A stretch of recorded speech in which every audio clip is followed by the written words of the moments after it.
Essays. By Michel de Montaigne. Preface. The present publication is intended to supply a recognized deficiency in our literature, a library edition of the Essays of Montaigne. This great French writer deserves to be regarded as a classic, not only in the land of his birth, but in all countries and in all literatures. His essays, which are at once the most celebrated and the most permanent of his productions, form a magazine out of which such minds as those of Bacon and Shakespeare did not disdain to help themselves. And, indeed, as Hallam observes, the Frenchman's literary importance largely results from the share which his mind had in influencing other minds, coeval and subsequent. But, at the same time, estimating the value and rank of the essayist, we are not to leave out of the account the drawbacks and the circumstances of the period, the imperfect state of education, the comparative scarcity of books, and the limited opportunities of intellectual intercourse. Montaigne freely borrowed of others, and he has found men willing to borrow of him as freely. We need not wonder at the reputation which he with seeming facility achieved. He was, without being aware of it, the leader of a new school in letters and morals. His book was different from all others which were at that date in the world. It diverted the ancient currents of thought into new channels. It told its readers, with unexampled frankness, what its writer's opinion was about men and things, and threw what must have been a strange kind of new light on many matters but darkly understood. Above all, the essayist unkissed himself, and made his intellectual and physical organism public property. He took the world into his confidence on all subjects. His essays were a sort of literary anatomy, where we get a diagnosis of the writer's mind, made by himself at different levels and under a large variety of operating influences. Of all egotists, Montaigne, if not the greatest, was the most fascinating, because, perhaps, he was the least affected and most truthful. What he did, and what he had professed to do, was to dissect his mind, and show us, as best he could, how it was made, and what relation it bore to external objects. He investigated his mental structure as a schoolboy pulls his watch to pieces, to examine the mechanism of the works, and the result, accompanied by illustrations abounding with originality and force, he delivered to his fellow men in a book. Eloquence, rhetorical effect, poetry, were alike remote from his design. He did not write from necessity, scarcely perhaps for fame. But he desired to leave France, nay, and the world, something to be remembered by, something which should tell what kind of a man he was, what he felt, thought, suffered, and he succeeded immeasurably, I apprehend, beyond his expectations. It was reasonable enough that Montaigne should expect for his work a certain share of celebrity in Gascony, and even, as time went on, throughout France, but it is scarcely probable that he foresaw how his renown was to become worldwide.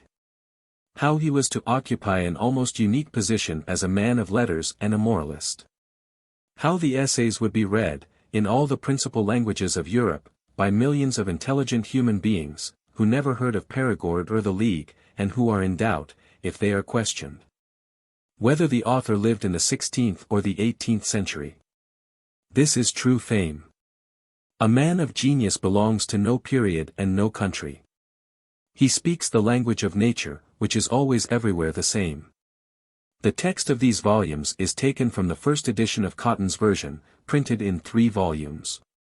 8 vo. 1685-6, and republished in 1693, 1700, 1711, 1738, and 1743, in the same number of volumes and the same size. In the earliest impression the errors of the press are corrected merely as far as page 240 of the first volume, and all the editions follow one another. That of 1685-6 was the only one which the translator lived to see. He died in 1687, leaving behind him an interesting and little-known collection of poems, which appeared posthumously, 8 vo. 1689.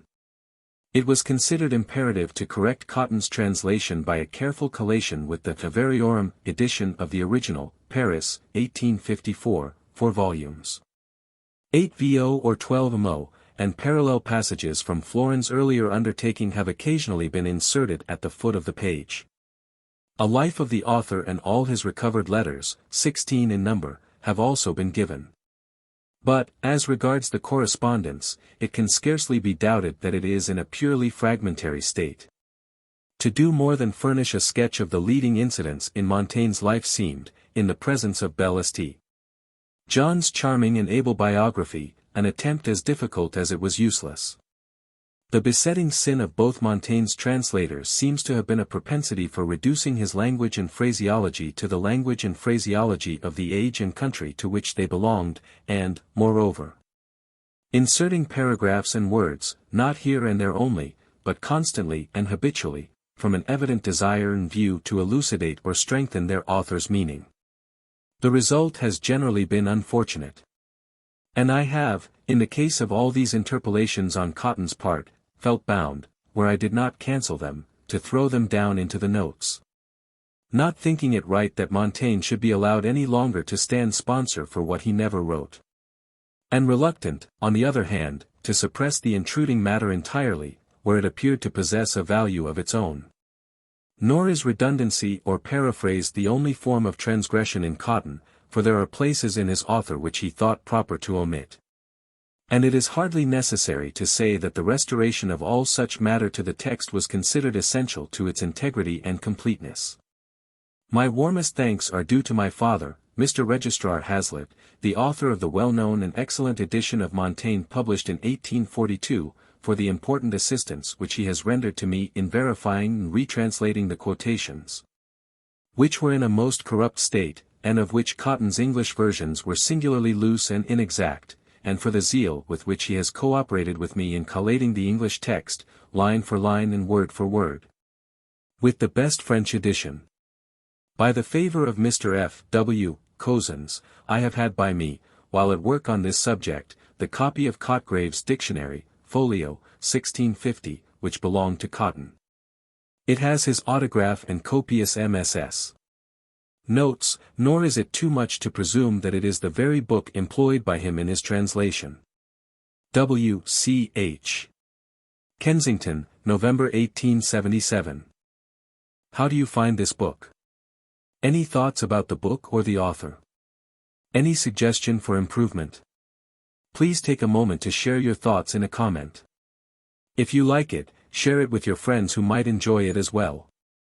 Subscribe to keep in touch. Visit CompleteAudiobooks.com for more quality content. The Life of Montaigne. This is translated freely from that prefixed to the Variorum, Paris edition, 1854, for volumes 8 vo.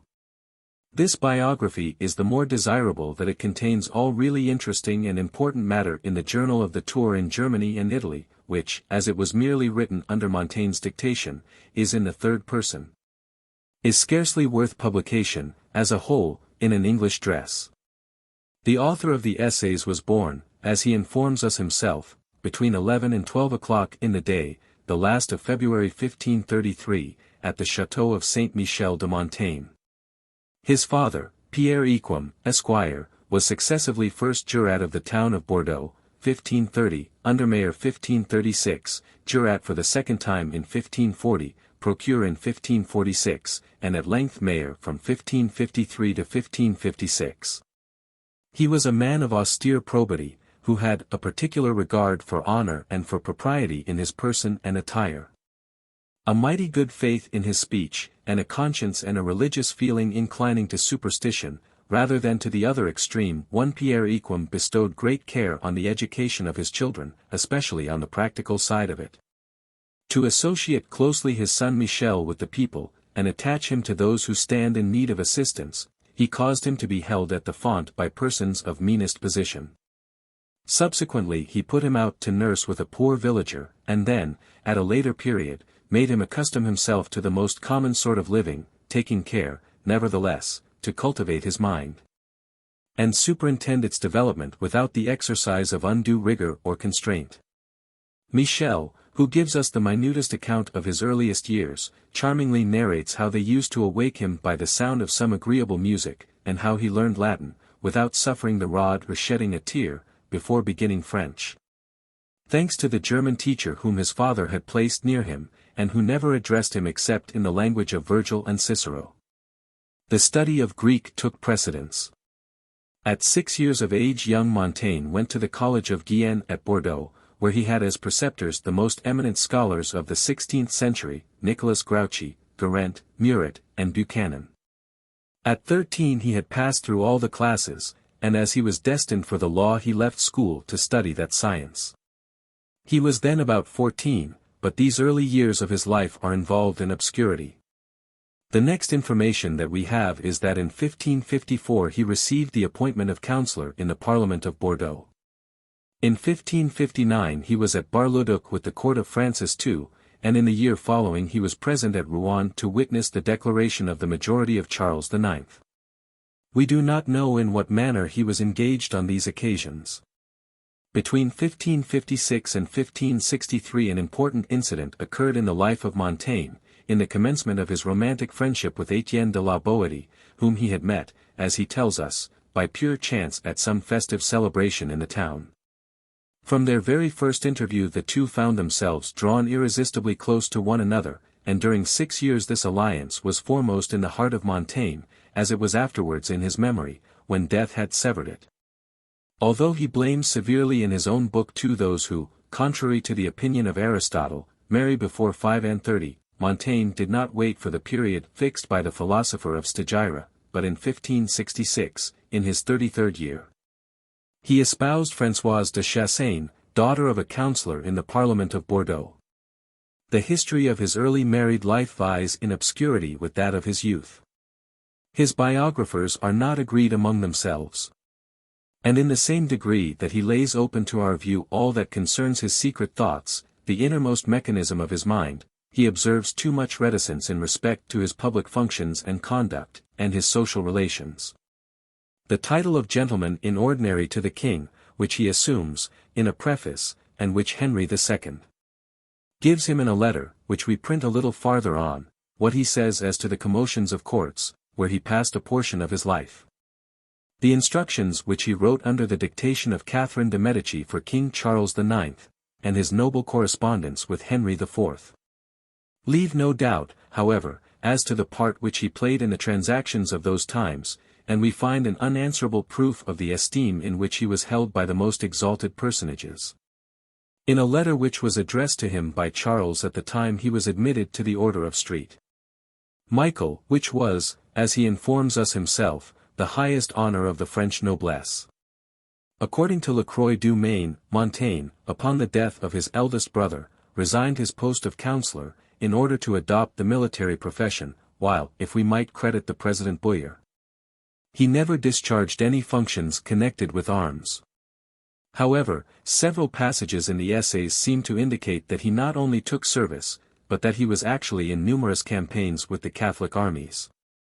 Let us add, that on his monument he is represented in a coat of mail, with his casque and gauntlets on his right side, and a lion at his feet, all which signifies, in the language of funeral emblems, that the departed has been engaged in some important military transactions.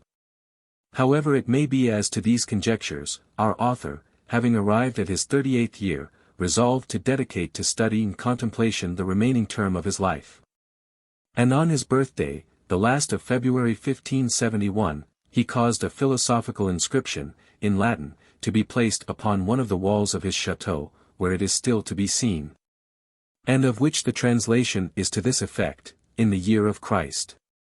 In his 38th year, on the eve of the calends of March, his birthday, Michel Montaigne, already weary of court employments and public honors, withdrew himself entirely into the converse of the learned virgins, where he intends to spend the remaining moiety of the time allotted to him in tranquil seclusion. At the time to which we have come, Montaigne was unknown to the world of letters, except as a translator and editor. In 1569 he had published a translation of the Natural Theology of Raymond de Sebond, which he had solely undertaken to please his father. In 1571 he had caused to be printed at Paris certain opuscula of Etienne de la Boétie. And these two efforts, inspired in one case by filial duty, and in the other by friendship, prove that affectionate motives overruled with him mere personal ambition as a literary man. We may suppose that he began to compose the essays at the very outset of his retirement from public engagements. For as, according to his own account, observes the President Boyer, he cared neither for the chase, nor building, nor gardening, nor agricultural pursuits, and was exclusively occupied with reading and reflection. He devoted himself with satisfaction to the task of setting down his thoughts just as they occurred to him. Those thoughts became a book, and the first part of that book, which was to confer immortality on the writer, appeared at Bordeaux in 1580.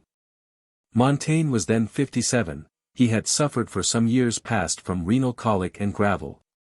And it was with the necessity of distraction from his pain, and the hope of deriving relief from the waters, that he undertook at this time a great journey. As the account which he has left of his travels in Germany and Italy comprises some highly interesting particulars of his life and personal history, it seems worth while to furnish a sketch or analysis of it. The journey, of which we proceed to describe the course simply, says the editor of the itinerary, had, from Beaumont-sur-Oise to Plombières, in Lorraine, nothing sufficiently interesting to detain us. We must go as far as Bâle, of which we have a description, acquainting us with its physical and political condition at that period, as well as with the character of its baths. The passage of Montaigne through Switzerland is not without interest, as we see there how our philosophical traveller accommodated himself everywhere to the ways of the country. The hotels, the provisions, the Swiss cookery, everything, was agreeable to him. It appears, indeed, as if he preferred to the French manners and tastes those of the places he was visiting, and of which the simplicity and freedom, or frankness, accorded more with his own mode of life and thinking. In the towns where he stayed, Montaigne took care to see the Protestant divines, to make himself conversant with all their dogmas. He even had disputations with them occasionally. Having left Switzerland he went to Isny, an imperial, then on to Augsburg and Munich. He afterwards proceeded to the Tyrol, where he was agreeably surprised, after the warnings which he had received, at the very slight inconveniences which he suffered. Which gave him occasion to remark that he had all his life distrusted the statements of others respecting foreign countries, each person's tastes being according to the notions of his native place. And that he had consequently set very little on what he was told beforehand. Upon his arrival at Bautzen, Montaigne wrote to François Hotman, to say that he had been so pleased with his visit to Germany that he quitted it with great regret, although it was to go into Italy. He then passed through Brunsell, Trent, where he put up at the Rose, thence going to Ravera, and here he first lamented the scarcity of crawfish, but made up for the loss by partaking of truffles cooked in oil and vinegar. Oranges, citrons, and olives, in all of which he delighted. After passing a restless night, when he bethought himself in the morning that there was some new town or district to be seen, he rose, we are told, with alacrity and pleasure. His secretary, to whom he dictated his journal, assures us that he never saw him take so much interest in surrounding scenes and persons. And believes that the complete change helped to mitigate his sufferings in concentrating his attention on other points. When there was a complaint made that he had led his party out of the beaten route, and then returned very near the spot from which they started, his answer was that he had no settled course. And that he merely proposed to himself to pay visits to places which he had not seen, and so long as they could not convict him of traversing the same path twice, or revisiting a point already seen, he could perceive no harm in his plan. As to Rome, he cared less to go there, inasmuch as everybody went there, and he said that he never had a lackey who could not tell him all about Florence or Ferrara. He also would say that he seemed to himself like those who are reading some pleasant story or some fine book, of which they fear to come to the end. He felt so much pleasure in traveling that he dreaded the moment of arrival at the place where they were to stop for the night. We see that Montaigne traveled, just as he wrote, completely at his ease, and without the least constraint, turning, just as he fancied, from the common or ordinary roads taken by tourists. The good inns, the soft beds, the fine views, attracted his notice at every point, and in his observations on men and things he confines himself chiefly to the practical side. The consideration of his health was constantly before him, and it was in consequence of this that, while at Venice, which disappointed him, he took occasion to note, for the benefit of readers, that he had an attack of colic. And that he evacuated 2 large stones after supper. On quitting Venice, he went in succession to Ferrara, Rovigo, Padua, Bologna, where he had a stomachache, Florence, and And everywhere, before alighting, he made it a rule to send some of his servants to ascertain where the best accommodation was to be had. He pronounced the Florentine women the finest in the world, but had not an equally good opinion of the food, which was less plentiful than in Germany, and not so well served. He lets us understand that in Italy they send up dishes without dressing, but in Germany they were much better seasoned, and served with a variety of sauces and gravies. He remarked further, that the glasses were singularly small and the wines insipid. After dining with the Grand Duke of Florence, Montaigne passed rapidly over the intermediate country, which had no fascination for him, and arrived at Rome on the last day of November, entering by the Porta del Popolo, and putting up at Bare. But he afterwards hired, at 20 crowns a month, fine furnished rooms in the house of a Spaniard, who included in these terms the use of the kitchen fire. What most annoyed him in the Eternal City was the number of Frenchmen he met, who all saluted him in his native tongue, but otherwise he was very comfortable, and his stay extended to 5 months. A mind like his, full of grand classical reflections, could not fail to be profoundly impressed in the presence of the ruins at Rome, and he has enshrined in a magnificent passage of the journal the feelings of the moment, he said.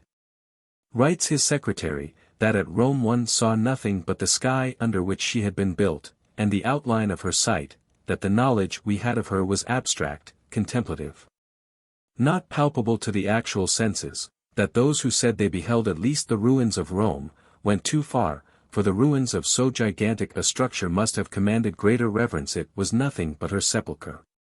The world, jealous of her prolonged empire, had in the first place broken to pieces that admirable body, and then, when they perceived that the remains attracted worship and awe, had buried the very wreck itself. 3. As to those small fragments which were still to be seen on the surface, notwithstanding the assaults of time and all other attacks, again and again repeated, they had been favored by fortune to be some slight evidence of that infinite grandeur which nothing could entirely extinguish. But it was likely that these disfigured remains were the least entitled to attention, and that the enemies of that immortal renown, in their fury, had addressed themselves in the first instance to the destruction of what was most beautiful and worthiest of preservation. And that the buildings of this bastard Rome, raised upon the ancient productions, although they might excite the admiration of the present age, reminded him of the crows' and sparrows' nests built in the walls and arches of the old churches, destroyed by the Huguenots. Again, he was apprehensive, seeing the space which this grave occupied, that the whole might not have been recovered, and that the burial itself had been buried. And, moreover, to see a wretched heap of rubbish, as pieces of tile and pottery, grow, as it had ages since, to a height equal to that of Mount Gerson, 4, and thrice the width of it, appeared to show a conspiracy of destiny against the glory and preeminence of that city, affording at the same time a novel and extraordinary proof of its departed greatness. He, Montaigne, observed that it was difficult to believe considering the limited area taken up by any of her 7 hills and particularly the 2 most favored ones, the Capitoline and the Palatine, that so many buildings stood on the site. Judging only from what is left of the Temple of Concord, along the Forum Romanum, of which the fall seems quite recent, like that of some huge mountain split into horrible crags, it does not look as if more than 2 such edifices could have found room on the Capitoline, on which there were at one period from 25 to 30 temples, besides private dwellings. But, in point of fact, there is scarcely any probability of the views which we take of the city being correct, its plan and form having changed infinitely.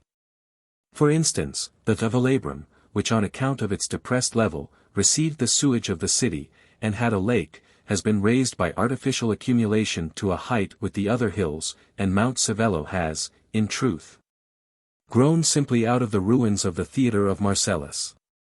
He believed that an ancient Roman would not recognize the place again. It often happened that in digging down into earth the workman came upon the crown of some lofty column, which, though thus buried, was still standing upright. The people there have no recourse to other foundations than the vaults and arches of the old houses, upon which, as on slabs of rock, they raise their modern palaces. It is easy to see that several of the ancient streets are 30 feet below those at present in use. Skeptical as Montaigne shows himself in his books, yet during his sojourn at Rome he manifested a great regard for religion. He solicited the honor of being admitted to kiss the feet of the Holy Father, Gregory XIII, and the pontiff exhorted him always to continue in the devotion which he had hitherto exhibited to the Church and the service of the most Christian king. After this, one sees, says the editor of the journal, Montaigne employing all his time in making excursions about the neighborhood on horseback or on foot, in visits, in observations of every kind. The churches, the stations, the processions even, the sermons, then the palaces, the vineyards, the gardens, the public amusements, as the carnival, and nothing was overlooked. He saw a Jewish child circumcised, and wrote down a most minute account of the operation. He met at San Sisto a Muscovite ambassador, the second who had come to Rome since the pontificate of Paul III. This minister had dispatches from his court for Venice, addressed to the Grand Governor of the Signory. The court of Muscovy had at that time such limited relations with the other powers of Europe, and it was so imperfect in its information, that it thought Venice to be a dependency of the Holy See. Of all the particulars with which he has furnished us during his stay at Rome, the following passage in reference to the essays is not the least singular. The master of the sacred palace returned him his essays, castigated in accordance with the views of the learned monks. He had only been able to form a judgment of them, said he, through a certain French monk. Not understanding French himself, we leave Montaigne himself to tell the story, and he received so complacently my excuses and explanations on each of the passages which had been animadverted upon by the French monk, that he concluded by leaving me at liberty to revise the text agreeably to the dictates of my own conscience. I begged him, on the contrary, to abide by the opinion of the person who had criticized me, confessing, among other matters, as, for example, in my use of the word fortune, in quoting historical poets, in my apology for Julian, in my animadversion on the theory that he who prayed ought to be exempt from vicious inclinations for the time being. Item, in my estimate of cruelty, as something beyond simple death. Item, in my view that a child ought to be brought up to do everything, and so on, that these were my opinions, which I did not think wrong. As to other things, I said that the corrector understood not my meaning. The master, who is a clever man, made many excuses for me, and gave me to suppose that he did not concur in the suggested improvements, and pleaded very ingeniously for me in my presence against another, also an Italian, who opposed my sentiments. Such is what passed between Montaigne and these two personages at that time. But when the essayist was leaving, and went to bid them farewell, they used very different language to him. They prayed me, says he, to pay no attention to the censure passed on my book, in which other French persons had apprised them that there were many foolish things, adding, that they honored my affectionate intention towards the Church, and my capacity, and had so high an opinion of my candor and conscientiousness that they should leave it to me to make such alterations as were proper in the book, when I reprinted it, among other things, the word fortune. To excuse themselves for what they had said against my book, they instanced works of our time by cardinals and other divines of excellent repute which had been blamed for similar faults, which in no way affected reputation of the author, or of the publication as a whole. They requested me to lend the Church the support of my eloquence, this was their fair speech, and to make longer stay in the place, where I should be free from all further intrusion on their part. It seemed to me that we parted very good friends. Before quitting Rome, Montaigne received his diploma of citizenship, by which he was greatly flattered, and after a visit to Tivoli he set out for Loreto, stopping at Ancona, Fano, and Urbino. He arrived at the beginning of May 1581, at Bagno della Villa, where he established himself, ordered to try the waters.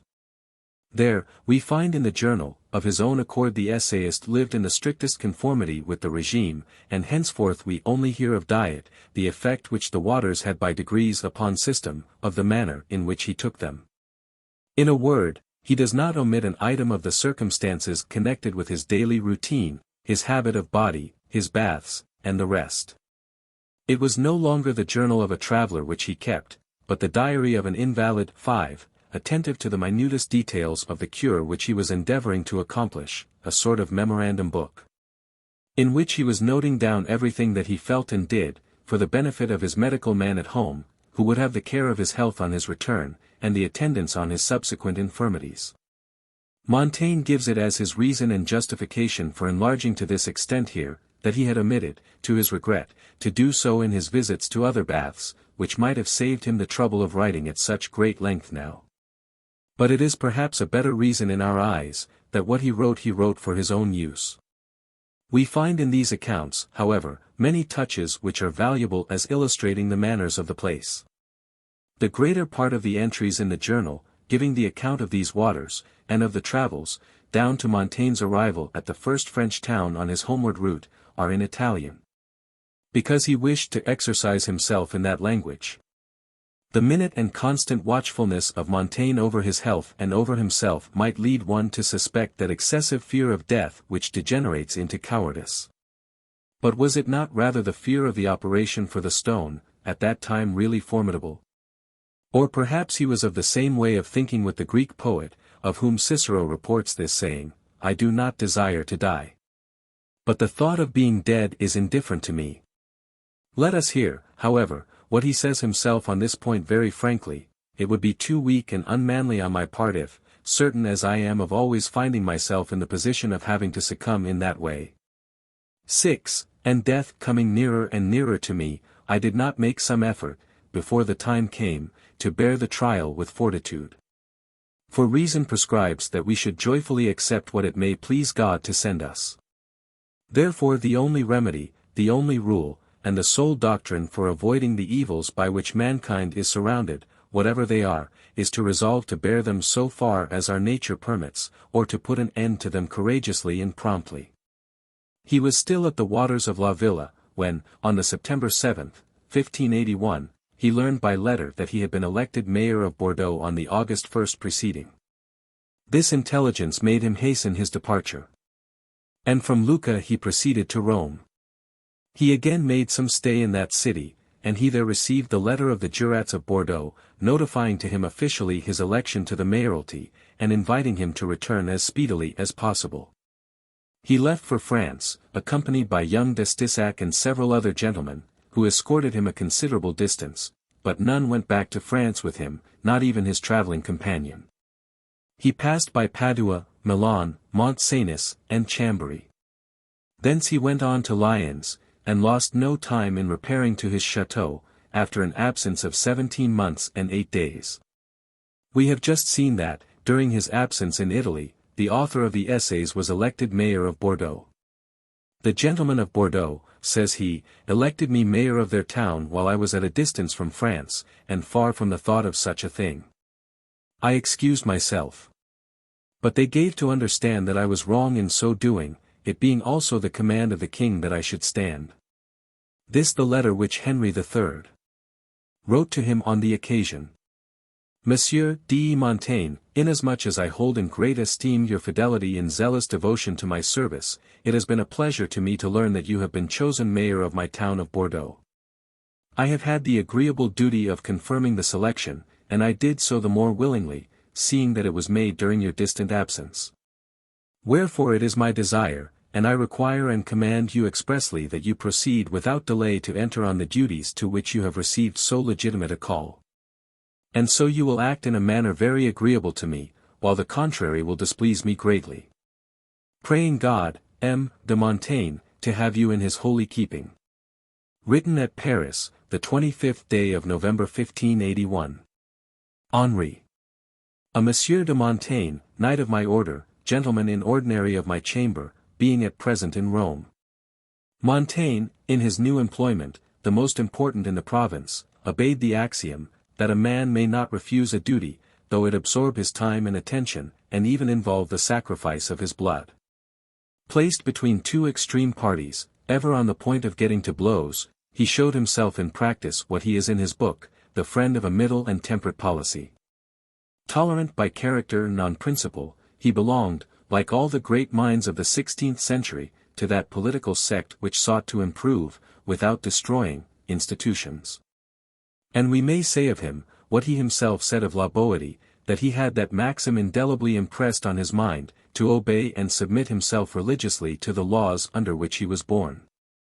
Affectionately attached to the repose of his country, an enemy to changes and innovations, he would have preferred to employ what means he had towards their discouragement and suppression, than in promoting their success. Such was the platform of his administration. He applied himself, in an especial manner, to the maintenance of peace between the two religious factions which at that time divided the town of Bordeaux. And at the end of his 2 first years of office, his grateful fellow citizens conferred on him, in 1583, the mayoralty for 2 years more, a distinction which had been enjoyed, as he tells us, only twice before. On the expiration of his official career, after 4 years' duration, he could say fairly enough of himself that he left behind him neither hatred nor cause of offense. In the midst of the cares of government, Montaigne found time to revise and enlarge his essays, which, since their appearance in 1580, were continually receiving augmentation in the form of additional chapters or papers. 2 more editions were printed in 1582 and 1587, and during this time the author, while making alterations in the original text, had composed part of the 3rd book. He went to Paris to make arrangements for the publication of his enlarged labors, and a 4th impression in 1588 was the result. He remained in the capital some time on this occasion, and it was now that he met for the first time Mademoiselle de Gournay. Gifted with an active and inquiring spirit, and, above all, possessing a sound and healthy tone of mind, Mademoiselle de Gournay had been carried from her childhood with that tide which set in with 16th century towards controversy, learning, and knowledge. She learnt Latin without a master, and when, the age of 18, she accidentally became possessor of a copy of the essays, she was transported with delight and admiration. She quitted the Château of Gournay, to come and see him. We cannot do better, in connection with this journey of sympathy, than to repeat the words of Pusquier, that young lady, allied to several great and noble families of Paris, proposed to herself no other marriage than with her honor. Enriched with the knowledge gained from good books, and, beyond all others, from the essays of M. de Montaigne, who making in the year 1588 a lengthened stay in the town of Paris, she went there for the purpose of forming his personal acquaintance. And her mother, Madame de Gournay, and herself took him back with them to their château, where, at 2 or 3 different times, he spent 3 months altogether, most welcome of visitors. It was from this moment that Mademoiselle de Gournay dated her adoption as Montaigne's daughter, a circumstance which has tended to confer immortality upon her in a far greater measure than her own literary productions. Montaigne, on leaving Paris, stayed a short time at Blois, to attend the meeting of the States General. We do not know what part he took in that assembly, but it is known that he was commissioned, about this period, to negotiate between Henry of Navarre, afterwards Henry IV, and the Duke of Guise. His political life is almost a blank. But De Thou assures us that Montaigne enjoyed the confidence of the principal persons of his time. De Thou, who calls him a frank man without constraint, tells us that, walking with him and Pusquier in the court at the castle of Blois, he heard him pronounce some very remarkable opinions on contemporary events.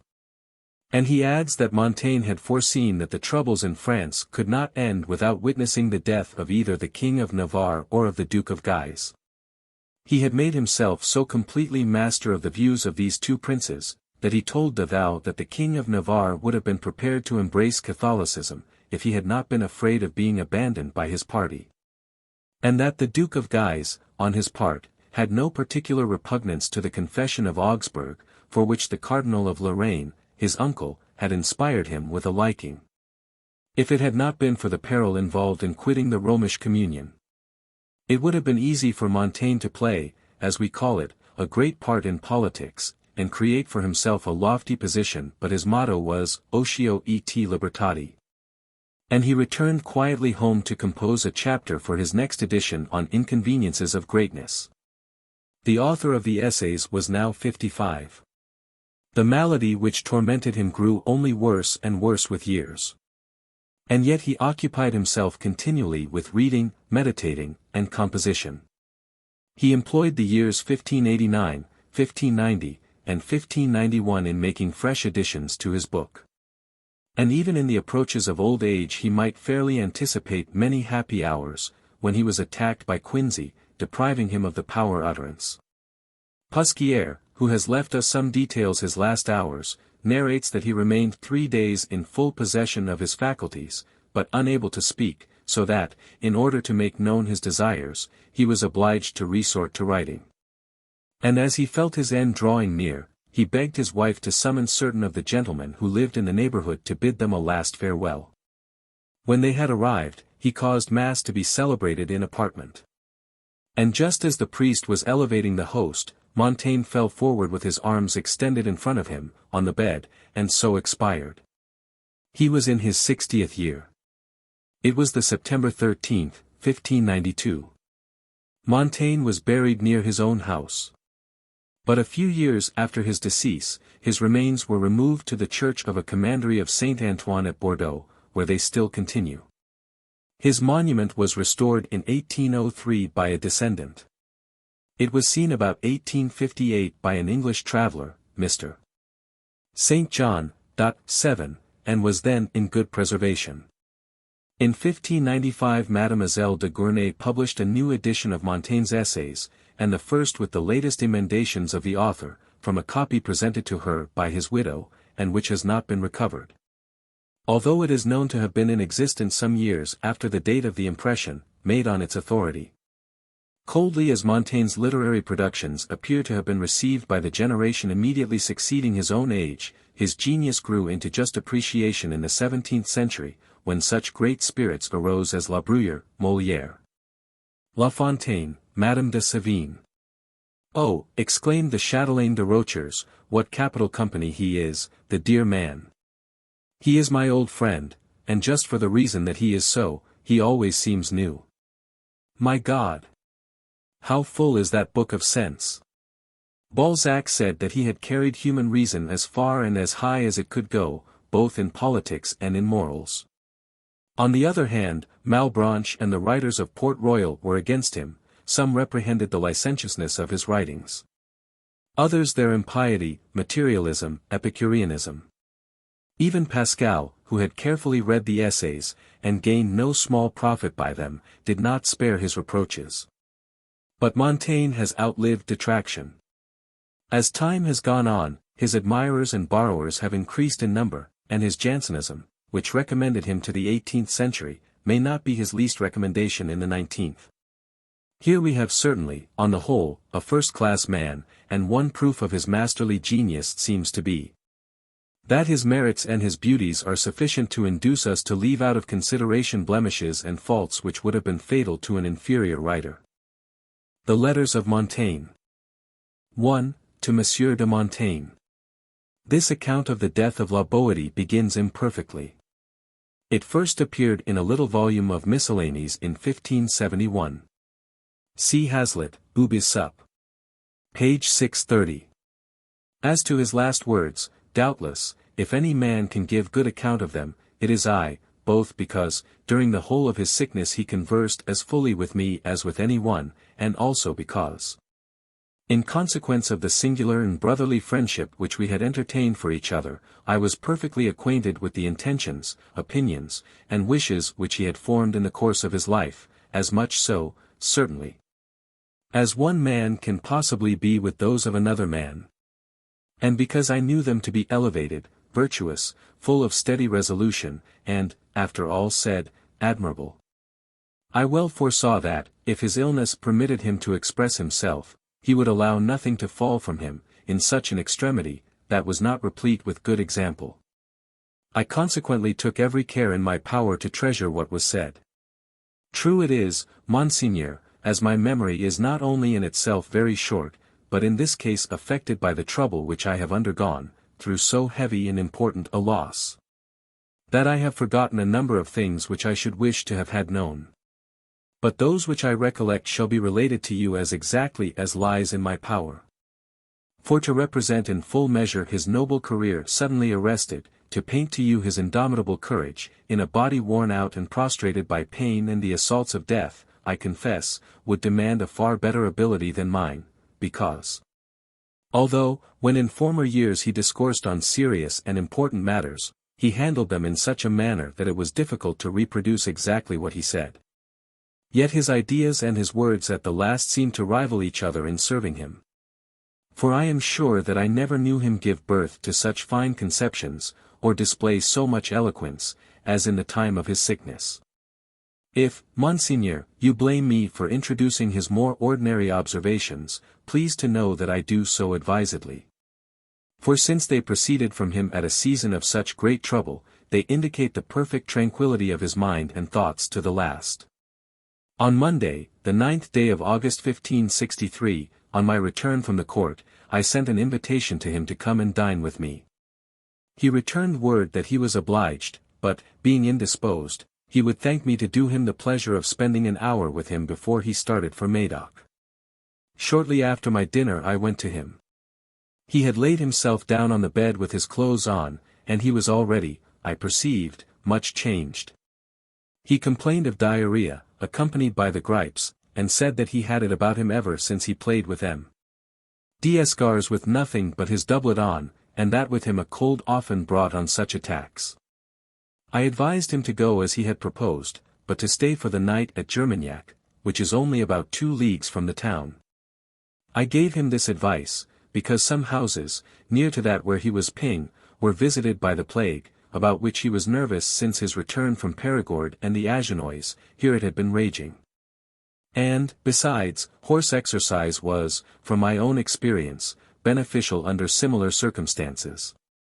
He set out, accordingly, with his wife and M. Bullahanas, his uncle. Early on the following morning, however, I had intelligence from Madame de la Boétie, that in the night he had fresh and violent attack of dysentery. She had called in physician and apothecary, and prayed me to lose no time coming, which, after dinner, I did. He was delighted to see me. And when I was going away, under promise to turn the following day, he begged me more importunately and affectionately than he was wont to do, to give him as such of my company as possible. I was a little affected. Yet was about to leave, when Madame de la Boétie, as if she foresaw something about to happen, implored me with tears to stay the night. When I consented, he seemed to grow more cheerful. I returned home the next day, and on the Thursday I paid him another visit. He had become worse, and his loss of blood from the dysentery, which reduced his strength very much, was largely on the increase. I quitted his side on Friday, but on Saturday I went to him, and found him very weak. He then gave me to understand that his complaint was infectious, and, moreover, disagreeable and depressing. And that he, knowing thoroughly my constitution, desired that I should content myself with coming to see him now and then. On the contrary, after that I never left his side. It was only on the Sunday that he began to converse with me on any subject beyond the immediate one of his illness, and what the ancient doctors thought of it. We had not touched on public affairs. For I found at the very outset that he had a dislike to them.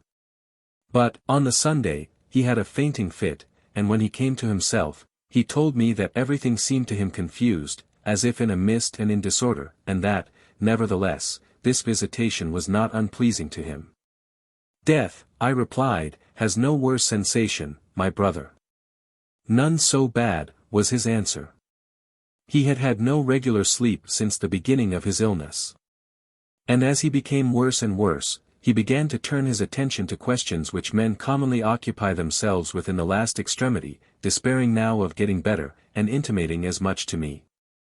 On that day, as he appeared in tolerably good spirits, I took occasion to say to him that, in consideration of the singular love I bore him, it would become me to take care that his affairs, which he had conducted with such rare prudence in his life, should not be neglected at present. And that I should regret it if, from want of proper counsel, he should leave anything unsettled, not only on account of the loss to his family, but also to his good name. He thanked me for my kindness. And after a little reflection, as if he was resolving certain doubts in his own mind, he desired me to summon his uncle and his wife by themselves, in order that he might acquaint them with his testamentary dispositions. I told him that this would shock them. No, no, he answered, I will cheer them by making out my case to be better than it is. And then he inquired, whether we were not all much taken by surprise at his having fainted? I replied, that it was of no importance, being incidental to the complaint from which he suffered. True, my brother, said he, it would be unimportant, even though it should lead to what you most dread. For you, I rejoined, it might be a happy thing, but I should be the loser, who would thereby be deprived of so great, so wise, and so steadfast a friend whose place I should never see supplied. It is very likely you may not, was his answer. And be sure that one thing which makes me somewhat anxious to recover, and to delay my journey to that place, whither I am already halfway gone, is the thought of the loss both you and that poor man and woman there, referring to his uncle and wife, must sustain. For I love them with my whole heart, and I feel certain that they will find it very hard to lose me. I should also regret it on account of such as have, in my lifetime, valued me, and whose conversation I should like to have enjoyed a little longer. And I beseech you, my brother, if I leave the world, to carry to them for me an assurance of the esteem I entertained for them to the last moment of my existence. My birth was, moreover, scarcely to so little purpose but that, had I lived, I might have done some service to the public. But, however this may be, I am prepared to submit to the will of God, when it shall please him to call me, being confident of enjoying the tranquillity which you have foretold for me. As for you, my friend, I feel sure that you are so wise, that you will control your emotions, and submit to his divine ordinance regarding me, and I beg of you to see that that good man and woman do not mourn for my departure unnecessarily. He proceeded to inquire how they behaved at present. Very well, said I, considering the circumstances. Ah, he replied, that is, so long as they do not abandon all hope of me. But when that shall be the case, you will have a hard task to support them. It was owing to his strong regard for his wife and uncle that he studiously disguised from them his own conviction as to the certainty of his end, and he prayed me to do the same. When they were near him he assumed an appearance of gaiety, and flattered them with hopes. I then went to call them. They came, wearing as composed an air as possible. And when we four were together, he addressed us, with an untroubled countenance, as follows, Uncle and wife, rest assured that no new attack of my disease, or fresh doubt that I have as to my recovery, has led me to take this step of communicating to you my intentions, for, thank God, I feel very well and hopeful. But taught by observation and experience the instability of all human things, and even of the life to which we are so much attached, and which is, nevertheless, a mere bubble. And knowing, moreover, that my state of health brings me more within the danger of death, I have thought proper to settle my worldly affairs, having the benefit of your advice. Then addressing himself more particularly to his uncle, good uncle, said he, if I were to rehearse all the obligations under which I lie to you, I am sure that I never should make an end. Let me only say that, wherever I have been, and with whomsoever I have conversed, I have represented you as doing for me all that a father could do for a son. Both in the care with which you tended my education, and in the zeal with which you pushed me forward into public life, so that my whole existence is a testimony of your good offices towards me. In short, I am indebted for all that I have to you, who have been to me as a parent, and therefore I have no right to part with anything, unless it be with your approval. There was a general silence hereupon, and his uncle was prevented from replying by tears and sobs. At last he said that whatever he thought for the best would be agreeable to him. And as he intended to make him his heir, he was at liberty to dispose of what would be his. Then he turned to his wife. My image, said he, for so he often called her, there being some sort of relationship between them, since I have been united to you by marriage, which is one of the most weighty and sacred ties imposed on us by God. For the purpose of maintaining human society, I have continued to love, cherish, and value you. And I know that you have returned my affection, for which I have no sufficient acknowledgment. I beg you to accept such portion of my estate as I bequeath to you, and be satisfied with it, though it is very inadequate to your desert. Afterwards he turned to me.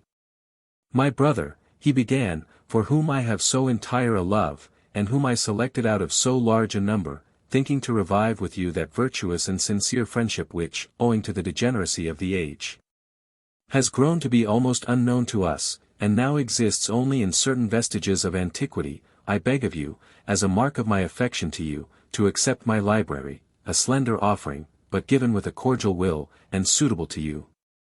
Seeing that you are fond of learning, it will be a memorial of your old companion. Then he addressed all three of us. He blessed God that in his extremity he had the happiness to be surrounded by those whom he held dearest in the world, and he looked upon it as a fine spectacle, where 4 persons were together, so unanimous in their feelings, and loving each other for each other's sake. He commended us one to the other, and proceeded thus: my worldly matters being arranged, I must now think of the welfare of my soul.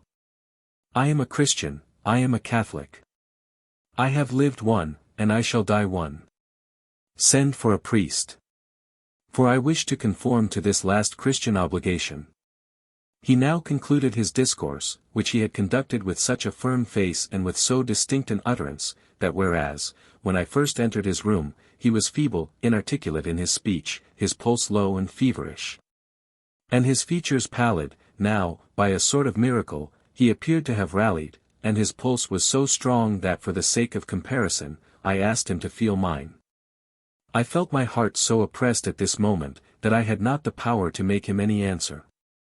But in the course of 2 or 3 hours, solicitous to keep up his courage, and, likewise, out of the tenderness which I had had all my life for his honor and fame, wishing a larger number of witnesses to his admirable fortitude, I said to him, how much I was ashamed to think that I lacked courage to listen to what he, so great a sufferer, had the courage to deliver.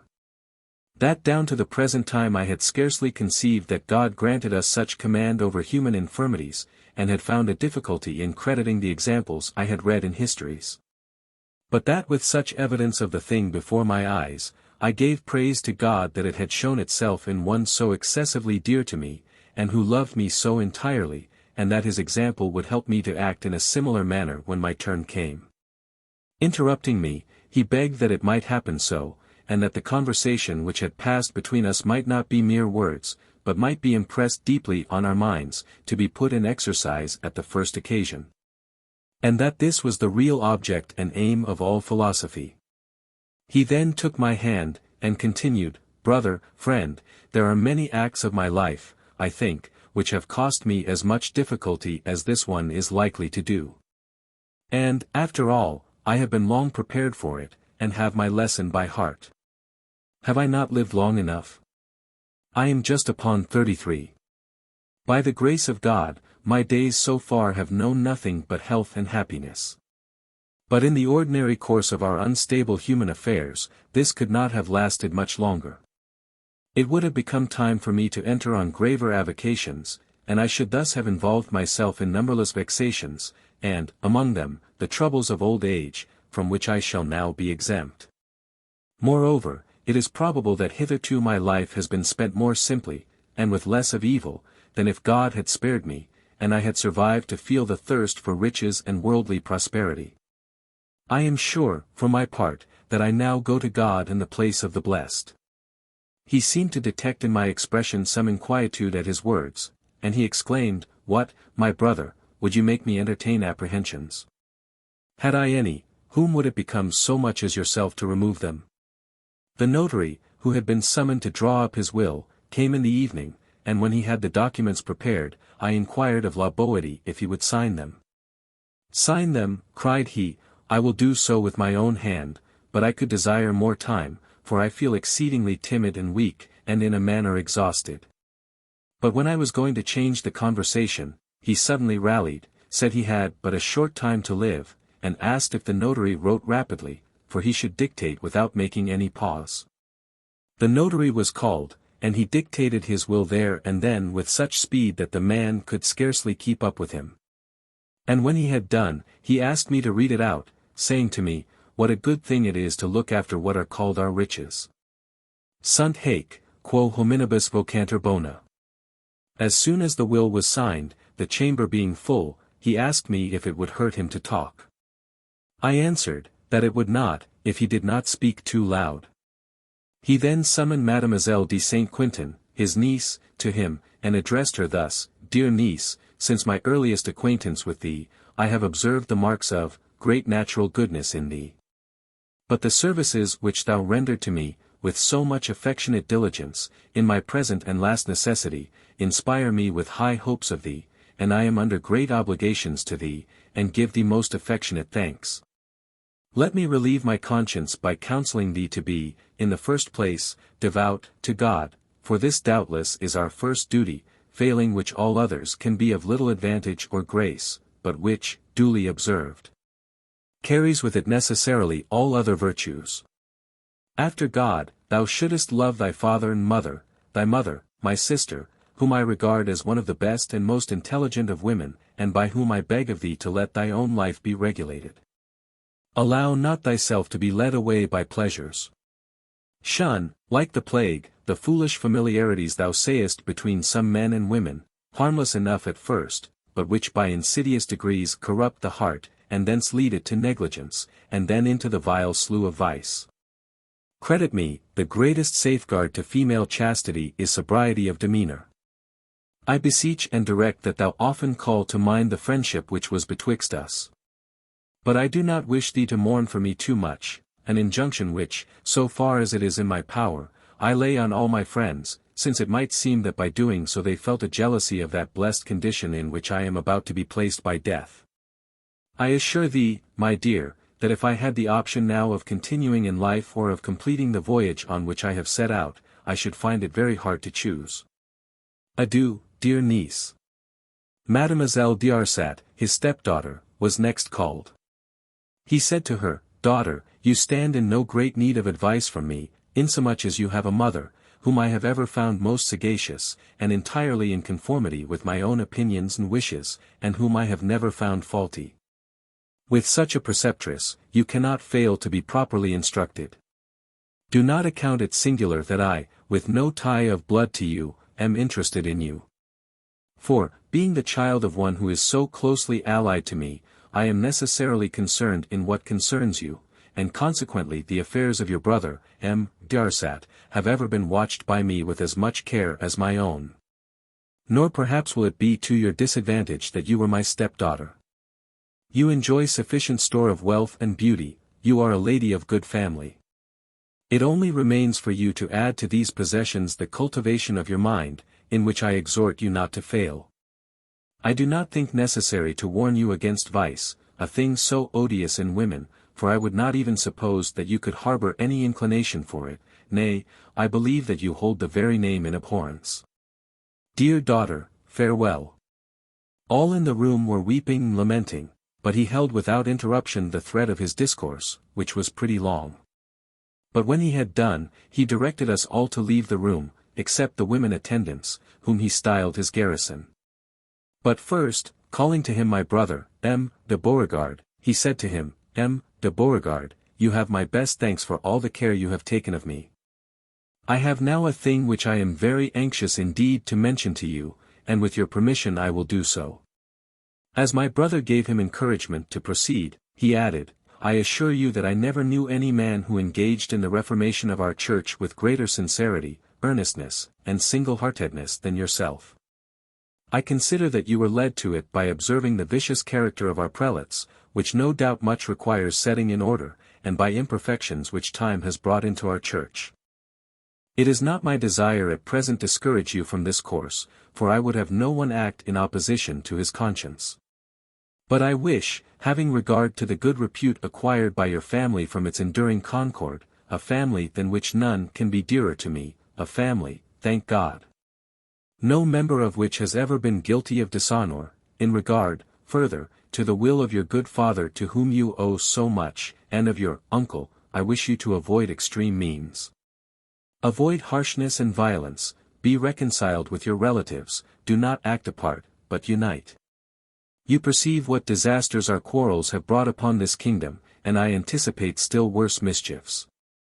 And in your goodness and wisdom, beware of involving your family in such broils, let it continue to enjoy its former reputation and happiness. M. de Beauregard, take what I say in good part, and as a proof of the friendship I feel for you. I postpone till now any communication with you on the subject, and perhaps the condition in which you see me address you, may cause my advice and opinion to carry greater authority. My brother expressed his thanks to him cordially. On the Monday morning he had become so ill that he quite despaired of himself, and he said to me very pitifully, "Brother, do not you feel pain for all the pain I am suffering? Do you not perceive now that the help you give me has no other effect than that of lengthening my suffering?" Shortly afterwards he fainted, and we all thought him gone, but by the application of vinegar and wine he rallied. But he soon sank, and when he heard us in lamentation, he murmured, "O God! Who is it that teases me so? Why did you break the agreeable repose I was enjoying? I beg of you to leave me." And then, when he caught the sound of my voice, he continued, "And art thou, my brother, likewise unwilling to see me at peace?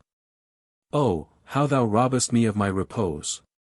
After a while, he seemed to gain more strength, and called for wine, which he relished, and declared it to be the finest drink possible.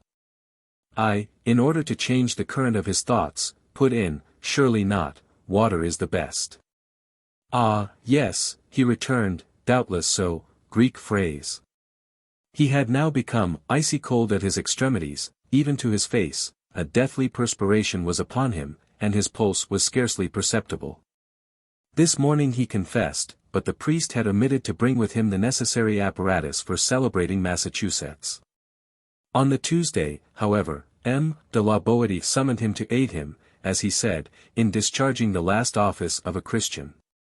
After the conclusion of Mass, he took the sacrament. When the priest was about to depart, he said to him, "Spiritual Father, I implore you humbly, as well as those over whom you are set, to pray to the Almighty on my behalf. That, if it be decreed in heaven that I am now to end my life, he will take compassion on my soul, and pardon me my sins, which are manifold, it not being possible for so weak and poor a creature as I to obey completely the will of such a master.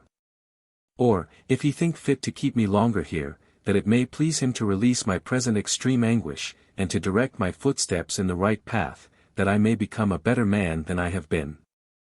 He paused to recover breath a little. Priest was about to go away, he called him back and proceeded, "I desire to say, besides, in your hearing this, I declare that I was christened and I have lived, and that so I wish to die, in the faith which Moses preached in Egypt, which afterwards the patriarchs accepted and professed in Judea, and which, in the course of time, has been transmitted to France and to us." He seemed desirous of adding something more, but he ended with a request to his uncle and me to send up prayers for him, for those are, he said, the best duties that Christians can fulfill one for another. In the course of talking, his shoulder was uncovered, and although a manservant stood near him, he asked his uncle to readjust the clothes. Then, turning his eyes towards me, he said, "Ingenui est, cui multum debis, ei plurimum vel debir." M. de Bellet called in the afternoon to see him, and M. de la Boétie, taking his hand, said to him, "I was on the point of discharging my debt, but my kind creditor has given me a little further time." A little while after, appearing to wake out of a sort of reverie, he uttered words which he had employed once or twice before in the course of his sickness. "Ah well, well, whenever the hour comes, I await it with pleasure and fortitude." And then, as they were holding his mouth open by force to give him a draught, he observed to M. de Bellet, "And vivere tanti est." As the evening approached, he began perceptibly to sink. And while I supped, he sent for me to come, being no more than the shadow of a man, or, as he put it himself, non homo, sed species hominis. And he said to me with the utmost difficulty, "My brother, my friend, please God I may realize the imaginations I have just enjoyed." Afterwards, having waited for some time while he remained silent, and by painful efforts was drawing long sighs, for his tongue at this point began to refuse its functions, I said, "What are they?" "Grand, grand," he replied. "I have never yet failed," returned I, "to have the honor of hearing your conceptions and imaginations communicated to me. Will you not now still let me enjoy them?" "I would indeed," he answered, "but, my brother, I am not able to do so. They are admirable, infinite, and unspeakable." We stopped short there, for he could not go on. A little before, indeed, he had shown a desire to speak to his wife, and had told her, with as gay a countenance as he could contrive to assume, that he had a story to tell her. And it seemed as if he was making an attempt to gain utterance. But, his strength failing him, he begged a little wine to resuscitate it. It was of no avail, for he fainted away suddenly, and was for some time insensible. Having become so near a neighbor to death, and hearing the sobs of Mademoiselle de la Boétie, he called her, and said to her thus, "My own likeness, you grieve yourself beforehand, will you not have pity on me? Take courage. Assuredly, it costs me more than half the pain I endure, to see you suffer.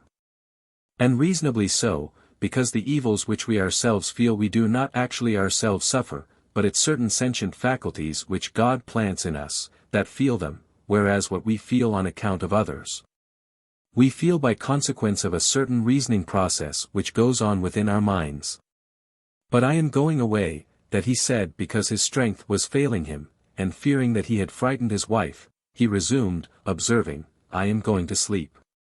Good night, my wife, go thy way." This was the last farewell he took of her. After she had left, "My brother," said he to me, "keep near me, if you please." And then feeling the advance of death more pressing and more acute, or else the effect of some warm draught which they had made him swallow, his voice grew stronger and clearer, and he turned quite with violence in his bed. So that all began again to entertain the hope which we had lost only upon witnessing his extreme prostration. At this stage he proceeded, among other things, to pray me again and again, in a most affectionate manner, to give him a place.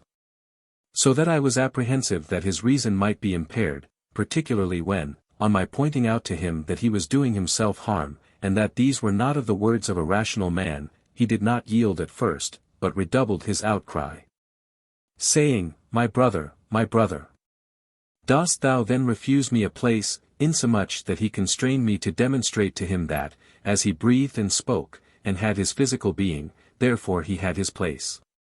Yes, he responded, I have, but it is not that which I need. And, besides, when all is said, I have no longer any existence.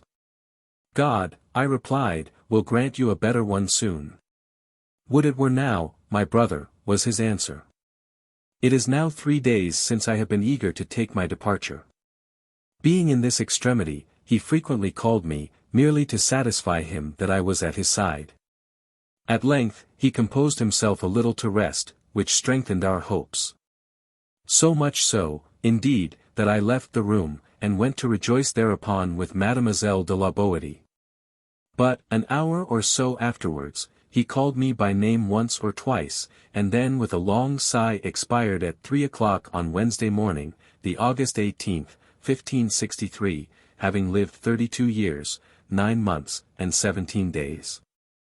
2. To Monseigneur, Monsieur de Montaigne.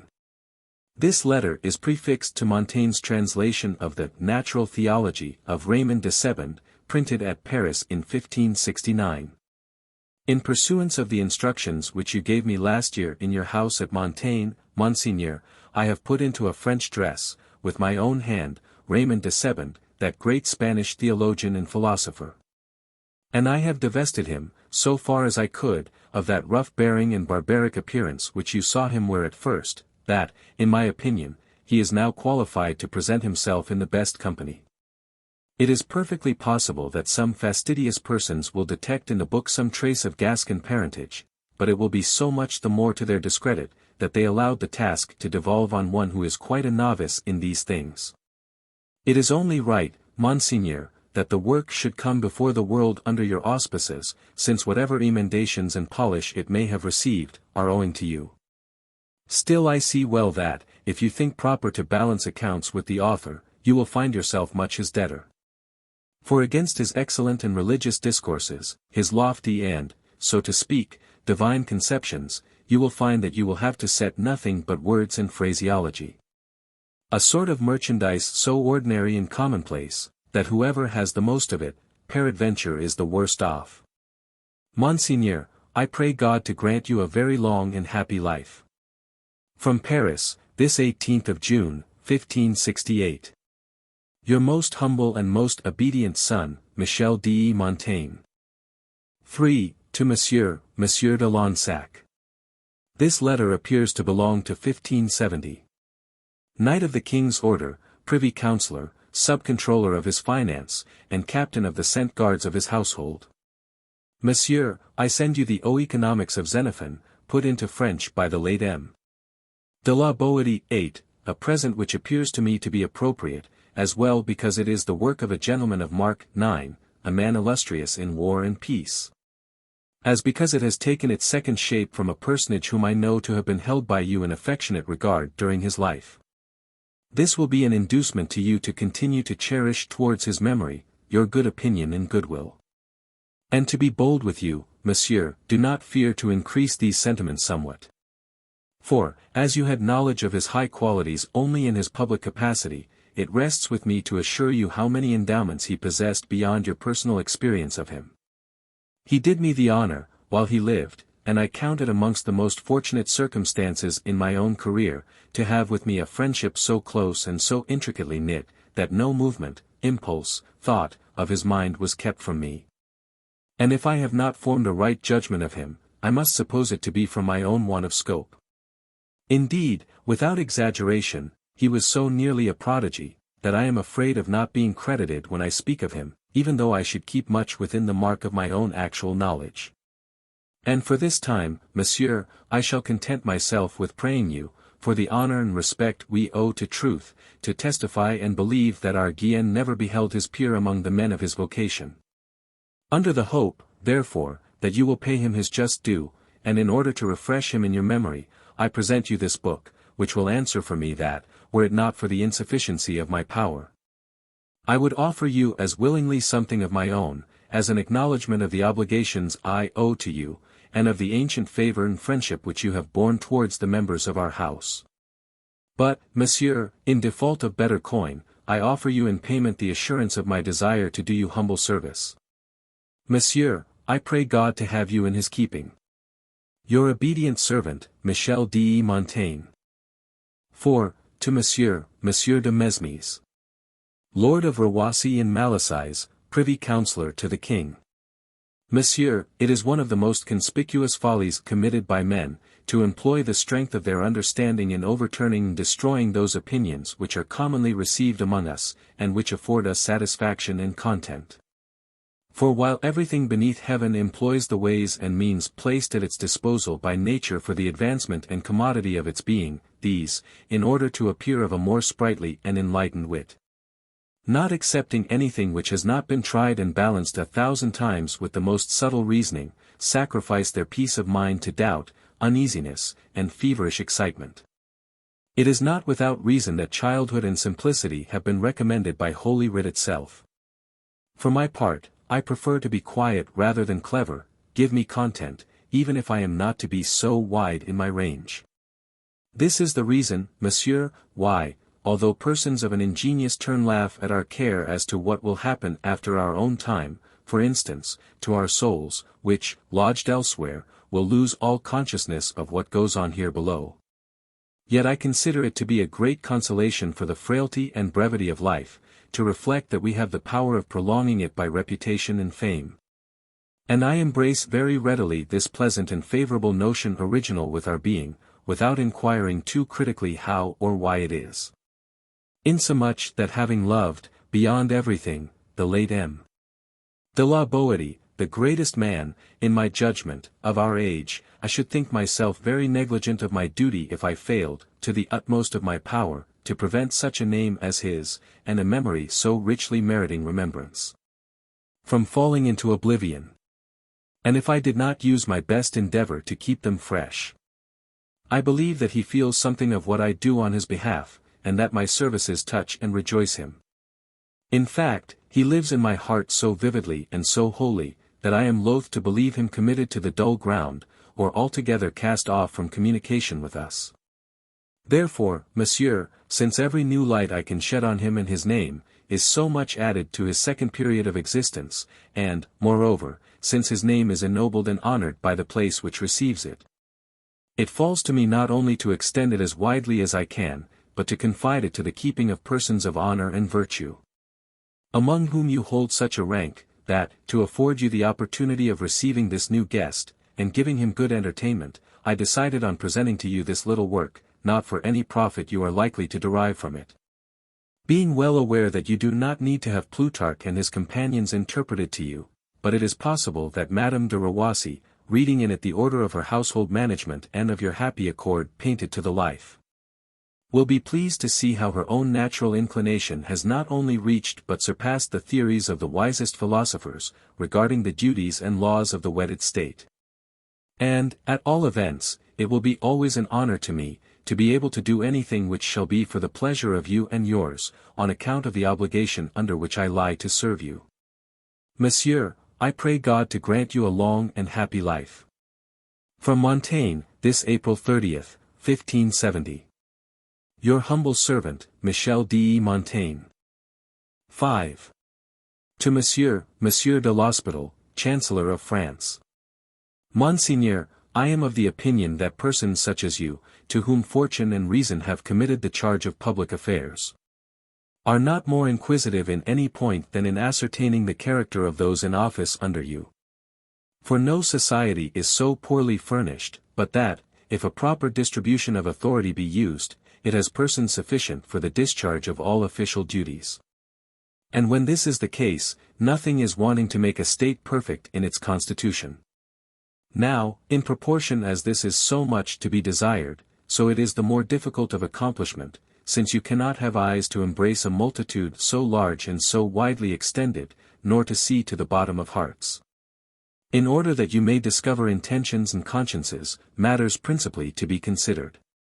So that there has never been any commonwealth so well organized, in which we might not detect often enough defect in such a department or such a choice.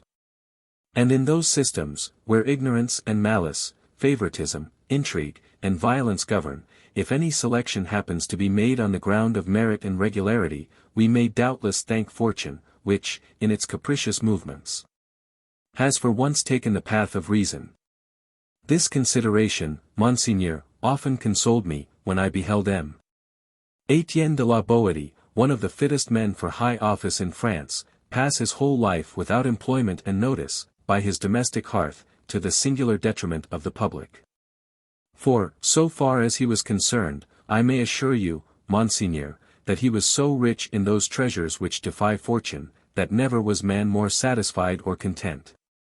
I know, indeed, that he was raised to the dignities connected with his neighborhood, dignities accounted considerable, and I know also, that no one ever acquitted himself better of them. And when he died at the age of 32, he enjoyed a reputation in that way beyond all who had preceded him. But for all that, it is no reason that a man should be left a common soldier, who deserves to become a captain, nor to assign mean functions to those who are perfectly equal to the highest. In truth, his powers were badly economized and too sparingly employed. Insomuch that, over and above his actual work, there was abundant capacity lying idle which might have been called into service, both to the public advantage and his own private glory. Therefore, Monseigneur, since he was so indifferent to his own fame, for virtue and ambition, unfortunately, seldom lodged together, and since he lived in an age when others were too dull or too jealous to witness to his character, I have it marvelously at heart that his memory, at all events, to which I owe the good offices of a friend, should enjoy the recompense of his brave life, and that it should survive in the good report of men of honor and virtue. On this account, sir, I have been desirous to bring to light, and present to you, such few Latin verses as he left behind. Different from the builder, who places the most attractive portion of his house towards the street, and to the draper, who displays in his window his best goods, that which was most precious in my friend, the juice and marrow of his genius, departed with him, and there have remained to us but the bark and the leaves. The exactly regulated movements of his mind, his piety, his virtue, his justice, his vivacity, the solidity and soundness of his judgment, the loftiness of his ideas, raised so far above the common level, his learning, the grace which accompanied his most ordinary actions, the tender affection he had for his miserable country, and his supreme and sworn detestation of all vice, but principally of that villainous traffic which disguises itself under the honorable name of justice, should certainly impress all well-disposed persons with a singular love towards him, and an extraordinary regret for his loss. But, sir, I am unable to do justice to all these qualities, and of the fruit of his own studies it had not entered into his mind to leave any proof to posterity. All that remains, is the little which, as a pastime, he did at intervals. However this may be, I beg you, sir, to receive it kindly. And as our judgment of great things is many times formed from lesser things, and as even the recreations of illustrious men carry with them, to intelligent observers, some honorable traits of their origin, I would have you form from this some knowledge of him, and hence lovingly cherish his name and his memory. In this, sir, you will only reciprocate the high opinion which he had of your virtue, and realize what he infinitely desired in his lifetime. For there was no one in the world in whose acquaintance and friendship he would have been so happy to see himself established, as in your own. But if any man is offended by the freedom which I use with the belongings of another, I can tell him that nothing which has been written or been laid down, even in the schools of philosophy, respecting the sacred duties and rights of friendship, could give an adequate idea of the relations which subsisted between this personage and myself. Moreover, sir, this slender gift, to make two throws of one stone at the same time, may likewise serve, if you please, to testify the honor and respect which I entertain for your ability and high qualities. For as to those gifts which are adventitious and accidental, it is not to my taste to take them into account. Sir, I pray God to grant you a very happy and a very long life. From Montaigne, this 30th of April, 1570. Your humble and obedient servant, Michel de Montaigne. 6. To Monsieur de Folx, Privy Councillor, and Ambassador of His Majesty to the Signorie of Venice. Printed before the Ver François of Etienne de la Boétie, 8 VO, Paris, 1572. Sir, being on the point of commending to you and to posterity the memory of the late Etienne de la Boétie, as well for his extreme virtue as for the singular affection which he bore to me. It struck me as an indiscretion very serious in its results, and meriting some coercion from our laws, the practice which often prevails of robbing virtue of glory, its faithful associate, in order to confer it, in accordance with our private interests and without discrimination, on the first comer. Seeing that our two principal guiding reins are reward and punishment, which only touch us properly, and as men, through the medium of honor and dishonor, forasmuch as these penetrate the mind, and come home to our most intimate feelings, just where animals themselves are susceptible, more or less, to all other kinds of recompense and corporal chastisement. Moreover, it is well to notice that the custom of praising virtue, even in those who are no longer with us, impalpable as it is to them, serves as a stimulant to the living to imitate their example. Just as capital sentences are carried out by the law, more for the sake of warning to others, than in relation to those who suffer. Now, commendation and its opposite being analogous as regards effects, we cannot easily deny the fact, that although the law prohibits one man from slandering the reputation of another, it does not prevent us from bestowing reputation without cause. This pernicious license in respect to the distribution of praise, has formerly been confined in its area of operations, and it may be the reason why poetry once lost favor with the more judicious. However this may be, it cannot be concealed that the vice of falsehood is one very unbecoming in gentlemen, let it assume what guise it will. As for that personage of whom I am speaking to you, sir, he leads me far away indeed from this kind of language, for the danger in his case is not, lest I should lend him anything, but that I might take something from him. And it is his ill fortune that, while he has supplied me, so far as ever a man could, with just and obvious opportunities for commendation, I find myself unable and unqualified to render it to him, I, who am his debtor for so many vivid communications, and who alone have it in my power to answer for 1,000,000 of accomplishments, perfections, and virtues, latent, thanks to his unkind stars, in so noble a soul. For the nature of things having, I know not how, permitted that truth, fair and acceptable, as it may be of itself, is only embraced where there are arts of persuasion, to insinuate it into our minds, I see myself so wanting, both in authority to support my simple testimony, and in the eloquence requisite for lending it value and weight, that I was on the eve of relinquishing the task, having nothing of his which would enable me to exhibit to the world a proof of his genius and knowledge. In truth, sir, having been overtaken by his fate in the flower of his age, and in the full enjoyment of the most vigorous health, it had been his design to publish some day works which would have demonstrated to posterity what sort of a man he was. And, peradventure, he was indifferent enough to fame, having formed such a plan in his head, to proceed no further in it. But I have come to the conclusion, that it was far more excusable in him to bury with him all his rare endowments, than it would be on my part to bury also with me the knowledge of them which I had acquired from him. And, therefore, having collected with care all the remains which I found scattered here and there among his papers, I intend to distribute them so as to recommend his memory to as many persons as possible. Selecting the most suitable and worthy of my acquaintance, and those whose testimony might do him greatest honor, such as you, sir, who may very possibly have had some knowledge of him during his life. But assuredly too slight to discover the perfect extent of his worth. Posterity may credit me, if it chooses, when I swear upon my conscience, that I knew and saw him to be such as, all things considered, I could neither desire nor imagine a genius surpassing his. I beg you very humbly, sir, not only to take his name under your general protection, but also these 10 or 12 French stanzas, which lay themselves, as of necessity, under shadow of your patronage.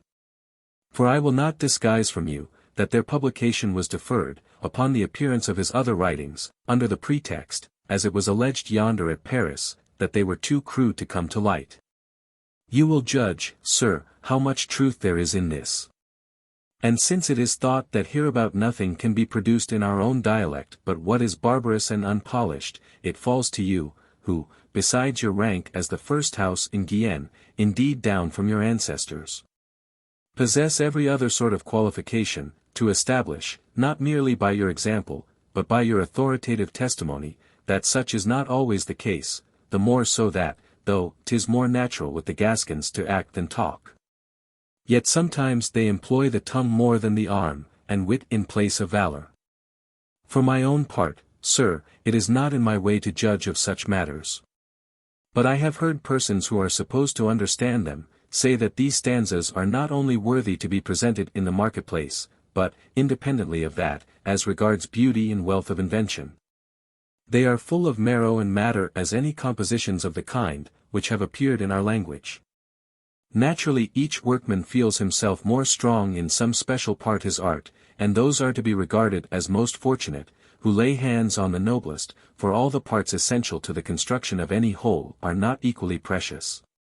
We find elsewhere, perhaps, greater delicacy phrase, greater softness and harmony of language, but imaginative grace, and in the store of pointed wit, I do not think he has been surpassed.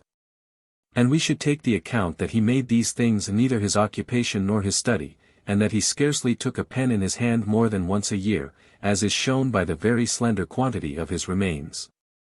For you see here, sir, green wood and dry, without any sort of selection, all that has come into my possession, insomuch that there are among the rest efforts even of his boyhood.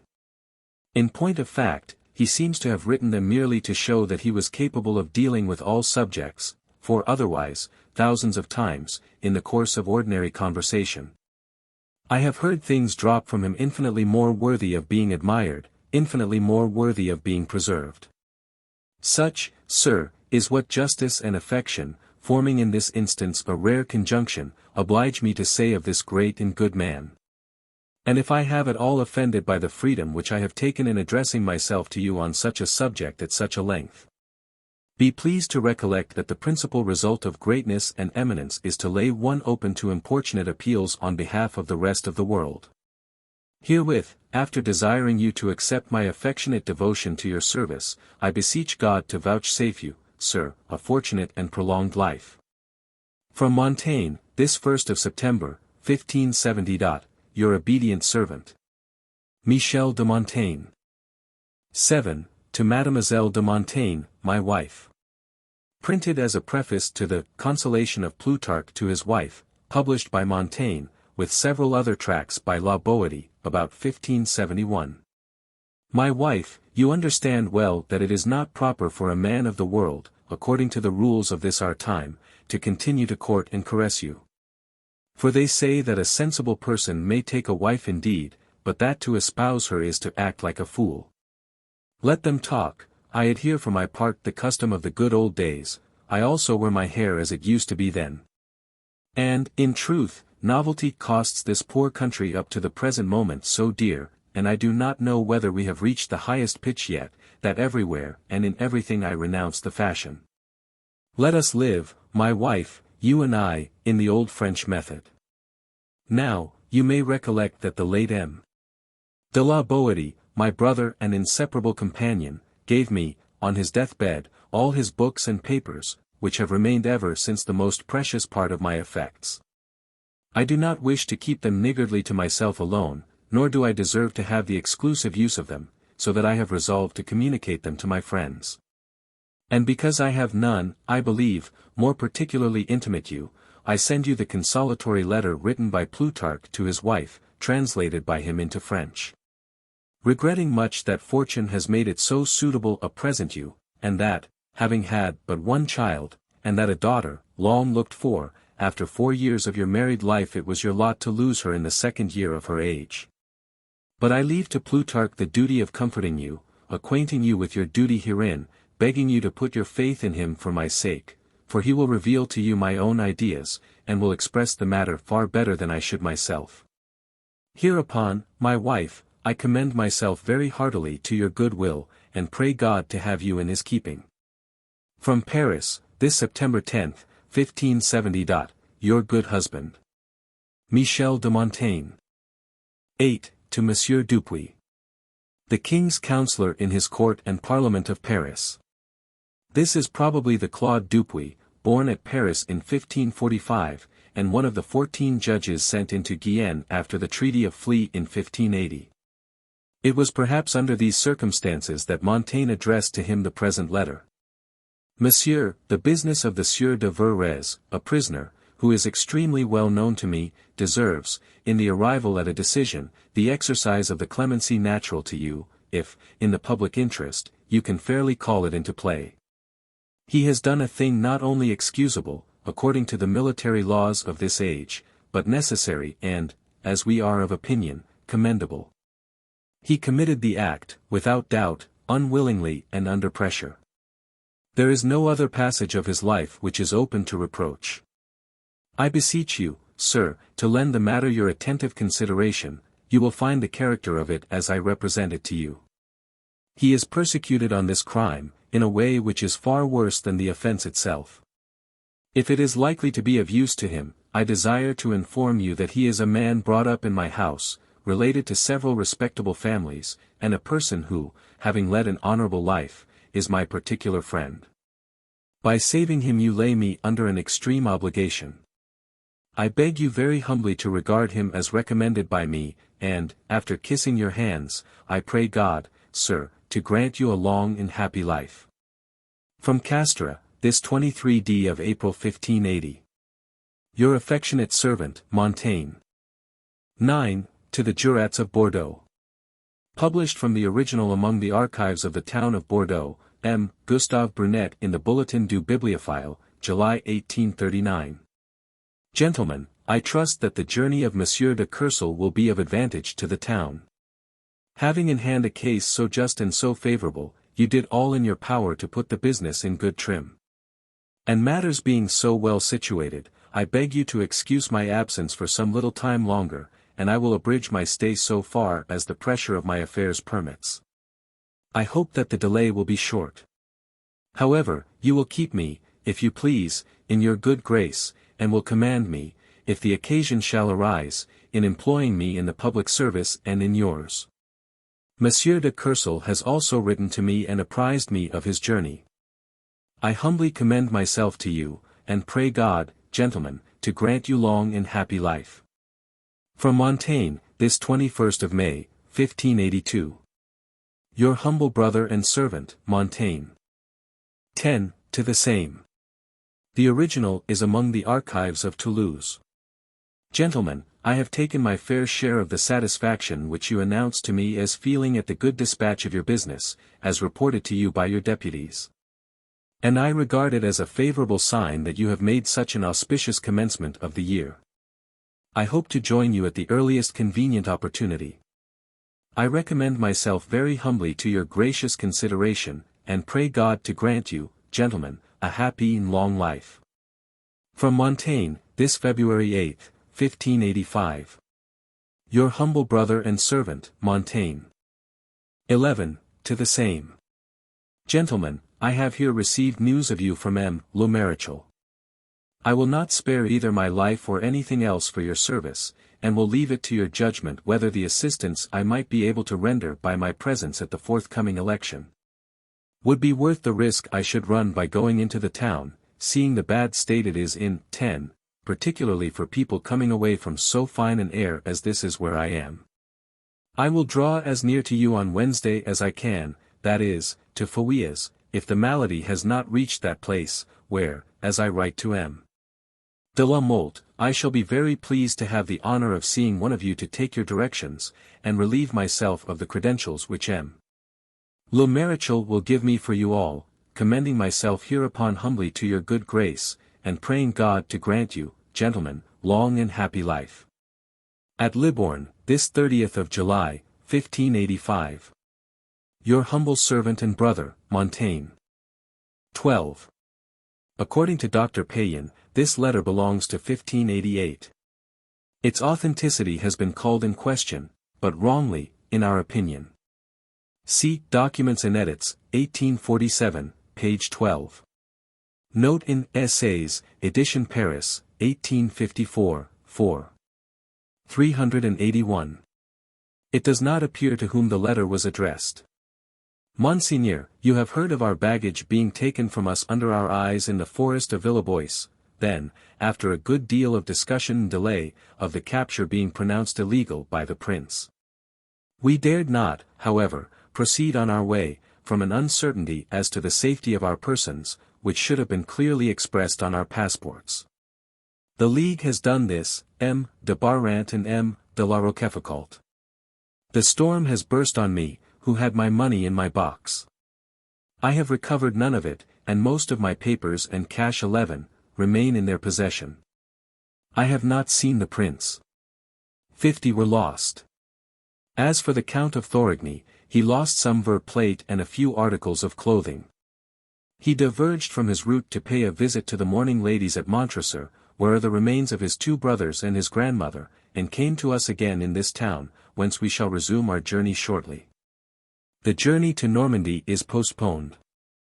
The king has dispatched M. de Bellier and de la Guiche to M. de Guise to summon him to court. We shall be there on Thursday. From Orleans, this 16th of February, in the morning 12. Your very humble servant, Montaigne. 13. To Mademoiselle Paulmier. This letter, at the time of the publication of the Variorum edition of 1854, appears to have been in private hands. See Volume 4. Page 382. Mademoiselle, my friends know that, from the first moment of our acquaintance, I have destined a copy of my book for you, for I feel that you have done it much honor. The courtesy of M. Paulmier would deprive me of the pleasure of giving it to you now, for he has obliged me since a great deal beyond the worth of my book. You will accept it then, if you please, as having been yours before I owed it to you, and will confer on me the favor of loving it, whether for its own sake or for mine, and I will keep my debt to M. Paulmier undischarged, that I may requite him, if I have at some other time the means of serving him. 14. To the King, Henry IV. The original is in the French National Library, in the Dupuy collection. It was first discovered by M. Achille Juvenal, who printed it with a facsimile of the entire autograph, in 1850. St. John gives the date wrongly as the January 1st, 1590. Sire, it is to be above the weight and crowd of your great and important affairs, to know, as you do, how to lend yourself, and attend to small matters in their turn, according to the duty of your royal dignity, which exposes you at all times to every description and degree of person and employment. Yet, that your majesty should have deigned to consider my letter, and direct a reply to be made to it, I prefer to owe, less to your strong understanding, than to your kindness of heart. I have always looked forward to your enjoyment of your present fortune, and you may recollect that, even when I had to make confession of it to my cure, I viewed your successes with satisfaction. Now, with the greater propriety and freedom, I embrace them affectionately. They serve you where you are as positive matters of fact, but they serve us here no less by the fame which they diffuse. The echo carries as much weight as the blow. We should not be able to derive from the justice of your cause such powerful arguments for the maintenance and reduction of your subjects, as we do from the reports of the success of your undertaking. And then I have to assure your Majesty, that the recent changes to your advantage, which you observe hereabouts, the prosperous issue of your proceedings at Dieppe, have opportunely seconded the honest zeal and marvellous prudence of the Marshal de Matignon, from whom I flatter myself that you do not receive day by day accounts of such good and signal services without remembering my assurances and expectations.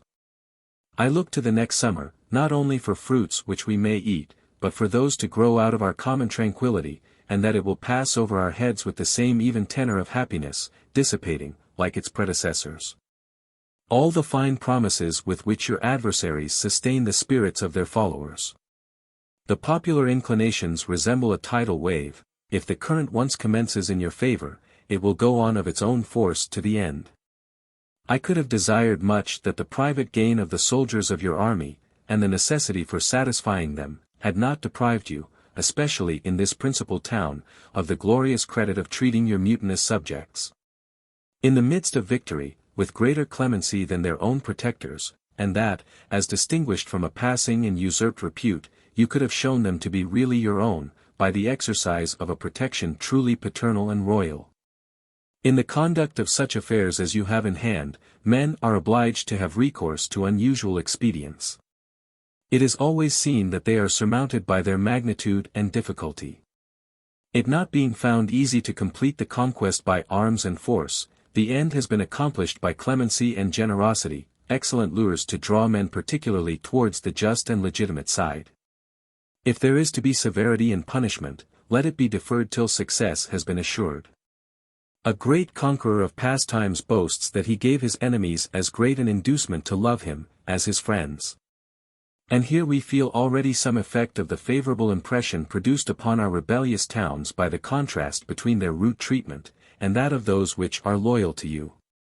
Desiring your Majesty a happiness more tangible and less hazardous, and that you may be beloved rather than feared by your people, and believing that your welfare and theirs are of necessity knit together, I rejoice to think that the progress which you make is one towards more practicable conditions of peace, as well as towards victory. Sire, your letter of the last of November came to my hand only just now, when the time which it pleased you to name for meeting you at Tours had already passed. I take it as a singular favor that you should have deigned to desire a visit from so useless a person, but one who is wholly yours, and more so even by affection than from duty. You have acted very commendably in adapting yourself, in the matter of external forms, to your new fortunes, but the preservation of your old affability and frankness in private intercourse is entitled to an equal share of praise. You have condescended to take thought for my age, no less than for the desire which I have to see you, where you may be at rest from these laborious agitations. Will not that be soon at Paris, sire? And may nothing prevent me from presenting myself there, your very humble and very obedient servant and subject, Montaigne. From Montaigne, this 18th of January, 1590. 15, to the same. This letter is also in the National Collection, among the Dupuy papers. It was first printed in the Journal de l'Instruction Publique, November 4, 1846. Sire, the letter which it pleased your Majesty to write to me on the 20th of July, was not delivered to me till this morning, and found me laid up with a very violent tertian ague. A complaint very common in this part of the country during the last month. Sire, I consider myself greatly honored by the receipt of your commands, and I have not omitted to communicate to the Marshal de Matignon 3 times most emphatically my intention and obligation to proceed to him, and even so far as to indicate the route by which I propose to join him secretly, if he thought proper. Having received no answer, I consider that he has weighed the difficulty and risk of the journey to me. Sire, your Majesty will do me the favor to believe, if you please, that I shall never complain of the expense on occasions where I should not hesitate to devote my life. I have never derived any substantial benefit whatever from the bounty of kings, which I have neither sought nor merited, nor have I had any recompense for the services which I have performed for them, whereof your majesty is in part aware. What I have done for your predecessors I shall do still more readily for you. I am as rich, sire, as I desire to be. When I shall have exhausted my purse in attendance on your majesty at Paris, I will take the liberty to tell you, and then, if you should regard me as worthy of being retained any longer in your suite, you will find me more modest in my claims upon you than the humblest of your officers. Sire, I pray God for your prosperity and health. Your very humble and very obedient servant and subject, Montaigne. From Montaigne, this 2d of September 1590. 16, to the Governor of Guienne. Monseigneur, I have received this morning your letter, which I have communicated to M. de Gourgues, and we have dined together at the house of M.13 of Bordeaux. As to the inconvenience of transporting the money named in your memorandum, you see how difficult a thing it is to provide for, but you may be sure that we shall keep as close a watch over it as possible. I used every exertion to discover the man of whom you spoke. He has not been here, and M. de Bordeaux has shown me a letter in which he mentions that he could not come to see the director of Bordeaux, as he intended, having been informed that you mistrust him. The letter is of the day before yesterday. If I could have found him, I might perhaps have pursued the gentler course, being uncertain of your views.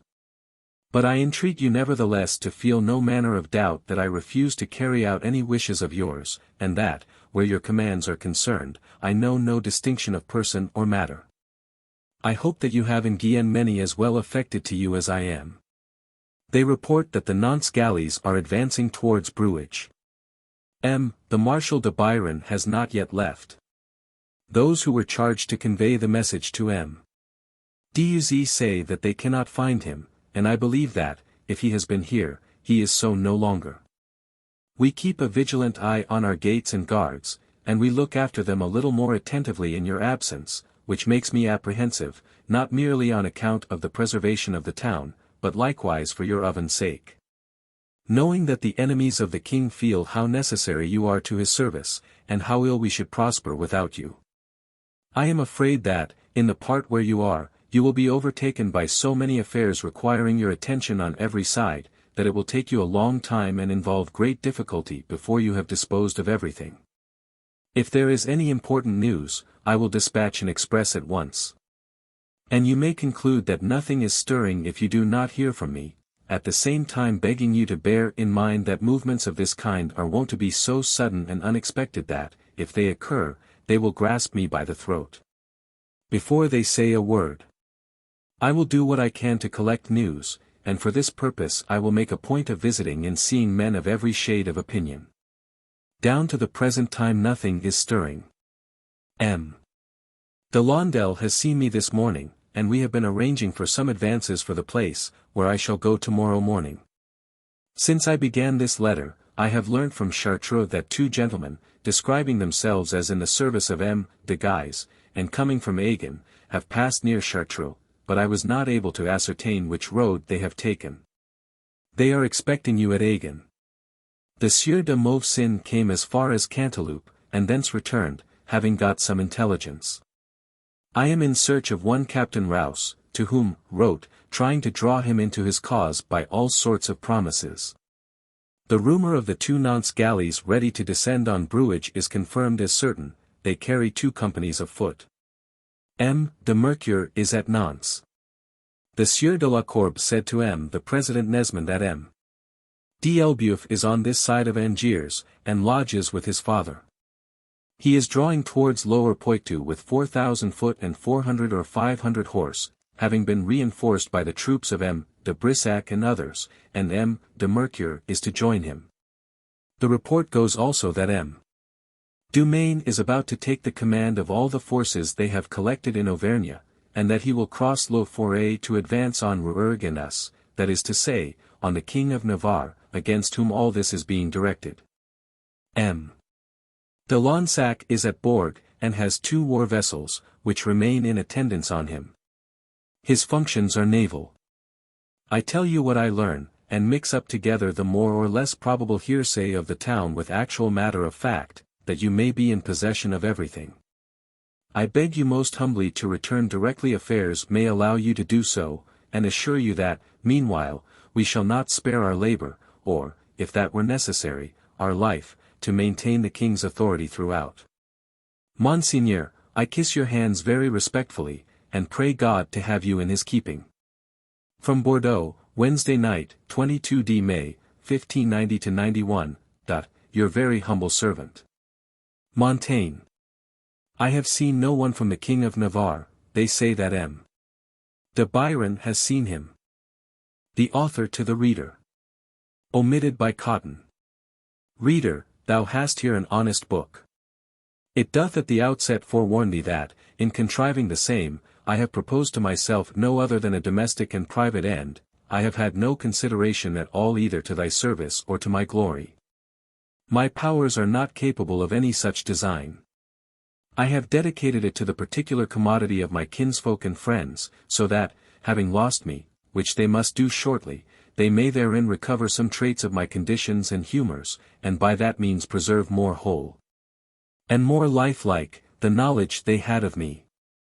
Had my intention been to seek the world's favor, I should surely have adorned myself with borrowed beauties. I desire therein to be viewed as I appear in mine own genuine, simple, and ordinary manner.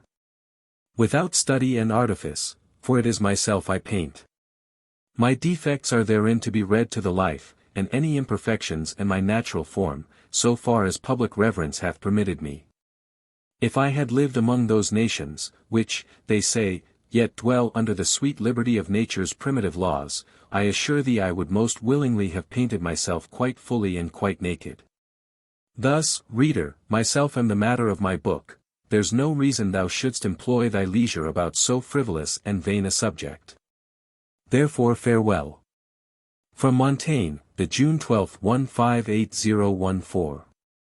From Montaigne, the 1st March 1580.15. Essays, Book 1. Chapter 1. That men by various ways arrive at the same end.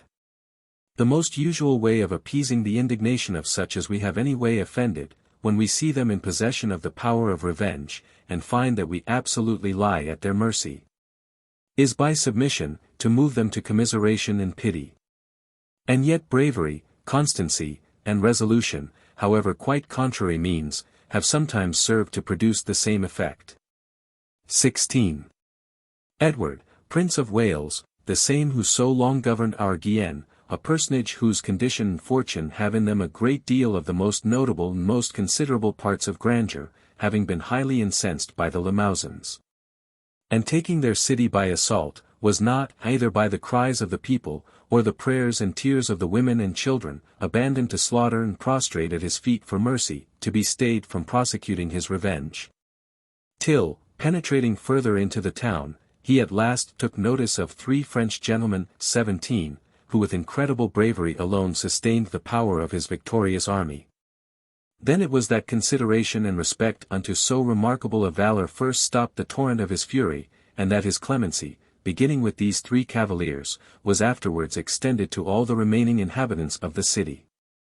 Scanderbeg, Prince of Epirus, pursuing one of his soldiers with purpose to kill him, the soldier, having in vain tried by all the ways of humility and supplication to appease him, resolved, as his last refuge, to face about and await him sword in hand, which behavior of his gave a sudden stop to his captain's fury, who, foreseeing him assume so notable a resolution, received him into grace.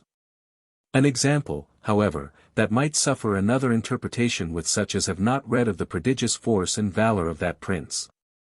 The Emperor Conrad III, having besieged Guelph, Duke of Bavaria 18, would not be prevailed upon, what mean and unmanly satisfactions soever were tendered to him, to condescend to milder conditions than that the ladies and gentlewomen only who were in the town with the Duke might go out without violation of their honor, on foot, and with so much only as they could carry about them.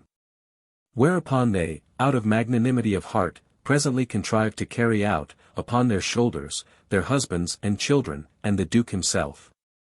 A sight at which the Emperor was so pleased, that, ravished with the generosity of the action, he wept for joy, and immediately extinguishing in his heart the mortal and capital hatred he had conceived against this duke.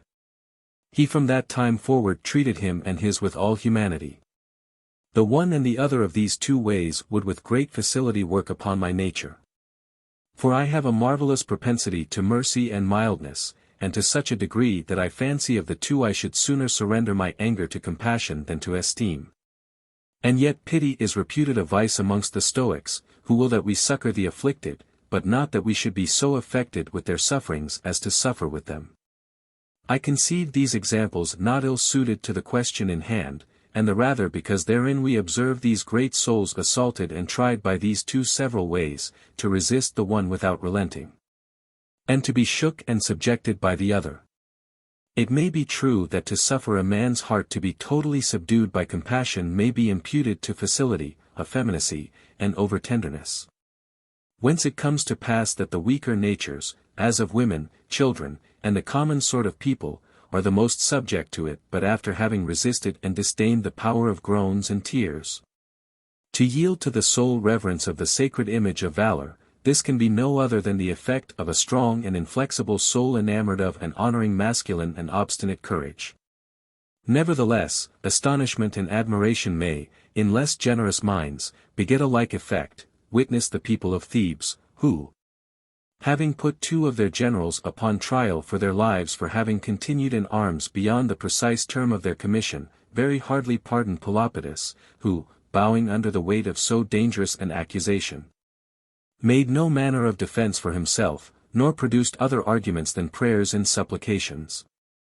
Whereas, on the contrary, Epaminondas, falling to recount magniloquently the exploits he had performed in their service, and, after a haughty and arrogant manner reproaching them with ingratitude and injustice, they had not the heart to proceed any further in his trial, but broke up the court and departed, the whole assembly highly commending the high courage of this personage. 19. Dionysius the elder, after having, by a tedious siege and through exceeding great difficulties, taken the city of Reggio, and in it the governor Phaeton, a very gallant man, who had made so obstinate a defense, was resolved to make him a tragical example of his revenge, in order whereunto he first told him, that he had the day before caused his son and all his kindred to be drowned. To which Phaeton returned no other answer but this, that they were then by one day happier than he. After which, causing him to be stripped, and delivering him into the hands of the tormentors, he was by them not only dragged through the streets of the town, and most ignominiously and cruelly whipped, but moreover vilified with most bitter and contumelious language, yet still he maintained his courage entire all the way, with a strong voice and undaunted countenance proclaiming the honorable and glorious cause of his death. Namely, for that he would not deliver up his country into the hands of a tyrant, at the same time denouncing against him a speedy chastisement from the offended gods. At which Dionysius, reading in his soldiers' looks, that instead of being incensed at the haughty language of this conquered enemy, to the contempt of their captain in his triumph, they were not only struck with admiration of so rare a virtue, but moreover inclined to mutiny, and were even ready to rescue the prisoner out of the hangman's hands, he caused the torturing to cease, and afterwards privately caused him to be thrown into the sea. 20. Man, in good earnest, is a marvellous vain, fickle, and unstable subject, and on whom it is very hard to form any certain and uniform judgment.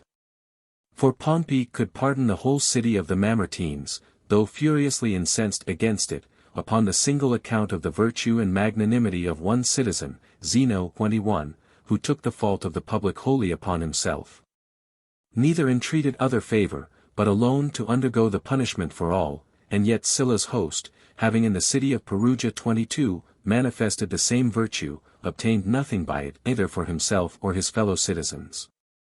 And, directly contrary to my first examples, the bravest of all men, and who was reputed so gracious to all those he overcame, Alexander, having, after many great difficulties, forced the city of Gaza, and, entering, found Batise, who commanded there, and of whose valor in the time of this siege he had most marvellous manifest proof, alone, forsaken by all his soldiers, his armor hacked and hewed to pieces, covered all over with blood and wounds.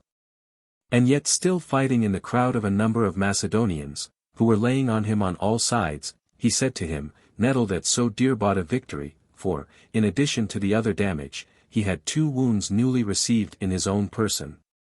Thou shalt not die, Baptiste, as thou dost intend. Be sure thou shalt suffer all the torments that can be inflicted on a captive. To which menace the other returning no other answer, but only a fierce and disdainful look. What, says Alexander, observing his haughty and obstinate silence, is he too stiff to bend a knee? Is he too proud to utter one suppliant word? Truly, I will conquer this silence. And if I cannot force a word from his mouth, I will, at least, extract a groan from his heart. And thereupon converting his anger into fury, presently commanded his heels to be bored through, causing him, alive, to be dragged, mangled, and dismembered at a cart's tail. 23. Was it that the height of courage was so natural and familiar to this conqueror, that because he could not admire, he respected it the less?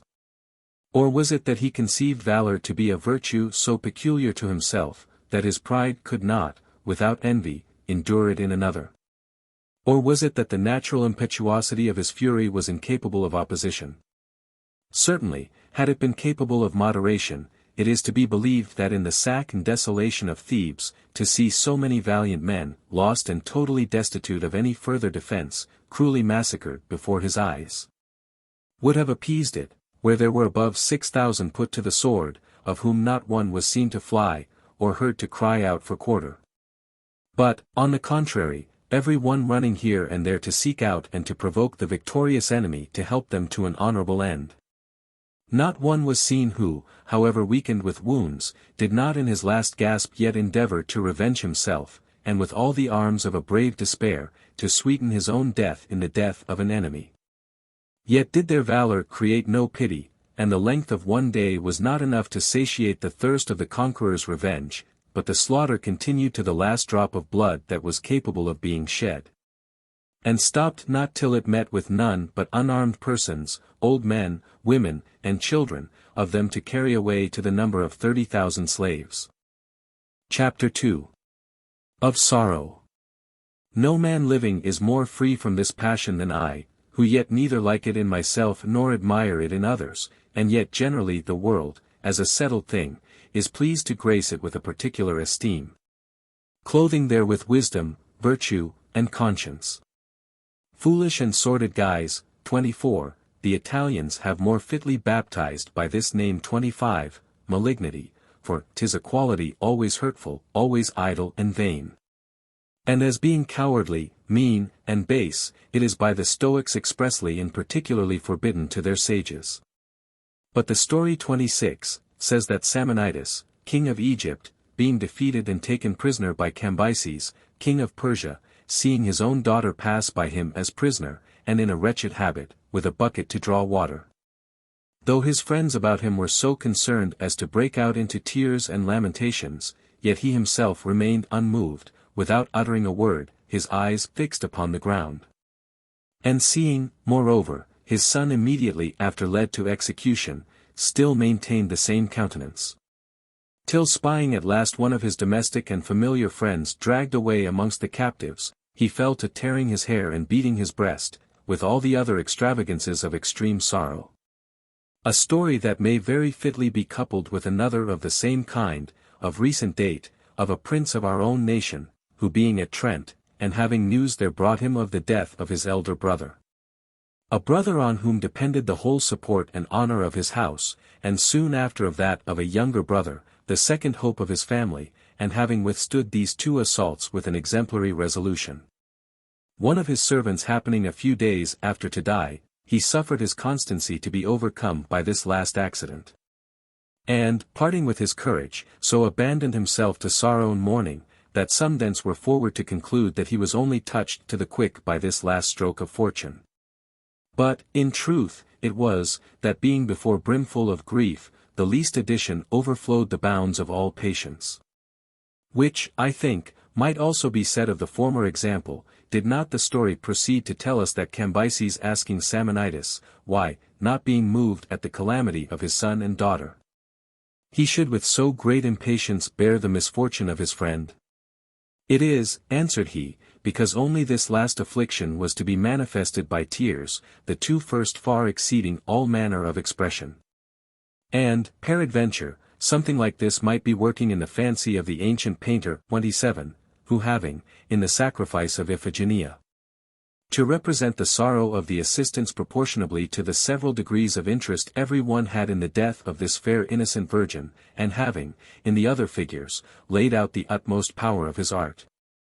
When he came to that of her father, he drew him with a veil over his face, meaning thereby that no kind of countenance was capable of expressing such a degree of sorrow. Which is also the reason why the poets feign the miserable mother, Niobe, having first lost 7 sons, and then afterwards as many daughters, overwhelmed with her losses, to have been at last transformed into a rock. Dirigis malis. Petrified with her misfortunes. 28. Thereby to express that melancholic, dumb, and deaf stupefaction, which benumbs all our faculties, when oppressed with accidents greater than we are able to bear. And, indeed, the violence and impression of an excessive grief must of necessity astonish the soul, and wholly deprive her of her ordinary functions, as it happens to every one of us, who, upon any sudden alarm of very ill news, find ourselves surprised, stupefied, and in a manner deprived of all power of motion, so that the soul, beginning to vent itself in tears and lamentations, seems to free and disengage itself from the sudden oppression, and to have obtained some room to work itself out at greater liberty. E via vix tandem voci laxata dolor est. And at length and with difficulty is a passage opened by grief for utterance. 29. In the war that Ferdinand made upon the widow of King John of Hungary, about Buda, a man-at-arms was particularly taken notice of by every one for his singular gallant behavior in a certain encounter. And, unknown, highly commended, and lamented, being left dead upon the place, but by none so much as by Raciac, a German lord, who was infinitely enamored of so rare a valor. The body being brought off, and the count, with the common curiosity coming to view it, the armor was no sooner taken off but he immediately knew him to be his own son, a thing that added a second blow to the compassion of all the beholders. Only he, without uttering a word, or turning away his eyes from the woeful object, stood fixedly contemplating the body of his son, till the vehemency of sorrow having overcome his vital spirits, made him sink down stone-dead to the ground. Chi può dar com egli arde, in piccol fuoco. He who can say how he burns with love, has little fire. 30. Say the innamorados, when they would represent an insupportable passion. Misero quat omniis. Irripit sensus mihi, nam simul tii. Lesbia, aspexi, nihil est super me. Quat loquare mens. Lingua sed torpet, tenuis sub artis. Flamma diminat, sonatus swapt. Tintinent oras, gemina tegunter. Lumina noct. Love deprives me of all my faculties, Lesbia, when once in thy presence, I have not left the power to tell my distracting passion, my tongue becomes torpid, a subtle flame creeps through my veins, my ears tingle in deafness. My eyes are veiled with darkness. 31. Neither is it in the height and greatest fury of the fit that we are in a condition to pour out our complaints or our amorous persuasions, the soul being at that time overburdened, and laboring with profound thoughts. And the body dejected and languishing with desire. And thence it is that sometimes proceed those accidental impotencies that so unseasonably surprise the lover, and that frigidity which by the force of an immoderate ardor seizes him even in the very lap of fruition. 32. For all passions that suffer themselves to be relished and digested are but moderate. Curi leaves loquuntur, ingenti stupunt. Light griefs can speak, deep sorrows are dumb. 33. A surprise of unexpected joy does likewise often produce the same effect. Ut me conspexit venientem, iti Troja circum. Arma a mens vidit, magnis exterita monstris. Dirigit visu in medio, calor ossa reliquit. Labitur. Iti longo vix tandem tempori fader. When she beheld me advancing, and saw, with stupefaction, the Trojan arms around me, terrified with so great a prodigy, she fainted away at the very sight, vital warmth forsook her limbs, she sinks down, and, after a long interval, with difficulty speaks. 34. Besides the examples of the Roman lady, who died for joy to see her son safe returned from the defeat of Cannae, and of Sophocles and of Dionysius the tyrant 35, who died of joy. And of Thalna, who died in Corsica, reading news of the honors the Roman Senate had decreed in his favor, we have, moreover, one in our time, of Pope Leo X. Who upon news of the taking of Milan, a thing he had so ardently desired, was rapt with so sudden an excess of joy that he immediately fell into a fever and died. 36. And for a more notable testimony of the imbecility of human nature, it is recorded by the ancients 37, that Diodorus the dialectician died upon the spot, out of an extreme passion of shame, for not having been able in his own school, and in the presence of a great auditory, to disengage himself from a nice argument that was propounded to him. I, for my part, am very little subject to these violent passions, I am naturally of a stubborn apprehension, which also, by reasoning, I every day harden and fortify. Chapter 3. That our affections carry themselves beyond us. Such as accuse mankind of the folly of gaping after future things, and advise us to make our benefit of those which are present, and to set up our rest upon them. As having no grasp upon that which is to come, even less than that which we have upon what is past, have hit upon the most universal of human errors, if that may be called an error to which nature herself has disposed us. In order to the continuation of her own work, prepossessing us, amongst several others, with this deceiving imagination, as being more jealous of our action than afraid of our knowledge. We are never present with, but always beyond ourselves, fear, desire, hope, still push us on towards the future, depriving us, in the meantime, of the sense and consideration of that which is to amuse us with the thought of what shall be, even when we shall be no more. 38. Calamitosus est animus futuri auxius. The mind anxious about the future is unhappy. 39. We find this great precept often repeated in Plato, do thine own work, and know thyself. Of which two parts, both the one and the other generally, comprehend our whole duty, and do each of them in like manner involve the other. For who will do his own work aright will find that his first lesson is to know what he is, and that which is proper to himself. And who rightly understands himself will never mistake another man's work for his own, but will love and improve himself above all other things, will refuse superfluous employments, and reject all unprofitable thoughts and propositions. As folly, on the one side, though it should enjoy all it desire, would notwithstanding never be content, so, on the other, wisdom, acquiescing in the present, is never dissatisfied with itself. 40. Epicurus dispenses his sages from all foresight and care of the future. Amongst those laws that relate to the dead, I look upon that to be very sound by which the actions of princes are to be examined after their decease. 41. They are equals with, if not masters of the laws, and, therefore, what justice could not inflict upon their persons. 'Tis but reason should be executed upon their reputations and the estates of their successors, things that we often value above life itself.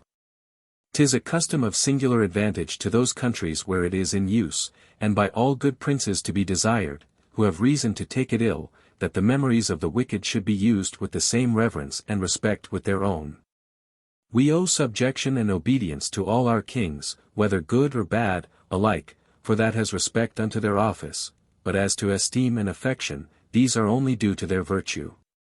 Let us grant to political government to endure them with patience, however unworthy, to conceal their vices, and to assist them with our recommendation in their indifferent actions, whilst their authority stands in need of our support. But, the relation of prince and subject being once at an end, there is no reason we should deny the expression of our real opinions to our own liberty and common justice. And especially to interdict to good subjects the glory of having reverently and faithfully served a prince, whose imperfections were to them so well known. This were to deprive posterity of a useful example. And such as, out of respect to some private obligation, unjustly espouse and vindicate the memory of a faulty prince, do private right at the expense of public justice. Livy does very truly say, 42, that the language of men bred up in courts is always full of vain ostentation and false testimony, every one indifferently magnifying his own master, and stretching his commendation to the utmost extent of virtue and sovereign grandeur. Some may condemn the freedom of those two soldiers who so roundly answered Nero to his beard, the one being asked by him why he bore him ill will. I loved thee, answered he, whilst thou wert worthy of it, but since thou art become a parricide, an incendiary, a player, and a coachman, I hate thee as thou dost deserve. And the other, why he should attempt to kill him? Because, said he, I could think of no other remedy against thy perpetual mischiefs. 43. But the public and universal testimonies that were given of him after his death, and so will be to all posterity, both of him and all other wicked princes like him, of his tyrannies and abominable deportment, who, of a sound judgment, can reprove them? I am scandalized, that in so sacred a government as that of the Lacedaemonians there should be mixed so hypocritical a ceremony at the interment of their kings, where all their confederates and neighbors, and all sorts and degrees of men and women, as well as their slaves, cut and slashed their foreheads in token of sorrow, repeating in their cries and lamentations that that king, let him have been as wicked as the devil, was the best that ever they had. 44. By this means attributing to his quality the praise that only belongs to merit, and that of right is due to supreme desert, though lodged in the lowest and most inferior subject. Aristotle, who will still have a hand in everything, makes a query upon the saying of Solon, that none can be said to be happy until he is dead, whether, then, he who has lived and died according to his heart's desire, if he have left an ill repute behind him, and that his posterity be miserable, can be said to be happy. Whilst we have life and motion, we convey ourselves by fancy and preoccupation, whither and to what we please. But once out of being, we have no more any manner of communication with that which is, and it had therefore been better said by Solon that man is never happy, because never so, till he is no more. Quisquam vix redicitus e vita esse talit, eti icet. Sed facit esse sui quid dam super insius ipsi, nec removet satis a projecto corpori sisi, e vindicat. Scarcely one man can, even in dying, wholly detach himself from the idea of life. In his ignorance he must needs imagine that there is in him something that survives him, and cannot sufficiently separate or emancipate himself from his remains. 45. Bertrand de Guesclin, dying at the siege of the castle of Rancon, near unto Puy, in Auvergne, the besieged were afterwards, upon surrender, enjoined to lay down the keys of the place upon the corpse of the dead general. Bartolomeo di Alviano, the Venetian general, happening to die in the service of the Republic in Brescia, and his corpse being to be carried through the territory of Verona, an enemy's country. Most of the army were inclined to demand safe conduct from the Veronese. But Theodoro Trivulzio opposed the motion, rather choosing to make his way by force of arms, and to run the hazard of a battle, saying it was by no means fit that he who in his life was never afraid of his enemies should seem to apprehend them when he was dead. In truth, in affairs of the same nature, by the Greek laws, he who made suit to an enemy for a body to give it burial renounced his victory, and had no more right to erect a trophy, and he to whom such suit was made was reputed victor. By this means it was that Nicias lost the advantage he had visibly obtained over the Corinthians, and that Agesilaus, on the contrary, assured that which he had before very doubtfully gained over the Boeotians. 46. These things might appear strange, had it not been a general practice in all ages not only to extend the concern of ourselves beyond this life, but, moreover, to fancy that the favor of heaven does not only very often accompany us to the grave, but has also, even after life, a concern for our ashes, of which there are so many ancient examples, to say nothing of those of our own observation, that it is not necessary I should longer insist upon it. Edward I, King of England, having in the long wars betwixt him and Robert, King of Scotland, had experience of how great importance his own immediate presence was to the success of his affairs. Having ever been victorious in whatever he undertook in his own person, when he came to die, bound his son in a solemn oath that, so soon as he should be dead he should boil his body till the flesh parted from the bones, and bury the flesh, reserving the bones to carry continually with him in his army, so often as he should be obliged to go against the Scots, as if destiny had inevitably attached victory, even to his remains. John Ziska, the same who, to vindication of Wycliffe's heresies, troubled the Bohemian state, left order that they should flay him after his death, and of his skin make a drum to carry in the war against his enemies, fancying it would contribute to the continuation of the successes he had always obtained in the wars against them. In like manner certain of the Indians, in their battles with the Spaniards, carried with them the bones of one of their captains, in consideration of the victories they had formerly obtained under his conduct. And other people of the same New World carry about with them, in their wars, the relics of valiant men who have died in battle, to incite their courage and advance their fortune. Of which examples the first reserve nothing for the tomb but the reputation they have acquired by their former achievements, but these attribute to them a certain present and active power. The preceding of Captain Bayard is of a better composition, who finding himself wounded to death with an harquebus shot, and being importuned to retire out of the fight, made answer that he would not begin at the last gasp to turn his back to the enemy, and accordingly still fought on, till feeling himself too faint and no longer able to sit on his horse, he commanded his steward to set him down at the foot of a tree, but so that he might die with his face towards the enemy, which he did. I must yet add another example, equally remarkable for the present consideration with any of the former. The Emperor Maximilian, great-grandfather to the now King Philip, 47, was a prince endowed throughout with great and extraordinary qualities, and amongst the rest with a singular beauty of person, but had withal a humour very contrary to that of other princes, who for the dispatch of their most important affairs convert their close stool into a chair of state, which was, that he would never permit any of his bedchamber, how familiar soever, to see him in that posture, and would steal aside to make water as religiously as a virgin, shy to discover to his physician or any other whomsoever those parts that we are accustomed to conceal.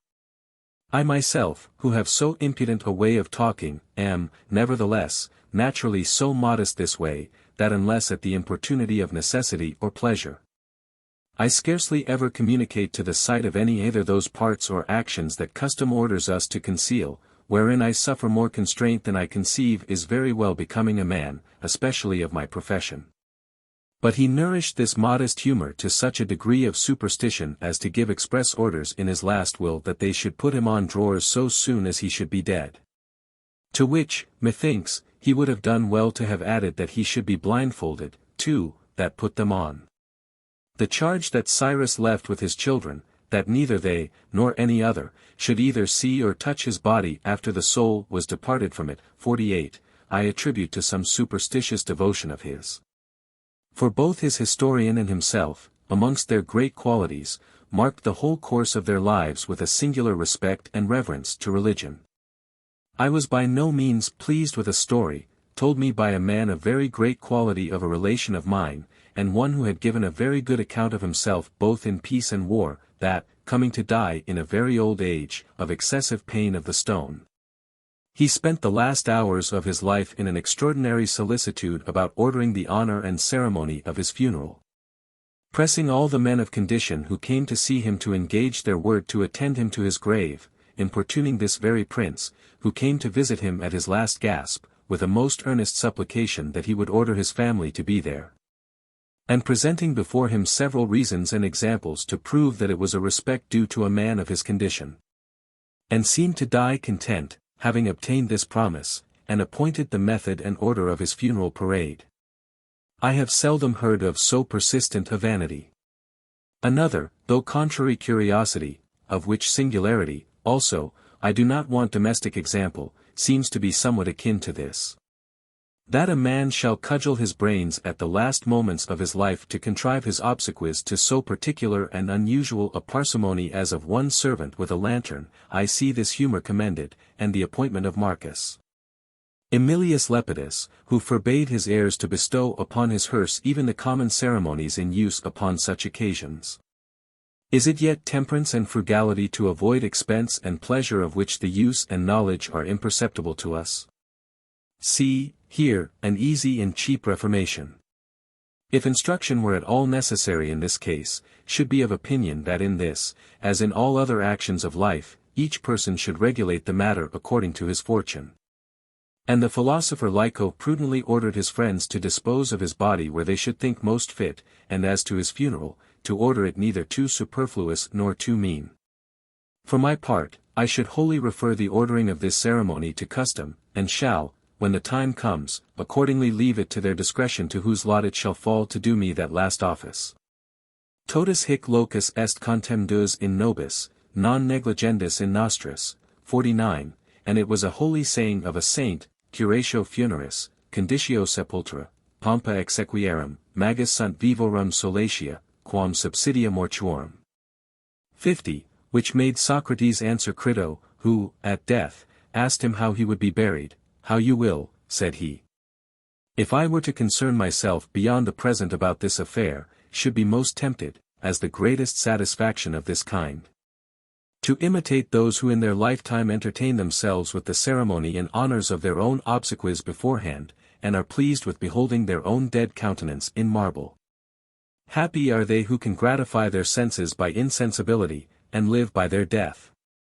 I am ready to conceive an implacable hatred against all popular domination, though I think it the most natural and equitable of all, so oft as I call to mind the inhuman injustice of the people of Athens, who, without remission, or once vouchsafing to hear what they had to say for themselves, put to death their brave captains newly returned triumphant from a naval victory they had obtained over the Lacedaemonians near the Arginusian Isles. The most bloody and obstinate engagement that ever the Greeks fought at sea. Because, after the victory, they followed up the blow and pursued the advantages presented to them by the rule of war, rather than stay to gather up and bury their dead. And the execution is yet rendered more odious by the behavior of Diomedon, who, being one of the condemned, and a man of most eminent virtue, political and military, after having heard the sentence, advancing to speak. No audience till then having been allowed, instead of laying before them his own cause, or the impiety of so cruel a sentence, only expressed a solicitude for his judge's preservation, beseeching the gods to convert this sentence to their good. And praying that, for neglecting to fulfill the vows which he and his companions had made, with which he also acquainted them, in acknowledgment of so glorious a success, they might not draw down the indignation of the gods upon them. And so without more words went courageously to his death. Fortune, a few years after, punished them in the same kind. For Chabrias, captain general of their naval forces, having got the better of Paulus, admiral of Sparta, at the Isle of Naxos, totally lost the fruits of his victory, one of very great importance to their affairs. In order not to incur the danger of this example, and so that he should not lose a few bodies of his dead friends that were floating in the sea, gave opportunity to a world of living enemies to sail away in safety. Who afterwards made them pay dear for this unseasonable superstition. Queries, quo jaceus, post obitum, loco? Quo non not adjacent? The care of death, the place of sepulture, the pomps of obsequies, are rather consolations to the living than succors to the dead. 51. This other restores the sense of repose to a body without a soul. Nec sepulchrum, quo recipiator, habet, portum corporis, ubi, remisa human, vita, corpus requiescat a malice. Nor let him have a sepulchre wherein he may be received, a haven for his body, where, life being gone, that body may rest from its woes. 52. As nature demonstrates to us that several dead things retain yet an occult relation to life. Wine changes its flavor and complexion in cellars, according to the changes and seasons of the vine from whence it came. And the flesh of venison alters its condition in the powdering tub, and its taste according to the laws of the living flesh of its kind, as it is said. Chapter 4. That the soul expends its passions upon false objects, where the true are wanting. A gentleman of my country, marvellously tormented with the gout, being importuned by his physicians totally to abstain from all manner of salt meats, was wont pleasantly to reply, that in the extremity of his fits he must needs have something to quarrel with, and that railing at and cursing, one while the Bologna sausages, and another the dried tongues and the hams, was some mitigation to his pain. But, in good earnest, as the arm when it is advanced to strike, if it miss the blow, and goes by the wind, it pains us. And as also, that, to make a pleasant prospect, the sight should not be lost and dilated in vague air, but have some bound and object to limit and circumscribe it at a reasonable distance. Ventus ut emittit vires, nisi rob ordensa, occurrant sylvae, spatio diffusus in me. As the wind loses its force diffused in void space, unless it in its strength encounters the thick wood. 53. So it seems that the soul, being transported and discomposed, turns its violence upon itself, if not supplied with something to oppose it, and therefore always requires an object at which to aim, and whereon to act. Plutarch says of those who are delighted with little dogs and monkeys, that the amorous part that is in us, for want of a legitimate object, rather than lie idle, does after that manner forge and create one false and frivolous. And we see that the soul, in its passions, inclines rather to deceive itself, by creating a false and fantastical a subject, even contrary to its own belief, than not to have something to work upon. After this manner brute beasts direct their fury to fall upon the stone or weapon that has hurt them, and with their teeth even execute revenge upon themselves for the injury they have received from another. Panones haud litter. Post ictum severe ursa, tue jaculum parva libes amantavit habina, se rotat in vulnus, taluncae rada receptum impedit, et secum fugientum circuit has tam. So the she-bear, fiercer after the blow from the Libyan's thong, hurled dart, turns round upon the wound, and attacking the received spear, twists it, as she flies. 54. What causes of the misadventures that befall us do we not invent? What is it that we do not lay the fault to, right or wrong, that we may have something to quarrel with? It is not those beautiful tresses you tear, nor is it the white bosom that in your anger you so unmercifully beat, that with an unlucky bullet have slain your beloved brother. Quarrel with something else. Livy, speaking of the Roman army in Spain, says that for the loss of the two brothers, their great captains, flir omnes repent, edi offenser capita. All at once wept and tore their hair. 55. 'Tis a common practice. And the philosopher Bion said pleasantly of the king, who by handsful pulled his hair off his head for sorrow, does this man think that baldness is a remedy for grief? 56. Who has not seen peevish gamesters chew and swallow the cards, and swallow the dice, in revenge for the loss of their money? Xerxes whipped the sea, and wrote a challenge to Mount Athos. Cyrus employed a whole army several days at work, to revenge himself of the river Gindus, for the fright it had put him into in passing over it, and Caligula demolished a very beautiful palace for the pleasure his mother had once enjoyed there. 57. I remember there was a story current, when I was a boy, that one of our neighboring kings 58 having received a blow from the hand of God, swore he would be revenged, and in order to it, made proclamation that for 10 years to come no one should pray to him, or so much as mention him throughout his dominions, or, so far as his authority went, believe in him. By which they meant to paint not so much the folly as the vainglory of the nation of which this tale was told. They are vices that always go together, but in truth such actions as these have in them still more of presumption than want of wit. Augustus Caesar, having been tossed with a tempest at sea, fell to defying Neptune, and in the pomp of the Circensian games, to be revenged, deposed his statue from the place it had amongst the other deities. Wherein he was still less excusable than the former, and less than he was afterwards when, having lost a battle under Quintilius Varus in Germany, in rage and despair he went running his head against the wall, crying out, O Varus! Give me back my legions, for these exceed all folly, forasmuch as impiety is joined therewith, invading God himself, or at least fortune, as if she had ears that were subject to our batteries. Like the Thracians, who when it thunders or lightens, fall to shooting against heaven with Titanian vengeance, as if by flights of arrows they intended to bring God to reason. Though the ancient poet in Plutarch tells us, Point nese fo curusser aux affairs Illinois lur chalt de touts nos scholars. We must not trouble the gods with our affairs, they take no heed of our angers and disputes. 59. But we can never enough decry the disorderly sallies of our minds. Chapter 5.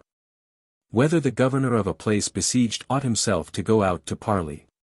Quintus Marcius, the Roman legate in the war against Perseus, king of Macedon, to gain time wherein to reinforce his army, set on foot some overtures of accommodation. With which the king being lulled asleep, concluded a truce for some days, by this means giving his enemy opportunity and leisure to recruit his forces, which was afterwards the occasion of the king's final ruin. Yet the elder senators, mindful of their forefathers' manners, condemned this proceeding as degenerating from their ancient practice, which, they said, was to fight by valor, and not by artifice, surprises, and night encounters. Neither by pretended flight nor unexpected rallies to overcome their enemies, never making war till having first proclaimed it, and very often assigned both the hour and place of battle. Out of this generous principle it was that they delivered up to Pyrrhus his treacherous physician, and to the Etrurians their disloyal schoolmaster. This was, indeed, a procedure truly Roman, and nothing allied to the Grecian subtlety, nor to the Punic cunning, where it was reputed a victory of less glory to overcome by force than by fraud. Deceit may serve for a need, but he only confesses himself overcome who knows he is neither subdued by policy nor misadventure, but by dint of valor, man to man, in a fair and just war. It very well appears, by the discourse of these good old senators, that this fine sentence was not yet received amongst them. Dolus, and virtus, cas in host requirat? What matters whether by valor or by stratagem we overcome the enemy? 60. The Achaeans, says Polybius, abhorred all manner of double-dealing in war, not reputing it a victory unless where the courage of the enemy was fairly subdued. Eam vir sanctus edi sapiens siet verum esse victoriam, quae salva fide et integra dignitate parabiter. 61 says another. Vossen velit, and me, regner hera, quid ferat, fers virtud experiamur. Whether you or I shall rule, or what shall happen, let us determine by valor. 62. In the kingdom of Ternate, amongst those nations which we so broadly call barbarians, they have a custom never to commence war, till it be first proclaimed. Adding withal an ample declaration of what means they have to do it with what and how many men, what ammunitions, and what, both offensive and defensive, arms.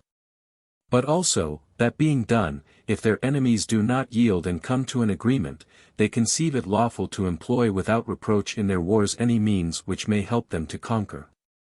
The ancient Florentines were so far from seeking to obtain any advantage over their enemies by surprise, that they always gave them a month's warning before they drew their army into the field. By the continual tolling of a bell they called Martinella. 63. For what concerns ourselves, who are not so scrupulous in this affair, and who attribute the honor of the war to him who has the profit of it, and who after Lysander say, where the lion's skin is too short, we must eke it out with a bit from that of a fox. The most usual occasions of surprise are derived from this practice, and we hold that there are no moments wherein a chief ought to be more circumspect, and to have his eye so much at watch, as those of parleys and treaties of accommodation. And it is, therefore, become a general rule amongst the martial men of these latter times, that a governor of a place never ought, in a time of siege, to go out to parley. It was for this that in our fathers' days the Seigneurs de Montmort and de Elasigny, defending Moussen against the Count of Nassau, were so highly censured. But yet, as to this, it would be excusable in that governor who, going out, should, notwithstanding, do it in such manner that the safety and advantage should be on his side. As Count Guido di Rainone did at Reggio, if we are to believe Du Bellay, for Guicciardini says it was he himself, when the Seigneur de Eliscut approached to parley, who stepped so little away from his fort. That a disorder happening in the interim of parley, not only Monsieur de Eliscut and his party who were advanced with him, found themselves by much the weaker, insomuch that Alessandro Travoltio was there slain, but he himself followed the Count, and, relying upon his honor, to secure himself from the danger of the shot within the walls of the town. Eumenes, being shut up in the city of Nora by Antigonus, and by him importuned to come out to speak with him, as he sent him word it was fit he should to a greater man than himself, and one who had now an advantage over him, returned this noble answer. Tell him, said he, that I shall never think any man greater than myself whilst I have my sword in my hand, and would not consent to come out to him till first, according to his own demand. Antigonus had delivered him his own nephew Ptolemaeus in hostage. And yet some have done very well in going out in person to Parley, on the word of the assailant, witness Henry de Vaux, a cavalier of Champagne, who being besieged by the English in the castle of Commercy, and Bartholomew de Brune, who commanded at the leaguer, having so sapped the greatest part of the castle without, that nothing remained but setting fire to the props to bury the besieged under the ruins. He requested the said Henry to come out to speak with him for his own good, which he did with 3 more in company. And, his ruin being made apparent to him, he conceived himself singularly obliged to his enemy, to whose discretion he and his garrison surrendered themselves. And fire being presently applied to the mine, the props no sooner began to fail, but the castle was immediately blown up from its foundations, no one stone being left upon another. I could, and do, with great facility, rely upon the faith of another. But I should very unwillingly do it in such a case, as it should thereby be judged that it was rather an effect of my despair and want of courage than voluntarily and out of confidence and security in the faith of him with whom I had to do. Chapter 6. That the hour of parley dangerous. I saw, notwithstanding, lately at Muscadin, a place not far from my house, that those who were driven out thence by our army, and others of their party, highly complained of treachery. For that during a treaty of accommodation, and in the very interim that their deputies were treating, they were surprised and cut to pieces, a thing that, peradventure, in another age, might have had some colour of foul play. But, as I have just said, the practice of arms in these days is quite another thing, and there is now no confidence in an enemy excusable till the treaty is finally sealed.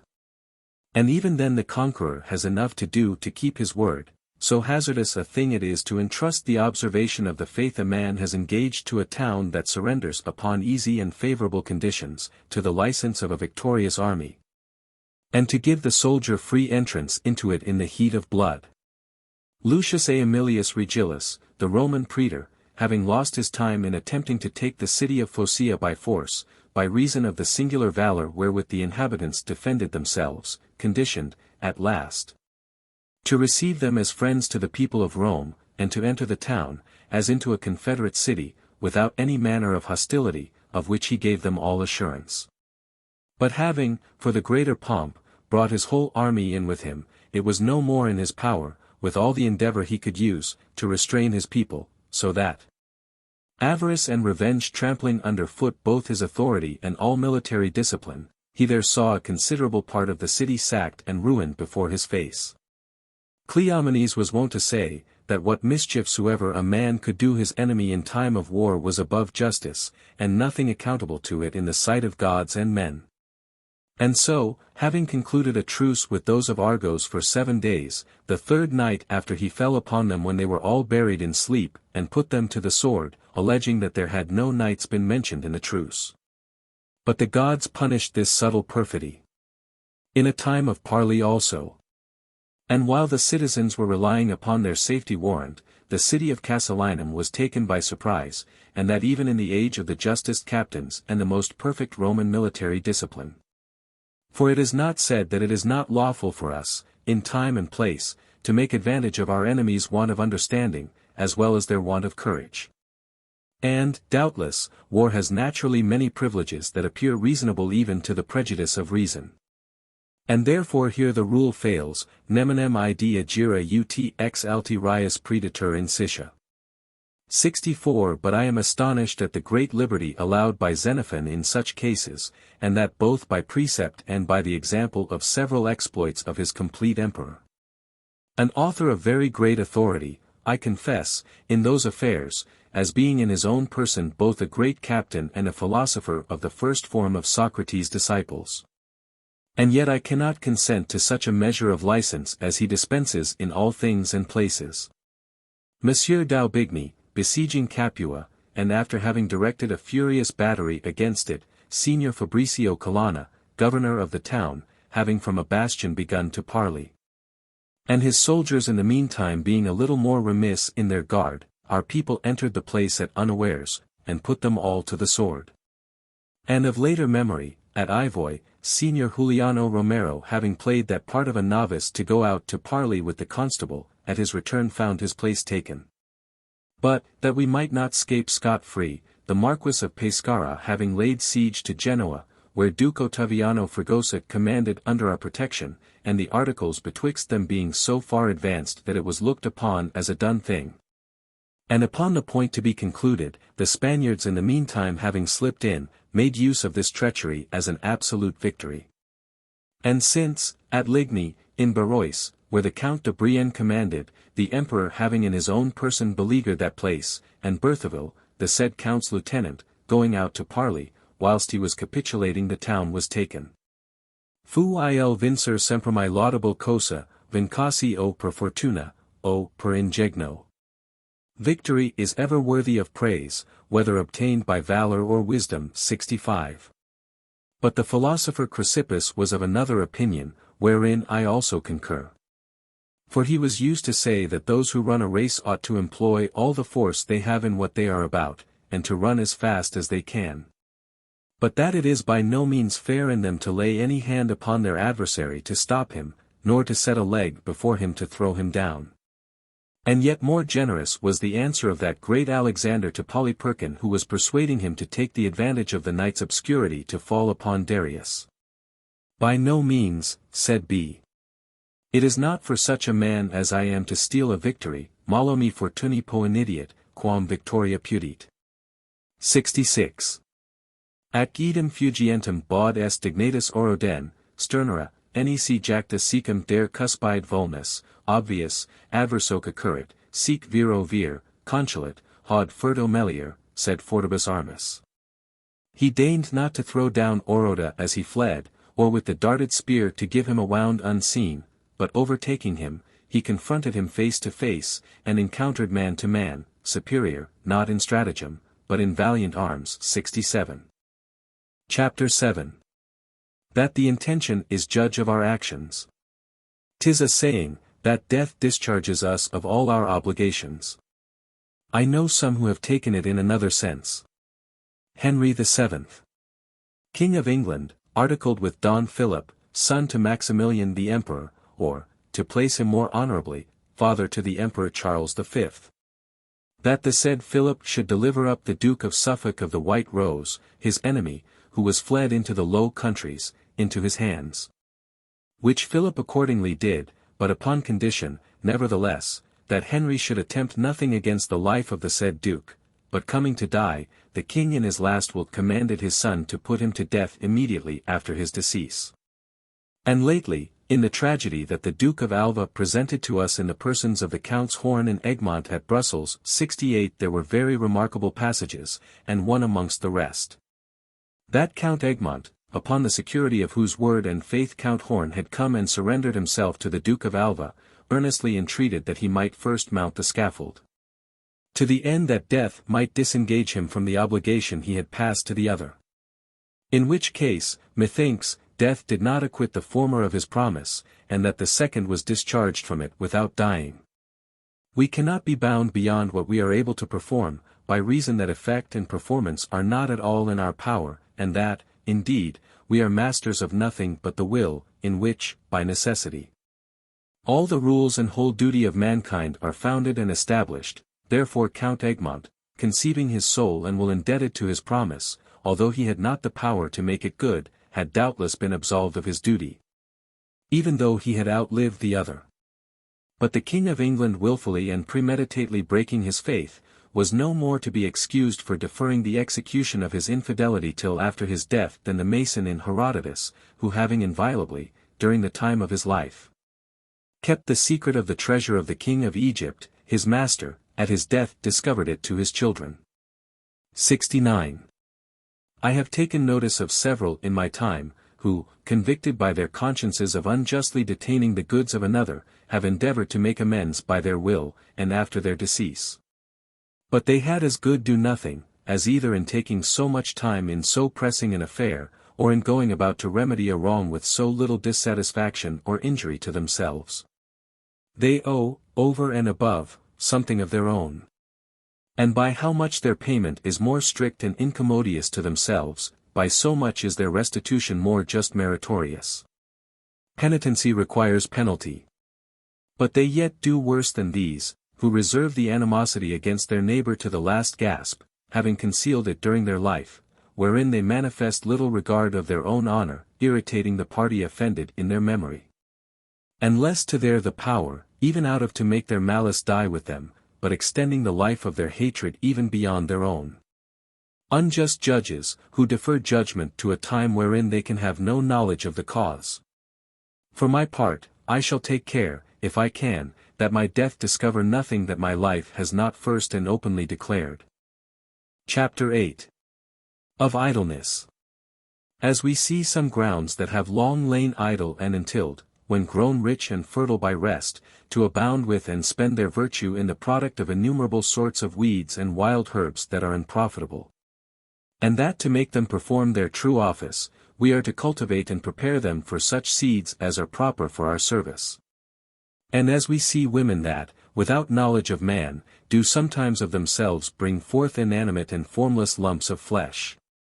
But that to cause a natural and perfect generation they are to be husbanded with another kind of seed, even so it is with minds, which if not applied to some certain study that may fix and restrain them, run into 1,000 extravagances. Eternally roving here and there in the vague expanse of the imagination. Sicut aqua tremulum labris ubi lumina hinis, sol repercussum, aut radiantis imagine luni, omnia prevalitat late loca. Janque sub auras irrigitor, sumique ferit laquiaria tecti. As when in brazen vats of water the trembling beams of light, reflected from the sun, or from the image of the radiant moon, swiftly float over every place around, and now are darted up on high, and strike the ceilings of the upmost roof. 70. In which wild agitation there is no folly, nor idle fancy they do not light upon. Volo egri somnia, vani, fingunter species. As a sick man's dreams, creating vain phantasms.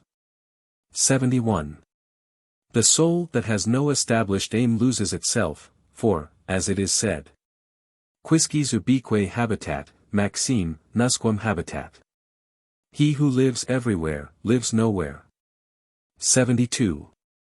When I lately retired to my own house, with a resolution, as much as possibly I could, to avoid all manner of concern in affairs, and to spend in privacy and repose the little remainder of time I have to live, I fancied I could not more oblige my mind than to suffer it at full leisure to entertain and divert itself, which I now hoped it might henceforth do, as being by time become more settled and mature. But I find variam semper dant otia mentem. Leisure ever creates varied thought. 73. That, quite contrary, it is like a horse that has broke from his rider, who voluntarily runs into a much more violent career than any horseman would put him to, and creates me so many chimeras and fantastic monsters, one upon another, without order or design, that, the better at leisure to contemplate their strangeness and absurdity, I have begun to commit them to writing, hoping in time to make it ashamed of itself. Chapter 9. Of Liars. There is not a man living whom it would so little become to speak from memory as myself, for I have scarcely any at all, and do not think that the world has another so marvellously treacherous as mine. My other faculties are all sufficiently ordinary and mean, but in this I think myself very rare and singular, and deserving to be thought famous. Besides the natural inconvenience I suffer by it, for, certes, the necessary use of memory considered, Plato had reason when he called it a great and powerful goddess. In my country, when they would say a man has no sense, they say, such an one has no memory. And when I complain of the defect of mine, they do not believe me, and reprove me, as though I accused myself for a fool, not discerning the difference betwixt memory and understanding, which is to make matters still worse for me. But they do me wrong, for experience, rather, daily shows us, on the contrary, that a strong memory is commonly coupled with infirm judgment. They do me, moreover, who am so perfect in nothing as in friendship, a great wrong in this, that they make the same words which accuse my infirmity, represent me for an ungrateful person. They bring my affections into question upon the account of my memory, and from a natural imperfection, make out a defect of conscience. He has forgot, says one, this request, or that promise, he no more remembers his friends. He has forgot to say or do, or conceal such and such a thing, for my sake. And, truly, I am apt enough to forget many things, but to neglect anything my friend has given me in charge, I never do it. And it should be enough, methinks, that I feel the misery and inconvenience of it, without branding me with malice, a vice so contrary to my humor. However, I derive these comforts from my infirmity, first, that it is an evil from which principally I have found reason to correct a worse, that would easily enough have grown upon me, namely, ambition. The defect being intolerable in those who take upon them public affairs. That, like examples in the progress of nature demonstrate to us, she has fortified me in my other faculties proportionably as she has left me unfurnished in this. I should otherwise have been apt implicitly to have reposed my mind and judgment upon the bare report of other men, without ever setting them to work upon their own force. Had the inventions and opinions of others ever been present with me by the benefit of memory. That by this means I am not so talkative, for the magazine of the memory is ever better furnished with matter than that of the invention. Had mine been faithful to me, I had ere this deafened all my friends with my babble, the subjects themselves arousing and stirring up the little faculty I have of handling and employing them, heating and distending my discourse. Which were a pity, as I have observed in several of my intimate friends, who, as their memories supply them with an entire and full view of things, begin their narrative so far back, and crowd it with so many impertinent circumstances, that though the story be good in itself, they make a shift to spoil it.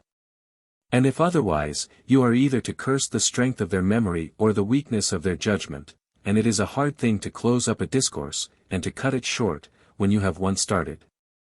There is nothing wherein the force of a horse is so much seen as in a round and sudden stop. I see even those who are pertinent enough, who would, but cannot stop short in their career. For whilst they are seeking out a handsome period to conclude with, they go on at random, straggling about upon impertinent trivialities, as men staggering upon weak legs. But, above all, old men who retain the memory of things past, and forget how often they have told them, are dangerous company. And I have known stories from the mouth of a man of very great quality, otherwise very pleasant in themselves, become very wearisome by being repeated 100 times over and over again to the same people. Secondly, that, by this means, I the less remember the injuries I have received. Insomuch that, as the ancient said, 74 I should have a register of injuries, or a prompter, as Darius, who, that he might not forget the offence he had received from those of Athens, so oft as he sat down to dinner, ordered one of his pages 3 times to repeat in his ear, Sir, remember the Athenians. 75 And then, again, the places which I revisit, and the books I read over again, still smile upon me with a fresh novelty. It is not without good reason said, that he who has not a good memory should never take upon him the trade of lying. I know very well that the grammarians 76 distinguish betwixt an untruth and a lie, and say that to tell an untruth is to tell a thing that is false, but that we ourselves believe to be true. And that the definition of the word to lie in Latin, from which our French is taken, is to tell a thing which we know in our conscience to be untrue, and it is of this last sort of liars only that I now speak. Now, these do either wholly contrive and invent the untruths they utter, or so alter and disguise a true story that it ends in a lie. When they disguise and often alter the same story, according to their own fancy, 'tis very hard for them, at one time or another, to escape being trapped, by reason that the real truth of the thing, having first taken possession of the memory, and being there lodged impressed by the medium of knowledge and science, it will be difficult that it should not represent itself to the imagination, and shoulder out falsehood, which cannot there have so sure and settled footing as the other. And the circumstances of the first true knowledge evermore running in their minds, will be apt to make them forget those that are illegitimate, and only, forged by their own fancy. In what they, wholly invent, forasmuch as there is no contrary impression to jostle their invention there seems to be less danger of tripping. And yet even this by reason it is a vain body and without any hold, is very apt to escape the memory, if it be not well assured. Of which I had very pleasant experience, at the expense of such as profess only to form and accommodate their speech to the affair they have in hand, or to humor of the great folks to whom they are speaking. For the circumstances to which these men stick not to enslave their faith and conscience being subject to several changes, their language must vary accordingly, whence it happens that of the same thing they tell one man that it is this, and another that it is that, giving it several colors. Which men, if they once come to confer notes, and find out the cheat, what becomes of this fine art? To which may be added, that they must of necessity very often ridiculously trap themselves. For what memory can be sufficient to retain so many different shapes as they have forged upon one and the same subject? I have known many in my time very ambitious of the repute of this fine wit. But they do not see that if they have the reputation of it, the effect can no longer be. In plain truth, lying is an accursed vice. We are not men, nor have other tie upon one another, but by our word. If we did but discover the horror and gravity of it, we should pursue it with fire and sword, and more justly than other crimes. I see that parents commonly, and with indiscretion enough, correct their children for little innocent faults, and torment them for wanton tricks, that have neither impression nor consequence. Whereas, in my opinion, lying only, and, which is of something a lower form, obstinacy, are the faults which are to be severely whipped out of them, both in their infancy and in their progress, otherwise they grow up and increase with them. And after a tongue has once got the knack of lying, 'tis not to be imagined how impossible it is to reclaim it, whence it comes to pass that we see some, who are otherwise very honest men, so subject and enslaved to this vice. I have an honest lad to my tailor, whom I never knew guilty of one truth, no, not when it had been to his advantage. If falsehood had, like truth, but one face only, we should be upon better terms. For we should then take for certain the contrary to what the liar says, but the reverse of truth has 100,000 forms, and a field indefinite, without bound or limit. The Pythagoreans make good to be certain and finite, and evil, infinite and uncertain. There are 1,000 ways to miss the white, there is only one to hit it. For my own part, I have this vice in so great horror, that I am not sure I could prevail with my conscience to secure myself from the most manifest and extreme danger by an impudent and solemn lie. An ancient father says, that a dog we know is better company than a man whose language we do not understand. Ut externus alieno pene non sit hominis vice. As a foreigner cannot be said to supply us the place of a man. 77. And how much less sociable is false speaking than silence? King Francis I vaunted that he had by this means nonplussed Francesco Taverna, ambassador of Francesco Sforza, Duke of Milan, a man very famous for his science in talking in those days. This gentleman had been sent to excuse his master to his majesty about a thing of very great consequence, which was this: the king, still to maintain some intelligence with Italy, out of which he had lately been driven, and particularly with the Duchy of Milan, had thought it convenient to have a gentleman on his behalf to be with that duke, an ambassador in effect, but in outward appearance a private person who pretended to reside there upon his own particular affairs.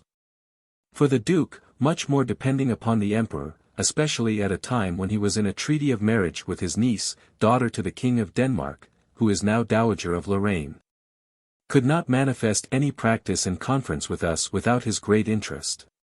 For this commission one Merville, a Milanese gentleman, and an equerry to the king, being thought very fit, was accordingly dispatched thither with private credentials, and instructions as ambassador, and with other letters of recommendation to the duke about his own private concerns, the better to mask and colour the business. And was so long in that court, that the emperor at last had some inkling of his real employment there, which was the occasion of what followed after, as we suppose. Which was, that under pretence of some murder, his trial was in 2 days dispatched, and his head in the night struck off in prison. Messire Francesco being come, and prepared with a long counterfeit history of the affair, for the king had applied himself to all the princes of Christendom, as well as to the duke himself, to demand satisfaction, had his audience at the morning council, where, after he had for the support of his cause laid open several plausible justifications of the fact, that his master had never looked upon this Merville for other than a private gentleman and his own subject, who was there only in order to his own business, neither had he ever lived under any other aspect. Absolutely disowning that he had ever heard he was one of the king's household or that his majesty so much as knew him, so far was he from taking him for an ambassador, the king, in his turn, pressing him with several objections and demands. And challenging him on all sides, tripped him up at last by asking, why, then, the execution was performed by night, and as it were by stealth. At which the poor confounded ambassador, the more handsomely to disengage himself, made answer, that the Duke would have been very loath, out of respect to his majesty, that such an execution should have been performed by day. Any one may guess if he was not well rated when he came home, for having so grossly tripped in the presence of a prince of so delicate a nostril as King Francis. Pope Julius II. Having sent an ambassador to the King of England to animate him against King Francis, the ambassador having had his audience, and the king, before he would give an answer, insisting upon the difficulties he should find in setting on foot so great a preparation as would be necessary to attack so potent a king, and urging some reasons to that effect. The ambassador very unseasonably replied that he had also himself considered the same difficulties, and had represented them to the Pope. From which saying of his, so directly opposite to the thing propounded and the business he came about, which was immediately to incite him to war, the King of England first derived the argument, which he afterward found to be true, that this ambassador, in his own mind, was on the side of the French. Of which having advertised his master, his estate at his return home was confiscated, and he himself very narrowly escaped the losing of his head. 78. Chapter 10. Of quick or slow speech. Onc any ferent a touts graces dons. All graces were never yet given to any one man. 79. So we see in the gift of eloquence, wherein some have such a facility in promptness, and that which we call a present wit so easy, that they are ever ready upon all occasions, and never to be surprised. And others more heavy and slow, never venture to utter anything but what they have long premeditated, and taken great care and pains to fit and prepare. Now, as we teach young ladies those sports and exercises which are most proper to set out the grace and beauty of those parts wherein their chiefest ornament and perfection lie, so it should be in these two advantages of eloquence, to which the lawyers and preachers of our age seem principally to pretend. If I were worthy to advise, the slow speaker, methinks, should be more proper for the pulpit, and the other for the bar, and that because the employment of the first does naturally allow him all the leisure he can desire to prepare himself. And besides, his career is performed in an even and unintermitted line, without stop or interruption. Whereas the pleader's business and interest compels him to enter the lists upon all occasions, and the unexpected objections and replies of his adverse party jostle him out of his course, and put him, upon the instant, to pump for new and extempore answers and defences. Yet, at the interview betwixt Pope Clement and King Francis at Marseilles, it happened, quite contrary, that Monsieur Poyet, a man bred up all his life at the bar, and in the highest repute for eloquence, having the charge of making the harangue to the Pope committed to him, and having so long meditated on it beforehand, as, so they said, to have brought it ready-made along with him from Paris. The very day it was to have been pronounced, the Pope, fearing something might be said that might give offence to the other princes' ambassadors who were there attending on him, sent to acquaint the king with the argument which he conceived most suiting to the time and place, but, by chance, quite another thing to that Monsieur de Poyet had taken so much pains about, so that the fine speech he had prepared was of no use. And he was upon the instant to contrive another, which finding himself unable to do, Cardinal du Bellay was constrained to perform that office. The pleader's part is, doubtless, much harder than that of the preacher. And yet, in my opinion, we see more passable lawyers than preachers, at all events in France. It should seem that the nature of wit is to have its operation prompt and sudden, and that of judgment to have it more deliberate and more slow. But he who remains totally silent, for want of leisure to prepare himself to speak well, and he also whom leisure does no ways benefit to better speaking, are equally unhappy. 'Tis said of Severus Cassius that he spoke best extempore, that he stood more obliged to fortune than to his own diligence. That it was an advantage to him to be interrupted in speaking, and that his adversaries were afraid to nettle him, lest his anger should redouble his eloquence.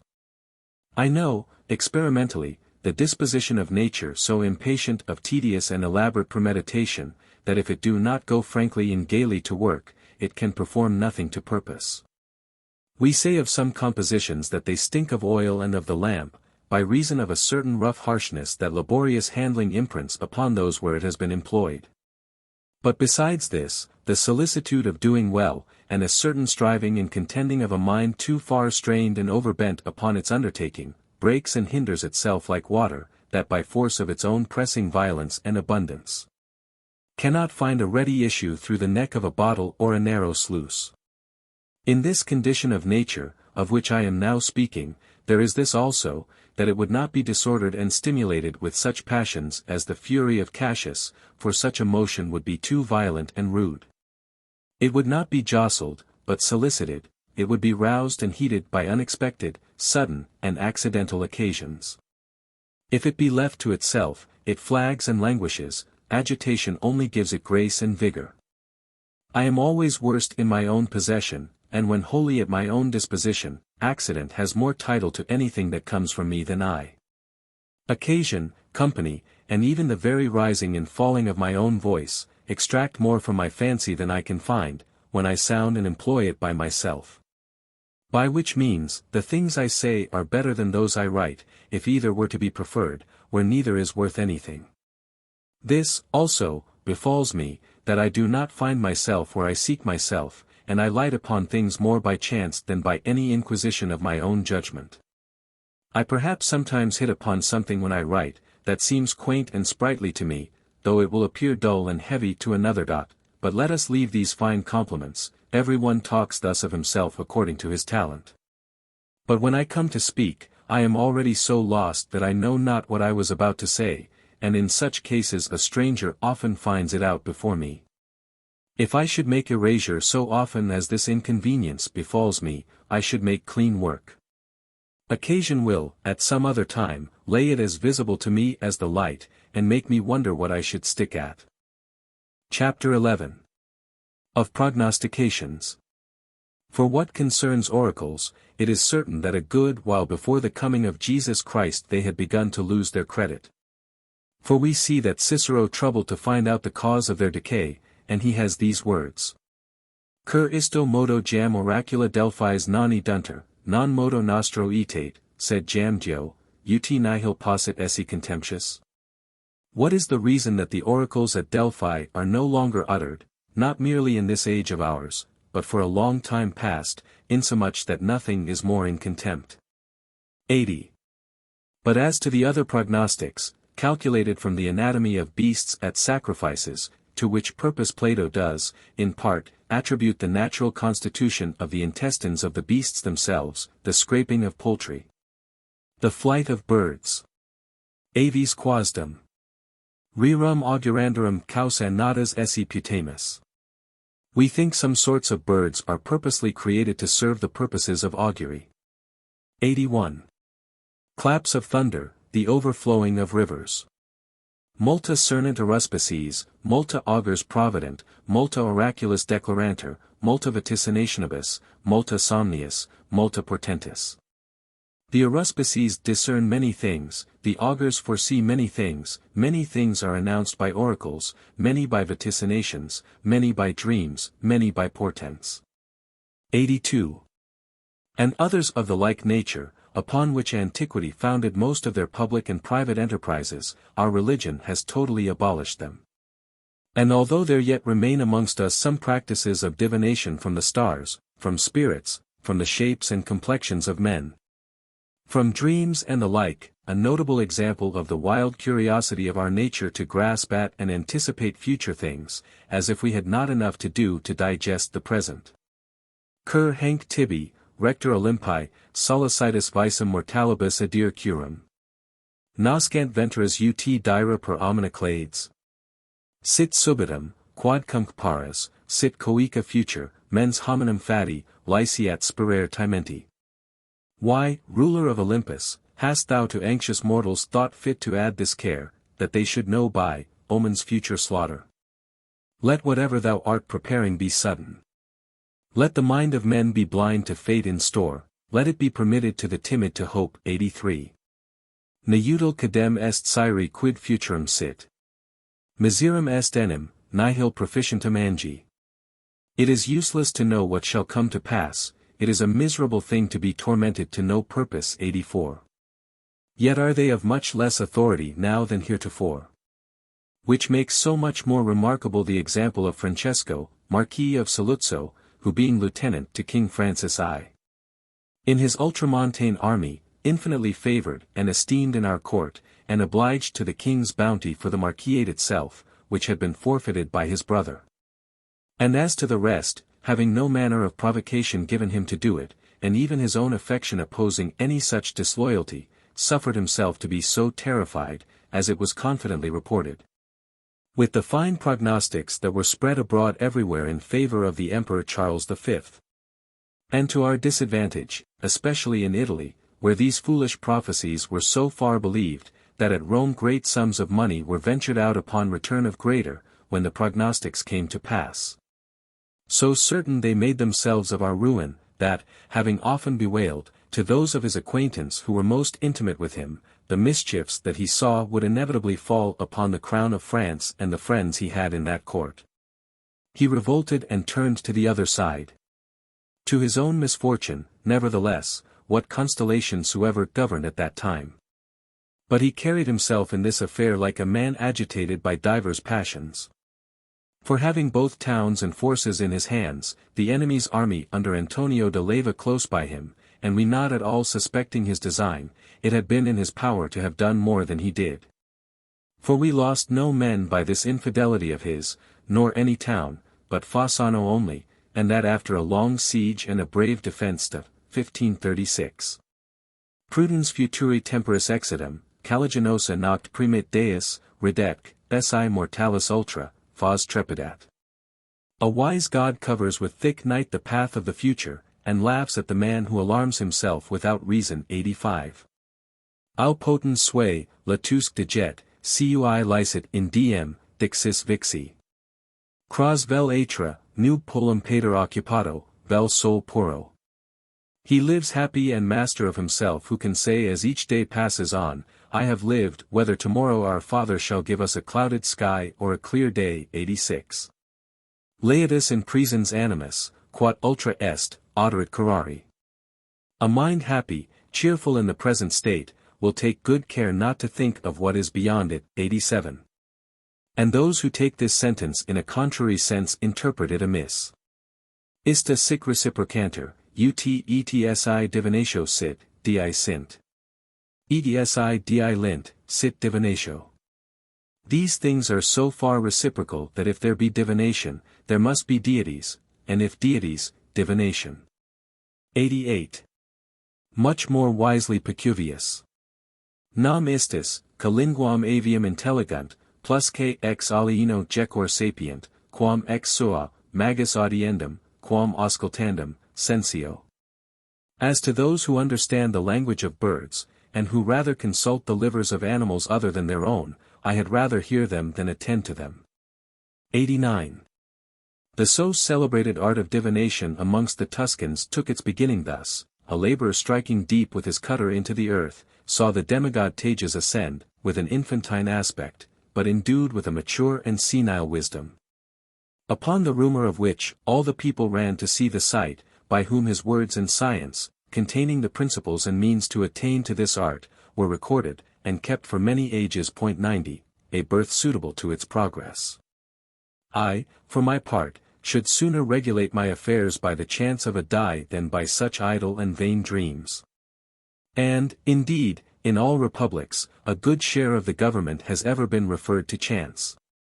Plato, in the civil regimen that he models according to his own fancy, leaves to it the decision of several things of very great importance, and will, amongst other things, that marriages should be appointed by lot. Attributing so great importance to this accidental choice as to ordain that the children begotten in such wedlock be brought up in the country, and those begotten in any other be thrust out as spurious and base. Yet so, that if any of those exiles, notwithstanding, should, peradventure, in growing up give any good hope of himself, he might be recalled, as, also, that such as had been retained, should be exiled. In case they gave little expectation of themselves in their early growth. I see some who are mightily given to study and comment upon their almanacs, and produce them to us as an authority when anything has fallen out pat. And, for that matter, it is hardly possible but that these alleged authorities sometimes stumble upon a truth amongst an infinite number of lies. Quas est enim, que totum diem jaculans non aliquando colonit? For who shoots all day at butts that does not sometimes hit the white? 91. I think never the better of them for some such accidental hit. There would be more certainty in it if there were a rule and a truth of always lying. Besides, nobody records their flimflams and false prognostics, forasmuch as they are infinite and common, but if they chop upon one truth, that carries a mighty report, as being rare, incredible, and prodigious. So Diogenes, surnamed the Atheist, answered him in Samothrace, who, showing him in the temple the several offerings and stories in painting of those who had escaped shipwreck, said to him, Look, you who think the gods have no care of human things.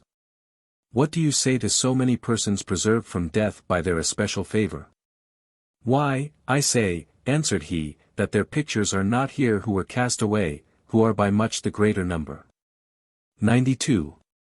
Cicero observes that of all the philosophers who have acknowledged a deity, Xenophanes the Colophonian only has endeavored to eradicate all manner of divination. 93.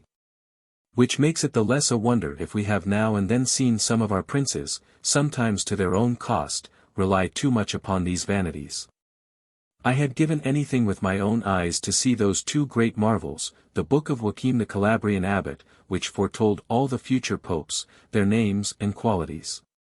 And that of the Emperor Leo, which prophesied all the emperors and patriarchs of Greece. This I have been an eyewitness of, that in public confusions, men astonished at their fortune, have abandoned their own reason, superstitiously to seek out in the stars the ancient causes and menaces of the present mishaps. And in my time have been so strangely successful in it, as to make me believe that this being an amusement of sharp and volatile wits, those who have been versed in this knack of unfolding and untying riddles, are capable, in any sort of writing, to find out what they desire.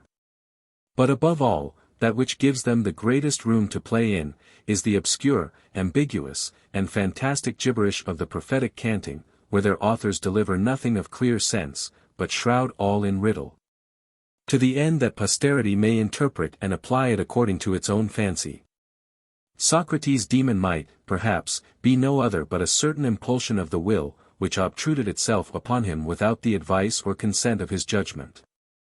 And in a soul so enlightened as his was, and so prepared by a continual exercise of wisdom and virtue, 'tis to be supposed those inclinations of his, though sudden and undigested, were very important and worthy to be followed. Every one finds in himself some image of such agitations, of a prompt, vehement, and fortuitous opinion. And I may well allow them some authority, who attribute so little to our prudence, and who also myself have had some, weak in reason, but violent in persuasion and dissuasion, which were most frequent with Socrates. 94. By which I have suffered myself to be carried away so fortunately, and so much to my own advantage, that they might have been judged to have had something in them of a divine inspiration. Chapter 12. Of Constancy. The law of resolution and constancy does not imply that we ought not, as much as in us lies, to decline and secure ourselves from the mischiefs and inconveniences that threaten us. Nor, consequently, that we shall not fear lest they should surprise us. On the contrary, all decent and honest ways and means of securing ourselves from harms, are not only permitted, but, moreover, commendable. And the business of constancy chiefly is, bravely to stand to, and stoutly to suffer those inconveniences which are not possibly to be avoided.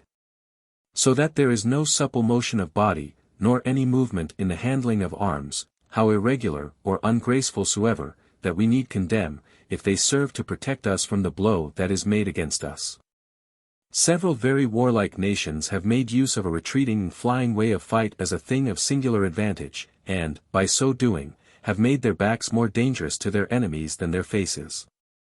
Of which kind of fighting the Turks still retain something in their practice of arms, and Socrates, in Plato, laughs at Laches, who had defined fortitude to be a standing firm in the ranks against the enemy. What? Says he, would it, then, be a reputed cowardice to overcome them by giving ground, urging, at the same time, the authority of Homer, who commends in Aeneas the science of flight? And whereas Laches, considering better of it, admits the practice as to the Scythians, and, in general, all cavalry whatever. He again attacks him with the example of the Lacedaemonian foot, a nation of all other the most obstinate in maintaining their ground, who, in the battle of Plataea, not being able to break into the Persian phalanx, bethought themselves to disperse and retire, that by the enemy supposing they fled, they might break and disunite that vast body of men in the pursuit, and by that stratagem obtained the victory. As for the Scythians, 'tis said of them, that when Darius went his expedition to subdue them, he sent, by a herald, highly to reproach their king, that he always retired before him and declined a battle. To which Idanthus's 95, for that was his name, returned answer, that it was not for fear of him, or of any man living, that he did so, but that it was the way of marching in practice with his nation, who had neither tilled fields, cities, nor houses to defend, or to fear the enemy should make any advantage of, but that if he had such a stomach to fight, let him but come to view their ancient places of sepulture, and there he should have his fill. Nevertheless, as to cannon shot, when a body of men are drawn up in the face of a train of artillery, as the occasion of war often requires, it is unhandsome to quit their post to avoid the danger. Forasmuch as by reason of its violence and swiftness we account it inevitable. And many a one, by ducking, stepping aside, and such other motions of fear, has been, at all events, sufficiently laughed at by his companions. And yet, in the expedition that the Emperor Charles V made against us into Provence, the Marquis de Guaste going to reconnoitre the city of Alls, and advancing out of the cover of a windmill, under favour of which he had made his approach, was perceived by the Seigneurs de Bonneville and the Seneschal of Agenois, who were walking upon the Theatre aux Iens. Who having shown him to the Sieur de Villiers, commissary of the artillery, he pointed a culverin so admirably well, and levelled it so exactly right against him, that had not the Marquis, seeing fire given to it, slipped aside, it was certainly concluded the shot had taken him full in the body. And, in like manner, some years before, Lorenzo de' Medici, Duke of Urbino, and father to the Queen Mother 96 laying siege to Mondolfo, a place in the territories of the Vicariate in Italy. Seeing the cannoneer give fire to a piece that pointed directly against him, it was well for him that he ducked, for otherwise the shot, that only raised the top of his head, had doubtless hit him full in the breast. To say truth, I do not think that these evasions are performed upon the account of judgment, for how can any man living judge of high or low aim on so sudden an occasion? And it is much more easy to believe that fortune favoured their apprehension, and that it might be as well at another time to make them face the danger, as to seek to avoid it. For my own part, I confess I cannot forbear starting when the rattle of a harquebus thunders in my ears on a sudden, and in a place where I am not to expect it, which I have also observed in others, braver fellows than I. Neither do the Stoics pretend that the soul of their philosopher need be proof against the first visions and fantasies that surprise him. But, as to a natural subjection, consent that he should tremble at the terrible noise of thunder, or the sudden clatter of some falling ruin, and be affrighted even to paleness and convulsion. And so in other passions, provided his judgment remain sound and entire, and that the seat of his reason suffer no concussion nor alteration, and that he yield no consent to his fright and discomposure. To him who is not a philosopher, a fright is the same thing in the first part of it, but quite another thing in the second. For the impression of passions does not remain superficially in him, but penetrates farther, even to the very seat of reason, infecting and corrupting it, so that he judges according to his fear, and conforms his behavior to it. In this verse you may see the true state of the wise Stoic learnedly and plainly expressed. Mens immota mane, lacrimae volvuntur inanes. Though tears flow, the mind remains unmoved. 97. The peripatetic sage does not exempt himself totally from perturbations of mind, but he moderates them. Chapter 13. The Ceremony of the Interview of Princes. There is no subject so frivolous that does not merit a place in this rhapsody. According to our common rule of civility, it would be a notable affront to an equal, and much more to a superior, to fail being at home when he has given you notice he will come to visit you. Nay, Queen Margaret of Navarre further adds, that it would be a rudeness in a gentleman to go out, as we so often do, to meet any that is coming to see him, let him be of what high condition soever. And that it is more respectful and more civil to stay at home to receive him, if only upon the account of missing him by the way, and that it is enough to receive him at the door, and to wait upon him. For my part, who as much as I can endeavor to reduce the ceremonies of my house, I very often forget both the one and the other of these vain offices. If, peradventure, some one may take offense at this, I can't help it. It is much better to offend him once than myself every day, for it would be a perpetual slavery. To what end do we avoid the servile attendance of courts, if we bring the same trouble home to our own private houses? It is also a common rule in all assemblies, that those of less quality are to be first upon the place, by reason that it is more due to the better sort to make others wait and expect them. Nevertheless, at the interview betwixt Pope Clement and King Francis at Marseilles, 98 the king, after he had taken order for the necessary preparations for his reception and entertainment, withdrew out of the town, and gave the Pope 2 or 3 days' respite for his entry, and to repose and refresh himself, before he came to him. And in like manner, at the assignation of the Pope and the Emperor, 99 at Bologna, the Emperor gave the Pope opportunity to come thither first, and came himself after. For which the reason given was this, that at all the interviews of such princes, the greater ought to be first at the appointed place, especially before the other in whose territories the interview is appointed to be. Intimating thereby a kind of deference to the other, it appearing proper for the less to seek out and to apply themselves to the greater, and not the greater to them. Not every country only, but every city and every society has its particular forms of civility. There was care enough to this taken in my education, and I have lived in good company enough to know the formalities of our own nation, and am able to give lessons in it. I love to follow them, but not to be so servilely tied to their observation that my whole life should be enslaved to ceremonies, of which there are some so troublesome that, provided a man omits them out of discretion, and not for want of breeding, it will be every whit as handsome. I have seen some people rude, by being over-civil and troublesome in their courtesy. Still, these excesses excepted, the knowledge of courtesy and good manners is a very necessary study. It is, like grace and beauty, that which begets liking and an inclination to love one another at the first sight, and in the very beginning of acquaintance. And, consequently, that which first opens the door and intromits us to instruct ourselves by the example of others, and to give examples ourselves, if we have any worth taking notice of and communicating. Chapter 14. That men are justly punished for being obstinate in the defense of a fort that is not in reason to be defended. Valor has its bounds as well as other virtues, which, once transgressed, the next step is into the territories of vice. So that by having too large a proportion of this heroic virtue, unless a man be very perfect in its limits, which upon the confines are very hard to discern, he may very easily unawares run into temerity, obstinacy, and folly. From this consideration it is that we have derived the custom, in times of war, to punish, even with death, those who are obstinate to defend a place that by the rules of war is not tenable. Otherwise men would be so confident upon the hope of impunity, that not a hen roost but would resist and seek to stop an army. The constable Monsieur de Montmorency, having at the siege of Pavia been ordered to pass the Ticino, and to take up his quarters in the Faubourg St. Antonio, being hindered by a tower at the end of the bridge, which was so obstinate as to endure a battery, hanged every man he found within it for their labor. And again, accompanying the Dauphin in his expedition beyond the Alps, and taking the castle of Villano by assault, and all within it being put to the sword by the fury of the soldiers, the governor and his ensign only excepted, he caused them both to be trussed up for the same reason.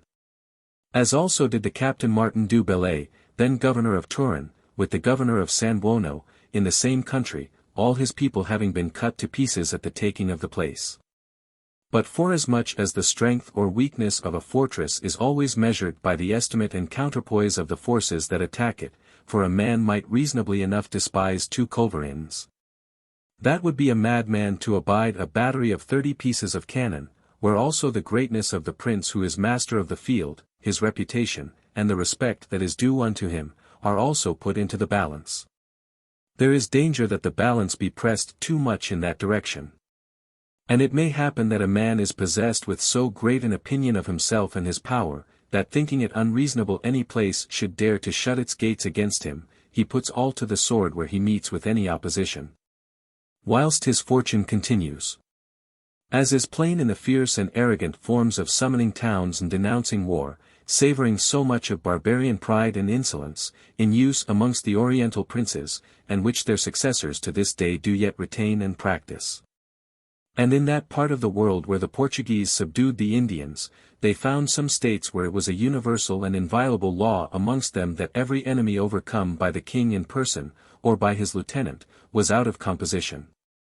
So above all both of ransom and mercy a man should take heed, if he can, of falling into the hands of a judge who is an enemy and victorious. Chapter 15. Of the punishment of cowardice. I once heard of a prince, and a great captain, having a narration given him as he sat at table of the proceeding against Monsieur de Vervins, who was sentenced to death for having surrendered Boulogne to the English, 100 openly maintaining that a soldier could not justly be put to death for want of courage. And, in truth, 'tis reason that a man should make a great difference betwixt faults that merely proceed from infirmity, and those that are visibly the effects of treachery and malice, for, in the last, we act against the rules of reason that nature has imprinted in us. Whereas, in the former, it seems as if we might produce the same nature, who left us in such a state of imperfection and weakness of courage, for our justification. Insomuch that many have thought we are not fairly questionable for anything but what we commit against our conscience. And it is partly upon this rule that those ground their opinion who disapprove of capital or sanguinary punishments inflicted upon heretics and misbelievers. And there's also who advocate or a judge is not accountable for having from mere ignorance failed in his administration. But as to cowardice, it is certain that the most usual way of chastising it is by ignominy, and it is supposed that this practice brought into use by the legislator Cowardice. And that, before his time, the laws of Greece punished those with death who fled from a battle. Whereas he ordained only that they be for 3 days exposed in the public dressed in woman's attire, hoping yet for some service from them, having awakened their courage by this open shame. Suffundera malis homum sanguinum, quam effundera. Rather bring the blood into a man's cheek than let it out of his body. 101. It appears also that the Roman laws did anciently punish those with death who had run away. For Ammianus Marcellinus says that the Emperor Julian commanded 10 of his soldiers, who had turned their backs in an encounter against the Parthians, to be first degraded, and afterward put to death, according, says he, to the ancient laws. 102. And yet elsewhere for the like offence he only condemned others to remain amongst the prisoners under the baggage ensign. The severe punishment the people of Rome inflicted upon those who fled from the battle of Cannae, and those who ran away with Aeneas Fulvius at his defeat, did not extend to death. And yet, methinks, 'tis to be feared, lest disgrace should make such delinquents desperate, and not only faint friends, but enemies. Of late memory, 103 the Seigneur de Frigette, lieutenant to the Marescal de Chatillon's company, having by the Marescal de Chabannes been put in government of Fuenterrabia in the place of Monsieur de Lude, and having surrendered it to the Spaniard. He was for that condemned to be degraded from all nobility, and both himself and his posterity declared ignoble, taxable, and for ever incapable of bearing arms, which severe sentence was afterwards accordingly executed at Lyons. 104, and, since that, all the gentlemen who were in Guise when the Count of Nassau entered into it, underwent the same punishment, as several others have done since for the like offence. Notwithstanding, in case of such a manifest ignorance or cowardice as exceeds all ordinary example, 'tis but reason to take it for a sufficient proof of treachery and malice, and for such to be punished. Chapter 16. A proceeding of some ambassadors. I observe in my travels this custom, ever to learn something from the information of those with whom I confer, which is the best school of all others. And to put my company upon those subjects they are the best able to speak of. Busti al naciero ragener de eventi, al bifalco de torai. Italo su piag, conti el guerrier, conti el pastor gli armenti. Let the sailor content himself with talking of the winds, the cowherd of his oxen, the soldier of his wounds, the shepherd of his flocks. 105. For it often falls out that, on the contrary, every one will rather choose to be prating of another man's province than his own, thinking it so much new reputation acquired. Witness the jeer Archidamus put upon Pritander, that he had quitted the glory of being an excellent physician to gain the repute of a very bad poet. 106 And do but observe how large and ample Caesar is to make us understand his inventions of building bridges and contriving engines of war. 107 And how succinct and reserved in comparison, where he speaks of the offices of his profession, his own valor, and military conduct. His exploits sufficiently prove him a great captain, and that he knew well enough, but he would be thought an excellent engineer to boot, a quality something different, and not necessary to be expected in him. The elder Dionysius was a very great captain, as it befitted his fortune he should be, but he took very great pains to get a particular reputation by poetry, and yet he was never cut out for a poet. A man of the legal profession being not long since brought to see a study furnished with all sorts of books, both of his own and all other faculties, took no occasion at all to entertain himself with any of them, but fell very rudely and magisterially to descant upon a barricade placed on the winding stair before the study door, a thing that 100 captains and common soldiers see every day without taking any notice or offence. Optat effipia bos pigor, optat orare cabalus. The lazy ox desires a saddle and bridle, the horse wants to plough. 108. By this course a man shall never improve himself, nor arrive at any perfection in anything. He must, therefore, make it his business always to put the architect, the painter, the statuary, every mechanic artisan, upon discourse of their own capacities. And, to this purpose, in reading histories, which is everybody's subject, I use to consider what kind of men are the authors, if they be persons that profess nothing but mere letters, in and from them. Principally observe and learn style and language. If physicians, I the rather incline to credit what they report of the temperature of the air, of the health and complexions of princes, of wounds and diseases. If lawyers, we are from them to take notice of the controversies of rights and wrongs, the establishment of laws and civil government, and the like. If divines, the affairs of the church, ecclesiastical censures, marriages, and dispensations. If courtiers, manners and ceremonies. If soldiers, the things that properly belong to their trade, and, principally, the accounts of the actions and enterprises wherein they were personally engaged. If ambassadors, we are to observe negotiations, intelligences, and practices, and the manner how they are to be carried on. And this is the reason why, which perhaps I should have lightly passed over in another, I dwelt upon and maturely considered one passage in the history written by Monsieur de Montaigne. A man of very great judgment in things of that nature, after having given a narrative of the fine oration Charles V had made in the consistory at Rome, and in the presence of the Bishop of Macon and Monsieur du Velley, our ambassadors there, wherein he had mixed several injurious expressions to the dishonour of our nation. And amongst the rest, that if his captains and soldiers were not men of another kind of fidelity, resolution, and sufficiency in the knowledge of arms than those of the king, he would immediately go with a rope about his neck and sue to him for mercy, and it should seem the emperor had really this, or a very little better opinion of our military men, for he afterwards, twice or thrice in his life, said the very same thing. As also, that he challenged the king to fight him in his shirt with rapier and poignard in a boat. The said Sieur de Langey, pursuing his history, adds that the forenamed ambassadors, sending a dispatch to the king of these things, concealed the greatest part and particularly the last two passages. At which I could not but wonder that it should be in the power of an ambassador to dispense with anything which he ought to signify to his master, especially of so great importance as this, coming from the mouth of such a person, and spoken in so great an assembly. And I should rather conceive it had been the servant's duty faithfully to have represented to him the whole thing as it passed, to the end that the liberty of selecting, disposing, judging, and concluding might have remained in him, for either to conceal or to disguise the truth for fear he should take it otherwise than he ought to do, and lest it should prompt him to some extravagant resolution, and, in the meantime, to leave him ignorant of his affairs, should seem, methinks, rather to belong to him who is to give the law than to him who is only to receive it.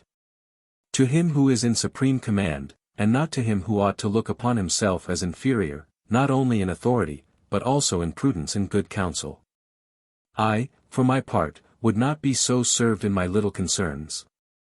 We so willingly slip the collar of command upon any pretence whatever, and are so ready to usurp upon dominion, every one does so naturally aspire to liberty and power, that no utility whatever derived from the wit or valor of those he employs ought to be so dear to a superior as a downright and sincere obedience. To obey more upon the account of understanding than of subjection, is to corrupt the office of command 109, insomuch that P.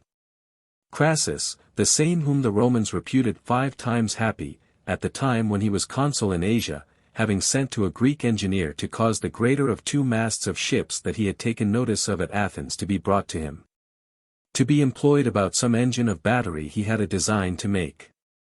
The other, presuming upon his own science and sufficiency in those affairs, thought fit to do otherwise than directed, and to bring the less, which, according to the rules of art, was really more proper for the use to which it was designed.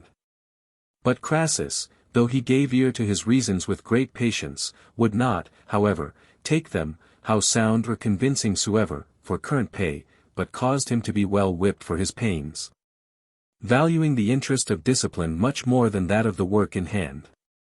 Notwithstanding, we may on the other side consider that so precise and implicit an obedience as this is only due to positive and limited commands. The employment of ambassadors is never so confined, many things in their management of affairs being wholly referred to the absolute sovereignty of their own conduct. They do not simply execute, but also, to their own discretion and wisdom, form and model their master's pleasure. I have, in my time, known men of command checked for having rather obeyed the express words of the king's letters, than the necessity of the affairs they had in hand. Men of understanding do yet, to this day, condemn the custom of the kings of Persia to give their lieutenants and agents so little rein, that, upon the least arising difficulties, they must fain have recourse to their further commands. This delay, in so vast an extent of dominion, having often very much prejudiced their affairs. And Crassus, writing to a man whose profession it was best to understand those things, and pre-acquainting him to what use this mast was designed, did he not seem to consult his advice, and in a manner invite him to interpose his better judgment? Chapter 17. Of Fear. Obstupui, steterunt comi id vox faucibus haesit. I was amazed, my hair stood on end, and my voice stuck in my throat. 110. I am not so good a naturalist, as they call it, as to discern by what secret springs fear has its motion in us. But, be this as it may, 'tis a strange passion, and such a one that the physicians say there is no other whatever that sooner dethrones our judgment from its proper seat. Which is so true, that I myself have seen very many become frantic through fear, and, even in those of the best settled temper it is most certain that it begets a terrible astonishment and confusion during the fit. I omit the vulgar sort, to whom it one while represents their great-grandsires risen out of their graves in their shrouds, another while werewolves, nightmares, and chimeras. But even amongst soldiers, a sort of men over whom, of all others, it ought to have the least power, how often has it converted flocks of sheep into armed squadrons, reeds and bulrushes into pikes and lances, friends into enemies, and the French White Cross into the Red Cross of Spain. When Monsieur de Bourbon took Rome, 111 an ensign who was upon guard at Borgo San Pietro was seized with such a fright upon the first alarm, that he threw himself out at a breach with his colours upon his shoulder, and ran directly upon the enemy. Thinking he had retreated toward the inward defences of the city, and with much ado, seeing Monsieur de Bourbon's people, who thought it had been a sally upon them, draw up to receive him, at last came to himself, and saw his error. And then facing about, he retreated full speed through the same breach by which he had gone out, but not till he had first blindly advanced above 300 paces into the open field. It did not, however, fall out so well with Captain Julio's ensign, at the time when St. Paul was taken from us by the Comte de Bears and Monsieur de Roux, for he, being so astonished with fear as to throw himself, colours and all, out of a porthole, was immediately cut to pieces by the enemy. And in the same siege, it was a very memorable fear that so seized, contracted, and froze up the heart of a gentleman, that he sank down, stone dead, in the breach, without any manner of wound or hurt at all. The like madness does sometimes push on a whole multitude. For in one of the encounters that Germanicus had with the Germans, two great parties were so amazed with fear that they ran two opposite ways, the one to the same place from which the other had fled. 112 Sometimes it adds wings to the heels, as in the two first, sometimes it nails them to the ground, and fetters them from moving. As we read of the Emperor Theophilus, who, in a battle he lost against the Agarenes, was so astonished and stupefied that he had no power to fly. Addio paver etiam auxilia formidat. So much does fear dread even the means of safety. 113. Till such time as Manuel, one of the principal commanders of his army, having jogged and shaked him so as to rouse him out of his trance, said to him, Sir, if you will not follow me, I will kill you. For it is better you should lose your life than, by being taken, lose your empire. 114 But fear does then manifest its utmost power when it throws us upon a valiant despair, having before deprived us of all sense both of duty and honor. In the first pitched battle the Romans lost against Hannibal, under the consul Sempronius, a body of 10,000 foot, that had taken fright, seeing no other escape for their cowardice, went and threw themselves headlong upon the great battalion of the enemies, which with marvellous force and fury they charged through, and routed with a very great slaughter of the Carthaginians. Thus purchasing an ignominious flight at the same price they might have gained a glorious victory. 115. The thing in the world I am most afraid of is fear, that passion alone, in the trouble of it, exceeding all other accidents. What affliction could be greater or more just than that of Pompey's friends, who, in his ship, were spectators of that horrible murder? Yet so it was, that the fear of the Egyptian vessels they saw coming to board them, possessed them with so great alarm that it is observed they thought of nothing but calling upon the mariners to make haste, and by force of oars to escape away. Till being arrived at Tyre, and delivered from fear, they had leisure to turn their thoughts to the loss of their captain, and to give vent to those tears and lamentations that the other more potent passion had till then suspended. Tum paver sapientium omnem mihi ex animo expectorat. Then fear drove out all intelligence from my mind. 116. Such as have been well rubbed in some skirmish, may yet, all wounded and bloody as they are, be brought on again the next day to charge. But such as have once conceived a good sound fear of the enemy, will never be made so much as to look him in the face. Such as are in immediate fear of a losing their estates, of banishment, or of slavery, live in perpetual anguish, and lose all appetite and repose, whereas such as are actually poor, slaves, or exiles, ofttimes live as merrily as other folk. And the many people who, impatient of the perpetual alarms of fear, have hanged or drowned themselves, or dashed themselves to pieces, give us sufficiently to understand that fear is more importunate and insupportable than death itself. The Greeks acknowledged another kind of fear, differing from any we have spoken of yet, that surprises us without any visible cause, by an impulse from heaven, so that whole nations and whole armies have been struck with it. Such a one was that which brought so wonderful a desolation upon Carthage, where nothing was to be heard but affrighted voices and outcries. Where the inhabitants were seen to sally out of their houses as to an alarm, and there to charge, wound, and kill one another, as if they had been enemies come to surprise their city. All things were in disorder and fury till, with prayers and sacrifices, they had appeased their gods. 117, and this is that they call panic terrors. 118. Chapter 18. That men are not to judge of our happiness till after death. Charon has borrowed with unusual liberality from this and the succeeding chapter. See Notier, Questions, page 206. Silicet ultima semper, expectandet dies homini est. Disic beatus, ante obitum nemo supremake funera debet. We should all look forward to our last day, no one can be called happy till he is dead and buried. 119. The very children know the story of King Croesus to this purpose, who being taken prisoner by Cyrus, and by him condemned to die, as he was going to execution cried out, O Solon, Solon. Which being presently reported to Cyrus, and he sending to inquire of him what it meant, Croesus gave him to understand that he now found the teaching Solon had formerly given him true to his cost.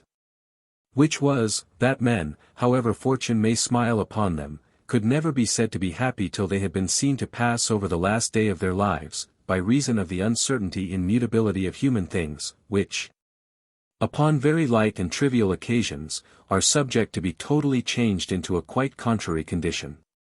And so it was that Agesilaus made answer to one who was saying what a happy young man the king of Persia was, to come so young to so mighty a kingdom. 'Tis true, said he, but neither was Priam unhappy at his years.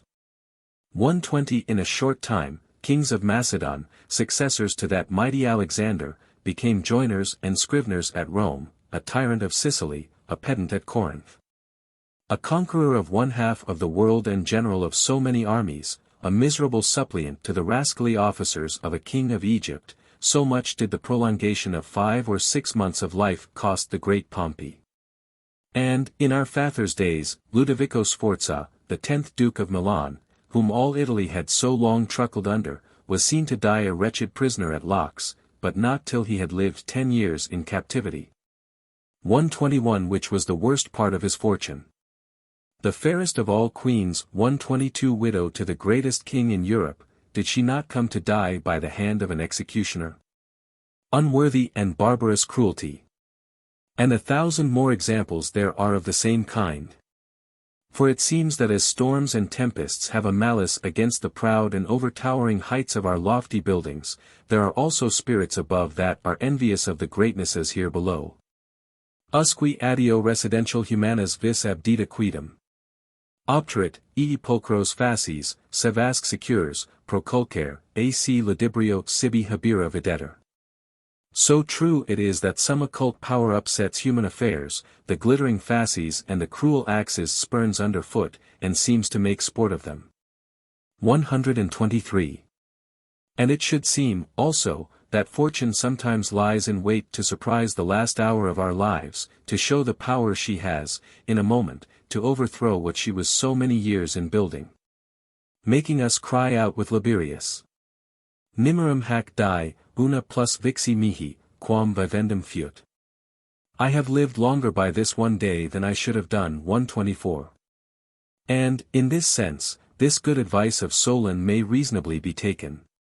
But he, being a philosopher, with which sort of men the favors and disgraces of fortune stand for nothing, either to the making a man happy or unhappy, and with whom grandeurs and powers are accidents of a quality almost indifferent, I am apt to think that he had some further aim, and that his meaning was, that the very felicity of life itself, which depends upon the tranquillity and contentment of a well-descended spirit, and the resolution and assurance of a well-ordered soul, ought never to be attributed to any man till he has first been seen to play the last, and, doubtless, the hardest act of his part. There may be disguise and dissimulation in all the rest, where these fine philosophical discourses are only put on, and where accident, not touching us to the quick, gives us leisure to maintain the same gravity of aspect. But, in this last scene of death, there is no more counterfeiting, we must speak out plain, and discover what there is of good and clean in the bottom of the pot. Nam vera, voces turn demum pectorabimo, egicienter. Iti irripator persona, mene res. Then at last truth issues from the heart, the visor's gone, the man remains. 125. Wherefore, at this last, all the other actions of our life ought to be tried and sifted. 'Tis the master day, 'tis the day that is judge of all the rest, 'tis the day, says one of the ancients. 126, that must be judge of all my foregoing years. To death do I refer the essay of the fruit of all my studies, we shall then see whether my discourses came only from my mouth or from my heart. I have seen many by their death give a good or an ill repute to their whole life. Scipio, the father-in-law of Pompey, in dying, well removed the ill opinion that till then every one had conceived of him.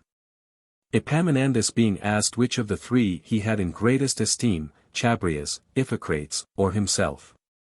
You must first see us die, said he, before that question can be resolved. 127 And, in truth, he would infinitely wrong that man who would weigh him without the honor and grandeur of his end. God has ordered all things as it has best pleased him. But I have, in my time, seen three of the most execrable persons that ever I knew in all manner of abominable living, and the most infamous to boot, who all died a very regular death, and in all circumstances composed, even to perfection. There are brave and fortunate deaths. I have seen death cut the thread of the progress of a prodigious advancement, and in the height and flower of its increase, of a certain person 128 with so glorious an end that, in my opinion, his ambitious and generous designs had nothing in them so high and great as their interruption. He arrived, without completing his course, at the place to which his ambition aimed, with greater glory than he could either have hoped or desired, anticipating by his fall the name and power to which he aspired in perfecting his career. In the judgment I make of another man's life, I always observe how he carried himself at his death, and the principal concern I have for my own is that I may die well, that is, patiently and tranquilly. Chapter 19. That to study philosophy is to learn to die. Cicero says 129 that to study philosophy is nothing but to prepare oneself to die. The reason of which is, because study and contemplation do in some sort withdraw from us our soul, and employ it separately from the body, which is a kind of apprenticeship and a resemblance of death. Or, else, because all the wisdom and reasoning in the world do in the end conclude in this point, to teach us not to fear to die.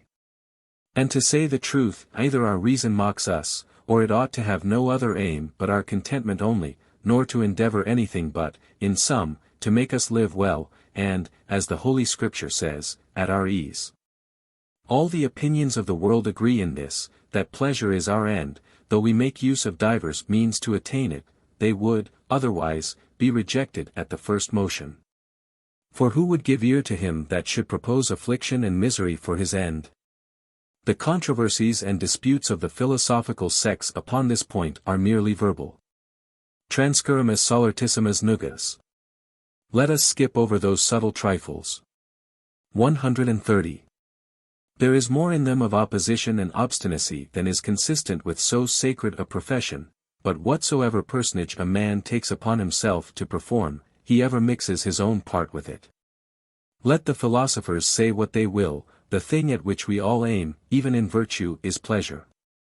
It amuses me to rattle in ears this word, which they so nauseate to, and if it signifies some supreme pleasure and contentment, it is more due to the assistance of virtue than to any other assistance whatever.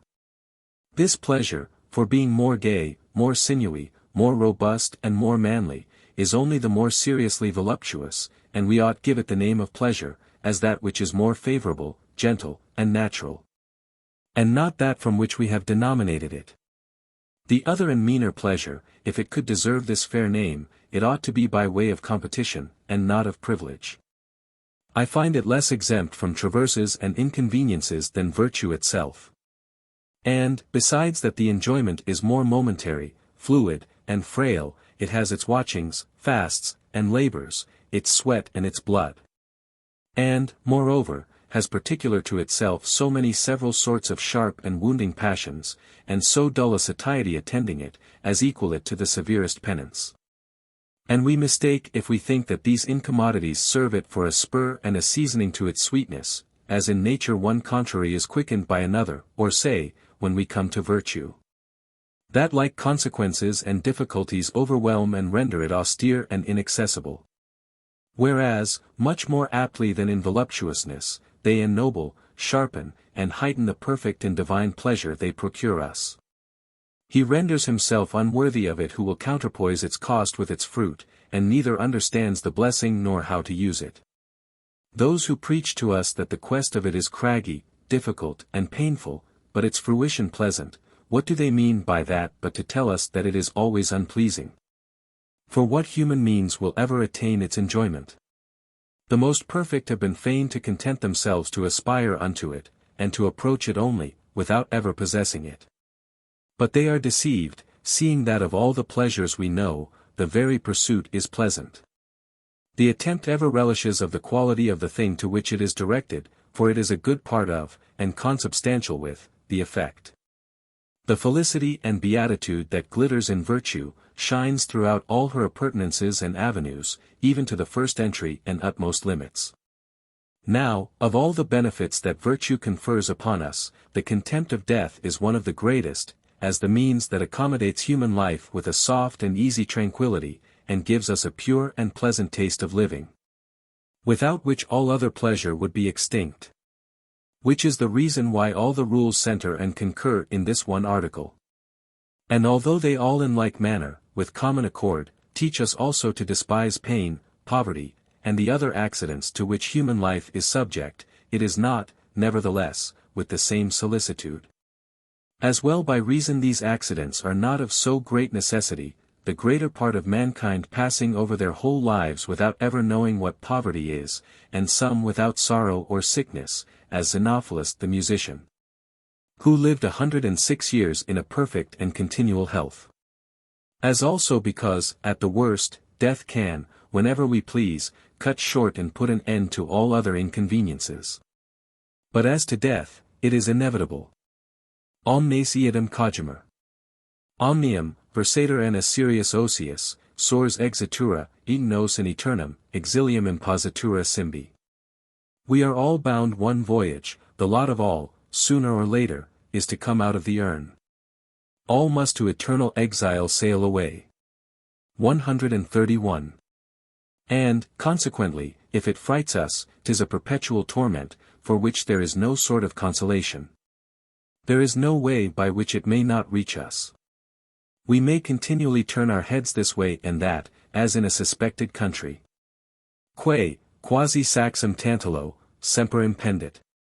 Ever, like Tantalus' stone, hangs over us. 132. Our courts of justice often send back condemned criminals to be executed upon the place where the crime was committed.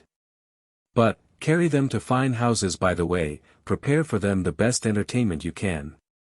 Non siculi dapes, dulcem elaborabunt saporum, non avium sciathecii contus, somnum reducent.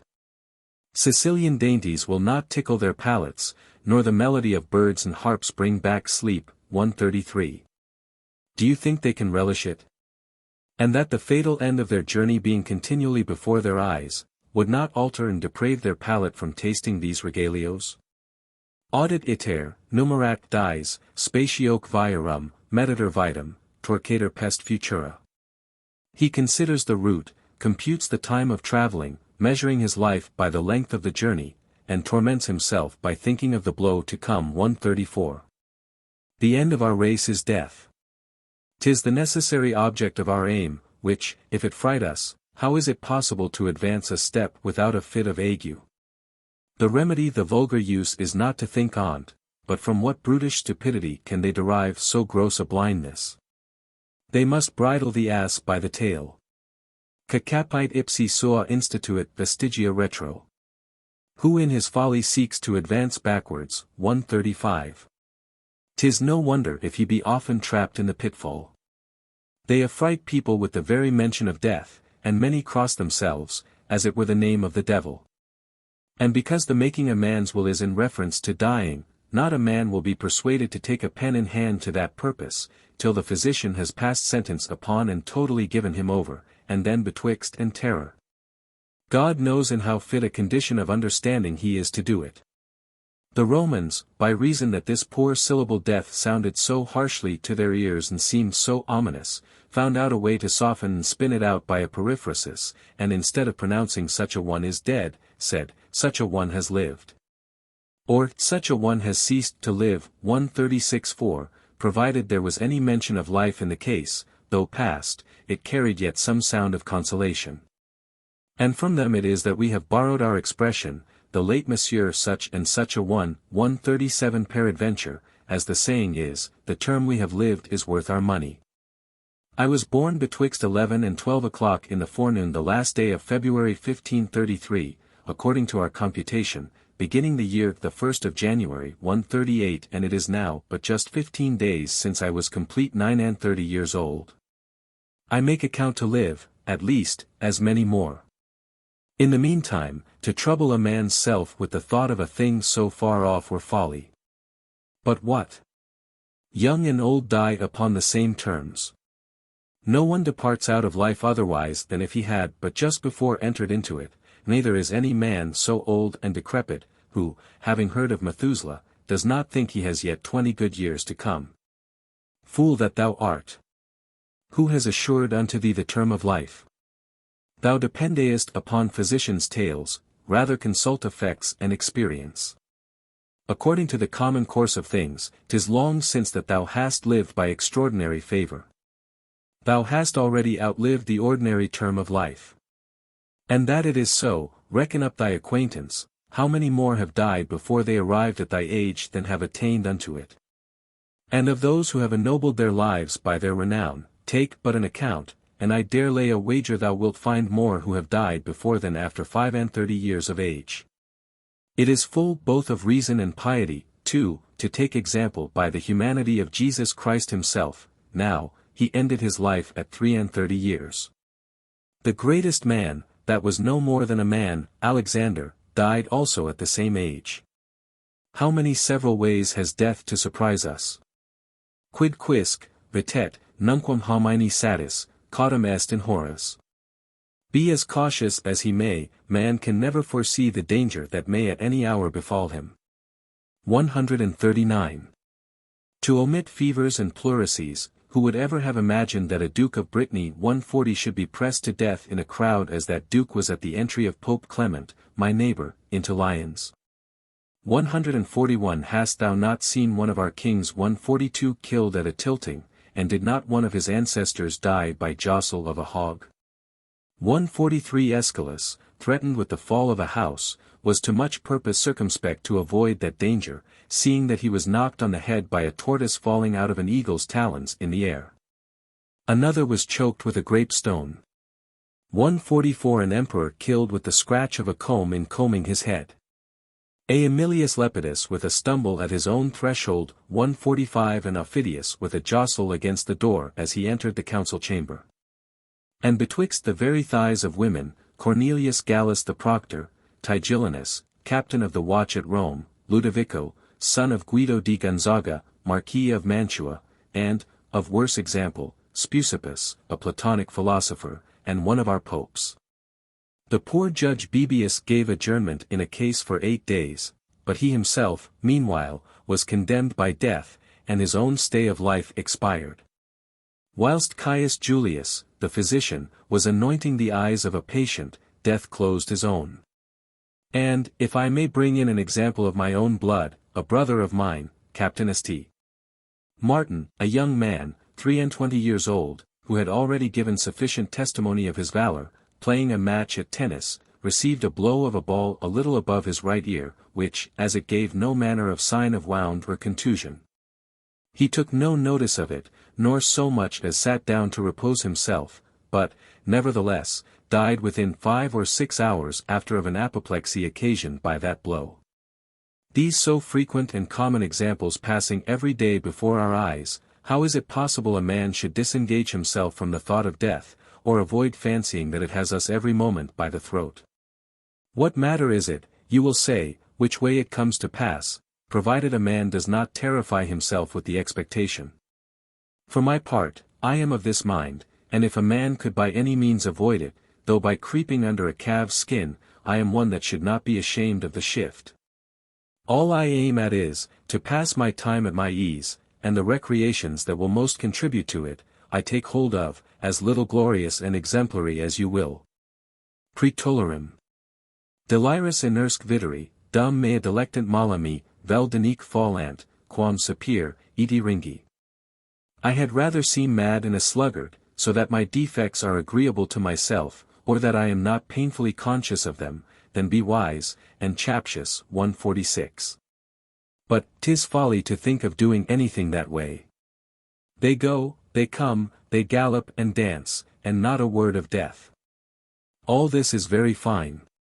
But withal, when it comes either to themselves, their wives, their children, or friends, surprising them at unawares and unprepared, then, what torment, what outcries, what madness and despair. Did you ever see anything so subdued, so changed, and so confounded? A man must, therefore, make more early provision for it.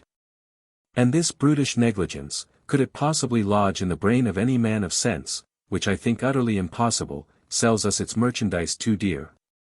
Were it an enemy that could be avoided, I would then advise to borrow arms even of cowardice itself. But seeing it is not, and that it will catch you as well flying and playing the poltroon, as standing to it like an honest man. Nempiti fugisum persequitur virum, nec parsit imbellis juventi poplitibus timidoque tergo. He pursues the flying poltroon, nor spares the hamstrings of the unwarlike youth who turns his back. 147. And seeing that no temper of arms is of proof to secure us. Au licet ferro cautis, esse condat etier. Mors to men inclusum protrahet in capit. Let him hide beneath iron or brass in his fear, death will pull his head out of his armor. 148. Let us learn bravely to stand our ground, and fight him.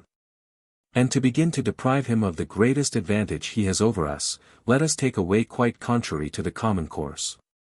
Let us disarm him of his novelty and strangeness, let us converse and be familiar with him, and have nothing so frequent in our thoughts as death.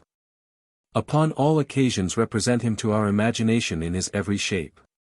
At the stumbling of a horse, at the falling of a tile, at the least prick with a pin, let us presently consider, and say to ourselves, well, and what if it had been death itself, and, thereupon, let us encourage and fortify ourselves. Let us evermore, amidst our jollity and feasting, set the remembrance of our frail condition before our eyes, never suffering ourselves to be so far transported with our delights, but that we have some intervals of reflecting upon. And considering how many several ways this jollity of ours tends to death, and with how many dangers it threatens it. The Egyptians were wont to do after this manner, who in the height of their feasting and mirth, caused a dried skeleton of a man to be brought into the room to serve for a memento to their guests. Omnem creed diem tibi deluxis supremum. Grata superveniet, quae non sperabitur, ora. Think each day when past is thy last, the next day, as unexpected, will be the more welcome. 149. Where death waits for us is uncertain, let us look for him everywhere. The premeditation of death is the premeditation of liberty. He who has learned to die has unlearned to serve. There is nothing evil in life for him who rightly comprehends that the privation of life is no evil. To know how to die delivers us from all subjection and constraint. Paulus Emilius answered him whom the miserable king of Macedon, his prisoner, sent to entreat him that he would not lead him in his triumph, let him make that request to himself. 150. In truth, in all things, if nature do not help a little, it is very hard for art and industry to perform anything to purpose. I am in my own nature not melancholic, but meditative. And there is nothing I have more continually entertained myself withal than imaginations of death, even in the most wanton time of my age. Jucundum quum idus florida ver ageret. When my florid age rejoiced in pleasant spring. 151.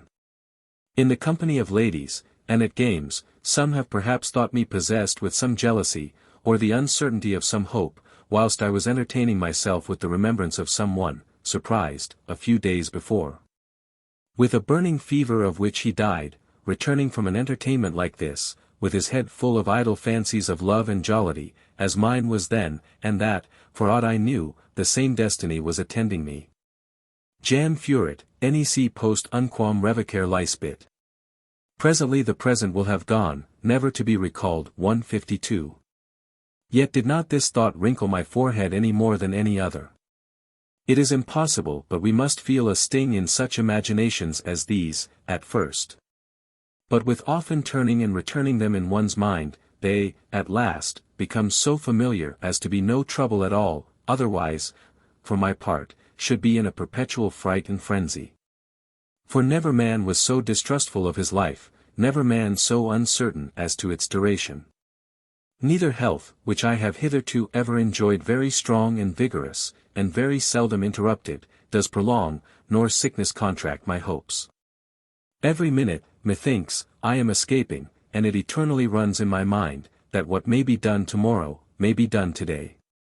Hazards and dangers do, in truth, little or nothing hasten our end. And if we consider how many thousands more remain and hang over our heads, besides the accident that immediately threatens us, we shall find that the sound and the sick, those that are abroad at sea, and those that sit by the fire, those who are engaged in battle, and those who sit idle at home, are the one as near it as the other. Nemo altero fragilior est, nemo in crastinum sui certior. No man is more fragile than another, no man more certain than another of tomorrow.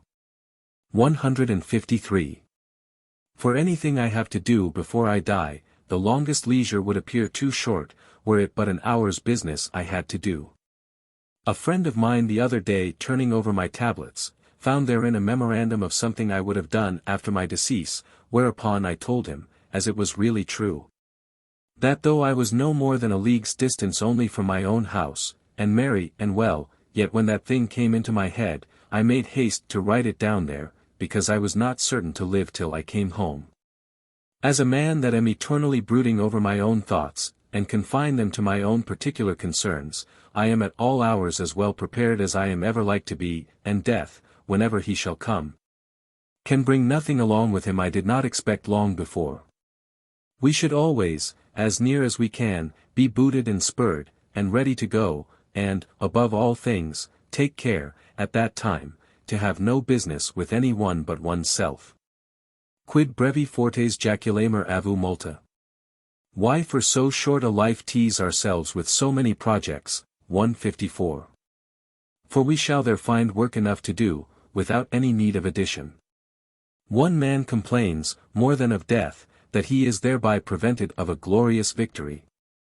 Another, that he must die before he has married his daughter, or educated his children. A third seems only troubled that he must lose the society of his wife. A fourth, the conversation of his son, as the principal comfort and concern of his being. For my part, I am, thanks be to God, at this instant in such a condition, that I am ready to dislodge, whenever it shall please him, without regret for anything whatsoever. I disengage myself throughout from all worldly relations. My leave is soon taken of all but myself. Never did any one prepare to bid adieu to the world more absolutely and unreservedly, and to shake hands with all manner of interest in it, than I expect to do. The deadest deaths are the best. Miser, O miser, iant, omnia adamit una dies infesta mihi tot premia vitae. Wretch that I am, they cry, one fatal day has deprived me of all joys of life. 155. And the builder. Manuet, says he, opera interrupta, mina ec murorum ingentes. The works remain incomplete, the tall pinnacles of the walls unmade. 156. A man must design nothing that will require so much time to the finishing, or, at least, with no such passionate desire to see it brought to perfection. We are born to action. Quum morier, medium solvar et inter opus. When I shall die, let it be doing that I had designed. 157. I would always have a man to be doing, and, as much as in him lies, to extend and spin out the offices of life. And then let death take me planting my cabbages, indifferent to him, and still less of my gardens not being finished. I saw one die, who, at his last gasp, complained of nothing so much as that destiny was about to cut the thread of a chronicle he was then compiling. When he was gone no farther than the 15th or 16th of our kings. Illud in his rebus non addent, nec tibi eram jam desiderium rerum super incidet una. They do not add, that dying, we have no longer a desire to possess things. 158. We are to discharge ourselves from these vulgar and hurtful humors.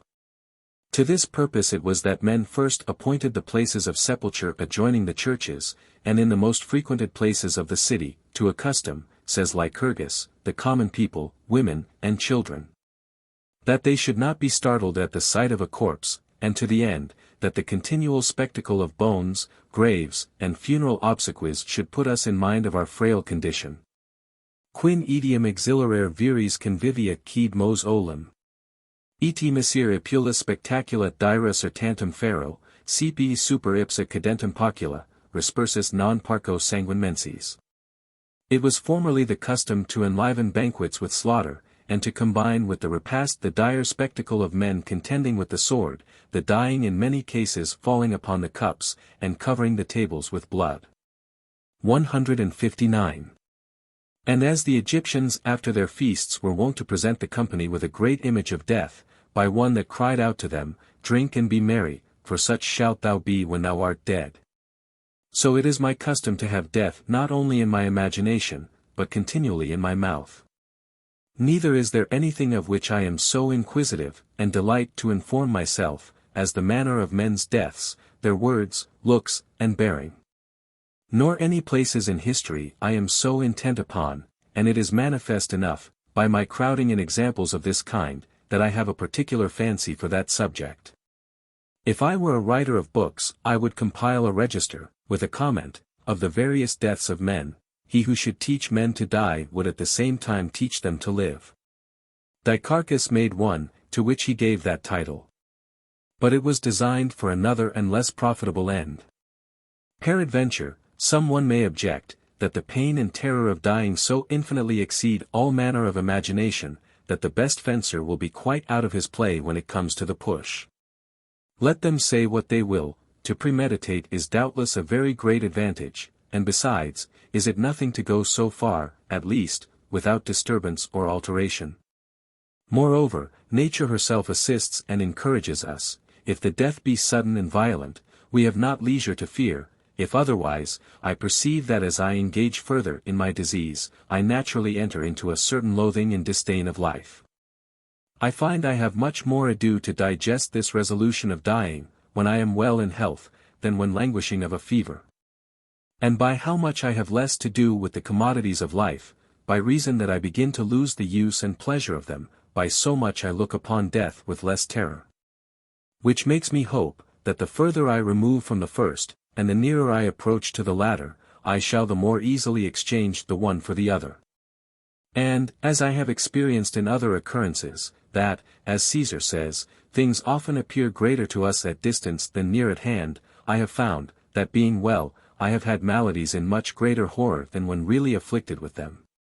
The vigor wherein I now am, the cheerfulness and delight wherein I now live, make the contrary estate appear in so great a disproportion to my present condition, that, by imagination, I magnify those inconveniences by 1/2. And apprehend them to be much more troublesome, than I find them really to be, when they lie the most heavy upon me. I hope to find death the same. Let us but observe in the ordinary changes and declinations we daily suffer, how nature deprives us of the light and sense of our bodily decay. What remains to an old man of the vigor of his youth and better days? Hugh. Senibus vitae portio quantum ane. Alas, to old men what portion of life remains? 160. Caesar, to an old weather-beaten soldier of his guards, who came to ask him leave that he might kill himself, taking notice of his withered body in decrepit motion, pleasantly answered, Thou fanciest, then, that thou art yet alive. 161. Should a man fall into this condition on the sudden, I do not think humanity capable of enduring such a change, but nature, leading us by the hand, an easy and, as it were, an insensible pace, step by step conducts us to that miserable state. And by that means makes it familiar to us, so that we are insensible of the stroke when our youth dies in us, though it be really a harder death than the final dissolution of a languishing body, than the death of old age. Forasmuch as the fall is not so great from an uneasy being to none at all, as it is from a sprightly and flourishing being to one that is troublesome and painful. The body, bent and bowed, has less force to support a burden. And it is the same with the soul, and therefore it is, that we are to raise her up firm and erect against the power of this adversary. For, as it is impossible she should ever be at rest, whilst she stands in fear of it. So, if she once can assure herself, she may boast, which is a thing as it were surpassing human condition, that it is impossible that disquiet, anxiety, or fear, or any other disturbance should inhabit or have any place in her. Non volnus instans tyranni mentha cauti solida, nec auster dux inquieti turbitus adrii, nec fulminantis magna Jovis manus. Not the menacing look of a tyrant shakes her well-settled soul, nor turbulent Auster, the prince of the stormy Adriatic, nor yet the strong hand of thundering Jove, such a temper moves. 162. She is then become sovereign of all her lusts and passions, mistress of necessity, shame, poverty, and all the other injuries of fortune.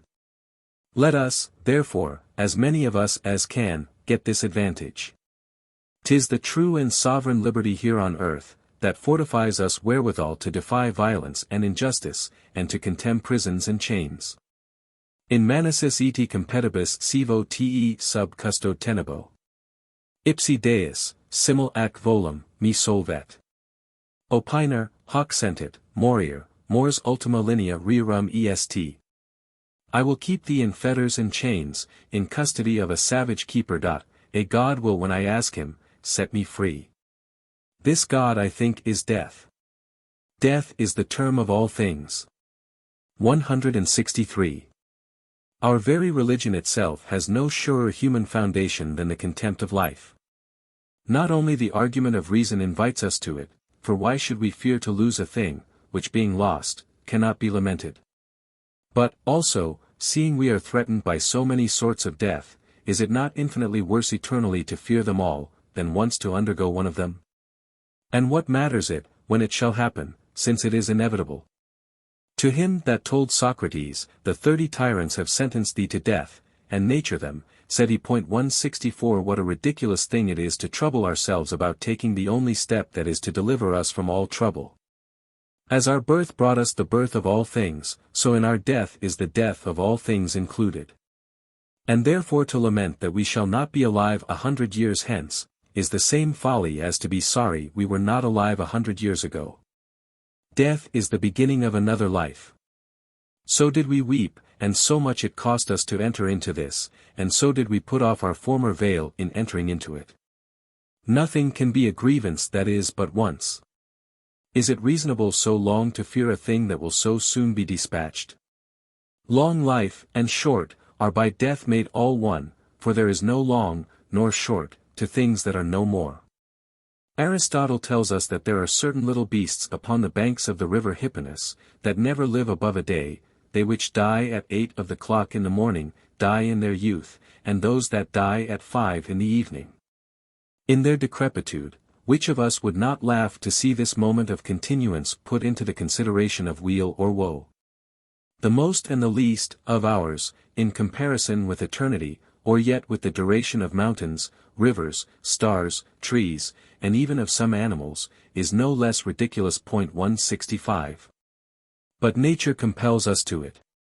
Go out of this world, says she, as you entered into it, the same pass you made from death to life, without passion or fear, the same, after the same manner, repeat from life to death. Your death is a part of the order of the universe, 'tis a part of the life of the world. Inter esse mortals mutua vivant, et, quasi cursors, vitae lampada tradent. Mortals, amongst themselves, live by turns, and, like the runners in the games, give up the lamp, when they have won the race, to the next comer. 166. Shall I exchange for you this beautiful contexture of things? 'Tis the condition of your creation, death is a part of you, and whilst you endeavor to evade it, you evade yourselves. This very being of yours that you now enjoy is equally divided betwixt life and death. The day of your birth is one day's advance towards the grave. Prima, cux vitam dedit, ora carpsit. The first hour that gave us life took away also an hour. 167. Nascens morimer, finisc ab origin pendet. As we are born we die, and the end commences with the beginning. 168. All the whole time you live, you purloin from life and live at the expense of life itself. The perpetual work of your life is but to lay the foundation of death. You are in death, whilst you are in life, because you still are after death, when you are no more alive, or, if you had rather have it so, you are dead after life, but dying all the while you live. And death handles the dying much more rudely than the dead, and more sensibly and essentially. If you have made your profit of life, you have had enough of it, go your way satisfied. Cur non ut plenus vita, conviva recidis. Why not depart from life as a sated guest from a feast? 169. If you have not known how to make the best use of it, if it was unprofitable to you, what need you care to lose it, to what end would you desire longer to keep it? Cur amplius adire queries, versum quat perit male, eti ingradum occidat omni. Why seek to add longer life, merely to renew ill-spent time, and be again tormented? 170. Life in itself is neither good nor evil. It is the scene of good or evil as you make it. And, if you have lived a day, you have seen all, one day is equal and like to all other days. There is no other light, no other shade. This very sun, this moon, these very stars, this very order and disposition of things, is the same your ancestors enjoyed, and that shall also entertain your posterity. Non alium videre patres, alium nepotes aspiciant. Your grandsires saw no other thing, nor will your posterity. 171. And, come the worst that can come, the distribution and variety of all the acts of my comedy are performed in a year. If you have observed the revolution of my 4 seasons, they comprehend the infancy, the youth, the virility, and the old age of the world. The year has played his part, and knows no other art but to begin again. It will always be the same thing. Versumer ibidem, ac insumus usque. We are turning in the same circle, ever therein confined. 172. Ac in sesua per vestigia volvitur annus. The year is ever turning around in the same footsteps. 173. I am not prepared to create for you any new recreations. Non tibi prixteria quat machina, inveniam quat placeat, nihil est, idem sunt omnia semper. I can devise, nor find anything else to please you, 'tis the same thing over and over again. 174. Give place to others, as others have given place to you. Equality is the soul of equity. Who can complain of being comprehended in the same destiny, wherein all are involved? Besides, live as long as you can, you shall by that nothing shorten the space you are to be dead, 'tis all to no purpose. You shall be every whit as long in the condition you so much fear, as if you had died at nurse. Licet quot vis vivendo vincere secla, mors aeterna tamen nihilominis illa mainbit. Live triumphing over as many ages as you will, death still will remain eternal. 175. And yet I will place you in such a condition as you shall have no reason to be displeased. In vera nescis nullum for mort alium te, capacit vivus tibi to lutra peremptum, stansque jacentem. Know you not that, when dead, there can be no other living self to lament you dead, standing on your grave. 176. Nor shall you so much as wish for the life you are so concerned about. Nec sibi enim quisquam tum esse vitamque requiret. Nec desiderium nostrae nos officit ullum. Death is less to be feared than nothing, if there could be anything less than nothing. Multo, mortem minus ad nos esse putandium, si minus esse potest, quam quat nihil esse vitimus. Neither can it any way concern you, whether you are living or dead, living, by reason that you are still in being, dead, because you are no more. Moreover, no one dies before his hour, the time you leave behind was no more yours than that was lapsed and gone before you came into the world, nor does it any more concern you. Ris bis enim, quam nil ad nos antiacta vetustas temporis eterni furit. Consider how as nothing to us is the old age of times past. 177. Wherever your life ends, it is all there. The utility of living consists not in the length of days, but in the use of time. A man may have lived long, and yet lived but a little. Make use of time while it is present with you. It depends upon your will, and not upon the number of days, to have a sufficient length of life. Is it possible you can imagine never to arrive at the place towards which you are continually going? And yet there is no journey but hath its end. And, if company will make it more pleasant or more easy to you, does not all the world go the self-same way? Omnia te, vita perfuncta, sequenter. All things, then, life over, must follow thee. 178. Does not all the world dance the same brawl that you do? Is there anything that does not grow old, as well as you? 1,000 men, 1,000 animals, 1,000 other creatures, die at the same moment that you die. Non nox nulla diem, nec noctem aurora secuta est, quae non audierit mistos vegetibus egris, pluratus, mortis comiti funeris atri. No night has followed day, no day has followed night, in which there has not been heard sobs and sorrowing cries, the companions of death and funerals. 179. To what end should you endeavor to draw back, if there be no possibility to evade it? You have seen examples enough of those who have been well pleased to die, as thereby delivered from heavy miseries, but have you ever found any who have been dissatisfied with dying? It must, therefore, needs be very foolish to condemn a thing you have neither experimented in your own person, nor by that of any other. Why dost thou complain of me and of destiny? Do we do thee any wrong? Is it for thee to govern us, or for us to govern thee?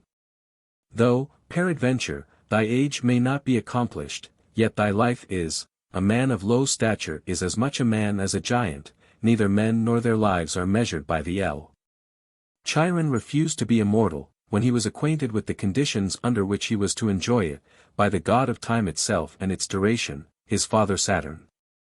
Do but seriously consider how much more insupportable and painful an immortal life would be to man than what I have already given him. If you had not death, you would eternally curse me for having deprived you of it. I have mixed a little bitterness with it, to the end, that seeing of what convenience it is, you might not too greedily and indiscreetly seek and embrace it, and that you might be so established in this moderation, as neither to nauseate life, nor have any antipathy for dying, which I have decreed you shall once do. I have tempered the one and the other betwixt pleasure and pain. It was I that taught Thales, the most eminent of your sages, that to live and to die were indifferent, which made him, very wisely, answer him, why then he did not die. Because, said he, it is indifferent. 180 Water, earth, air, and fire, and the other parts of this creation of mine, are no more instruments of thy life than they are of thy death. Why dost thou fear thy last day? It contributes no more to thy dissolution, than every one of the rest. The last step is not the cause of lassitude, it does not confess it. Every day travels towards death, the last only arrives at it. These are the good lessons our Mother Nature teaches. I have often considered with myself whence it should proceed, that in war the image of death, whether we look upon it in ourselves or in others, should, without comparison, appear less dreadful than at home in our own houses, for if it were not so, it would be an army of doctors and whining milksops, and that being still in all places the same, there should be, notwithstanding, much more assurance in peasants and the meaner sort of people, than in others of better quality. I believe, in truth, that it is those terrible ceremonies and preparations wherewith we set it out, that more terrify us than the thing itself, a new, quite contrary way of living, the cries of mothers, wives, and children. The visits of astounded and afflicted friends, the attendance of pale and blubbering servants, a dark room, set round with burning tapers, our beds environed with physicians and divines, in sum, nothing but ghostliness and horror round about us. We seem dead and buried already. Children are afraid even of those they are best acquainted with, when disguised in a visor, and so 'tis with us. The visor must be removed as well from things as from persons, that being taken away, we shall find nothing underneath but the very same death that a mean servant or a poor chambermaid died a day or two ago, without any manner of apprehension. Happy is the death that deprives us of leisure for preparing such ceremonials. Chapter 20. Of the force of imagination. Fortis imaginatio generat casem, say the schoolmen. A strong imagination begets the event itself. 181. I am one of those who are most sensible of the power of imagination. Every one is jostled by it, but some are overthrown by it. It has a very piercing impression upon me, and I make it my business to avoid, wanting force to resist it. I could live by the sole help of healthful and jolly company, the very sight of another's pain materially pains me, and I often usurp the sensations of another person. A perpetual cough in another tickles my lungs and throat. I more unwillingly visit the sick in whom by love and duty I am interested, than those I care not for, to whom I less look. I take possession of the disease I am concerned at, and take it to myself. I do not at all wonder that fancy should give fevers and sometimes kill such as allow it too much scope, and are too willing to entertain it. Simon Thomas was a great physician of his time. I remember, that happening one day at Toulouse to meet him at a rich old fellow's house, who was troubled with weak lungs, and discoursing with the patient about the method of his cure, he told him that one thing which would be very conducive to it, was to give me such occasion to be pleased with his company, that I might come often to see him, by which means, and by fixing his eyes upon the freshness of my complexion, and his imagination upon the sprightliness and vigour that glowed in my youth, and possessing all his senses with the flourishing age wherein I then was, his habit of body might, peradventure, be amended.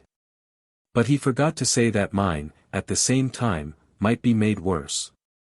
Gallus Vibius so much bent his mind to find out the essence and motions of madness, that, in the end, he himself went out of his wits, and to such a degree, that he could never after recover his judgment, and might brag that he was become a fool by too much wisdom.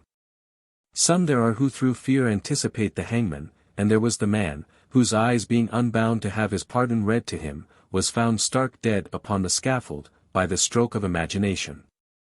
We start, tremble, turn pale, and blush, as we are variously moved by imagination, and, being abed, feel our bodies agitated with its power to that degree, as even sometimes to expiring. And boiling youth, when fast asleep, grows so warm with fancy, as in a dream to satisfy amorous desires. Ut, quasi transactus sep omniborebu, profundant, fluminis ingentes, fluctus, vestemque cruentant. Although it be no new thing to see horns grown in a night on the forehead of one that had none when he went to bed, notwithstanding, what befell Sippus, king of Italy, is memorable. Who having one day been a very delighted spectator of a bullfight, and having all the night dreamed that he had horns on his head, did, by the force of imagination, really cause them to grow there. Passion gave to the son of Croesus the voice which nature had denied him. And Antiochus fell into a fever, inflamed with the beauty of Stratonus, too deeply imprinted in his soul. Pliny pretends to have seen Lucius Cassisius, who from a woman was turned into a man upon her very wedding day. Pontanus and others report the like metamorphosis to have happened in these latter days in Italy. And, through the vehement desire of him and his mother. Volta puer solvit, quae fomina vaverat, Iphis. Myself passing by Vitry-le-François, saw a man the Bishop of Soissons had, in confirmation, called Germain, whom all the inhabitants of the place had known to be a girl till 22 years of age, called Mary. He was, at the time of my being there, very full of beard, old, and not married. He told us, that by straining himself in a leap his male organs came out. And the girls of that place have, to this day, a song, wherein they advise one another not to take too great strides, for fear of being turned into men, as Mary Germain was. It is no wonder if this sort of accident frequently happen. For if imagination have any power in such things, it is so continually and vigorously bent upon this subject, that to the end it may not so often relapse into the same thought and violence of desire, it were better, once for all, to give these young wenches the things they long for. Some attribute the scars of King Dagobert and of Saint Francis to the force of imagination. It is said, that by it bodies will sometimes be removed from their places. And Celsus tells us of a priest whose soul would be ravished into such an ecstasy that the body would, for a long time, remain without sense or respiration. St. Augustine makes mention of another, who, upon the hearing of any lamentable or doleful cries, would presently fall into a swoon, and be so far out of himself, that it was in vain to call, bawl in his ears, pinch or burn him, till he voluntarily came to himself. And then he would say, that he had heard voices as it were afar off, and did feel when they pinched and burned him. And, to prove that this was no obstinate dissimulation in defiance of his sense of feeling, it was manifest, that all the while he had neither pulse nor breathing.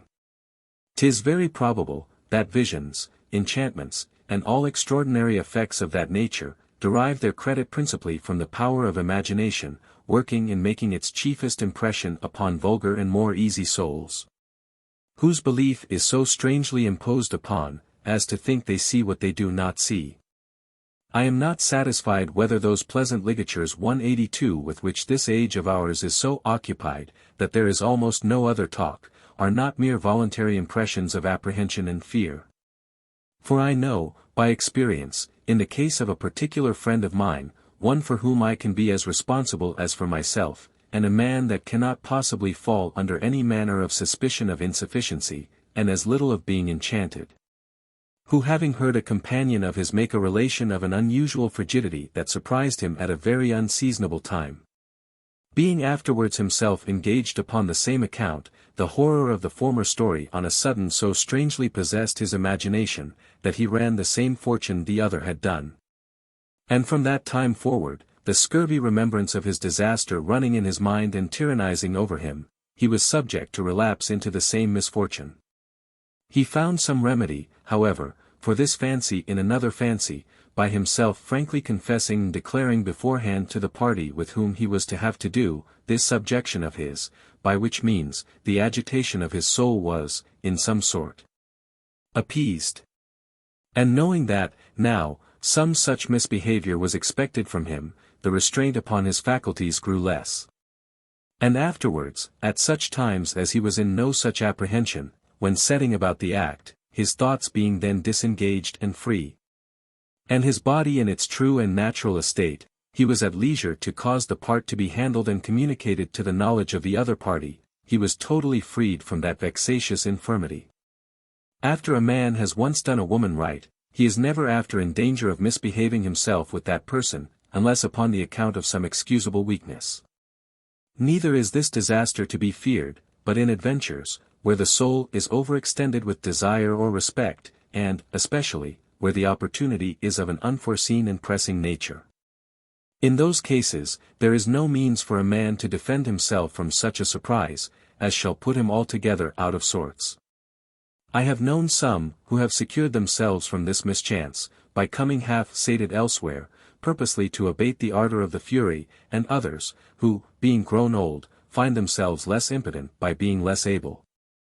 And one, who found an advantage in being assured by a friend of his, that he had a countercharm of enchantments that would secure him from this disgrace. The story itself is not much amiss, and therefore you shall have it. Account of a very great family, and with whom I was very intimate, being married to a fair lady, who had formerly been courted by one who was at the wedding, all his friends were in very great fear. But especially an old lady his kinswoman, who had the ordering of the solemnity, and in whose house it was kept, suspecting his rival would offer foul play by these sorceries. Which fear she communicated to me. I bade her rely upon me. I had, by chance, about me a certain flat plate of gold, whereon were graven some celestial figures, supposed good against sunstroke or pains in the head, being applied to the suture, where, that it might the better remain firm, it was sewed to a ribbon to be tied under the chin. A foppery cousin german to this of which I am speaking.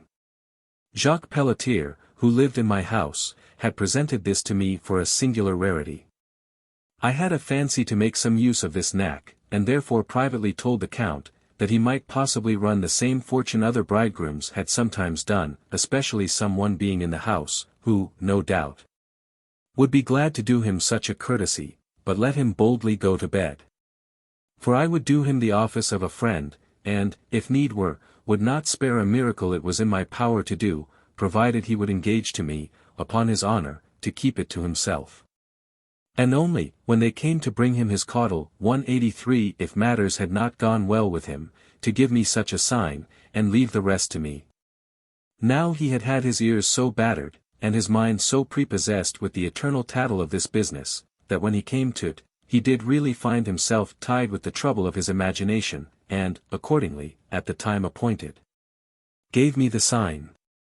Whereupon, I whispered him in the ear, that he should rise, under pretence of putting us out of the room, and after a jesting manner pull my nightgown from my shoulders, we were of much about the same height, throw it over his own.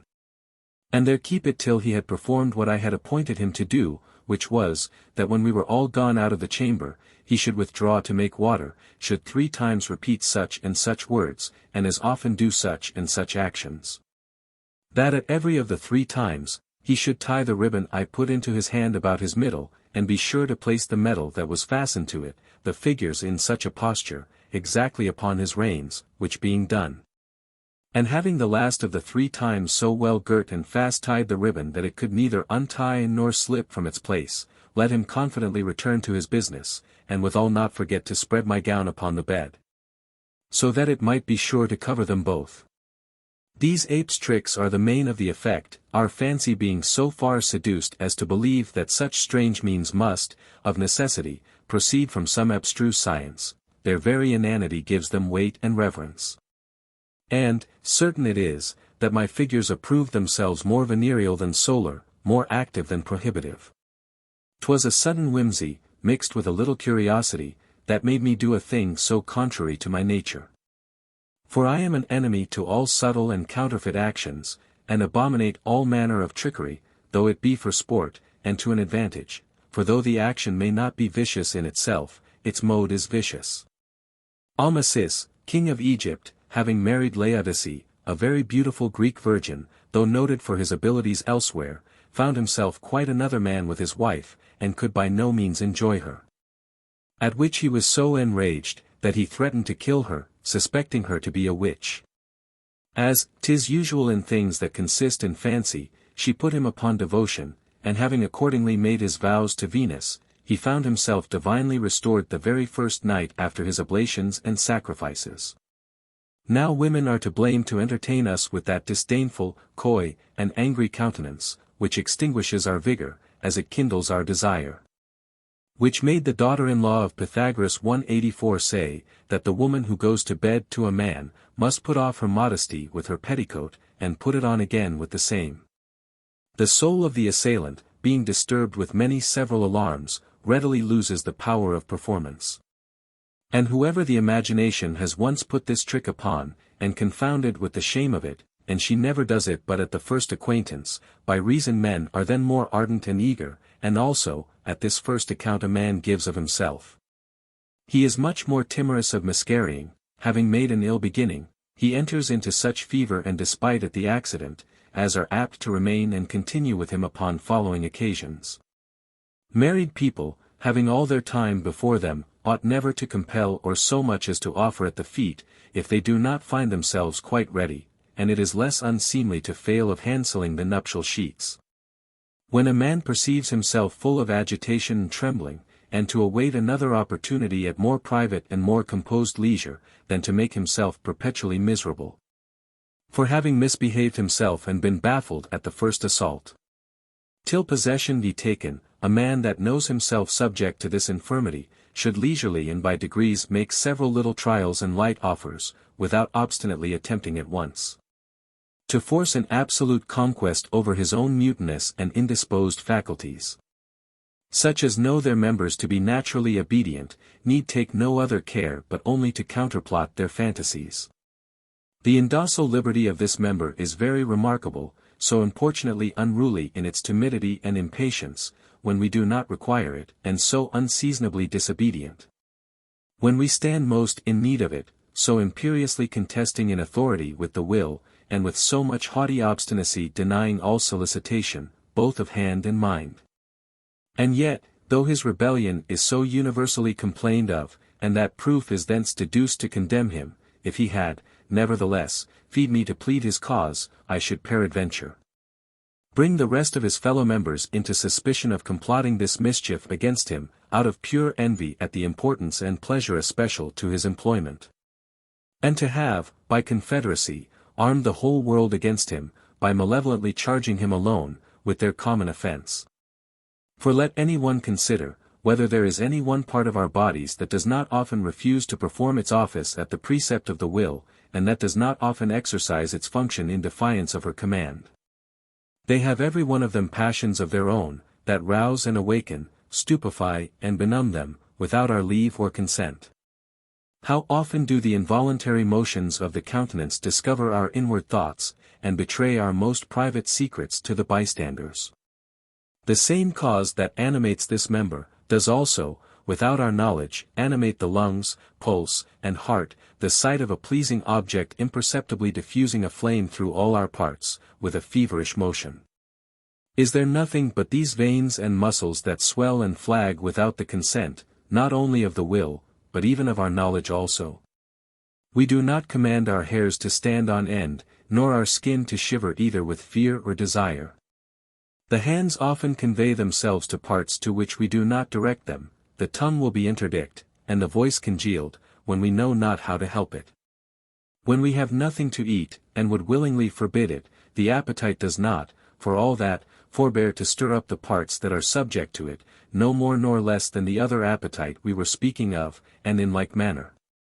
As unseasonably leaves us, when it thinks fit. The vessels that serve to discharge the belly have their own proper dilatations and compressions, without and beyond our concurrence, as well as those which are destined to purge the reins, and that which, to justify the prerogative of the will, St. Augustine urges, of having seen a man who could command his rear to discharge as often together as he pleased. Vives, his commentator, yet further fortifies with another example in his time, of one that could break wind in tune. But these cases do not suppose any more pure obedience in that part, for is anything commonly more tumultuary or indiscreet? To which let me add, that I myself knew one so rude and ungoverned, as for 40 years together made his master vent with one continued and unintermitted outbursting, and 'tis like will do so till he die of it. And I could heartily wish, that I only knew by reading, how often a man's belly, by the denial of one single puff, brings him to the very door of an exceeding painful death. And that the Emperor 185 who gave liberty to let fly in all places, had, at the same time, given us power to do it. But for our will, in whose behalf we prefer this accusation, with how much greater probability may we reproach herself with mutiny and sedition, for her irregularity in disobedience? Does she always will what we would have her to do? Does she not often will what we forbid her to will, and that to our manifest prejudice? Does she suffer herself, more than any of the rest, to be governed and directed by the results of our reason? To conclude, I should move, in the behalf of the gentleman, my client, it might be considered, that in this fact, his cause being inseparably and indistinctly conjoined with an accessory, yet he only is called in question. And that by arguments and accusations, which cannot be charged upon the other. Whose business, indeed, it is sometimes inopportunely to invite, but never to refuse, and invite, moreover, after a tacit and quiet manner, and therefore is the malice and injustice of his accusers most manifestly apparent. But be it how it will, protesting against the proceedings of the advocates and judges, nature will, in the meantime, proceed after her own way, who had done but well, had she endowed this member with some particular privilege. The author of the sole immortal work of mortals, a divine work, according to Socrates, and love, the desire of immortality, and himself an immortal demon. Some one, perhaps, by such an effect of imagination may have had the good luck to leave behind him here, the scrofula, which his companion who has come after, has carried with him into Spain. And 'tis for this reason you may see why men in such cases require a mind prepared for the thing that is to be done. Why do the physicians possess, beforehand, their patients' credulity with so many false promises of cure, if not to the end, that the effect of imagination may supply the imposture of their decoctions? They know very well, that a great master of their trade has given it under his hand, that he has known some with whom the very sight of physic would work. All which conceits come now into my head, by the remembrance of a story was told me by a domestic apothecary of my father's, a blunt Swiss, a nation not much addicted to vanity and lying, of a merchant he had long known at Toulouse, who being a valetudinary, and much afflicted with the stone, had often occasion to take clysters, of which he caused several sorts to be prescribed him by the physicians, according to the accidents of his disease. Which, being brought him, and none of the usual forms, as feeling if it were not too hot, and the like, being omitted, he lay down, the syringe advanced, and all ceremonies performed, injection alone excepted. After which, the apothecary being gone, and the patient accommodated as if he had really received a clyster, he found the same operation in effect that those do who have taken one indeed. And if at any time the physician did not find the operation sufficient, he would usually give him 2 or 3 more doses, after the same manner.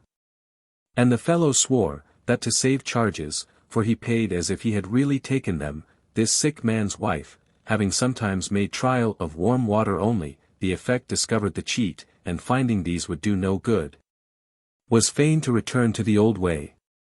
A woman fancying she had swallowed a pin in a piece of bread, cried and lamented as though she had an intolerable pain in her throat, where she thought she felt it stick.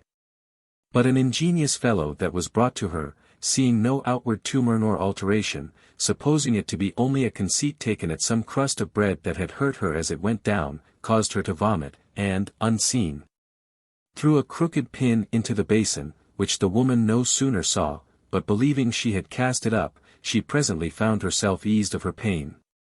I myself knew a gentleman, who having treated a large company at his house, 3 or 4 days after bragged in jest, for there was no such thing, that he had made them eat of a baked cat.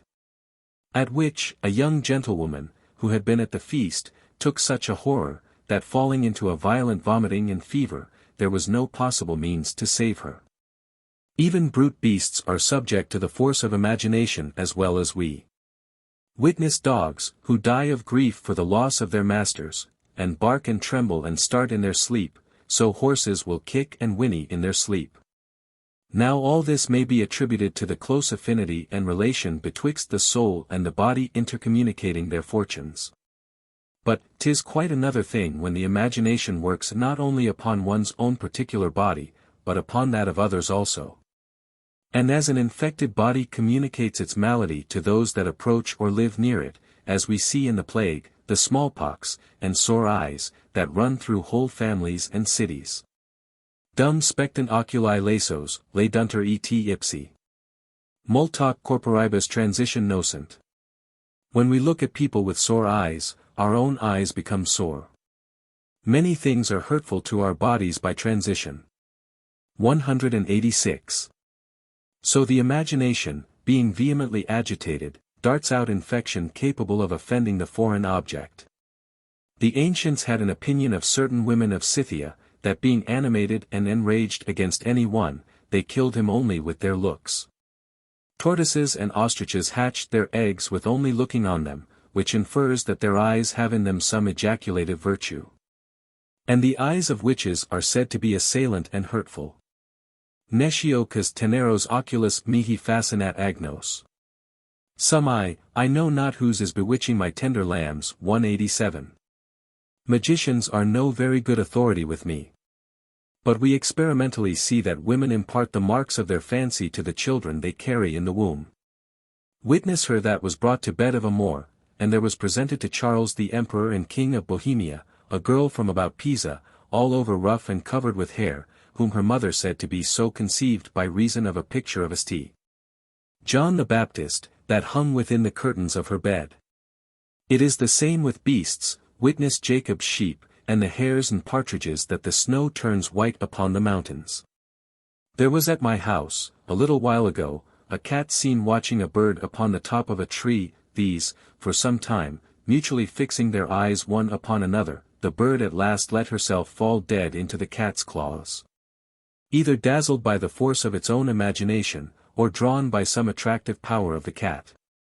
Such as are addicted to the pleasures of the field, have, I make no question, heard the story of the falconer, who having earnestly fixed his eyes upon a kite in the air, laid a wager that he would bring her down with the sole power of his sight, and did so, as it was said, for the tales I borrow I charge upon the consciences of those from whom I have them. The discourses are my own, and found themselves upon the proofs of reason, not of experience, to which every one has liberty to add his own examples. And who has none, let him not forbear, the number and varieties of accidents considered, to believe that there are plenty of them. If I do not apply them well, let some other do it for me. And, also, in the subject of which I treat, our manners and motions, testimonies and instances, how fabulous soever, provided they are possible, serve as well as the true. Whether they have really happened or no, at Rome or Paris, to John or Peter, 'tis still within the verge of human capacity, which serves me to good use. I see, and make my advantage of it, as well in shadow as in substance. And amongst the various readings thereof in history, I cull out the most rare and memorable to fit my own turn.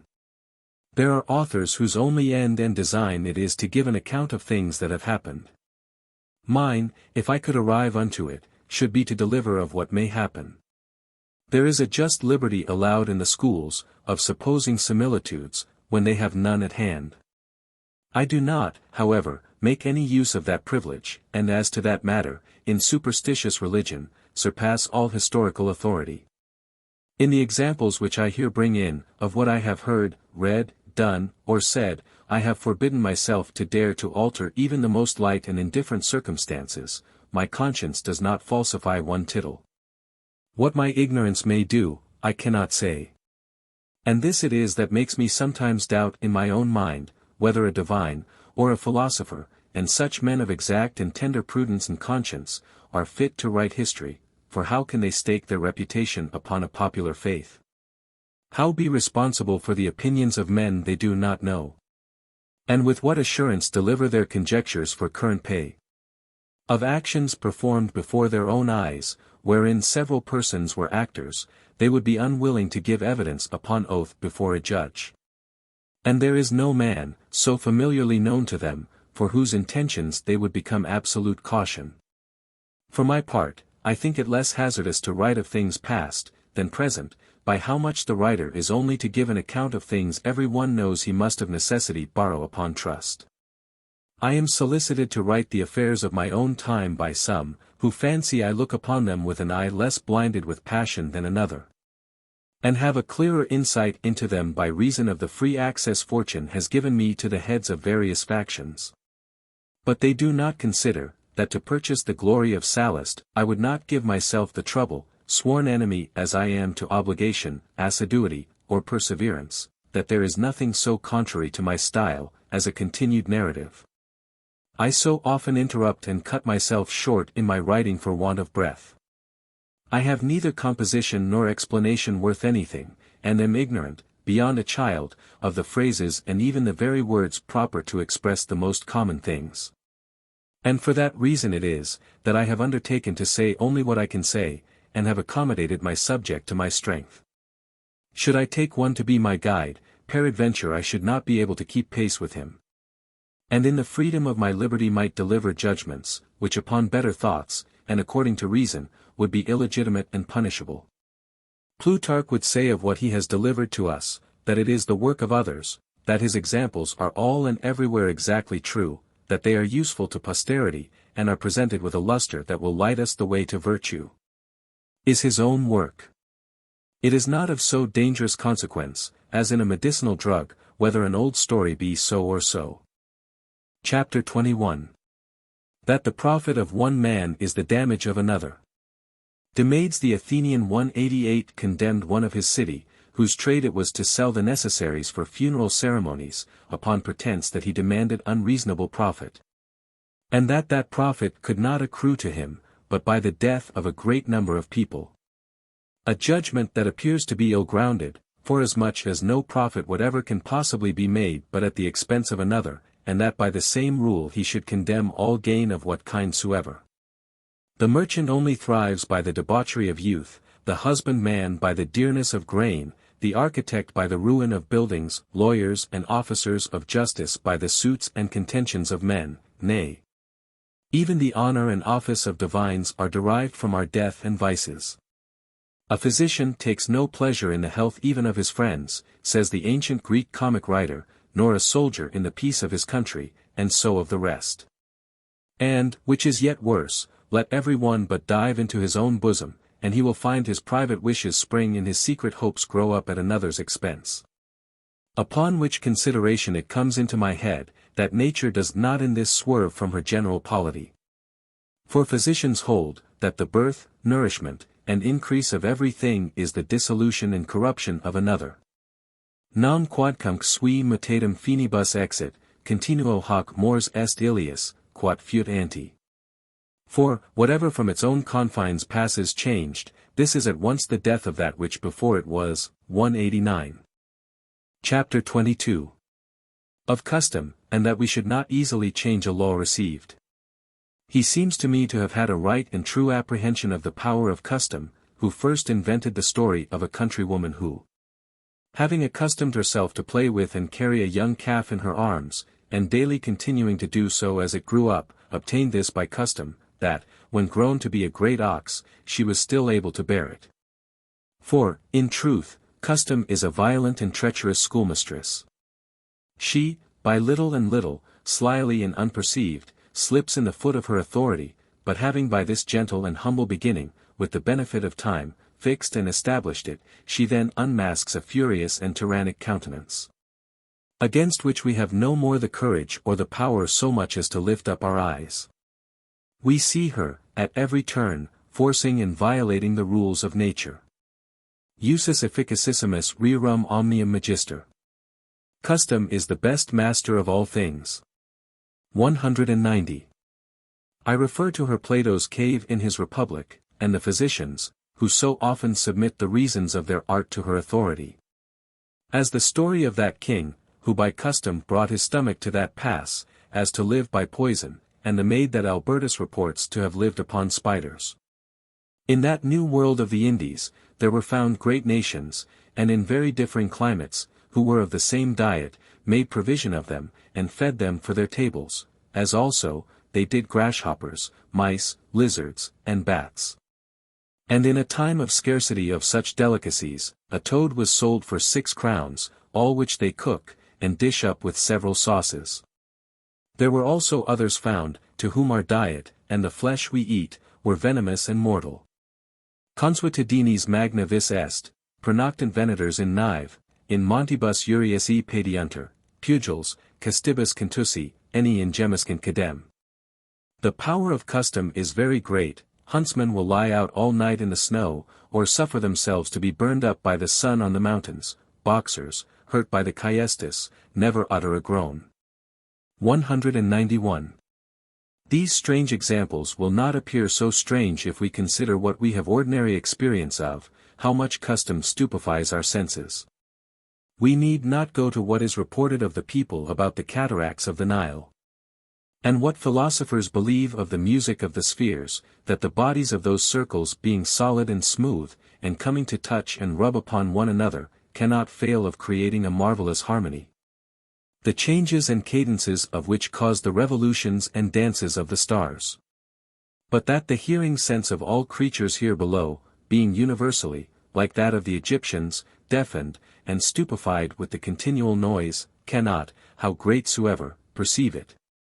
192 Smiths, millers, pewterers, forgemen, and armorers could never be able to live in the perpetual noise of their own trades, did it strike their ears with the same violence that it does ours. My perfumed doublet gratifies my own scent at first. But after I have worn it 3 days together, 'tis only pleasing to the bystanders. This is yet more strange, that custom, notwithstanding long intermissions and intervals, should yet have the power to unite and establish the effect of its impressions upon our senses. As is manifest in such as live near unto steeples and the frequent noise of the bells. I myself lie at home in a tower, where every morning and evening a very great bell rings out the Ave Maria. The noise shakes my very tower, and at first seemed insupportable to me. But I am so used to it, that I hear it without any manner of offense, and often without awaking at it. Plato 193 reprehending a boy for playing at nuts, thou reprovest me, says the boy, for a very little thing. Custom, replied Plato, is no little thing. I find that our greatest vices derive their first propensity from our most tender infancy, and that our principal education depends upon the nurse. Mothers are mightily pleased to see a child writhe off the neck of a chicken, or to please itself with hurting a dog or a cat. And such wise fathers there are in the world, who look upon it as a notable mark of a martial spirit, when they hear a son miscall, or see him domineer over a poor peasant, or a lackey, that dares not reply, nor turn again. And a great sign of wit, when they see him cheat and overreach his playfellow by some malicious treachery and deceit. Yet these are the true seeds and roots of cruelty, tyranny, and treason. They bud and put out there, and afterwards shoot up vigorously, and grow to prodigious bulk, cultivated by custom. And it is a very dangerous mistake to excuse these vile inclinations upon the tenderness of their age, and the triviality of the subject. First, it is nature that speaks, whose declaration is then more sincere, and inward thoughts more undisguised, as it is more weak and young. Secondly, the deformity of cozenage does not consist nor depend upon the difference betwixt crowns and pins. But I rather hold it more just to conclude thus: why should he not cozen in crowns since he does it in pins, than as they do, who say they only play for pins, they would not do it if it were for money. Children should carefully be instructed to abhor vices for their own contexture. And the natural deformity of those vices ought so to be represented to them, that they may not only avoid them in their actions, but especially so to abominate them in their hearts, that the very thought should be hateful to them, with what masks soever they may be disguised. I know very well, for what concerns myself, that from having been brought up in my childhood to a plain and straightforward way of dealing, and from having had an aversion to all manner of juggling and foul play in my childish sports and recreations, and, indeed, it is to be noted, that the plays of children are not performed in play, but are to be judged in them as their most serious actions, there is no game so small wherein from my own bosom naturally, and without study or endeavour, I have not an extreme aversion from deceit. I shuffle and cut and make as much clatter with the cards, and keep as strict account for farthings, as it were for double pistoles. When winning or losing against my wife and daughter, 'tis indifferent to me, as when I play in good earnest with others, for round sums. At all times, and in all places, my own eyes are sufficient to look to my fingers. I am not so narrowly watched by any other, neither is there any I have more respect to. I saw the other day, at my own house, a little fellow, a native of Nantes, born without arms, who has so well taught his feet to perform the services his hands should have done him, that truly these have half forgotten their natural office. And, indeed, the fellow calls them his hands. With them he cuts anything, charges and discharges a pistol, threads a needle, sews, writes, puts off his hat, combs his head, plays at cards and dice, and all this with as much dexterity as any other could do who had more and more proper limbs to assist him. The money I gave him, for he gains his living by shoeing these feats, he took in his foot, as we do in our hand. I have seen another who, being yet a boy, flourished a two-handed sword, and, if I may so say, handled a halberd with the mere motions of his neck and shoulders for want of hands. Tossed them into the air, and caught them again, darted a dagger, and cracked a whip as well as any coachman in France. But the effects of custom are much more manifest in the strange impressions she imprints in our minds, where she meets with less resistance. What has she not the power to impose upon our judgments and beliefs? Is there any so fantastic opinion, omitting the gross impostures of religions, with which we see so many great nations, and so many understanding men, so strangely besotted? For this being beyond the reach of human reason, any error is more excusable in such as are not endued, through the divine bounty, with an extraordinary illumination from above, but, of other opinions, are there any so extravagant, that she has not planted and established for laws in those parts of the world upon which she has been pleased to exercise her power? And therefore that ancient exclamation was exceeding just. Non pudet physicum, id est speculatorum venatorem naturae, ob animis consuetudine imbutis patir testimonium veritatis. Is it not a shame for a natural philosopher, that is, for an observer and hunter of nature, to seek testimony of the truth from minds prepossessed by custom? 194. I do believe, that no so absurd or ridiculous fancy can enter into human imagination, that does not meet with some example of public practice, and that, consequently, our reason does not ground and back up. There are people, amongst whom it is the fashion to turn their backs upon him they salute, and never look upon the man they intend to honor. There is a place, where, whenever the king spits, the greatest ladies of his court put out their hands to receive it, and another nation, where the most eminent persons about him stoop to take up his ordure in a linen cloth. Let us here steal room to insert a story. A French gentleman was always wont to blow his nose with his fingers, a thing very much against our fashion, and he justifying himself for so doing, and he was a man famous for pleasant repartees, he asked me, what privilege this filthy excrement had, that we must carry about us a fine handkerchief to receive it, and, which was more, afterwards to lap it carefully up, and carry it all day about in our pockets, which, he said, could not but be much more nauseous and offensive, than to see it thrown away, as we did all other evacuations. I found that what he said was not altogether without reason, and by being frequently in his company, that slovenly action of his was at last grown familiar to me, which nevertheless we make a face at, when we hear it reported of another country. Miracles appear to be so, according to our ignorance of nature, and not according to the essence of nature. The continually being accustomed to anything, blinds the eye of our judgment. Barbarians are no more a wonder to us, than we are to them. Nor with any more reason, as every one would confess, if after having travelled over those remote examples, men could settle themselves to reflect upon, and rightly to confer them, with their own. Human reason is a tincture almost equally infused into all our opinions and manners, of what forms soever they are, infinite in matter, infinite in diversity. But I return to my subject. There are peoples, where, his wife and children excepted, no one speaks to the king but through a tube. In one and the same nation, the virgins discover those parts that modesty should persuade them to hide, and the married women carefully cover and conceal them. To which, this custom, in another place, has some relation, where chastity, but in marriage, is of no esteem, for unmarried women may prostitute themselves to as many as they please, and being got with child, may lawfully take physic. In the sight of every one, to destroy their fruit. And, in another place, if a tradesman marry, all of the same condition, who are invited to the wedding, lie with the bride before him. And the greater number of them there is, the greater is her honor, and the opinion of her ability and strength. If an officer marry, 'tis the same with a laborer, or one of mean condition. But then it belongs to the lord of the place to perform that office, and yet a severe loyalty during marriage is afterward strictly enjoined. There are places where brothels of young men are kept for the pleasure of women.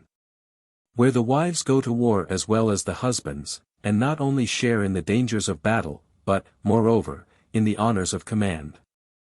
Others, where they wear rings not only through their noses, lips, cheeks, and on their toes, but also weighty gimmels of gold thrust through their paps and buttocks. Where, in eating, they wipe their fingers upon their thighs, genitories, and the soles of their feet, where children are excluded, and brothers and nephews only inherit.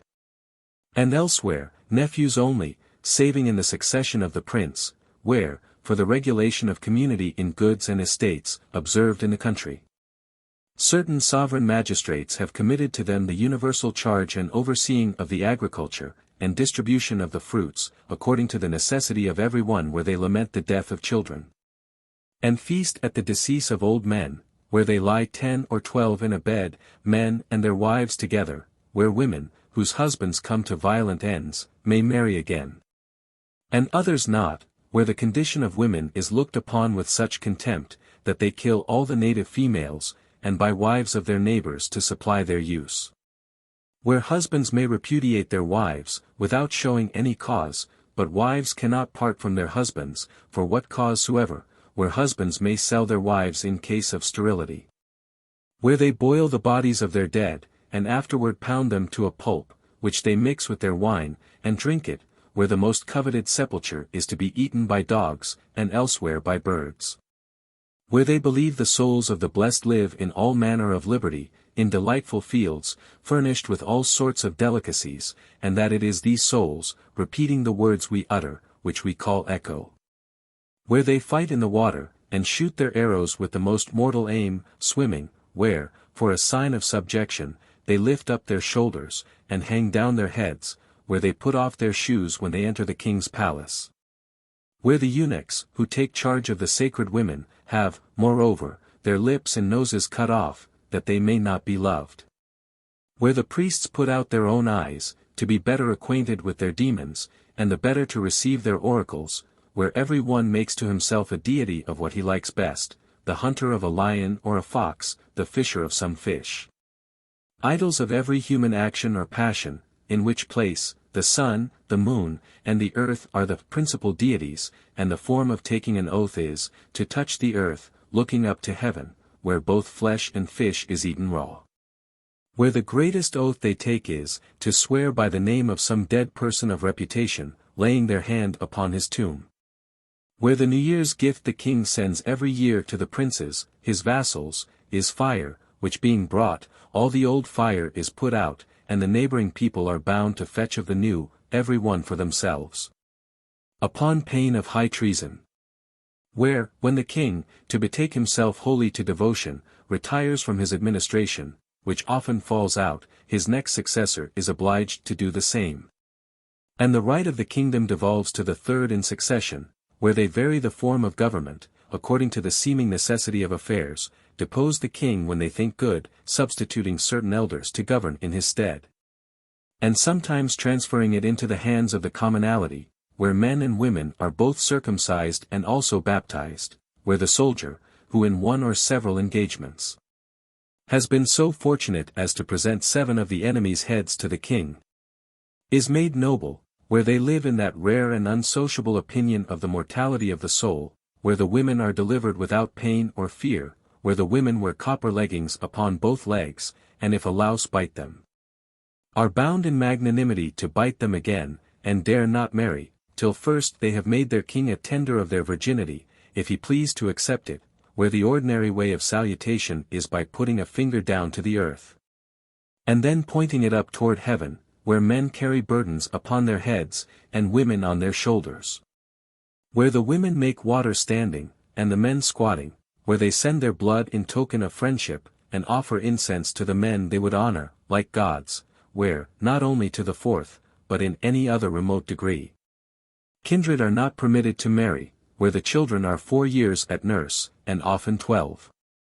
In which place, also, it is accounted mortal to give the child suck the first day after it is born, where the correction of the male children is peculiarly designed to the fathers, and to the mothers of the girls. The punishment being to hang them by the heels in the smoke, where they circumcise the women, where they eat all sorts of herbs, without other scruple than of the badness of the smell, where all things are open the finest houses, furnished in the richest manner, without doors, windows, trunks, or chests to lock, a thief being there punished double what they are in other places, where they crack lice with their teeth like monkeys, and abhor to see them killed with one's nails, where in all their lives they neither cut their hair nor pare their nails. And, in another place, pare those of the right hand only, letting the left grow for ornament and bravery, where they suffer the hair on the right side to grow as long as it will, and shave the other. And in the neighboring provinces, some let their hair grow long before, and some behind, shaving close the rest, where parents let out their children, and husbands their wives, to their guests to hire, where a man may get his own mother with child. And fathers make use of their own daughters or sons, without scandal, where, at their solemn feasts, they interchangeably lend their children to one another, without any consideration of nearness of blood. In one place, men feed upon human flesh, in another, 'tis reputed a pious office for a man to kill his father at a certain age. Elsewhere, the fathers dispose of their children, whilst yet in their mothers' wombs, some to be preserved and carefully brought up, and others to be abandoned or made away. Elsewhere the old husbands lend their wives to young men. And in another place they are in common without offence, in one place particularly, the women take it for a mark of honor to have as many gay fringed tassels at the bottom of their garment, as they have lain with several men. Moreover, has not custom made a republic of women separately by themselves? Has it not put arms into their hands, and made them raise armies and fight battles? And does she not, by her own precept, instruct the most ignorant vulgar, and make them perfect in things which all the philosophy in the world could never beat into the heads of the wisest men? For we know entire nations, where death was not only despised, but entertained with the greatest triumph, where children of 7 years old suffered themselves to be whipped to death, without changing countenance. Where riches were in such contempt, that the meanest citizen would not have deigned to stoop to take up a purse of crowns. And we know regions, very fruitful in all manner of provisions, where, notwithstanding, the most ordinary diet, and that they are most pleased with, is only bread, cresses, and water. Did not custom, moreover, work that miracle in chaos that, in 700 years, it was never known that ever maid or wife committed any act to the prejudice of her honor? To conclude, there is nothing, in my opinion, that she does not, or may not do, and therefore, with very good reason it is that Pindar calls her the ruler of the world. He that was seen to beat his father, and reproved for so doing, made answer, that it was the custom of their family. That, in like manner, his father had beaten his grandfather his great-grandfather, and this, says he, pointing to his son, when he comes to my age, shall beat me. And the father, whom the son dragged and hauled along the streets, commanded him to stop at a certain door, for he himself, he said, had dragged his father no farther. That being the utmost limit of the hereditary outrage the sons used to practice upon the fathers in their family. It is as much by custom as infirmity, says Aristotle, that women tear their hair, bite their nails, and eat coals and earth, and more by custom than nature that men abuse themselves with one another. The laws of conscience, which we pretend to be derived from nature, proceed from custom. Every one, having an inward veneration for the opinions and manners approved and received amongst his own people, cannot, without very great reluctance, depart from them, nor apply himself to them without applause. In times past, when those of Crete would curse any one, they prayed the gods to engage him in some ill custom. But the principal effect of its power is, so to seize and ensnare us, that it is hardly in us to disengage ourselves from its gripe, or so to come to ourselves, as to consider of and to weigh the things it enjoins. To say the truth, by reason that we suck it in with our milk, and that the face of the world presents itself in this posture to our first sight, it seems as if we were born upon condition to follow on this track. And the common fancies that we find in repute everywhere about us, and infused into our minds with the seed of our fathers, appear to be the most universal and genuine. From whence it comes to pass, that whatever is off the hinges of custom, is believed to be also off the hinges of reason, how unreasonably for the most part, God knows.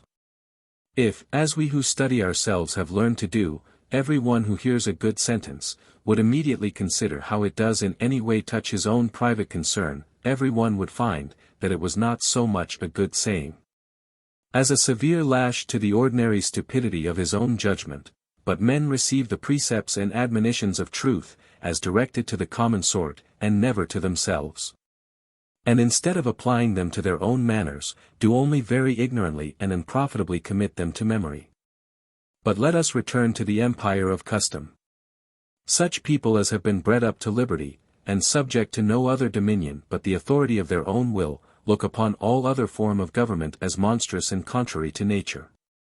Those who are inured to monarchy do the same. And what opportunity soever fortune presents them with to change, even then, when with the greatest difficulties they have disengaged themselves from one master, that was troublesome and grievous to them, they presently run, with the same difficulties, to create another, being unable to take into hatred subjection itself. 'Tis by the mediation of custom, that every one is content with the place where he is planted by nature, and the Highlanders of Scotland no more pant after Touraine than the Scythians after Thessaly.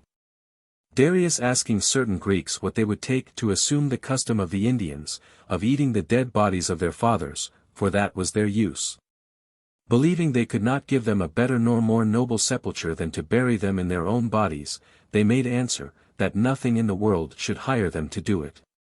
But having also tried to persuade the Indians to leave their custom, and, after the Greek manner, to burn the bodies of their fathers, they conceived a still greater horror at the motion.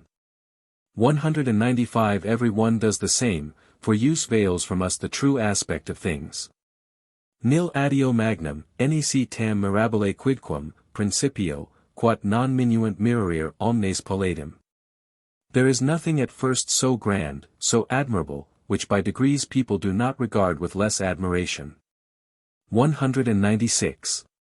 Taking upon me once to justify something in use amongst us, and that was received with absolute authority for a great many leagues round about us, and not content, as men commonly do, to establish it only by force of law and example.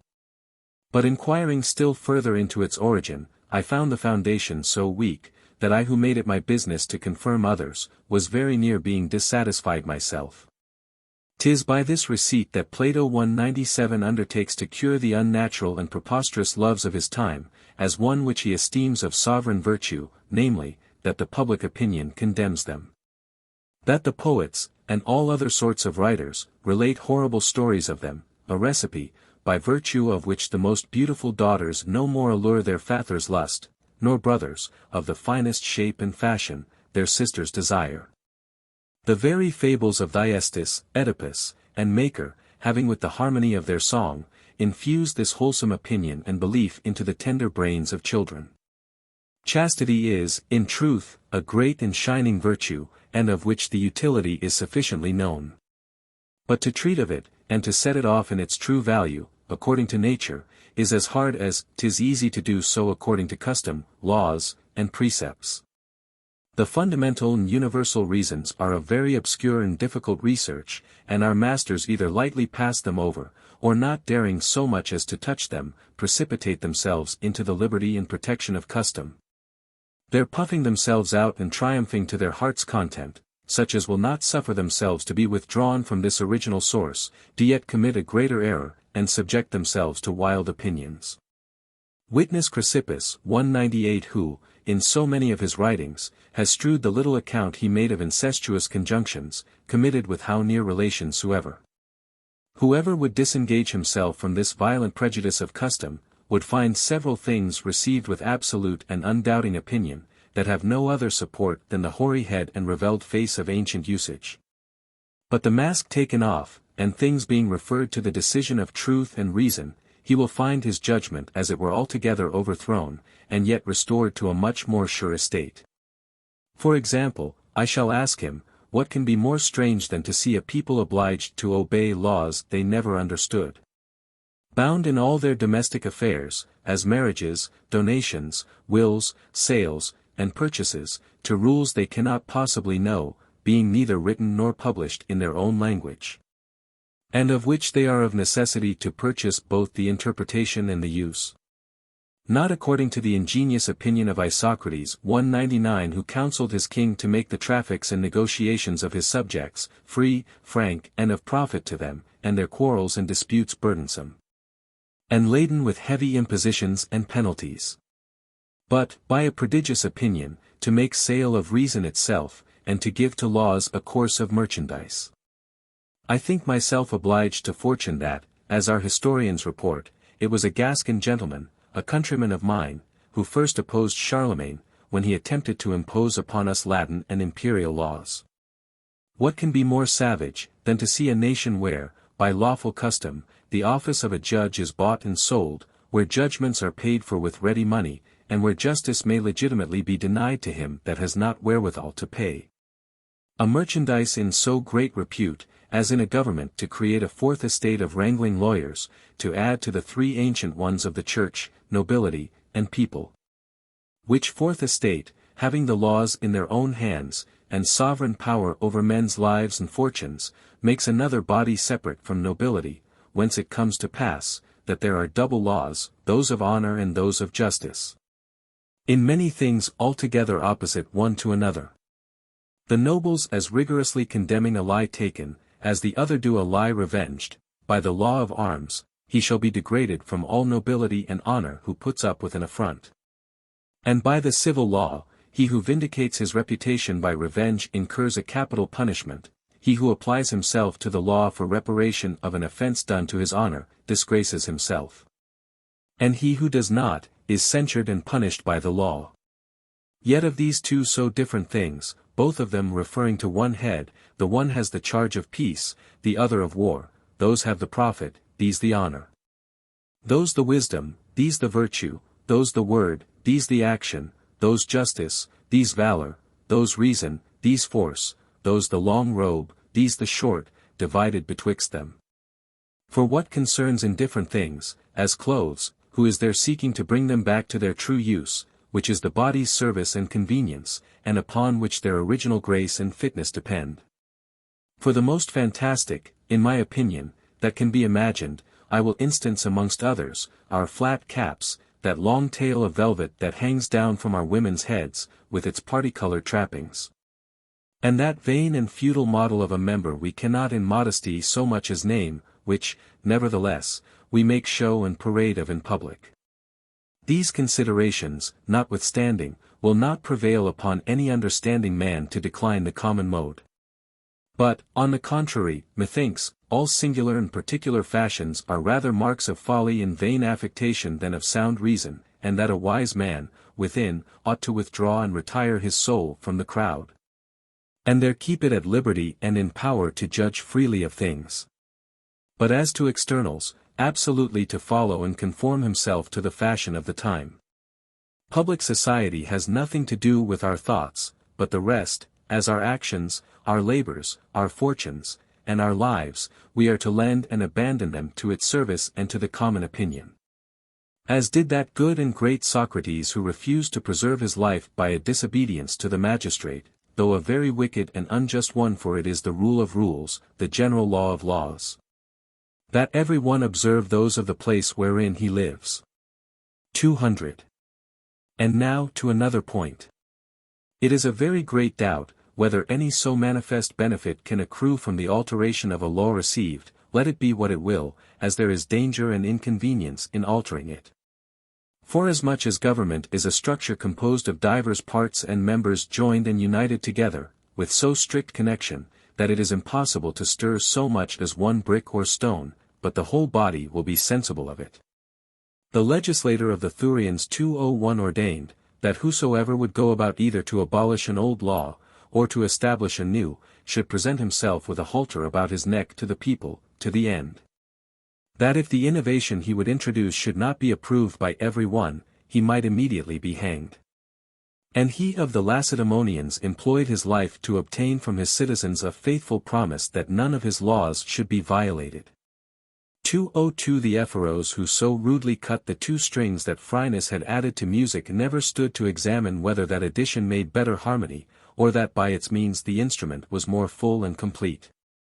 It was enough for him to condemn the invention, that it was a novelty, and an alteration of the old fashion. Which also is the meaning of the old rusty sword carried before the magistracy of Marseilles. For my own part, I have a great aversion from a novelty, what face or what pretence soever it may carry along with it, and have reason, having been an eyewitness of the great evils it has produced. For those which for so many years have lain so heavy upon us, it is not wholly accountable. But one may say, with colour enough, that it has accidentally produced and begotten the mischiefs and ruin that have since happened, both without and against it, principally, we are to accuse for these disorders. Hugh. Patier tellus vulnera facta mais. Alas! The wounds were made by my own weapons. 203. They who give the first shock to a state, are almost naturally the first overwhelmed in its ruin. The fruits of public commotion are seldom enjoyed by him who was the first motor, he beats and disturbs the water for another's net. The unity and contexture of this monarchy, of this grand edifice, having been ripped and torn in her old age, by this thing called innovation, has since laid open a rent. And given sufficient admittance to such injuries, the royal majesty with greater difficulty declines from the summit to the middle, then it falls and tumbles headlong from the middle to the bottom. But if the inventors do the greater mischief, the imitators are more vicious to follow examples of which they have felt and punished both the horror and the offense. And if there can be any degree of honor in ill-doing, these last must yield to the others the glory of contriving, and the courage of making the first attempt. All sorts of new disorders easily draw, from this primitive and ever-flowing fountain, examples and precedents to trouble and discompose our government. We read in our very laws, made for the remedy of this first evil, the beginning and pretences of all sorts of wicked enterprises. And that befalls us, which Thucydides said of the civil wars of his time, that, in favor of public vices, they gave them new and more plausible names for their excuse, sweetening and disguising their true titles. Which must be done, forsooth, to reform our conscience and belief. Honesta oratio est. Fine words truly. 204. But the best pretense for innovation is a very dangerous consequence. Aiden nihil modum ex antiquo probable est. We are ever wrong in changing ancient ways. 205. And freely to speak my thoughts, it argues a strange self-love and great presumption to be so fond of one's own opinions, that a public peace must be overthrown to establish them, and to introduce so many inevitable mischiefs. And so dreadful a corruption of manners, as a civil war and the mutations of state consequent to it, always bring in their train, and to introduce them, in a thing of so high concern, into the bowels of one's own country. Can there be worse husbandry than to set up so many certain and knowing vices against errors that are only contested and disputable? And are there any worse sorts of vices than those committed against a man's own conscience, and the natural light of his own reason? The Senate, upon the dispute betwixt it and the people about the administration of their religion, was bold enough to return this evasion for current pay. Ad Deos id magis, quam ad se, pertinere, ipsos vijuros, any sacra sua polluanter. Those things belong to the gods to determine than to them, let the gods, therefore, take care that their sacred mysteries were not profaned. 206. According to what the oracle answered to those of Delphos who, fearing to be invaded by the Persians in the Median war, inquired of Apollo, how they should dispose of the holy treasure of his temple. Whether they should hide, or remove it to some other place. He returned them answer, that they should stir nothing from thence, and only take care of themselves, for he was sufficient to look to what belonged to him. 207. The Christian religion has all the marks of the utmost utility and justice, but none more manifest than the severe injunction it lays indifferently upon all to yield absolute obedience to the civil magistrate, and to maintain and defend the laws. Of which, what a wonderful example has the divine wisdom left us, that, to establish the salvation of mankind, and to conduct his glorious victory over death and sin, would do it after no other way, but at the mercy of our ordinary forms of justice, subjecting the progress and issue of so high and so salutiferous an effect, to the blindness and injustice of our customs and observances. Sacrificing the innocent blood of so many of his elect, and so long a loss of so many years, to the maturing of this inestimable fruit. There is a vast difference betwixt the case of one who follows the forms and laws of his country, and of another who will undertake to regulate and change them. Of whom the first pleads simplicity, obedience, and example for his excuse, who, whatever he shall do, it cannot be imputed to malice. 'Tis at the worst but misfortune. Quas est enim, quem non moviet clarissimus monumentus testata consignataque antiquitas? For who is there that antiquity, attested and confirmed by the fairest monuments, cannot move? 208. Besides what Isocrates says, that defect is nearer allied to moderation than excess, the other is a much more ruffling gamester. For whosoever shall take upon him to choose and alter, usurps the authority of judging, and should look well about him, and make it his business to discern clearly the defect of what he would abolish, and the virtue of what he is about to introduce. This so vulgar consideration is that which settled me in my station, and kept even my most extravagant and ungoverned youth under the rein, so as not to burden my shoulders with so great a weight. As to render myself responsible for a science of that importance, and in this to dare, what in my better and more mature judgment, I durst not do in the most easy and indifferent things I had been instructed in. And wherein the temerity of judging is of no consequence at all. It seeming to me very unjust to go about to subject public and established customs and institutions, to the weakness and instability of a private and particular fancy, for private reason has but a private jurisdiction. And to attempt that upon the divine, which no government will endure a man should do, upon the civil laws. With which, though human reason has much more commerce than with the other, yet are they sovereignly judged by their own proper judges, and the extreme sufficiency serves only to expound and set forth the law and custom received. And neither to wrest it, nor to introduce anything, of innovation. If, sometimes, the divine providence has gone beyond the rules to which it has necessarily bound and obliged us men, it is not to give us any dispensation to do the same. Those are masterstrokes of the divine hand, which we are not to imitate, but to admire, and extraordinary examples, marks of express and particular purposes, of the nature of miracles, presented before us for manifestations of its almightiness. Equally above both are rules and force, which it would be folly and impiety to attempt to represent and imitate. And that we ought not to follow, but to contemplate with the greatest reverence, acts of his personage, and not for us. Cotta very opportunely declares, Quum de religione agitur, t. Coruncanium, p. Scipianem, p. Scaevolam, pontifices maximos, non xeninem, aut cleanem, aut crucipum, sequor.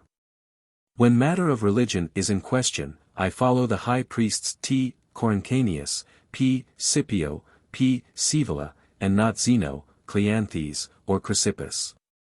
209. God knows, in the present quarrel of our civil war, where there are 100 articles to dash out and to put in, great and very considerable, how many there are who can truly boast. They have exactly and perfectly weighed and understood the grounds and reasons of the one and the other party. 'Tis a number, if they make any number, that would be able to give us very little disturbance. But what becomes of all the rest, under what ensigns do they march, in what quarter do they lie? Theirs have the same effect with other weak and ill-applied medicines. They have only set the humours they would purge more violently in work, stirred and exasperated by the conflict, and left them still behind. The potion was too weak to purge, but strong enough to weaken us, so that it does not work, but we keep it still in our bodies, and reap nothing from the operation but intestine gripes and dolours.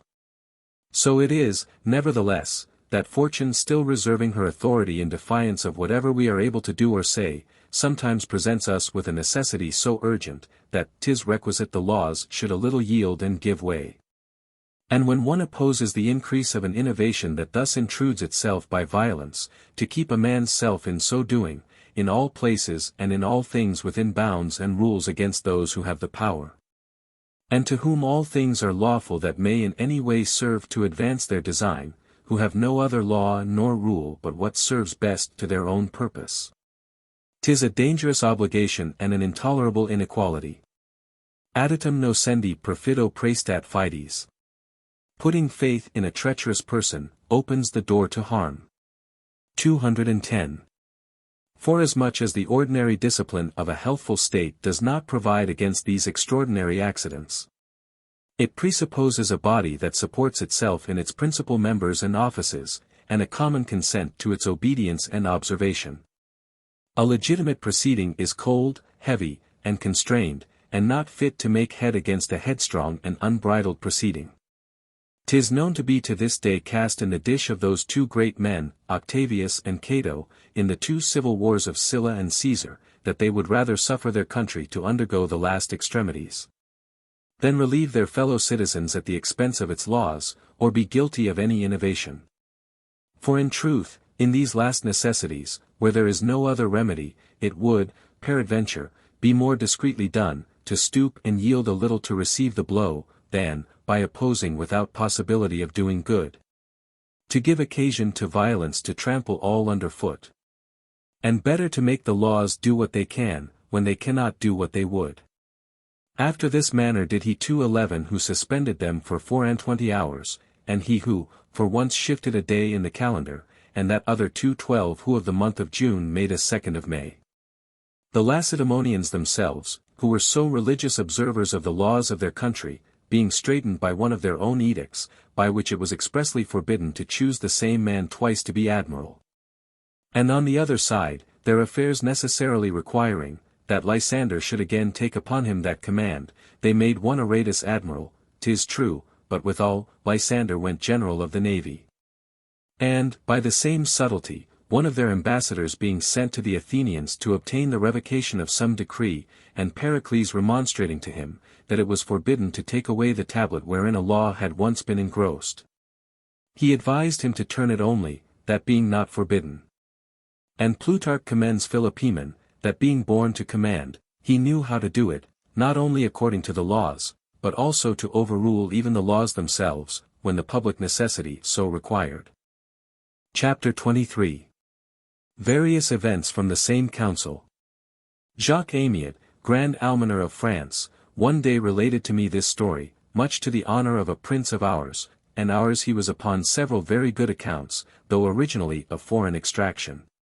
213 That in the time of our first commotions, at the siege of Rouen, 214 This prince, having been advertised by the Queen Mother of a conspiracy against his life, and in her letters particular notice being given him of the person who was to execute the business, who was a gentleman of Anjou or of Maine, and who to this effect ordinarily frequented this prince's house, discovered not a syllable of this intelligence to any one whatever.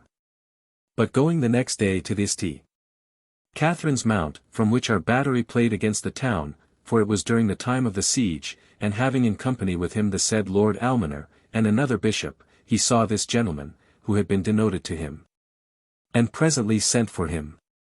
To whom, being come before him, seeing him already pale and trembling with the conscience of his guilt, he thus said, Monsieur, such an one, you guess what I have to say to you, your countenance discovers it. 'Tis in vain to disguise your practice, for I am so well informed of your business, that it will but make worse for you.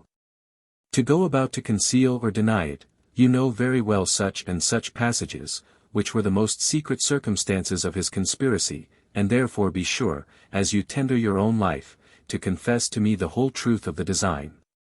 The poor man seeing himself thus trapped and convicted, for the whole business had been discovered to the Queen by one of the accomplices, was in such a taking, he knew not what to do. But, folding his hands, to beg and sue for mercy, he threw himself at his prince's feet, who taking him up, proceeded to say, Come, sir, tell me, have I at any time done you offence? Or have I, through private hatred or malice, offended any kinsman or friend of yours? It is not above 3 weeks that I have known you, what inducement, then, could move you to attempt my death? To which the gentleman with a trembling voice replied, that it was no particular grudge he had to his person, but the general interest and concern of his party. And that he had been put upon it by some who had persuaded him it would be a meritorious act, by any means, to extirpate so great and so powerful an enemy of their religion. Well, said the prince, I will now let you see, how much more charitable the religion is that I maintain, than that which you profess. Yours has counselled you to kill me, without hearing me speak, and without ever having given you any cause of offence. And mine commands me to forgive you, convict as you are, by your own confession, of a design to kill me without reason. 215 Get you gone, let me see you no more. And, if you are wise, choose henceforward honester men for your counsellors in your designs. 216. The Emperor Augustus 217 being in Gaul, had certain information of a conspiracy Cinna was contriving against him. He therefore resolved to make him an example, and, to that end, sent to summon his friends to meet the next morning in council. But the night between he passed in great unquietness of mind, considering that he was about to put to death a young man, of an illustrious family, and nephew to the great Pompey, and this made him break out into several passionate complainings. What then, said he, is it possible that I am to live in perpetual anxiety and alarm, and suffer my would-be assassin, meantime, to walk abroad at liberty? Shall he go unpunished, after having conspired against my life, a life that I have hitherto defended in so many civil wars, in so many battles by land and by sea? And after having settled the universal peace of the whole world, shall this man be pardoned, who has conspired not only to murder, but to sacrifice me? For the conspiracy was to kill him at sacrifice. After which, remaining for some time silent, he began again, in louder tones, and exclaimed against himself, saying, Why livest thou, if it be for the good of so many that thou shouldst die? Must there be no end of thy revenges and cruelties? Is thy life of so great value, that so many mischiefs must be done to preserve it? His wife Livia, seeing him in this perplexity, Will you take a woman's counsel? Said she. Do as the physicians do, who, when the ordinary recipes will do no good, make trial of the contrary. By severity you have hitherto prevailed nothing. Lepidus has followed Salvadinus, Murena, Lepidus, Scipio, Murena, Ignatius, Scipio. Begin now, and try how sweetness and clemency will succeed. Cinna is convict, forgive him, he will never henceforth have the heart to hurt thee, and it will be an act to thy glory. Augustus was well pleased that he had met with an advocate of his own humor, wherefore, having thanked his wife, and, in the morning, countermanded his friends he had before summoned to council, he commanded Cinna all alone to be brought to him. Who being accordingly come, and a chair by his appointment set him, having ordered all the rest out of the room, he spake to him after this manner: In the first place, Cinna, I demand of thee patient audience. Do not interrupt me in what I am about to say, and I will afterwards give thee time and leisure to answer. Thou knowest, Cinna 2:18, that having taken thee prisoner in the enemy's camp, and thou an enemy, not only so become, but born so, I gave thee thy life, restored to thee all thy goods, and, finally, put thee in so good a posture, by my bounty, of living well and at thy ease, that the victorious envied the conquered. The sacerdotal office which thou madest suit to me for, I conferred upon thee, after having denied it to others, whose fathers have ever borne arms in my service. After so many obligations, thou hast undertaken to kill me. At which Cinna crying out that he was very far from entertaining any so wicked a thought, Thou dost not keep thy promise, Cinna, continued Augustus, that thou wouldst not interrupt me. Yes, thou hast undertaken to murder me in such a place, on such a day, in such and such company, and in such a manner. At which words, seeing Cinna astounded and silent, not upon the account of his promise so to be, but interdict with the weight of his conscience, why, proceeded Augustus, to what end wouldst thou do it? Is it to be emperor? Believe me, the republic is in very ill condition, if I am the only man betwixt thee and the empire.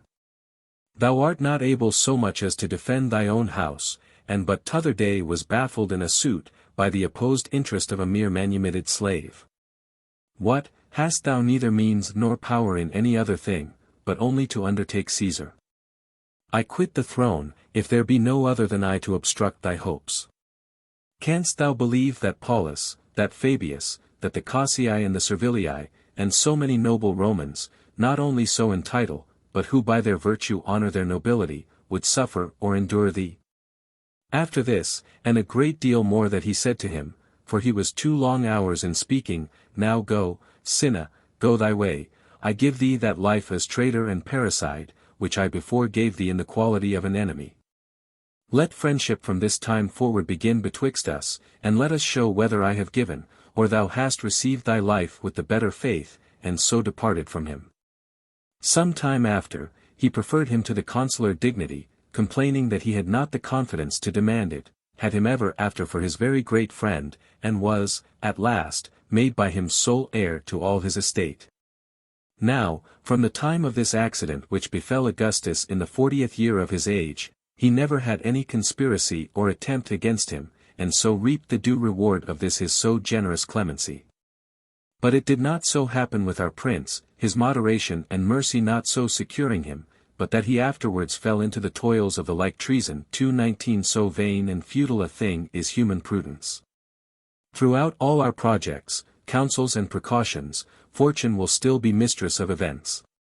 We repute physicians fortunate when they hit upon a lucky cure, as if there was no other art but theirs that could not stand upon its own legs, and whose foundations are too weak to support itself upon its own basis. As if no other art stood in need of fortune's hand to help it. For my part, I think of physic as much good or ill as any one would have me, for, thanks be to God, we have no traffic together. I am of a quite contrary humor to other men, for I always despise it. But when I am sick, instead of recanting, or entering into composition with it, I begin, moreover, to hate and fear it, telling them who importune me to take physic, that at all events they must give me time to recover my strength and health. That I may be the better able to support and encounter the violence and danger of their potions. I let nature work, supposing her to be sufficiently armed with teeth and claws to defend herself from the assaults of infirmity, and to uphold that contexture, the dissolution of which she flies and abhors. I am afraid, lest, instead of assisting her when close grappled and struggling with disease, I should assist her adversary, and burden her still more with work to do. Now, I say, that not in physic only, but in other more certain arts, fortune has a very great part. The poetic raptures, the flights of fancy, that ravish and transport the author out of himself, why should we not attribute them to his good fortune, since he himself confesses that they exceed his sufficiency and force? And acknowledges them to proceed from something else than himself, and that he has them no more in his power than the orators say they have those extraordinary motions and agitations that sometimes push them beyond their design. It is the same in painting, where touches shall sometimes slip from the hand of the painter, so surpassing both his conception and his art, as to beget his own admiration and astonishment. But fortune does yet more evidently manifest the share she has in all things of this kind, by the graces and elegances we find in them, not only beyond the intention, but even without the knowledge of the workman. A competent reader often discovers in other men's writings other perfections than the author himself either intended or perceived, a richer sense and more quaint expression. As to military enterprises, every one sees how great a hand fortune has in them. Even in our councils and deliberations there must, certainly, be something of chance and good luck mixed with human prudence. For all that our wisdom can do alone is no great matter, the more piercing, quick, and apprehensive it is, the weaker it finds itself, and is by so much more apt to mistrust itself. I am of Sylla's opinion. 220 And when I closely examine the most glorious exploits of war, I perceive, methinks, that those who carry them on make use of counsel and debate only for custom's sake, and leave the best part of the enterprise to fortune. And relying upon her aid, transgress, at every turn, the bounds of military conduct and the rules of war. There happen, sometimes, fortuitous alacrities and strange furies in their deliberations, that for the most part prompt them to follow the worst grounded counsels, and swell their courage beyond the limits of reason. Whence it happened that several of the great captains of old, to justify those rash resolutions, have been fain to tell their soldiers that they were invited to such attempts by some inspiration, some sign and prognostic. Wherefore, in this doubt and uncertainty, that the short-sightedness of human wisdom to see and choose the best, by reason of the difficulties that the various accidents and circumstances of things bring along with them, perplexes us withal. The surest way, in my opinion, did no other consideration invite us to it, is to pitch upon that wherein is the greatest appearance of honesty and justice. And not, being certain of the shortest, to keep the straightest and most direct way. As in the two examples I have just given, there is no question but it was more noble and generous in him who had received the offense, to pardon it, than to do otherwise. If the former 221 miscarried in it, he is not, nevertheless, to be blamed for his good intention, neither does any one know if he had proceeded otherwise, whether by that means he had avoided the end his destiny had appointed for him. And he had, moreover, lost the glory of so humane an act. You will read in history, of many who have been in such apprehension, that the most part have taken the course to meet and anticipate conspiracies against them by punishment and revenge. But I find very few who have reaped any advantage by this proceeding, witness so many Roman emperors. Whoever finds himself in this danger, ought not to expect much either from his vigilance or power. For how hard a thing is it for a man to secure himself from an enemy, who lies concealed under the countenance of the most assiduous friend we have, and to discover and know the wills and inward thoughts of those who are in our personal service. 'Tis to much purpose to have a guard of foreigners about one, and to be always fenced about with a pale of armed men. Whosoever despises his own life, is always master of that of another man. 222 And moreover, this continual suspicion, that makes a prince jealous of all the world, must of necessity be a strange torment to him. Therefore it was, that Dion, being advertised that Callippus watched all opportunities to take away his life, had never the heart to inquire more particularly into it, saying, that he had rather die than live in that misery. That he must continually stand upon his guard, not only against his enemies, but his friends also. 223 Which Alexander much more vividly and more roundly manifested in effect, when, having notice by a letter from Parmenio, that Philip, his most beloved physician, was by Darius' money corrupted to poison him. At the same time he gave the letter to Philip to read, drank off the potion he had brought him. Was not this to express a resolution, that if his friends had a mind to dispatch him out of the world, he was willing to give them opportunity to do it? This prince is, indeed, the sovereign pattern of hazardous actions. But I do not know whether there be another passage in his life wherein there is so much firm courage as in this, nor so illustrious an image of the beauty and greatness of his mind. Those who preach to princes so circumspect and vigilant a jealousy and distrust, under colour of security, preach to them ruin and dishonour. Nothing noble can be performed without danger. I know a person, naturally of a very great daring and enterprising courage, whose good fortune is continually marred by such persuasions, that he keep himself close surrounded by his friends.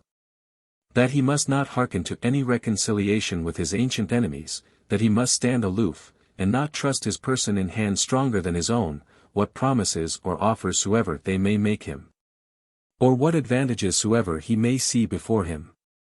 And I know another, who has unexpectedly advanced his fortunes by following a clear contrary advice. Courage, the reputation and glory of which men seek with so greedy an appetite, presents itself, when need requires, as magnificently in cuerpo, as in full armor, in a closet, as in a camp, with arms pendant, as with arms raised.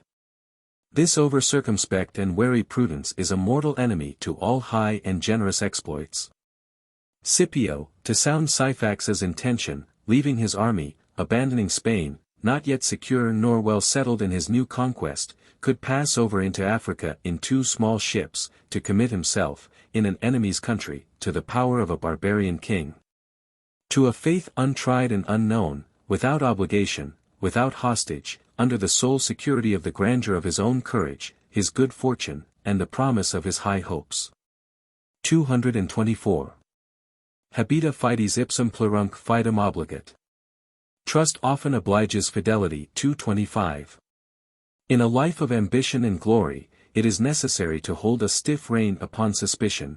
Fear and distrust invite and draw on offence. The most mistrustful of our kings 226 established his affairs principally by voluntarily committing his life and liberty into his enemies' hands, by that action manifesting that he had absolute confidence in them. To the end they might repose as great an assurance in him. Caesar only opposed the authority of his countenance and the haughty sharpness of his rebukes to his mutinous legions in arms against him. Stedet agera fulti, cespitus, intrepidus vultu, marutque timori, nil metuans. He stood on a mound, his countenance intrepid, and merited to be feared, he fearing nothing. 227. But it is true, withal, that this undaunted assurance is not to be represented in its simple and entire form, but by such whom the apprehension of death, and the worst that can happen, does not terrify and affright. For to represent a pretended resolution with a pale and doubtful countenance and trembling limbs, for the service of an important reconciliation, will effect nothing to purpose. 'Tis an excellent way to gain the heart and will of another, to submit and entrust one's self to him, provided it appear to be freely done, and without the constraint of necessity, and in such a condition. That a man manifestly does it out of a pure and entire confidence in the party, at least, with a countenance clear from any cloud of suspicion. I saw, when I was a boy, a gentleman, who was governor of a great city, upon occasion of a popular commotion and fury, not knowing what other course to take, go out of a place of very great strength and security, and commit himself to the mercy of the seditious rabble, in hopes by that means to appease the tumult before it grew to a more formidable head. But it was ill for him that he did so, for he was there miserably slain. But I am not, nevertheless, of opinion, that he committed so great an error in going out, as men commonly reproach his memory withal, as he did in choosing a gentle and submissive way for the effecting his purpose. And in endeavouring to quiet this storm, rather by obeying than commanding, and by entreaty rather than remonstrance. And I am inclined to believe, that a gracious severity, with a soldier-like way of commanding, full of security and confidence, suitable to the quality of his person, and the dignity of his command, would have succeeded better with him. At least, he had perished with greater decency and reputation. There is nothing so little to be expected or hoped for from this many-headed monster, in its fury, as humanity and good nature. It is much more capable of reverence and fear. I should also reproach him, that having taken a resolution, in my judgment rather brave than rash, to expose himself, weak and naked, in this tempestuous sea of enraged madmen, he ought to have stuck to his text. and not for an instant to have abandoned the high part he had undertaken. Whereas, coming to discover his danger nearer hand, and his nose happening to bleed, he again changed that dismal and fawning countenance he had at first put on, into another of fear and amazement. Filling his voice with entreaties and his eyes with tears, and, endeavoring so to withdraw and secure his person, that carriage more inflamed their fury, and soon brought the effects of it upon him. It was upon a time intended that there should be a general muster of several troops in arms, and that is the most proper occasion of secret revenges, and there is no place where they can be executed with greater safety. And there were public and manifest appearances, that there was no safe coming for some, whose principal and necessary office it was to review them. Whereupon a consultation was held, and several counsels were proposed, as in a case that was very nice and of great difficulty, and moreover of grave consequence. Mine, amongst the rest, was, that they should by all means avoid giving any sign of suspicion, but that the officers who were most in danger should boldly go, and with cheerful and erect countenances ride boldly and confidently through the ranks. And that instead of sparing fire, which the counsels of the major part tended to, they should entreat the captains to command the soldiers to give round and full volleys in honor of the spectators, and not to spare their powder. This was accordingly done, and served so good use, as to please and gratify the suspected troops, and thenceforward to beget a mutual and wholesome confidence and intelligence amongst them. I look upon Julius Caesar's way of winning men to him as the best and finest that can be put in practice. First, he tried by clemency to make himself beloved even by his very enemies, contenting himself, in detected conspiracies, only publicly to declare, that he was pre-acquainted with them. Which being done, he took a noble resolution to await without solicitude or fear, whatever might be the event, wholly resigning himself to the protection of the gods and fortune, for, questionless. In this state he was at the time when he was killed. A stranger having publicly said, that he could teach Dionysius, the tyrant of Syracuse, an infallible way to find out and discover all the conspiracies his subjects could contrive against him, if he would give him a good sum of money for his pains. Dionysius hearing of it, caused the man to be brought to him, that he might learn an art so necessary to his preservation. The man made answer, that all the art he knew, was, that he should give him a talent, and afterwards boast that he had obtained a singular secret from him. Dionysius liked the invention, and accordingly caused 600 crowns to be counted out to him. 228 It was not likely he should give so great a sum to a person unknown, but upon the account of some extraordinary discovery, and the belief of this served to keep his enemies in awe. Princes, however, do wisely to publish the informations they receive of all the practices against their lives, to possess men with an opinion they have so good intelligence that nothing can be plotted against them. But they have present notice of it. The Duke of Athens did a great many foolish things in the establishment of his new tyranny over Florence, but this especially was most notable, that having received the first intimation of the conspiracies the people were hatching against him, from Matteo di Marazzo, one of the conspirators, he presently put him to death, to suppress that rumor, that it might not be thought any of the city disliked his government. I remember I have formerly read a story 229 of some Roman of great quality who, flying the tyranny of the triumvirate, had 1,000 times by the subtlety of as many inventions escaped from falling into the hands of those that pursued him. It happened one day that a troop of horse, which was sent out to take him, passed close by a break where he was squat, and missed very narrowly of spying him, but he considering, at this point, the pains and difficulties wherein he had so long continued to evade the strict and incessant searches that were every day made for him, the little pleasure he could hope for in such a kind of life. And how much better it was for him to die once for all, than to be perpetually at this pass, he started from his seat, called them back, showed them his form 230 and voluntarily delivered himself up to their cruelty. By that means to free both himself and them from further trouble. To invite a man's enemies to come and cut his throat, seems a resolution a little extravagant and odd, and yet I think he did better to take that course, than to live in continual feverish fear of an accident for which there was no cure. But seeing all the remedies a man can apply to such a disease, are full of unquietness and uncertainty, 'tis better with a manly courage to prepare oneself for the worst that can happen, and to extract some consolation from this. That we are not certain the thing we fear will ever come to pass. Chapter 24. Of Pedantry. I was often, when a boy, wonderfully concerned to see, in the Italian farces, a pedant always brought in for the fool of the play. And that the title of Magister was in no greater reverence amongst us, for being delivered up to their tuition, what could I do less than be jealous of their honor and reputation? I sought indeed to excuse them by the natural incompatibility betwixt the vulgar sort and men of a finer thread, both in judgment and knowledge, forasmuch as they go a quite contrary way to one another, but in this, the thing I most stumbled at was that the finest gentlemen were those who most despised them. Witness our famous poet du Bellay. Mais je hais par sur tout un savoir pedantesque. Of all things I hate pedantic learning. 231. And 'twas so in former times. For Plutarch says that Greek and scholar were terms of reproach and contempt amongst the Romans. But since, with the better experience of age, I find they had very great reason so to do, and that magis magnos clericos non sunt magis magnos sapiens. The greatest clerks are not the wisest men. 232. But whence it should come to pass, that a mind enriched with the knowledge of so many things should not become more quick and sprightly, and that a gross and vulgar understanding should lodge within it, without correcting and improving itself.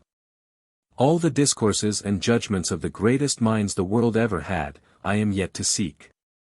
To admit so many foreign conceptions, so great, and so high fancies, it is necessary, as a young lady, one of the greatest princesses of the kingdom, said to me once, speaking of a certain person, that a man's own brain must be crowded and squeezed together into a less compass, to make room for the others. I should be apt to conclude, that as plants are suffocated and drowned with too much nourishment, and lamps with too much oil, so with too much study and matter is the active part of the understanding which, being embarrassed and confounded with a great diversity of things, loses the force and power to disengage itself, and by the pressure of this weight, is bowed, subjected, and doubled up. But it is quite otherwise, for our soul stretches and dilates itself proportionably as it fills.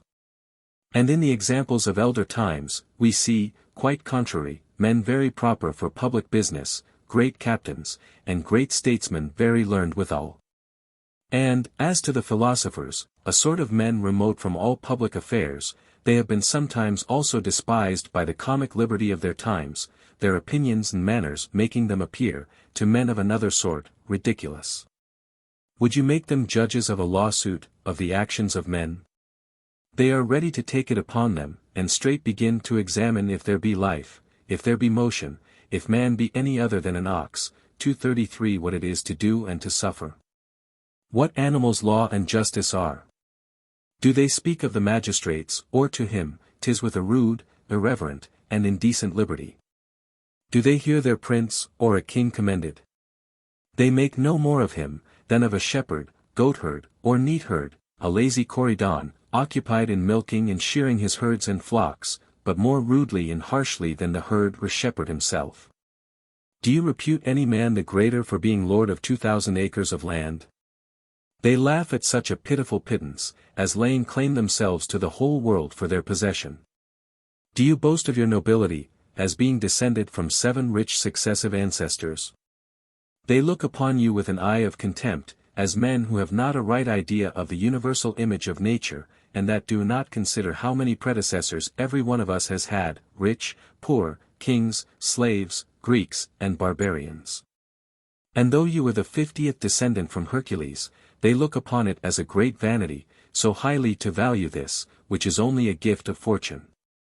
And 'twas so the vulgar sort contemned them, as men ignorant of the most elementary and ordinary things, as presumptuous and insolent. But this Platonic picture is far different from that these pedants are presented by.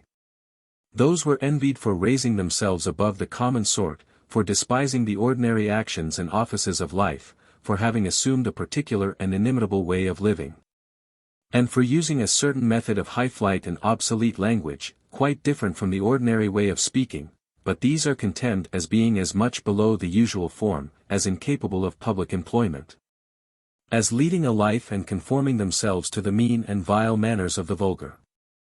Odi ignava opera, philosopha sententia. I hate men who jabber about philosophy, but do nothing. 234. For what concerns the philosophers, as I have said, if they were in science, they were yet much greater in action. And, as it is said of the geometrician of Syracuse, 235, who having been disturbed from his contemplation, to put some of his skill in practice for the defense of his country, that he suddenly set on foot dreadful and prodigious engines, that wrought effects beyond all human expectation. Himself, notwithstanding, disdaining all his handiwork, and thinking in this he had played the mere mechanic, and violated the dignity of his art, of which these performances of his he accounted but trivial experiments and playthings, so they, whenever they have been put upon the proof of action, have been seen to fly to so high a pitch, as made it very well appear, their souls were marvellously elevated, and enriched by the knowledge of things. But some of them, seeing the reins of government in the hands of incapable men, have avoided all management of political affairs. And he who demanded of Crates, how long it was necessary to philosophize, received this answer, till our armies are no more commanded by fools. 236 Heraclitus resigned the royalty to his brother.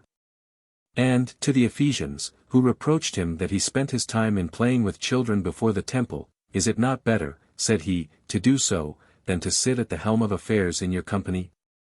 Others having their imagination advanced above the world and fortune, have looked upon the tribunals of justice, and even the thrones of kings, as paltry and contemptible. Insomuch, that Empedocles refused the royalty that the Agrigentines offered to him. Thales, once inveighing in discourse against the pains and care men put themselves to become rich, was answered by one in the company, that he did like the fox, who found fault with what he could not obtain. Whereupon, he had a mind, for the jest's sake, to show them to the contrary. And having, for this occasion, made a muster of all his wits, wholly to employ them in the service of profit and gain, he set a traffic on foot, which in 1 year brought him in so great riches, that the most experienced in that trade could hardly in their whole lives, with all their industry, have raked so much together. 237 That which Aristotle reports of some who called both him and Anaxagoras, and others of their profession, wise but not prudent, in not applying their study to more profitable things, though I do not well digest this verbal distinction, that will not, however, serve to excuse my pedants, for to see the low and necessitous fortune wherewith they are content, we have rather reason to pronounce that they are neither wise nor prudent. But letting this first reason alone, I think it better to say, that this evil proceeds from their applying themselves the wrong way to the study of the sciences. And that, after the manner we are instructed, it is no wonder if neither the scholars nor the masters become, though more learned, ever the wiser, or more able. In plain truth, the cares and expense our parents are at in our education, point at nothing, but to furnish our heads with knowledge, but not a word of judgment and virtue. Cry out, of one that passes by, to the people, oh, what a learned man! And of another, oh, what a good man! 238 They will not fail to turn their eyes, and address their respect to the former. There should then be a third crier, oh, the blockheads! Men are apt presently to inquire, does such a one understand Greek or Latin? Is he a poet? Or does he write in prose? But whether he be grown better or more discreet, which are qualities of principal concern, these are never thought of. We should rather examine, who is better learned, than who is more learned. We only labor to stuff the memory, and leave the conscience and the understanding unfurnished and void. Like birds who fly abroad to forage for grain, and bring it home in the beak, without tasting it themselves, to feed their young. So our pedants go picking knowledge here and there, out of books, and hold it at the tongue's end, only to spit it out and distribute it abroad. And here I cannot but smile to think how I have paid myself in showing the foppery of this kind of learning, who myself am so manifest an example, for, do I not the same thing throughout almost this whole composition? I go here and there, culling out of several books the sentences that best please me, not to keep them, for I have no memory to retain them in, but to transplant them into this. where, to say the truth, they are no more mine than in their first places. We are, I conceive, knowing only in present knowledge, and not at all in what is past, or more than is that which is to come.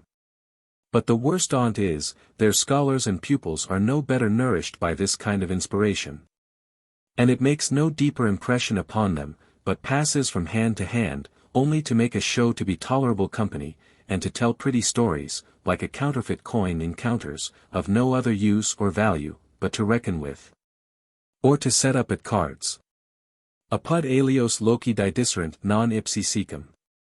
They have learned to speak from others, not from themselves. 239. Non est locendum, sed gubernandum. Speaking is not so necessary as governing. 240. Nature, to shew that there is nothing barbarous where she has the sole conduct, oftentimes, in nations where art has the least to do, causes productions of wit, such as may rival the greatest effect of art whatever. In relation to what I am now speaking of, the Gascon proverb, derived from a cornpipe, is very quaint and subtle. Buha prou buha, massa remuda laus dits quem. You may blow till your eyes start out. But if once you offer to stir your fingers, it is all over. We can say, Cicero says thus, these were the manners of Plato, these are the very words of Aristotle, but what do we say ourselves? What do we judge? A parrot would say as much as that.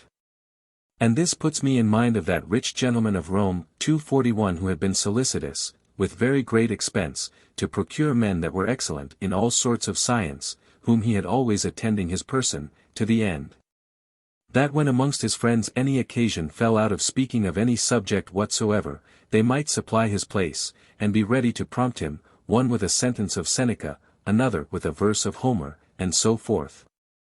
Every one according to his talent.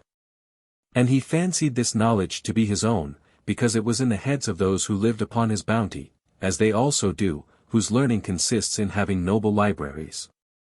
I know one, who, when I question him what he knows, he presently calls for a book to shew me, and dares not venture to tell me so much, as that he has piles in his posteriors, till first he has consulted his dictionary. What piles and what posteriors are?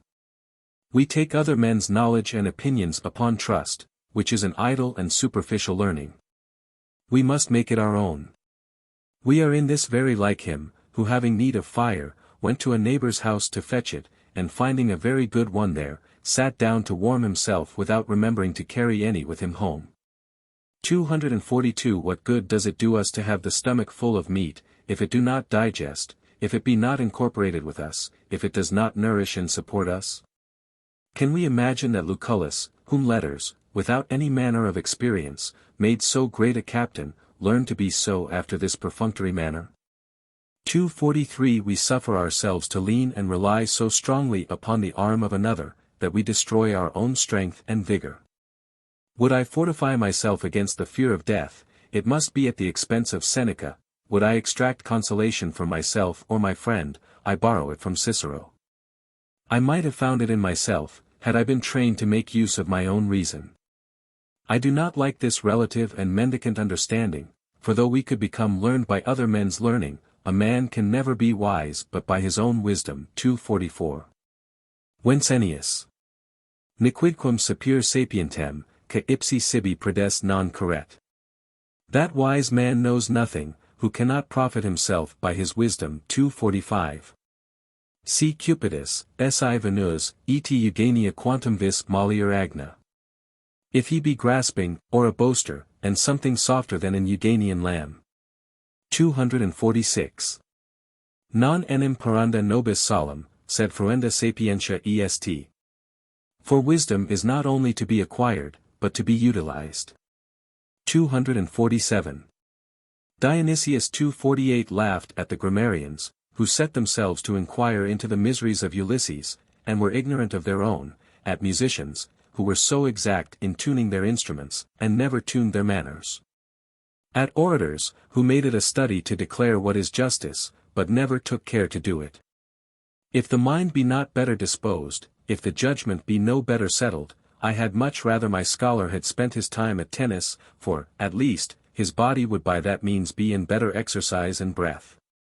Do but observe him when he comes back from school, after 15 or 16 years that he has been there is nothing so unfit for employment.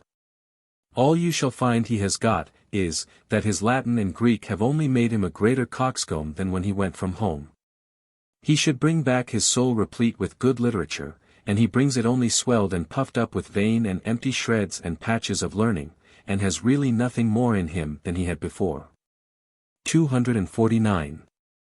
These pedants of ours, as Plato says of the sophists, their cousin Germans, are, of all men, they who most pretend to be useful to mankind, and who alone, of all men, not only do not better and improve that which is committed to them, as a carpenter or a mason would do, but make them much worse, and make us pay them for making them worse, to boot.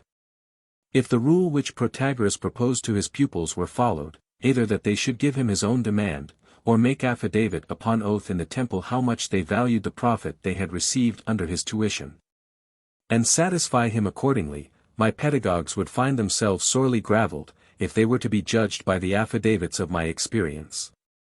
My Perigordin patois very pleasantly calls these pretenders to learning, lettre-ferrets, as a man should say, letter-marked, men on whom letters have been stamped by the blow of a mallet. And, in truth, for the most part, they appear to be deprived even of common sense, for you see the husbandman and the cobbler go simply and fairly about their business, speaking only of what they know and understand. Whereas these fellows, to make parade and to get opinion, mustering this ridiculous knowledge of theirs, that floats on the superficies of the brain, are perpetually perplexing, and entangling themselves in their own nonsense. They speak fine words sometimes, 'tis true, but let somebody that is wiser apply them. They are wonderfully well acquainted with Galen, but not at all with the disease of the patient. They have already deafened you with a long ribble-row of laws, but understand nothing of the case in hand. They have the theory of all things, let who will put it in practice.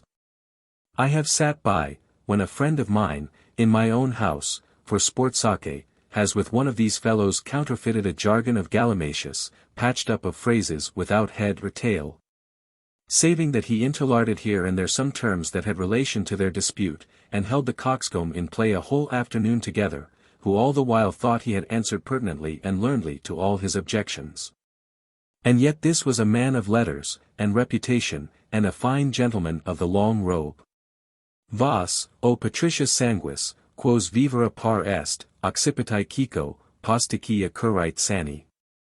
O you, of patrician blood, to whom it is permitted to live with, out, eyes in the back of your head, beware of grimaces at you from behind. 250. Whosoever shall narrowly pry into and thoroughly sift this sort of people, wherewith the world is so pestered, will, as I have done, find, that for the most part, they neither understand others, nor themselves. And that their memories are full enough, but the judgment totally void and empty, some excepted, whose own nature has of itself formed them into better fashion. As I have observed, for example, in Adrian Turnebus, who having never made other profession than that of mere learning only, and in that, in my opinion, he was the greatest man that has been these 1,000 years, had nothing at all in him of the pedant, but the wearing of his gown, and a little exterior fashion, that could not be civilized to courtier ways, which in themselves are nothing. I hate our people, who can worse endure an ill-contrived robe than an ill-contrived mind, and take their measure by the leg a man makes, by his behavior, and so much as the very fashion of his boots, what kind of man he is. For within there was not a more polished soul upon earth. I have often purposely put him upon arguments quite wide of his profession, wherein I found he had so clear an insight, so quick an apprehension, so solid a judgment, that a man would have thought he had never practiced any other thing but arms, and been all his life employed in affairs of state. These are great and vigorous natures. Quaes arte benigna et melior ludo finxit precordia Titan. Whom benign Titan, Prometheus, has framed of better clay. 251. That can keep themselves upright in despite of a pedantic education. But it is not enough that our education does not spoil us, it must, moreover, alter us for the better. Some of our parliaments, when they are to admit officers, examine only their learning. To which some of the others also add the trial of understanding, by asking their judgment of some case in law, of these the latter, methinks, proceed with the better method. For although both are necessary, and that it is very requisite they should be defective in neither, yet, in truth, knowledge is not so absolutely necessary as judgment, the last may make shift without the other, but the other never without this. For as the Greek verse says, 252. Would to God that, for the good of our judicature, these societies were as well furnished with understanding and conscience as they are with knowledge. Non vita, sed scholae discimus. We do not study for life, but only for the school. 253. We are not to tie learning to the soul, but to work and incorporate them together, not to tincture it only, but to give it a thorough and perfect dye. Which, if it will not take color, and meliorate its imperfect state, it were without question better to let it alone. 'Tis a dangerous weapon, that will hinder and wound its master, if put into an awkward and unskilful hand. Ut furit melius non didicis. So that it were better not to have learned. 254. And this, peradventure, is the reason why neither we nor theology require much learning in women, and that Francis, Duke of Brittany, son of John V. One talking with him about his marriage with Isabella the daughter of Scotland, and adding that she was homely bred, and without any manner of learning, made answer, that he liked her the better, and that a woman was wise enough, if she could distinguish her husband's shirt from his doublet. So that it is no so great wonder, as they make of it, that our ancestors had letters in no greater esteem, and that even to this day they are but rarely met with in the principal councils of princes.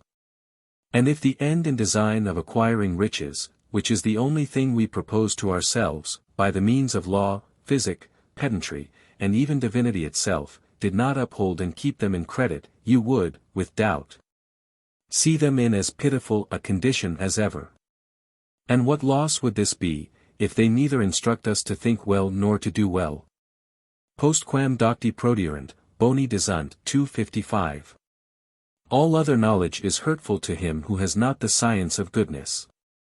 But the reason I glanced upon but now, may it not also hence proceed, that, our studies in France having almost no other aim but profit, except as to those who, by nature born to offices and employments rather of glory than gain, addict themselves to letters, if at all, only for so short a time, being taken from their studies before they can come to have any taste of them, to a profession that has nothing to do with books. There ordinarily remain no others to apply themselves wholly to learning, but people of mean condition, who in that only seek the means to live. And by such people, whose souls are, both by nature and by domestic education and example, of the basest alloy, the fruits of knowledge are immaturely gathered and ill-digested, and delivered to their recipients quite another thing. For it is not for knowledge to enlighten a soul that is dark of itself, nor to make a blind man see. Her business is not to find a man's eyes, but to guide, govern, and direct them, provided he have sound feet and straight legs to go upon. Knowledge is an excellent drug, but no drug has virtue enough to preserve itself from corruption and decay, if the vessel be tainted and impure wherein it is put to keep. Such a one may have a sight clear enough who looks asquint, and consequently sees what is good, but does not follow it, and sees knowledge, but makes no use of it. Plato's principal institution in his Republic is to fit his citizens with employments suitable to their nature. Nature can do all, and does all. Cripples are very unfit for exercises of the body, and lame souls for exercises of the mind. Degenerate and vulgar souls are unworthy of philosophy. If we see a shoemaker with his shoes out at the toes, we say, 'tis no wonder, for, commonly, none go worse shod than they. In like manner, experience often presents us a physician worse physiqued, a divine less reformed, and, constantly, a scholar of less sufficiency, than other people. Old Aristo of Chios had reason to say that philosophers did their auditors harm, forasmuch as most of the souls of those that heard them were not capable of deriving benefit from instruction, which, if not applied to good, would certainly be applied to ill. 256. In that excellent institution that Xenophon attributes to the Persians, we find that they taught their children virtue, as other nations do letters.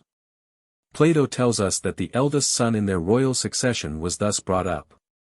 After his birth he was delivered, not to women, but to eunuchs of the greatest authority about their kings for their virtue, whose charge it was to keep his body healthful and in good plight.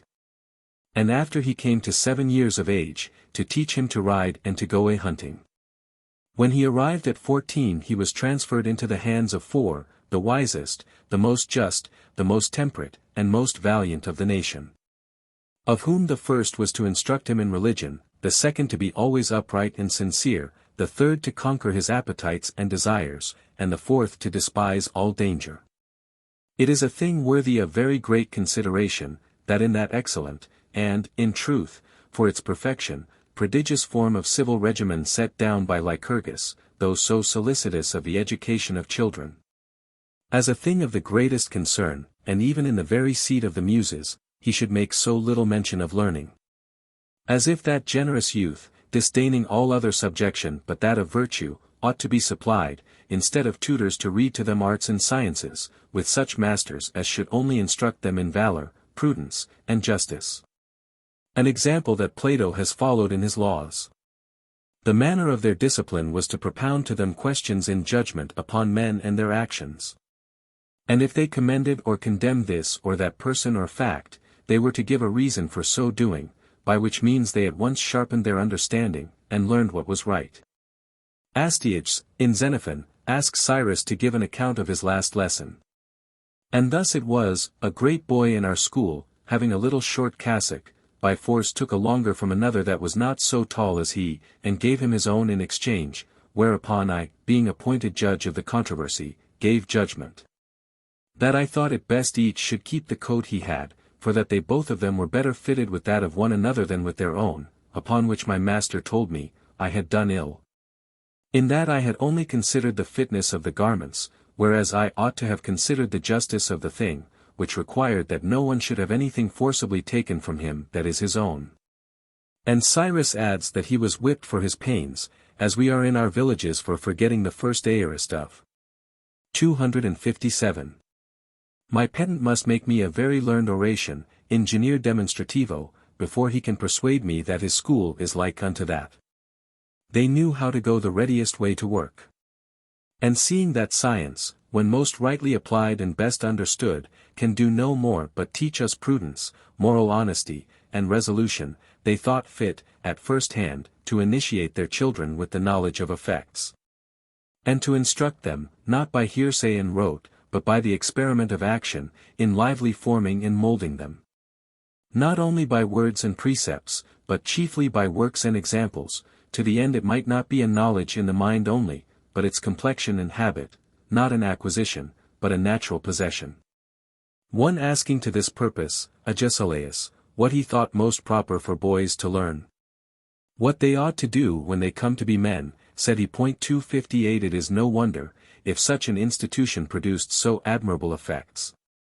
They used to go, it is said, to the other cities of Greece, to inquire out rhetoricians, painters, and musicians, but to Lacedaemon for legislators, magistrates, and generals of armies. At Athens they learned to speak well, here to do well, there to disengage themselves from a sophistical argument, and to unravel the imposture of captious syllogisms, here to evade the baits and allurements of pleasure, and with a noble courage and resolution to conquer the menaces of fortune and death.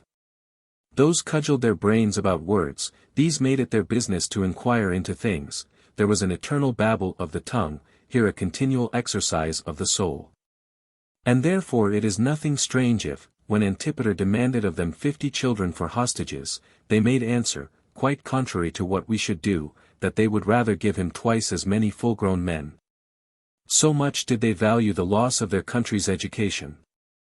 When Agesilaus courted Xenophon to send his children to Sparta to be bred, it is not, said he, there to learn logic or rhetoric, but to be instructed in the noblest of all sciences, namely, the science to obey and to command. 259. It is very pleasant to see Socrates, after his manner, rallying Hippias. 260 who recounts to him what a world of money he has got, especially in certain little villages of Sicily, by teaching school. And that he made never a penny at Sparta. What a sottish and stupid people, said Socrates, are they, without sense or understanding, that make no account either of grammar or poetry. and only busy themselves in studying the genealogies and successions of their kings, the foundations, rises, and declensions of states, and such tales of a tub.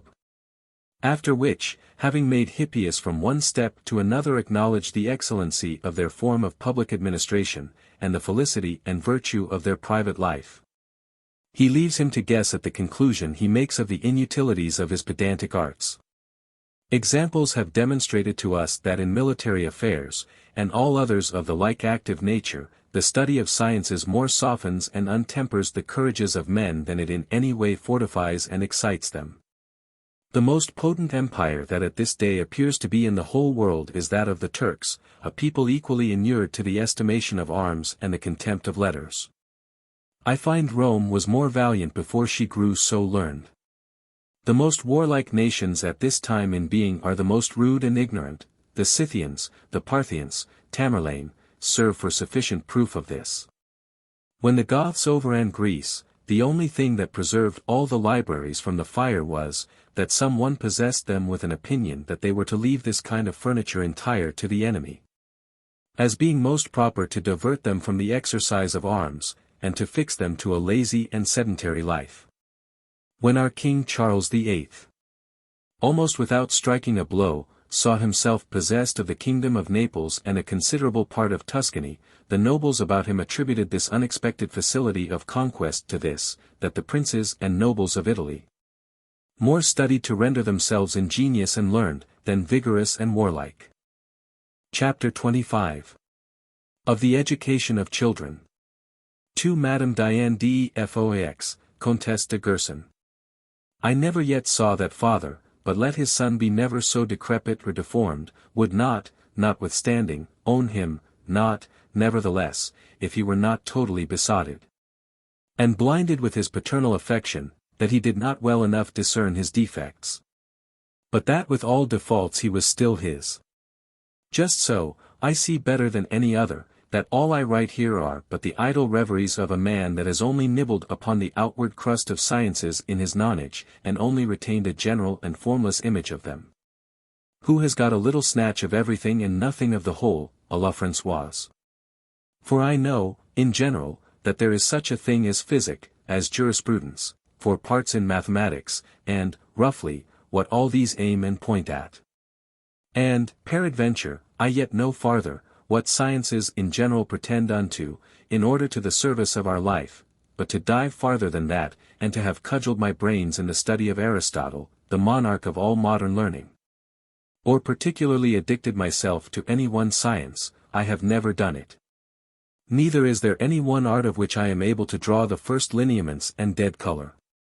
Insomuch that there is not a boy of the lowest form in a school, that may not pretend to be wiser than I, who am not able to examine him in his first lesson, which, if I am at any time forced upon, I am necessitated in my own defence, to ask him. Unaptly enough, some universal questions, such as may serve to try his natural understanding. A lesson as strange and unknown to him, as his is to me. I never seriously settled myself to the reading any book of solid learning but Plutarch and Seneca, and there, like the Danaides, I eternally fill, and it as constantly runs out. Something of which drops upon this paper, but little or nothing stays with me. History is my particular game as to matter of reading, or else poetry, for which I have particular kindness and esteem, for, as Cleanthes said, as the voice, forced through the narrow passage of a trumpet, comes out more forcible and shrill, so, methinks, a sentence pressed within the harmony of verse darts out more briskly upon the understanding, and strikes my ear and apprehension with a smarter and more pleasing effect. As to the natural parts one have, of which this is the essay, I find them to bow under the burden, my fancy and judgment do but grope in the dark, tripping and stumbling in the way, and when I have gone as far as I can, I am in no degree satisfied. I discover still a new and greater extent of land before me, with a troubled and imperfect sight and wrapped up in clouds, that I am not able to penetrate. And taking upon me to write indifferently of whatever comes into my head, and therein making use of nothing but my own proper and natural means, if it befall me, as ofttimes it does, accidentally to meet in any good author, The same heads and commonplaces upon which I have attempted to write, as I did but just now in Plutarch's Discourse of the Force of Imagination, to see myself so weak and so forlorn, so heavy and so flat, in comparison of those better writers. I at once pity or despise myself. Yet do I please myself with this, that my opinions have often the honor and good fortune to jump with theirs, and that I go in the same path, though at a very great distance, and can say, ah, that is so. I am farther satisfied to find that I have a quality, which every one is not blessed withal, which is, to discern the vast difference between them and me. And notwithstanding all that, suffer my own inventions, low and feeble as they are, to run on in their career, without mending or plastering up the defects that this comparison has laid open to my own view. And, in plain truth, a man had need of a good strong back to keep pace with these people. The indiscreet scribblers of our times, who, amongst their laborious nothings, insert whole sections and pages out of ancient authors, with a design, by that means, to illustrate their own writings, do quite contrary. For this infinite dissimilitude of ornaments renders the complexion of their own compositions so sallow and deformed, that they lose much more than they get. The philosophers, Chrysippus and Epicurus, were in this of two quite contrary humours, the first not only in his books mixed passages and sayings of other authors, but entire pieces, and, in one, the whole Medea of Euripides. Which gave Apollodorus occasion to say, that should a man pick out of his writings all that was none of his, he would leave him nothing but blank paper, whereas the latter, quite on the contrary, in 300 volumes that he left behind him, has not so much as one quotation. 261. I happened the other day upon this piece of fortune. I was reading a French book, where after I had a long time run dreaming over a great many words, so dull, so insipid, so void of all wit or common sense, that indeed they were only French words, after a long and tedious travel, I came at last to meet with a piece that was lofty, rich, and elevated to the very clouds. Of which, had I found either the declivity easy or the ascent gradual, there had been some excuse. But it was so perpendicular a precipice, and so wholly cut off from the rest of the work, that by the first 6 words, I found myself flying into the other world, and thence discovered the vale whence I came so deep and low, that I have never had since the heart to descend into it any more.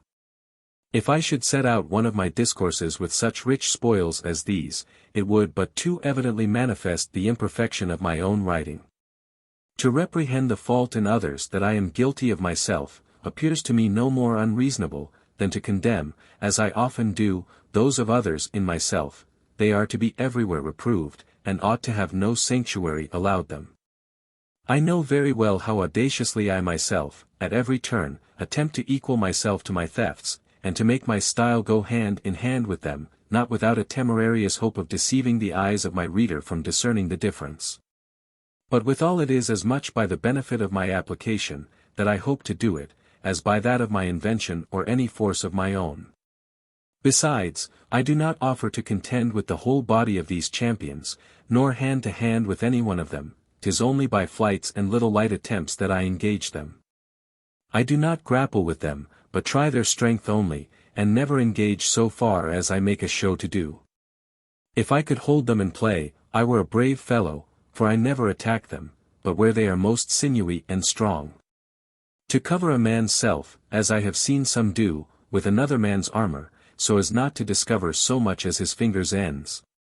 To carry on a design, as it is not hard for a man that has anything of a scholar in him, in an ordinary subject to do, under old inventions patched up here and there with his own trumpery, and then to endeavor to conceal the theft, and to make it pass for his own, is first injustice and meanness of spirit in those who do it, who having nothing in them of their own fit to procure them a reputation, endeavor to do it by attempting to impose things upon the world in their own name, which they have no manner of title to.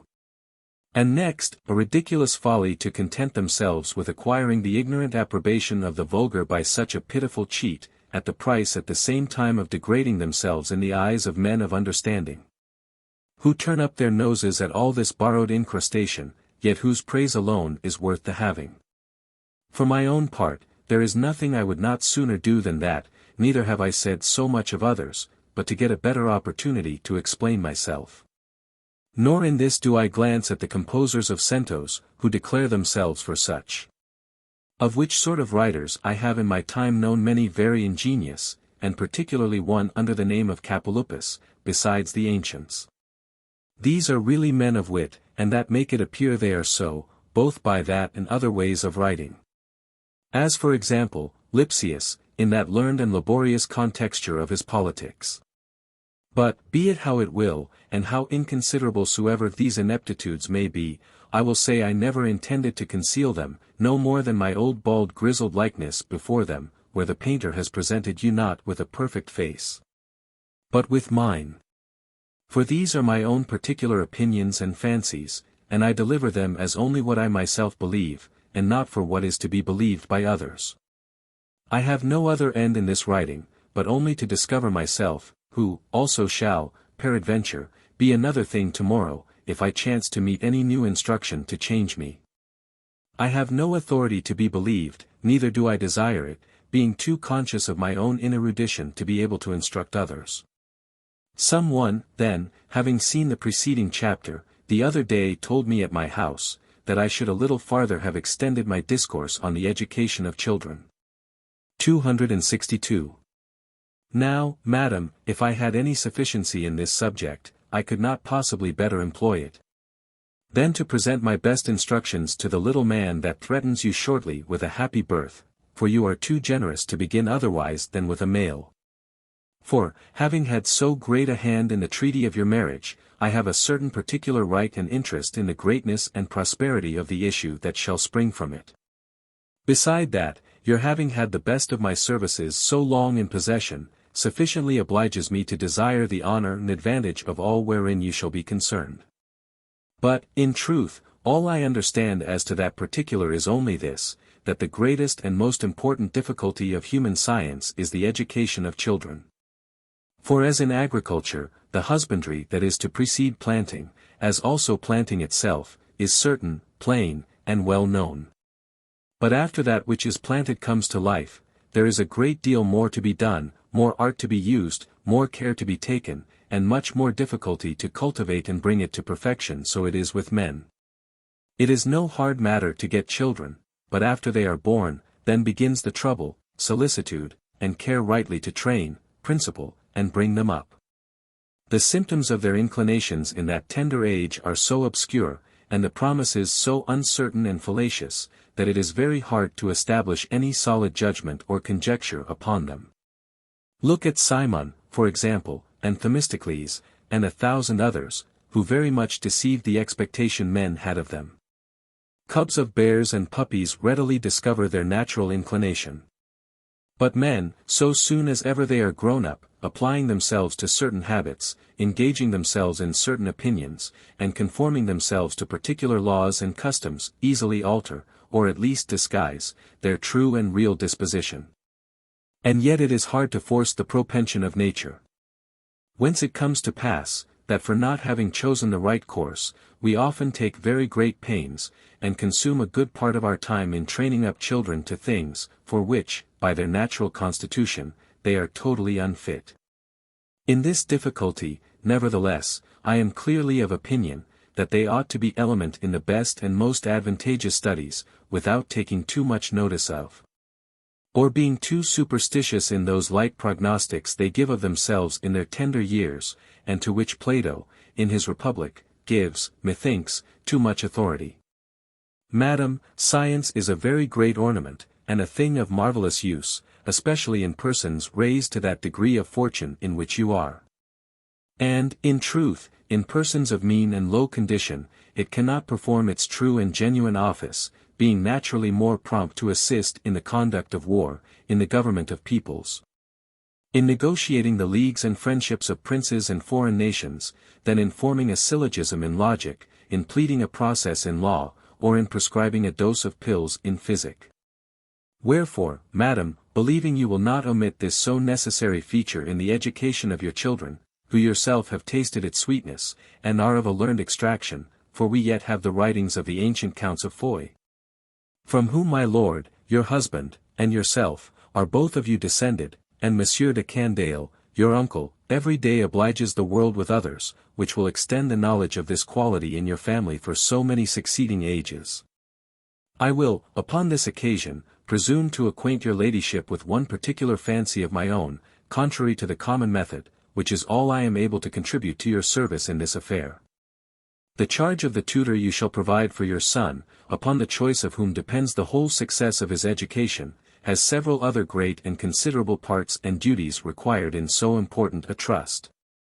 Besides that of which I am about to speak, these, however, I shall not mention, as being unable to add anything of moment to the common rules, and in this, wherein I take upon me to advise, he may follow it so far only as it shall appear advisable. For a boy of quality then, who pretends to letters not upon the account of profit, for so mean an object is unworthy of the grace and favour of the Muses, and moreover, in it a man directs his service to and depends upon others. Nor so much for outward ornament, as for his own proper and peculiar use, and to furnish and enrich himself within, having rather a desire to come out an accomplished cavalier than a mere scholar or learned man. For such a one, I say, I would, also, have his friend solicitous to find him out a tutor, who has rather a well-made than a well-filled head. 263 seeking, indeed, both the one and the other, but rather of the two to prefer manners and judgment to mere learning, and that this man should exercise his charge after a new method. 'Tis the custom of pedagogues to be eternally thundering in their pupils' ears, as they were pouring into a funnel, whilst the business of the pupil is only to repeat what the others have said. Now I would have a tutor to correct this error, and that at the very first, he should according to the capacity he has to deal with, put it to the test, permitting his pupil himself to taste things, and of himself to discern and choose them, sometimes opening the way to him, and sometimes leaving him to open it for himself. That is, I would not have him alone to invent and speak, but that he should also hear his pupil speak in turn. Socrates, and since him Arcesilaus, made first their scholars speak, and then they spoke to them. 264.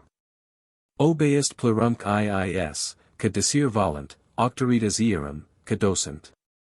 The authority of those who teach, is very often an impediment to those who desire to learn. 265. It is good to make him, like a young horse, trot before him, that he may judge of his going, and how much he is to abate of his own speed, to accommodate himself to the vigour and capacity of the other. For one of which due proportion we spoil all. Which also to know how to adjust, and to keep within an exact and due measure, is one of the hardest things I know, and 'tis the effect of a high and well-tempered soul. To know how to condescend to such puerile motions and to govern and direct them. I walk firmer and more secure uphill than down. Such as, according to our common way of teaching, undertake, with one and the same lesson, and the same measure of direction, to instruct several boys of differing and unequal capacities, are infinitely mistaken. And 'tis no wonder, if in a whole multitude of scholars, there are not found above 2 or 3 who bring away any good account of their time and discipline. Let the master not only examine him about the grammatical construction of the bare words of his lesson, but about the sense, and let him judge of the profit he has made, not by the testimony of his memory, but by that of his life. Let him make him put what he has learned into 100 several forms, and accommodate it to so many several subjects, to see if he yet rightly comprehends it, and has made it his own. Taking instruction of his progress by the pedagogic institutions of Plato. 'Tis a sign of crudity and indigestion to disgorge what we eat in the same condition it was swallowed. The stomach has not performed its office unless it have altered the form and condition of what was committed to it to concoct. Our minds work only upon trust, when bound and compelled to follow the appetite of another's fancy, enslaved and captivated under the authority of another's instruction. We have been so subjected to the trammel, that we have no free, nor natural pace of our own vigour and liberty are extinct and gone. Numquam tutelli sui fiant. They are ever in wardship. 266. I was privately carried at Pisa to see a very honest man, but so great an Aristotelian, that his most usual thesis was, that the touchstone and square of all solid imagination, and of all truth, was an absolute conformity to Aristotle's doctrine.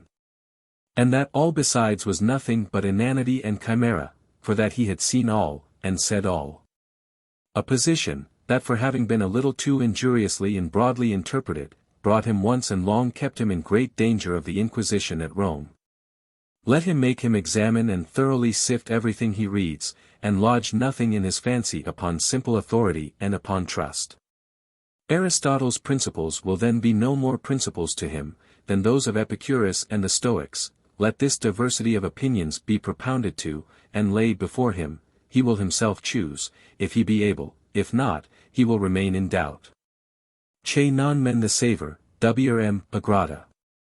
I love to doubt, as well as to know. 267. For, if he embrace the opinions of Xenophon and Plato, by his own reason, they will no more be theirs, but become his own. Who follows another, follows nothing, finds nothing, nay, is inquisitive after nothing. Non sumus sub rege, sibi quisquesi vindicet. We are under no king, let each vindicate himself. 268. Let him, at least, know that he knows. It will be necessary that he imbibe their knowledge, not that he be corrupted with their precepts, and no matter if he forget where he had his learning, provided he know how to apply it to his own use. Truth and reason are common to every one, and are no more his who spake them first, than his who speaks them after. 'Tis no more according to Plato, than according to me, since both he and I equally see and understand them. Bees cull their several sweets from this flower and that blossom, here and there where they find them, but themselves afterwards make the honey, which is all and purely their own. And no more thyme and marjoram, so the several fragments he borrows from others, he will transform and shuffle together to compile a work that shall be absolutely his own. That is to say, his judgment, his instruction, labor and study, tend to nothing else but to form that. He is not obliged to discover whence he got the materials that have assisted him, but only to produce what he has himself done with them. Men that live upon pillage and borrowing, expose their purchases and buildings to every one's view, but do not proclaim how they came by the money. We do not see the fees and perquisites of a gentleman of the long robe. But we see the alliances wherewith he fortifies himself and his family, and the titles and honors he has obtained for him and his. No man divulges his revenue, or, at least, which way it comes in, but every one publishes his acquisitions. The advantages of our study are to become better and more wise. 'Tis, says Epicharmus, the understanding that sees and hears, 'tis the understanding that improves everything, that orders everything, and that acts, rules, and reigns. All other faculties are blind, and deaf, and without soul. And certainly we render it timorous and servile, in not allowing it the liberty and privilege to do anything of itself. Whoever asked his pupil what he thought of grammar and rhetoric, or of such and such a sentence of Cicero? Our masters stick them, full-feathered, in our memories, and there establish them like oracles, of which the letters and syllables are of the substance of the thing. To know by rote, is no knowledge, and signifies no more but only to retain what one has entrusted to our memory. That which a man rightly knows and understands, he is the free disposer of at his own full liberty, without any regard to the author from whence he had it, or fumbling over the leaves of his book. A mere bookish learning is a poor, paltry learning. It may serve for ornament, but there is yet no foundation for any superstructure to be built upon it, according to the opinion of Plato, who says, that constancy, faith, and sincerity, are the true philosophy, and the other sciences that are directed to other ends. Mere adulterate paint. I could wish that Paluel or Pompey, those two noted dancers of my time, could have taught us to cut capers, by only seeing them do it, without stirring from our places. As these men pretend to inform the understanding without ever setting it to work, or that we could learn to ride, handle a pike, touch a lute, or sing without the trouble of practice, as these attempt to make us judge and speak well, without exercising us in judging or speaking. Now in this initiation of our studies in their progress, whatsoever presents itself before us is book sufficient, a roguish trick of a page, a sottish mistake of a servant, a jest at the table, are so many new subjects. And for this reason, conversation with men is of very great use in travel into foreign countries, not to bring back, as most of our young messieurs do, an account only of how many paces Santa Rotunda 269 is in circuit. Or of the richness of Signor Olivia's petticoats, or, as some others, how much Nero's face, in a statue in such an old ruin, is longer and broader than that made for him on some medal. But to be able chiefly to give an account of the humours, manners, customs, and laws of those nations where he has been, and that we may whet and sharpen our wits by rubbing them against those of others. I would that a boy should be sent abroad very young, and first, so as to kill two birds with one stone, into those neighbouring nations whose language is most differing from our own, and to which, if it be not formed betimes, the tongue will grow too stiff to bend. And also, 'tis the general opinion of all, that a child should not be brought up in his mother's lap. Mothers are too tender, and their natural affection is apt to make the most discreet of them all so over-fond, that they can neither find in their hearts to give them due correction for the faults they may commit, nor suffer them to be inured to hardships and hazards, as they ought to be. They will not endure to see them return all dust and sweat from their exercise, to drink cold drink when they are hot, nor see them mount an unruly horse, nor take a foil in hand against a rude fencer, or so much as to discharge a carbine. And yet there is no remedy. Whoever will breed a boy to be good for anything when he comes to be a man, must by no means spare him when young, and must very often transgress the rules of physic. Vitanque sub dio et trepidis agit, in rebus. Let him live in open air, and ever in movement about something. 270. It is not enough to fortify his soul, you are also to make his sinews strong. For the soul will be oppressed if not assisted by the members, and would have too hard a task to discharge two offices alone. I know very well to my cost, how much mine groans under the burden, from being accommodated with a body so tender and indisposed, as eternally leans and presses upon her. And often in my reading perceive that our masters, in their writings, make examples pass for magnanimity and fortitude of mind, which really are rather toughness of skin and hardness of bones.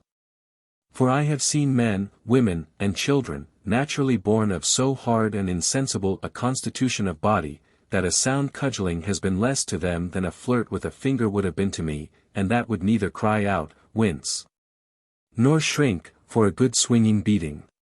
And when wrestlers counterfeit the philosophers in patience, 'tis rather strength of nerves than stoutness of heart.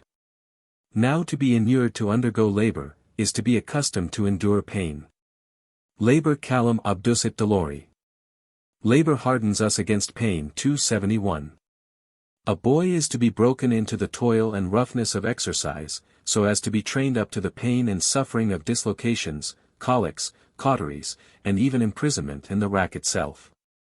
For he may come by misfortune to be reduced to the worst of these, which, as this world goes, is sometimes inflicted on the good as well as the bad.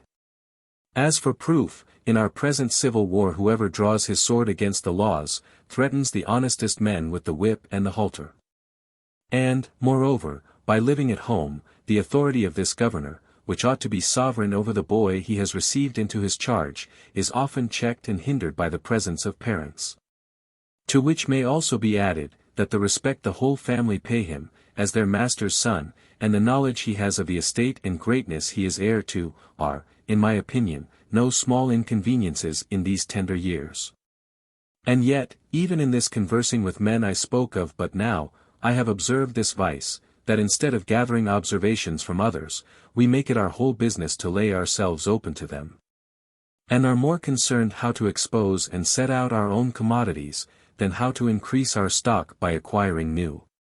Silence, therefore, and modesty are very advantageous qualities in conversation. One should, therefore, train up this boy to be sparing and an husband of his knowledge when he has acquired it, and to forbear taking exceptions at or reproving every idle saying or ridiculous story that is said or told in his presence, for it is a very unbecoming rudeness to carp at everything that is not agreeable to our own palate. Let him be satisfied with correcting himself, and not seem to condemn everything in another he would not do himself, nor dispute it as against common customs. Licet sapere sine pompa, sine invidia. Let us be wise without ostentation, without envy. 272. Let him avoid these vain and uncivil images of authority, this childish ambition of coveting to appear better bred and more accomplished, than he really will, by such carriage, discover himself to be. And, as if opportunities of interrupting and reprehending were not to be omitted, to desire thence to derive the reputation of something more than ordinary. For as it becomes none but great poets to make use of the poetical license, so it is intolerable for any but men of great and illustrious souls to assume privilege above the authority of custom. Si quid Socrates ant Aristippus contra morum et consuetudinem fecerunt. Idem sibi inni arbitrator licera, magnis enim illi et divinis bonus hanc licentium asequabanter. If Socrates and Aristippus have committed any act against manners and custom, let him not think that he is allowed to do the same, for it was by great and divine benefits that they obtained this privilege. 273. Let him be instructed not to engage in discourse or dispute but with a champion worthy of him, and, even there, not to make use of all the little subtleties that may seem pat for his purpose, but only such arguments as may best serve him. Let him be taught to be curious in the election and choice of his reasons, to abominate impertinence, and consequently, to affect brevity. But, above all, let him be lessoned to acquiesce and submit to truth so soon as ever he shall discover it, whether in his opponent's argument, or upon better consideration of his own. For he shall never be preferred to the chair for a mere clatter of words and syllogisms, and is no further engaged to any argument whatever, than as he shall in his own judgment approve it, nor yet is arguing a trade. Where the liberty of recantation and getting off upon better thoughts, are to be sold for ready money. Nec, ut omnia, cux prescripta et imperata sint, defendat, necessitate ola cogitur. Neither is there any necessity upon him, that he should defend all things that are prescribed and enjoined him. 274.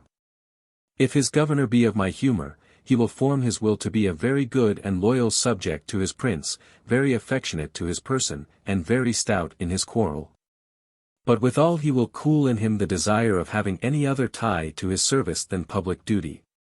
Besides several other inconveniences that are inconsistent with the liberty every honest man ought to have, a man's judgment, being bribed and prepossessed by these particular obligations, is either blinded and less free to exercise its function, or is blemished with ingratitude and indiscretion. A man that is purely a courtier, can neither have power nor will to speak or think otherwise than favourably and well of a master, who, amongst so many millions of other subjects, has picked out him with his own hand to nourish and advance. This favour, and the profit flowing from it, must needs, and not without some show of reason, corrupt his freedom and dazzle him. And we commonly see these people speak in another kind of phrase than is ordinarily spoken by others of the same nation, though what they say in that courtly language is not much to be believed. Let his conscience and virtue be eminently manifest in his speaking, and have only reason for their guide. Make him understand, that to acknowledge the error he shall discover in his own argument, though only found out by himself, is an effect of judgment and sincerity, which are the principal things he is to seek after. That obstinacy and contention are common qualities, most appearing in mean souls, that to revise and correct himself, to forsake an unjust argument in the height and heat of dispute, are rare, great, and philosophical qualities. Let him be advised, being in company, to have his eye and ear in every corner. For I find that the places of greatest honour are commonly seized upon by men that have least in them, and that the greatest fortunes are seldom accompanied with the ablest parts. I have been present when, whilst they at the upper end of the chamber have been only commenting the beauty of the heiress, or the flavour of the wine. Many things that have been very finely said at the lower end of the table have been lost and thrown away. Let him examine every man's talent. A peasant, a bricklayer, a passenger, one may learn something from every one of these in their several capacities, and something will be picked out of their discourse whereof some use may be made at one time or another. Nay, even the folly and impertinence of others will contribute to his instruction. By observing the graces and manners of all he sees, he will create to himself an emulation of the good, and a contempt of the bad.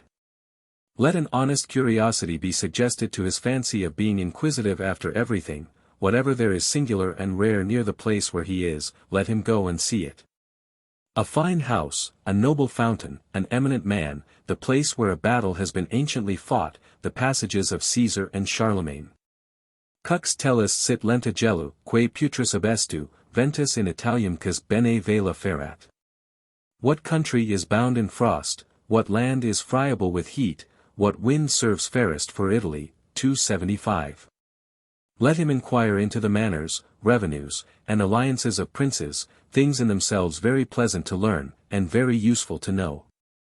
In this conversing with men, I mean also, and principally, those who only live in the records of history, he shall, by reading those books, converse with the great and heroic souls of the best ages.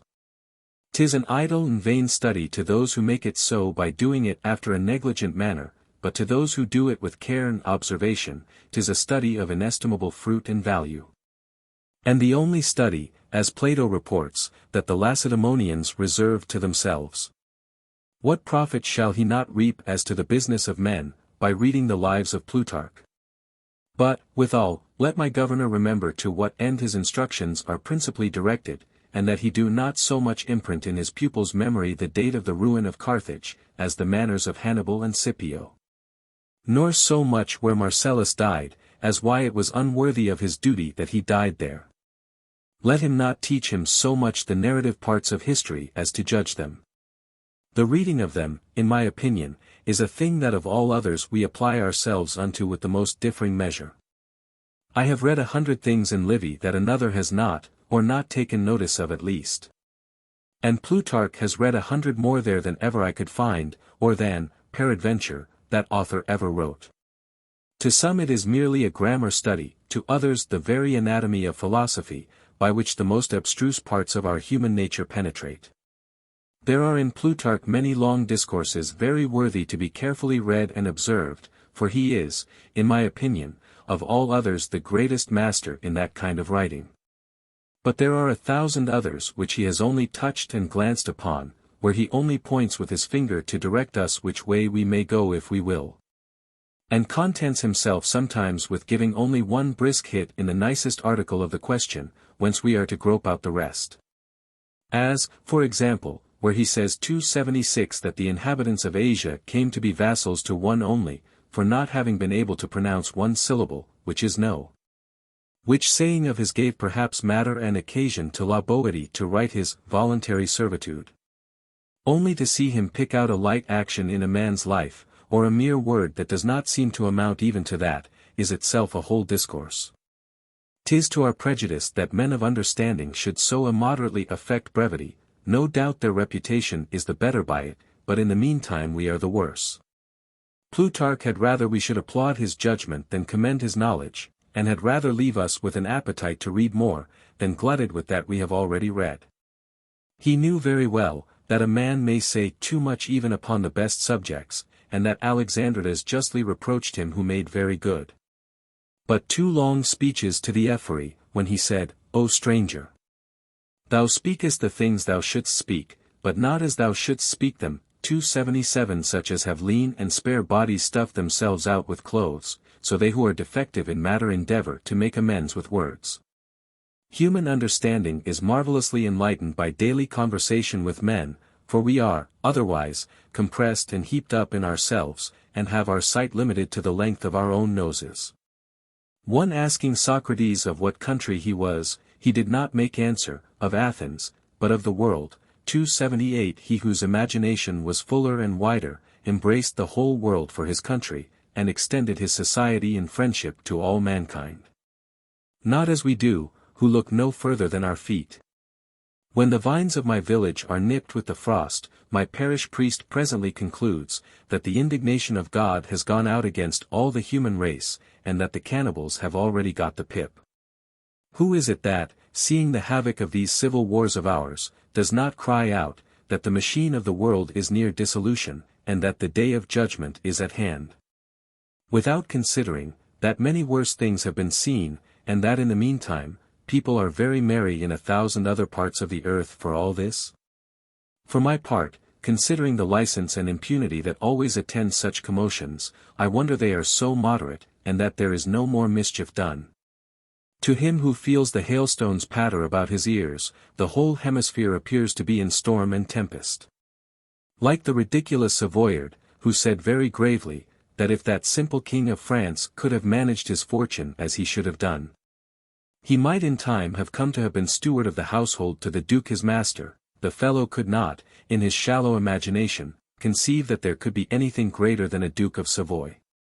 And, in truth, we are all of us, insensibly, in this error, an error of a very great weight and very pernicious consequence.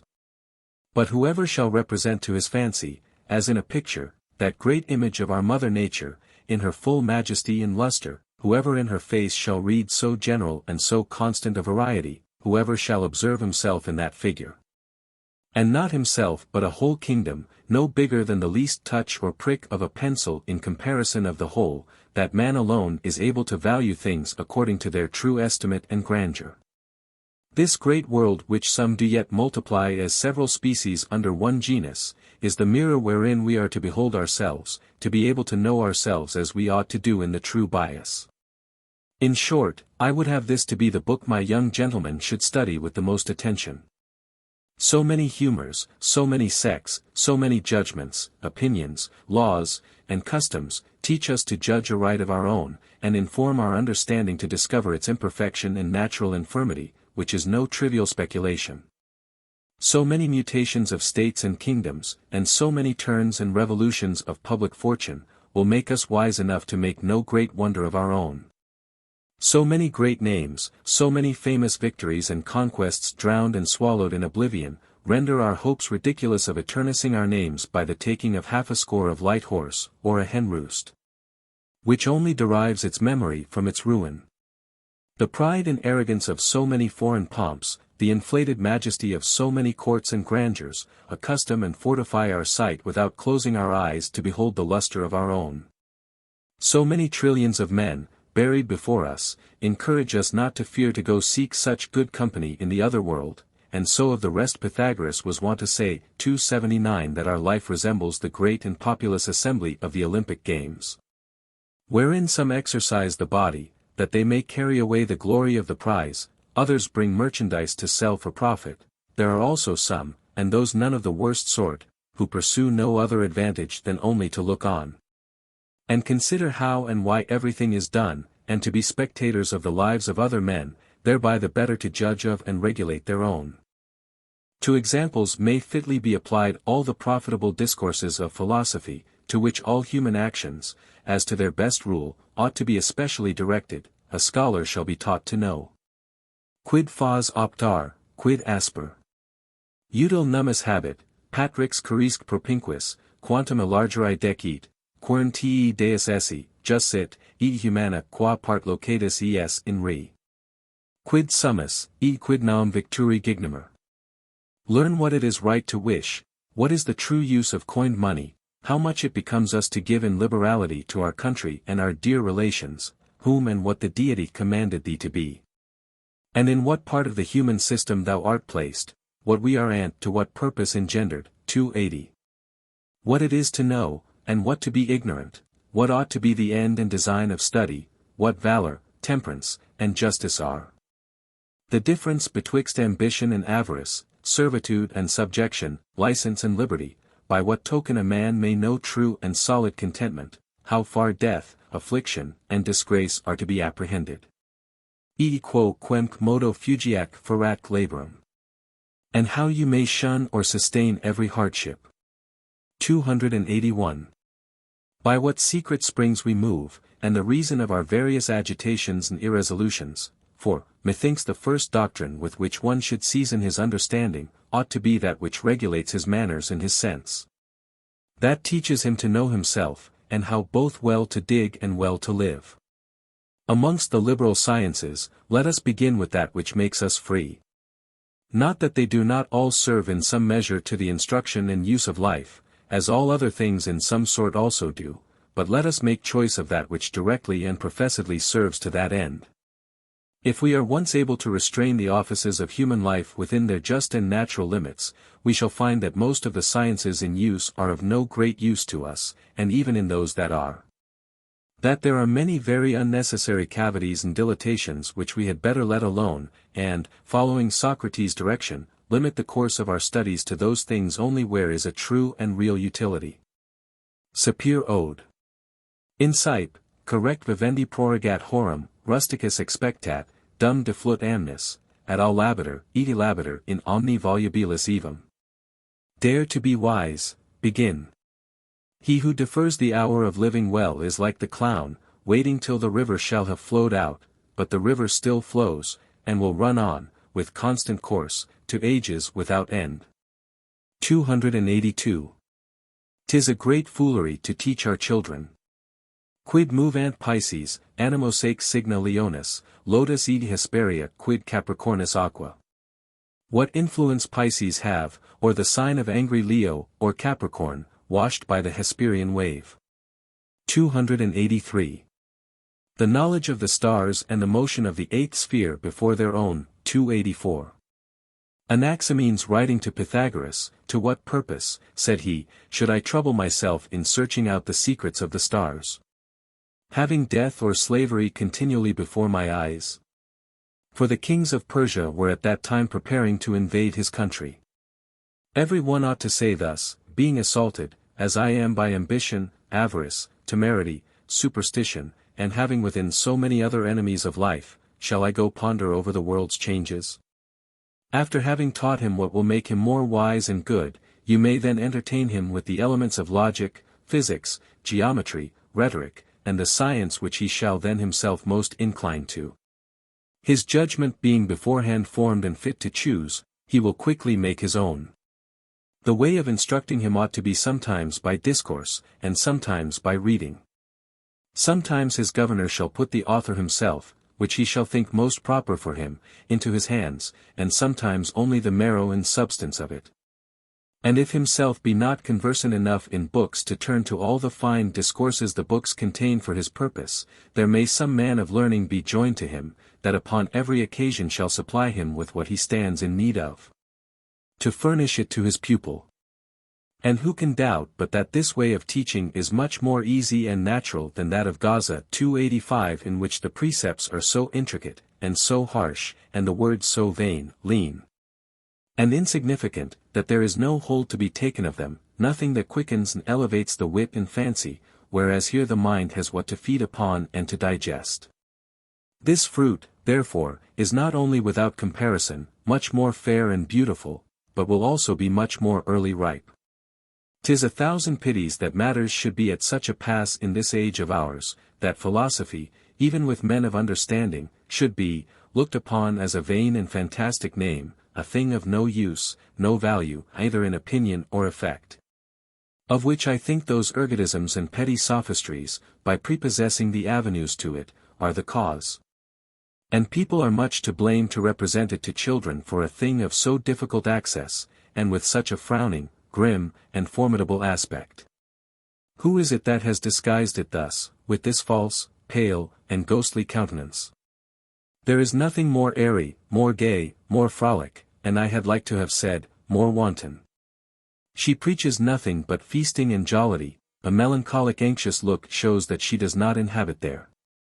Demetrius the grammarian, finding in the temple of Delphos a knot of philosophers set chatting together, said to them, 286, either I am much deceived, or by your cheerful and pleasant countenances, you are engaged in no, very deep discourse.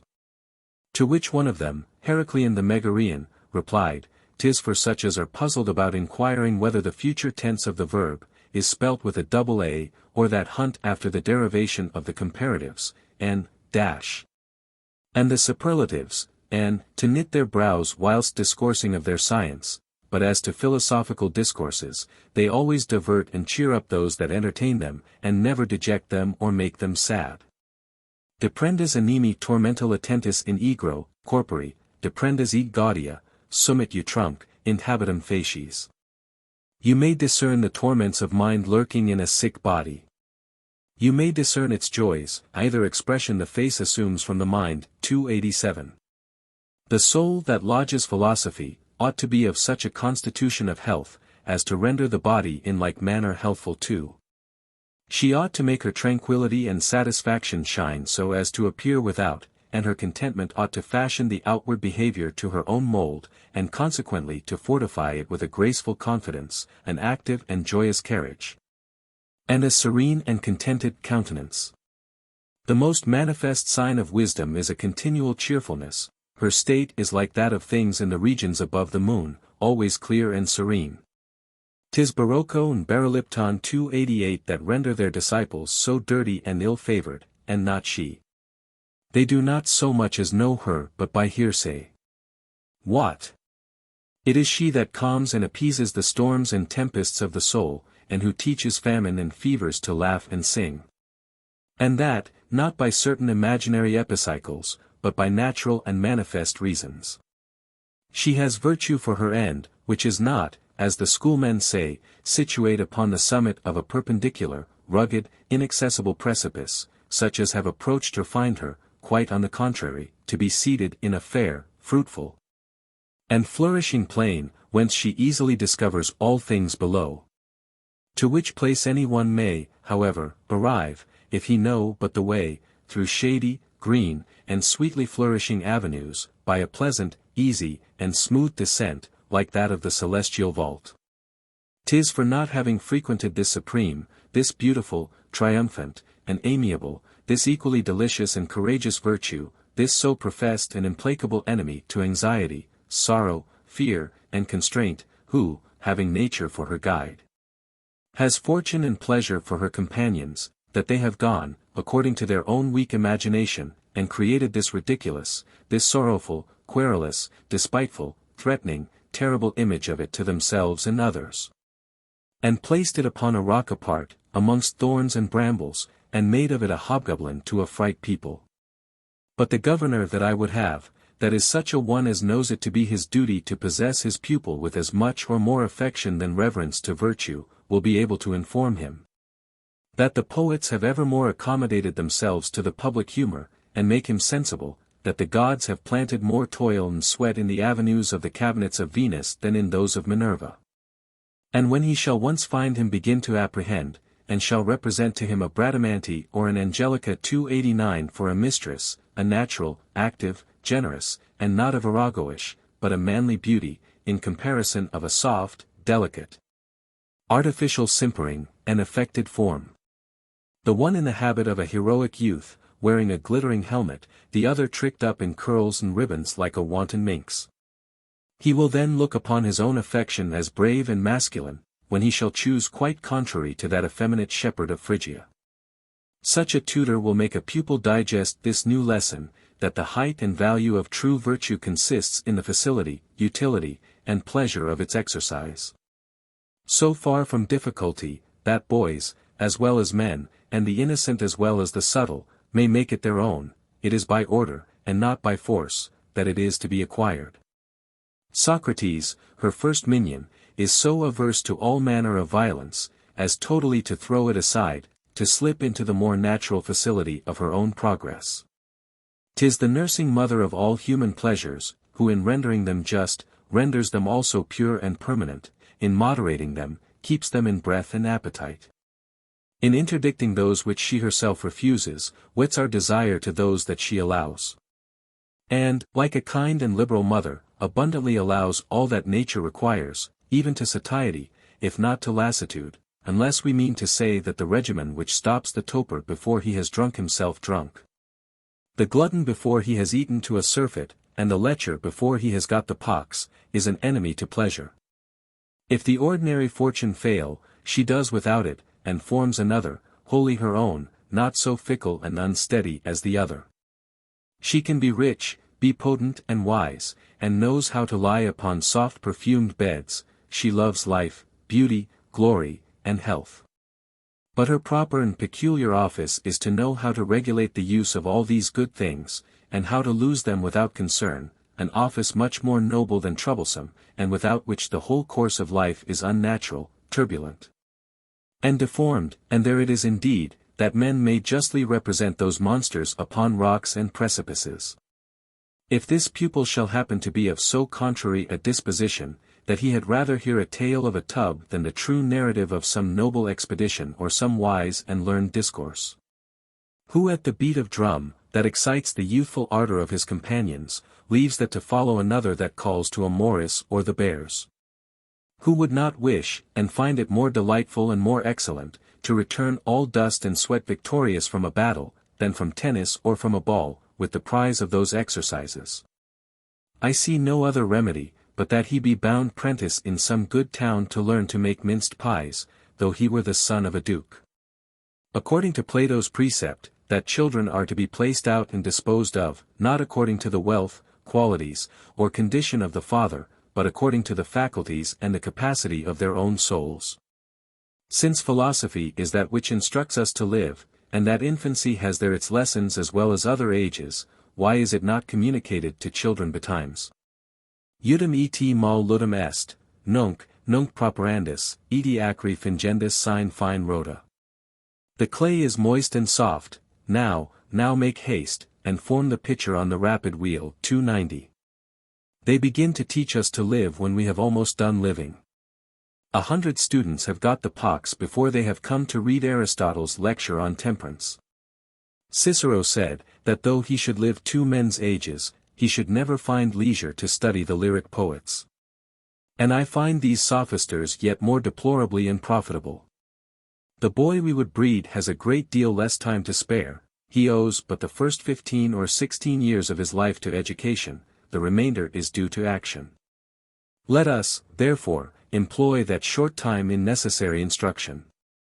Away with the thorny subtleties of dialectics. They are abuses, things by which our lives can never be amended. Take the plain philosophical discourses, learn how rightly to choose, and then rightly to apply them. They are more easy to be understood than one of Boccaccio's novels. A child from nurse is much more capable of them, than of learning to read or to write. Philosophy has discourses proper for childhood, as well as for the decrepit age of men.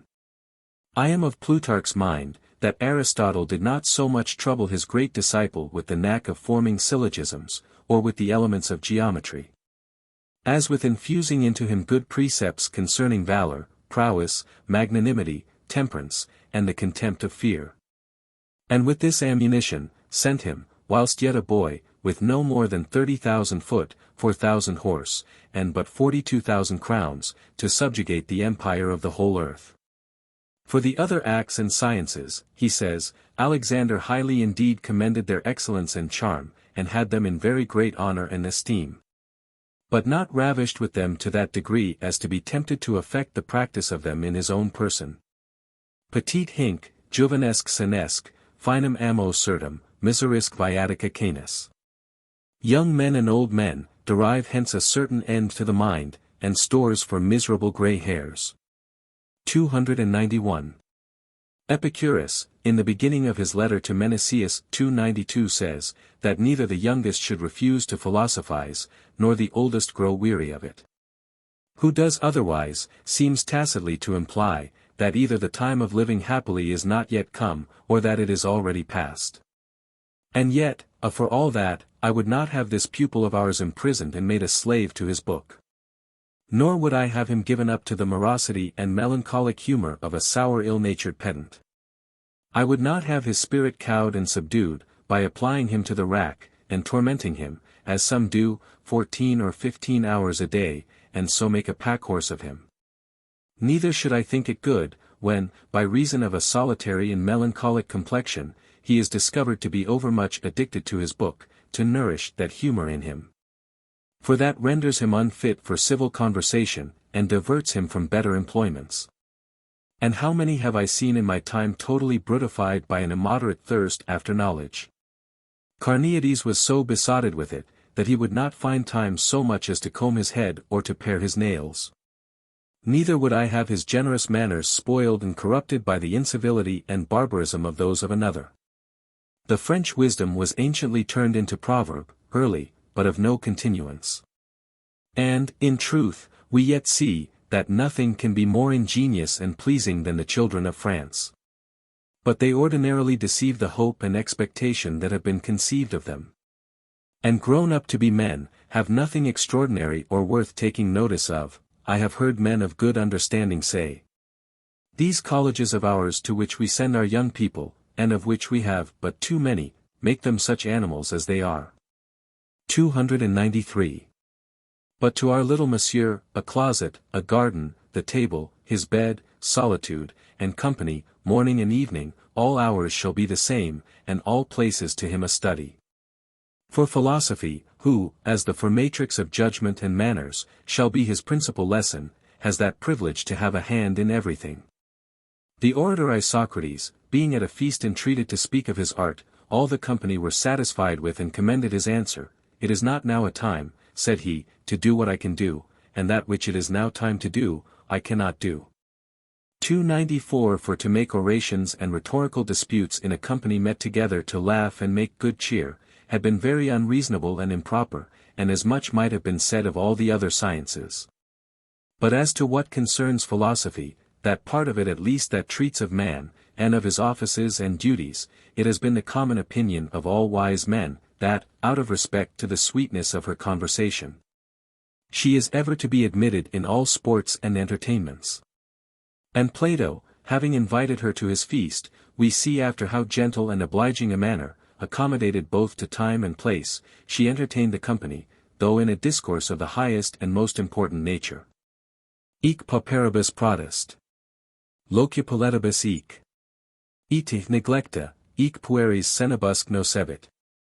It profits poor and rich alike, but, neglected, equally hurts old and young. 295. By this method of instruction, my young pupil will be much more and better employed than his fellows of the college are.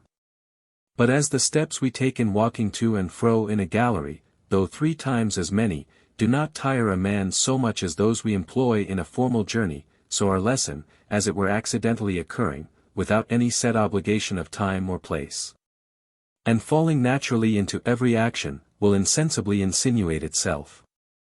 By which means our very exercises and recreations, running, wrestling, music, dancing, hunting, riding, and fencing, will prove to be a good part of our study. I would have his outward fashion and mien, and the disposition of his limbs, formed at the same time with his mind. 'Tis not a soul, 'tis not a body that we are training up, but a man, and we ought not to divide him. And, as Plato says, we are not to fashion one without the other, but make them draw together like 2 horses harnessed to a coach.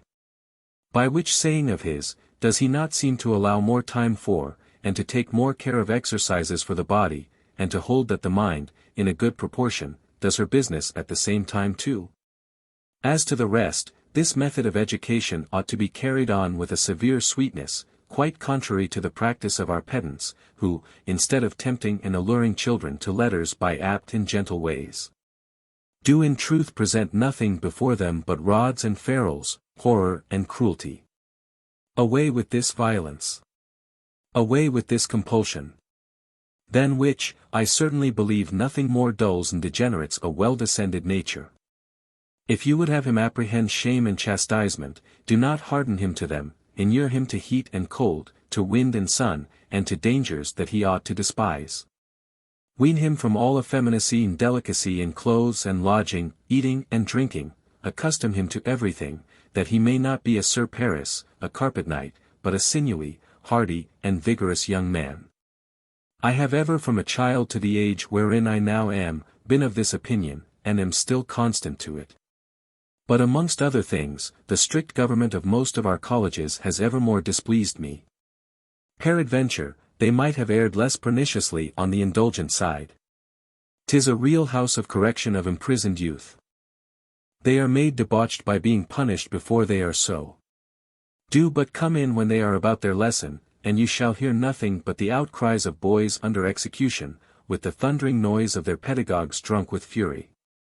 A very pretty way this, to tempt these tender and timorous souls to love their book, with a furious countenance, and a rod in hand. A cursed and pernicious way of proceeding.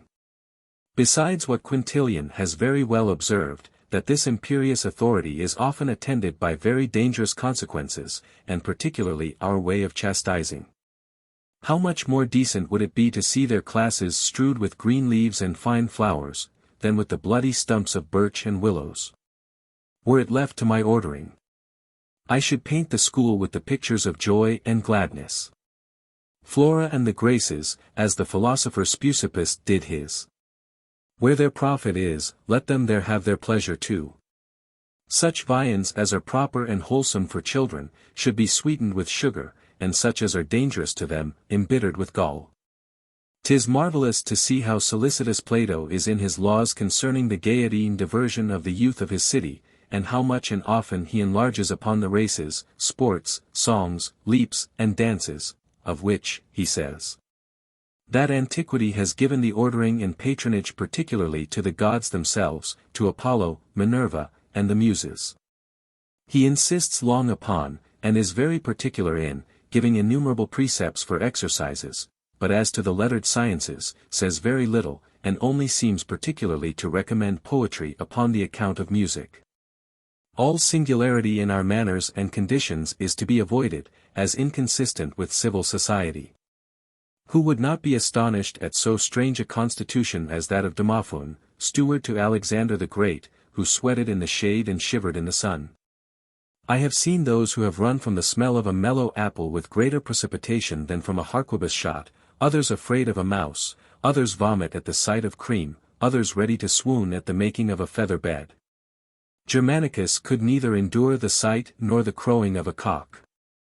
I will not deny, but that there may, peradventure, be some occult cause and natural aversion in these cases, but, in my opinion, a man might conquer it, if he took it in time. Precept has in this wrought so effectually upon me, though not without some pains on my part, I confess, that beer excepted, my appetite accommodates itself indifferently to all sorts of diet. Young bodies are supple. One should, therefore, in that age bend and ply them to all fashions and customs, and provided a man can contain the appetite and the will within their due limits, let a young man, in God's name, be rendered fit for all nations and all companies. Even to debauchery and excess, if need be. That is, where he shall do it out of complacency to the customs of the place. Let him be able to do everything, but love to do nothing but what is good. The philosophers themselves do not justify Callisthenes for forfeiting the favor of his master Alexander the Great, by refusing to pledge him a cup of wine. Let him laugh, play, wench with his prince, nay, I would have him, even in his debauches, too hard for the rest of the company, and to excel his companions in ability and vigor, and that he may not give over doing it. Either through defect of power or knowledge how to do it, but for want of will. Multum interest, utrum peccare alicas nollet, and nesciat. There is a vast difference betwixt forbearing to sin, and not knowing how to sin. 296. I thought I passed a compliment upon a lord, as free from those excesses as any man in France, by asking him before a great deal of very good company, how many times in his life he had been drunk in Germany. In the time of his being there about his Majesty's affairs. Which he also took as it was intended, and made answer, 3 times, and withal told us the whole story of his debauches. I know some who, for want of this faculty, have found a great inconvenience in negotiating with that nation. I have often with great admiration reflected upon the wonderful constitution of Alcibiades, who so easily could transform himself to so various fashions without any prejudice to his health. One while outdoing the Persian pomp and luxury, and another, the Lacedaemonian austerity and frugality, as reformed in Sparta, as voluptuous in Ionia. Omnis Aristippum decut color, e status, edi res. Every complexion of life, and station, and circumstance became Aristippus, 297. I would have my pupil to be such an one. Quem duplici panno potentia velat, mirabor, vitae via si conversa decebit, personamque ferit non inconsinis utramque. I should admire him who with patience bearing a patched garment, bears well a changed fortune, acting both parts equally well. 298. These are my lessons, and he who puts them in practice shall reap more advantage than he who has had them read to him only, and so only knows them. If you see him, you hear him, if you hear him, you see him. God forbid, says one in Plato, that to philosophize were only to read a great many books, and to learn the arts. Hanc amplissimum omnium artium bene vivendi disciplinam, vita magis quam literis, persecuti sunt. They have proceeded to this discipline of living well, which of all arts is the greatest, by their lives, rather than by their reading. 299. Leo, prince of the Phlyaesians, asking Heraclides Ponticus 300 of what art or science he made profession, I know, said he, neither art nor science, but I am a philosopher. One reproaching Diogenes that, being ignorant, he should pretend to philosophy, I therefore, answered he, pretend to it with so much the more reason. Hegesias entreated that he would read a certain book to him, you are pleasant, said he. You choose those figs that are true and natural, and not those that are painted, why do you not also choose exercises which are naturally true, rather than those written? The lad will not so much get his lesson by heart as he will practice it, he will repeat it in his actions. We shall discover if there be prudence in his exercises, if there be sincerity and justice in his deportment, if there be grace and judgment in his speaking, if there be constancy in his sickness. If there be modesty in his mirth, temperance in his pleasures, order in his domestic economy, indifference in palate, whether what he eats or drinks be flesh or fish, wine or water. Quid disciplinam suam non ostentationem scientiae. Sed legem vitae putet, quic obtemperat ipsi sibi, eti decretis parit. Who considers his own discipline, not as a vain ostentation of science, but as a law and rule of life, and who obeys his own decrees, and the laws he has prescribed for himself. 301. The conduct of our lives is the true mirror of our doctrine. Zosidimus, to one who asked him, why the Lacedaemonians did not commit their constitutions of chivalry to writing, and deliver them to their young men to read, made answer, that it was because they would inure them to action, and not amuse them with words. With such a one, after 15 or 16 years' study, compare one of our college Latinists, who has thrown away so much time in nothing but learning to speak. The world is nothing but babble. And I hardly ever yet saw that man who did not rather prate too much, than speak too little. And yet half of our age is embezzled this way, we are kept 4 or 5 years to learn words only, and to tack them together into clauses. As many more to form them into a long discourse, divided into 4 or 5 parts. And other 5 years, at least, to learn succinctly to mix and interweave them after a subtle and intricate manner. Let us leave all this to those who make a profession of it. Going one day to Orleans, I met in that plain on this side Clary, 2 pedants who were travelling towards Bordeaux, about 50 paces distant from one another. And, a good way further behind them, I discovered a troop of horse, with a gentleman at the head of them, who was the late Monsieur le Comte de la Rochefoucauld. One of my people inquired of the foremost of these masters of arts, who that gentleman was that came after him. He, having not seen the train that followed after, and thinking his companion was meant, pleasantly answered, he is not a gentleman. He is a grammarian, and I am a logician. Now we who, quite contrary, do not here pretend to breed a grammarian or a logician, but a gentleman, let us leave them to abuse their leisure, our business lies elsewhere. Let but our pupil be well furnished with things, words will follow but too fast, he will pull them after him if they do not voluntarily follow. I have observed some to make excuses, that they cannot express themselves, and pretend to have their fancies full of a great many very fine things, which yet, for want of eloquence, they cannot utter. 'Tis a mere shift, and nothing else. Will you know what I think of it?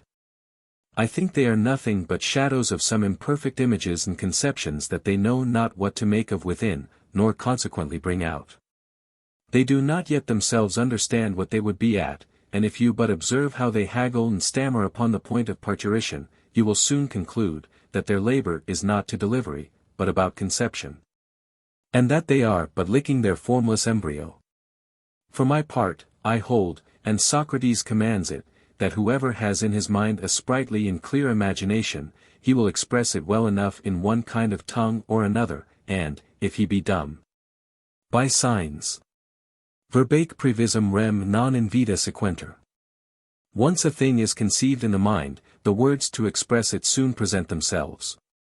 The words will not reluctantly follow the thing preconceived. 302.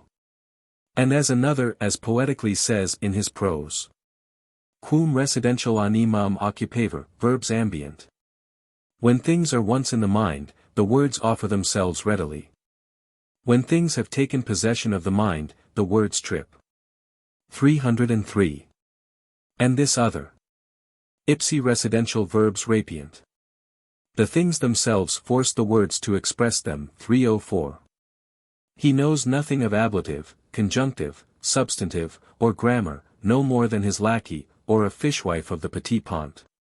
And yet these will give you a bellyful of talk, if you will hear them, and peradventure shall trip as little in their language as the best masters of art in France. He knows no rhetoric, nor how in a preface to bribe the benevolence of the courteous reader, neither does he care to know it. Indeed, all this fine decoration of painting is easily effaced by the luster of a simple and blunt truth. These fine flourishes serve only to amuse the vulgar, of themselves incapable of more solid and nutritive diet, as Aper very evidently demonstrates in Tacitus.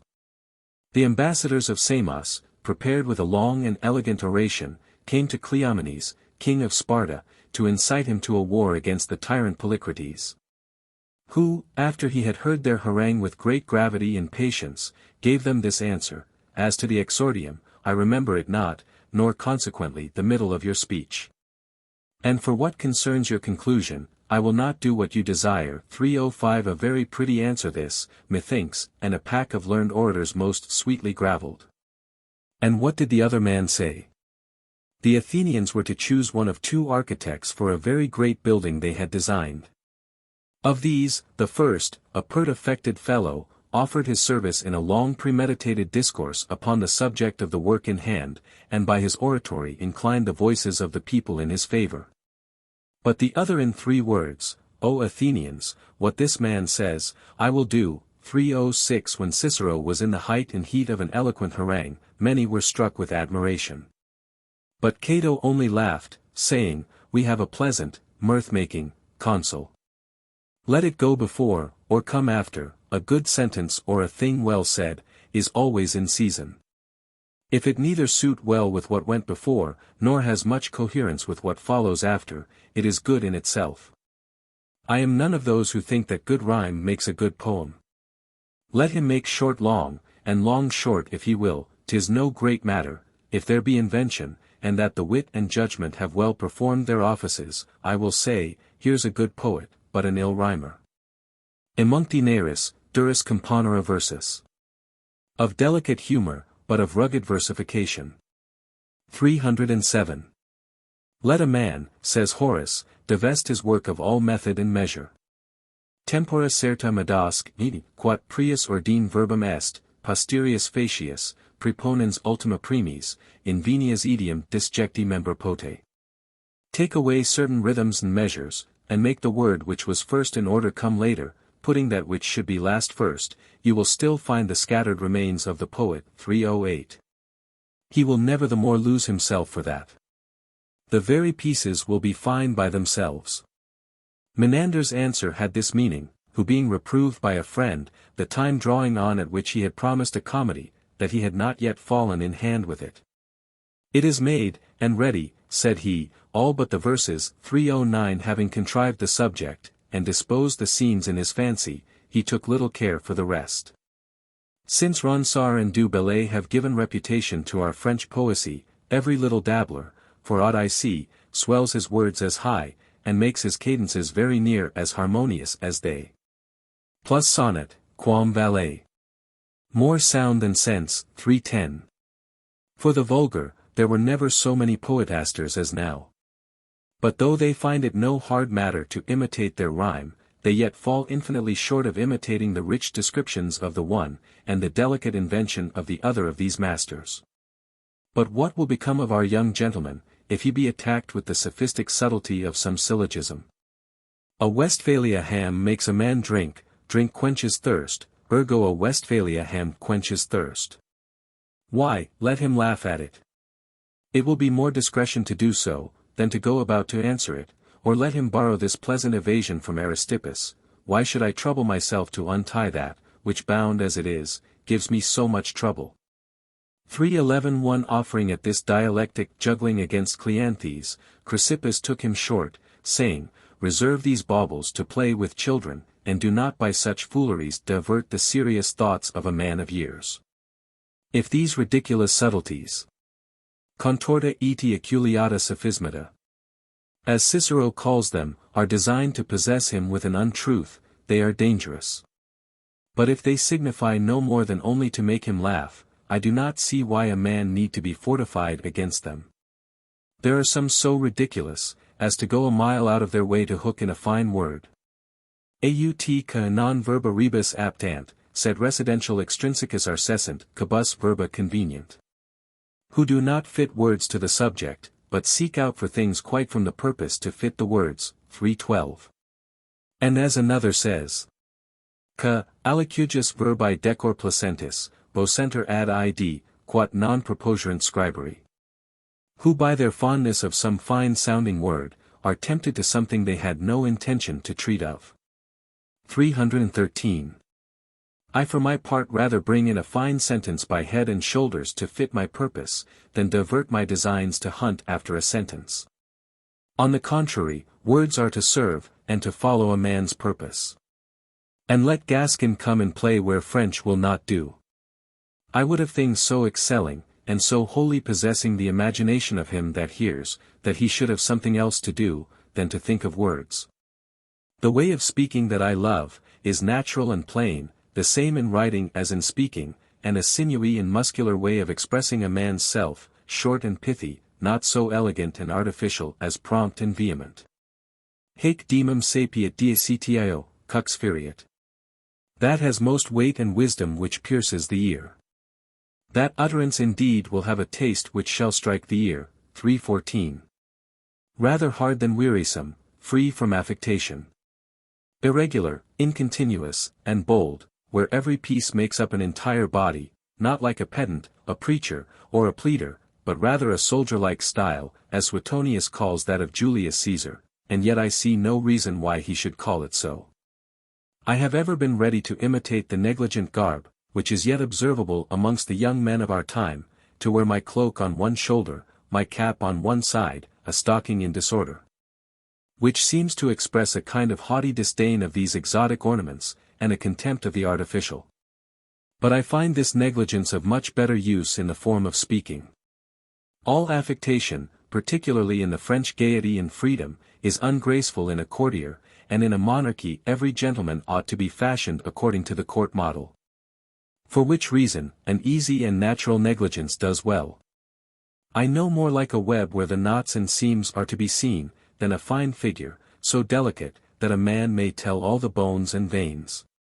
Quae veritati operam dat oratio, incomposita sit eti simplex. Let the language that is dedicated to truth be plain and unaffected. 3:15.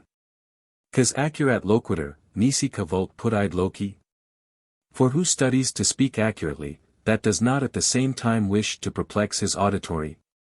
316. That eloquence prejudices the subject it would advance, that wholly attracts us to itself. And as in our outward habit, 'tis a ridiculous effeminacy to distinguish ourselves by a particular and unusual garb or fashion.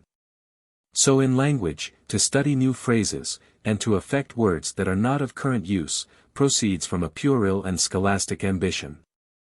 May I be bound to speak no other language than what is spoken in the marketplaces of Paris. Aristophanes the grammarian was quite out, when he reprehended Epicurus for his plain way of delivering himself, and the design of his oratory, which was only perspicuity of speech. The imitation of words, by its own facility, immediately disperses itself through a whole people, but the imitation of inventing and fitly applying those words is of a slower progress. The generality of readers, for having found a like robe, very mistakenly imagine they have the same body and inside too, whereas force and sinews are never to be borrowed, the gloss, and outward ornament, that is, words and elocution, may. Most of those I converse with, speak the same language I hear write, but whether they think the same thoughts I cannot say. The Athenians, says Plato, study fullness and elegancy of speaking. The Lacedaemonians affect brevity, and those of Crete to aim more at the fecundity of conception than the fertility of speech, and these are the best. Zeno used to say that he had two sorts of disciples, one that he called curious to learn things, and these were his favorites, the other, aoi, us, that cared for nothing but words. Not that fine speaking is not a very good and commendable quality, but not so excellent and so necessary as some would make it, and I am scandalized that our whole life should be spent in nothing else. I would first understand my own language, and that of my neighbors, with whom most of my business and conversation lies. No doubt but Greek and Latin are very great ornaments, and of very great use, but we buy them too dear. I will here discover one way, which has been experimented in my own person, by which they are to be had better cheap, and such may make use of it as will. My late father having made the most precise inquiry that any man could possibly make amongst men of the greatest learning and judgment, of an exact method of education, was by them cautioned of this inconvenience then in use, and made to believe that the tedious time we applied to the learning of the tongues of them who had them for nothing, was the sole cause we could not arrive to the grandeur of soul and perfection of knowledge, of the ancient Greeks and Romans. I do not, however, believe that to be the only cause. So it is, that the expedient my father found out for this was, that in my infancy, and before I began to speak, he committed me to the care of a German, who since died a famous physician in France, totally ignorant of our language, and very fluent and a great critic in Latin. This man, whom he had fetched out of his own country, and whom he entertained with a great salary for this only one end, had me continually with him. He had with him also joined 2 others, of inferior learning, to attend me, and to relieve him. These spoke to me in no other language but Latin. As to the rest of his household, it was an inviolable rule, that neither himself, nor my mother, nor valet, nor chambermaid, should speak anything in my company, but such Latin words as each one had learned to gabble with me. 317 It is not to be imagined how great an advantage this proved to the whole family. My father and my mother by this means learned Latin enough to understand it perfectly well, and to speak it to such a degree as was sufficient for any necessary use. As also those of the servants did who were most frequently with me. In short, we Latinated at such a rate, that it overflowed to all the neighboring villages, where there yet remain, that have established themselves by custom, several Latin appellations of artisans and their tools. As for what concerns myself, I was above 6 years of age before I understood either French or Perigordin, any more than Arabic. And without art, book, grammar, or precept, whipping, or the expense of a tear, I had, by that time, learned to speak as pure Latin as my master himself, for I had no means of mixing it up with any other. If, for example, they were to give me a theme after the college fashion, they gave it to others in French, but to me they were to give it in bad Latin, to turn it into that which was good. And Nicholas Grouchy, who wrote a book De Comitiis Romanorum. Guillaume Garrent, who wrote a comment upon Aristotle, George Buchanan, that great Scottish poet, and Marc-Antoine Murat, whom both France and Italy have acknowledged for the best orator of his time, my domestic tutors, have all of them often told me that I had in my infancy that language so very fluent and ready, that they were afraid to enter into discourse with me. And particularly Buchanan, whom I since saw attending the late Marescal de Brissac, then told me, that he was about to write a treatise of education, the example of which he intended to take from mine. For he was then tutor to that Comte de Brissac who afterward proved so valiant and so brave a gentleman. As to Greek, of which I have but a mere smattering, my father also designed to have it taught me by a device, but a new one, and by way of sport. Tossing our declensions to and fro, after the manner of those who, by certain games of tables, learn geometry and arithmetic. For he, amongst other rules, had been advised to make me relish science and duty by an unforced will, and of my own voluntary motion, and to educate my soul in all liberty and delight, without any severity or constraint. Which he was an observer of to such a degree, even of superstition, if I may say so, that some being of opinion that it troubles and disturbs the brains of children suddenly to wake them in the morning, and to snatch them violently, and over hastily from sleep, wherein they are much more profoundly involved than we, he caused me to be wakened by the sound of some musical instrument, and was never unprovided of a musician for that purpose. By this example you may judge of the rest, this alone being sufficient to recommend both the prudence and the affection of so good a father, who is not to be blamed if he did not reap fruits answerable to so exquisite a culture. Of this, two things were the cause: first, a sterile and improper soil. For, though I was of a strong and healthful constitution, and of a disposition tolerably sweet and tractable, yet I was, withal, so heavy, idle, and indisposed, that they could not rouse me from my sloth, not even to get me out to play. What I saw clearly enough, and under this heavy complexion nourished a bold imagination and opinions above my age. I had a slow wit that would go no faster than it was led. A tardy understanding, a languishing invention, and above all, incredible defect of memory, so that, it is no wonder, if from all these nothing considerable could be extracted. Secondly, like those who, impatient of a long and steady cure, submit to all sorts of prescriptions and recipes, the good man being extremely timorous of any way failing in a thing he had so wholly set his heart upon, suffered himself at last to be overruled by the common opinions, which always follow their leader as a flight of cranes, and complying with the method of the time, having no more those persons he had brought out of Italy, and who had given him the first model of education, about him, he sent me at 6 years of age to the College of Guienne, at that time the best and most flourishing in France. And there it was not possible to add anything to the care he had to provide me the most able tutors, with all other circumstances of education, reserving also several particular rules contrary to the college practice. But so it was, that with all these precautions, it was a college still. My Latin immediately grew corrupt, of which also by discontinuance I have since lost all manner of use.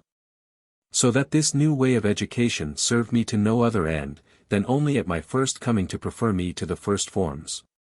For at 13 years old, that I came out of the college, I had run through my whole course, as they call it, and, in truth, without any manner of advantage, that I can honestly brag of, in all this time.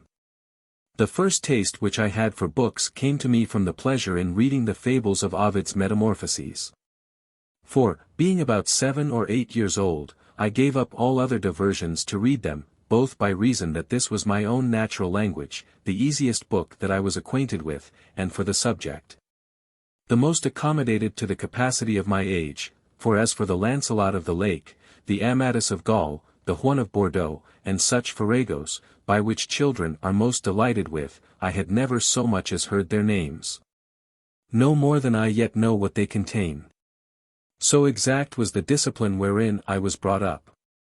But this was enough to make me neglect the other lessons that were prescribed me. And here it was infinitely to my advantage, to have to do with an understanding tutor, who very well knew discreetly to connive at this and other truantries of the same nature. For by this means I ran through Virgil's Aeneid, and then Terence, and then Plautus, and then some Italian comedies, allured by the sweetness of the subject. Whereas had he been so foolish as to have taken me off this diversion, I do really believe, I had brought away nothing from the college but a hatred of books, as almost all our young gentlemen do. But he carried himself very discreetly in that business, seeming to take no notice, and allowing me only such time as I could steal from my other regular studies, which whetted my appetite to devour those books.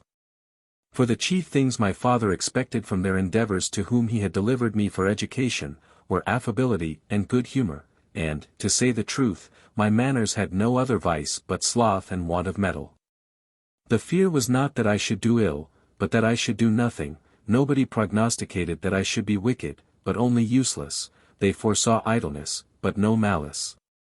And I find it falls out accordingly. The complaints I hear of myself are these: he is idle, cold in the offices of friendship and relation, and in those of the public, too particular, too disdainful.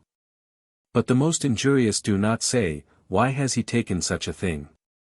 Why has he not paid such an one? But, why does he part with nothing? Why does he not give? And I should take it for a favor that men would expect from me no greater effects of supererogation than these. But they are unjust to exact from me what I do not owe, far more rigorously than they require from others that which they do owe. In condemning me to it, they efface the gratification of the action, and deprive me of the gratitude that would be my due for it.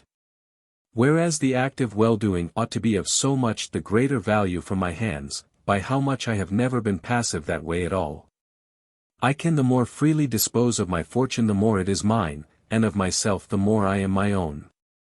Nevertheless, if I were good at setting out my own actions, I could, peradventure, very well repel these reproaches, and could give some to understand, that they are not so much offended, that I do not enough, as that I am able to do a great deal more than I do.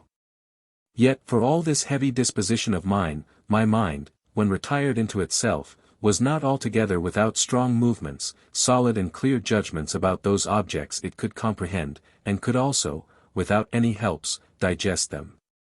But, amongst other things, I do really believe, it had been totally impossible to have made it to submit by violence and force. Shall I here acquaint you with one faculty of my youth? I had great assurance of countenance, and flexibility of voice and gesture, in applying myself to any part one undertook to act, for before alter ab undecimo tum me vic separat annus. I had just entered my 12th year. 318. I played the chief parts in the Latin tragedies of Buchanan, Geraint, and Murat, that were presented in our College of Guienne with great dignity. Now Andreas Gavianus, our principal, as in all other parts of his charge, was, without comparison, the best of that employment in France. And I was looked upon as one of the best actors.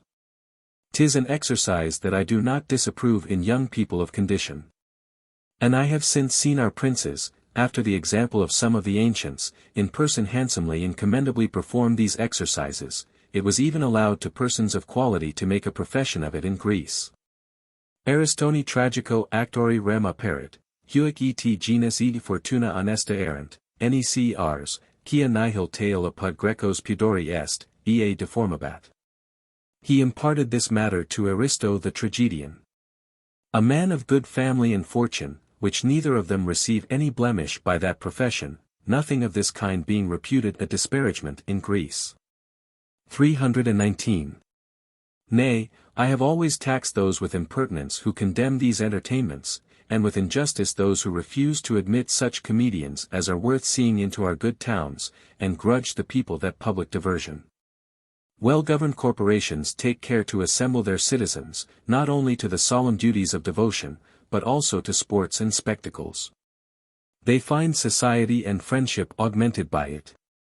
And besides, can there possibly be allowed a more orderly and regular diversion than what is performed in the sight of every one, and very often in the presence of the supreme magistrate himself? And I, for my part, should think it reasonable, that the prince should sometimes gratify his people at his own expense, out of paternal goodness and affection. And that in populous cities there should be theatres erected for such entertainments, if but to divert them from worse and private actions. To return to my subject, there is nothing like alluring the appetite and affections. Otherwise you make nothing but so many asses laden with books, by dint of the lash, you give them their pocketful of learning to keep, whereas, to do well you should not only lodge it with them, but make them espouse it.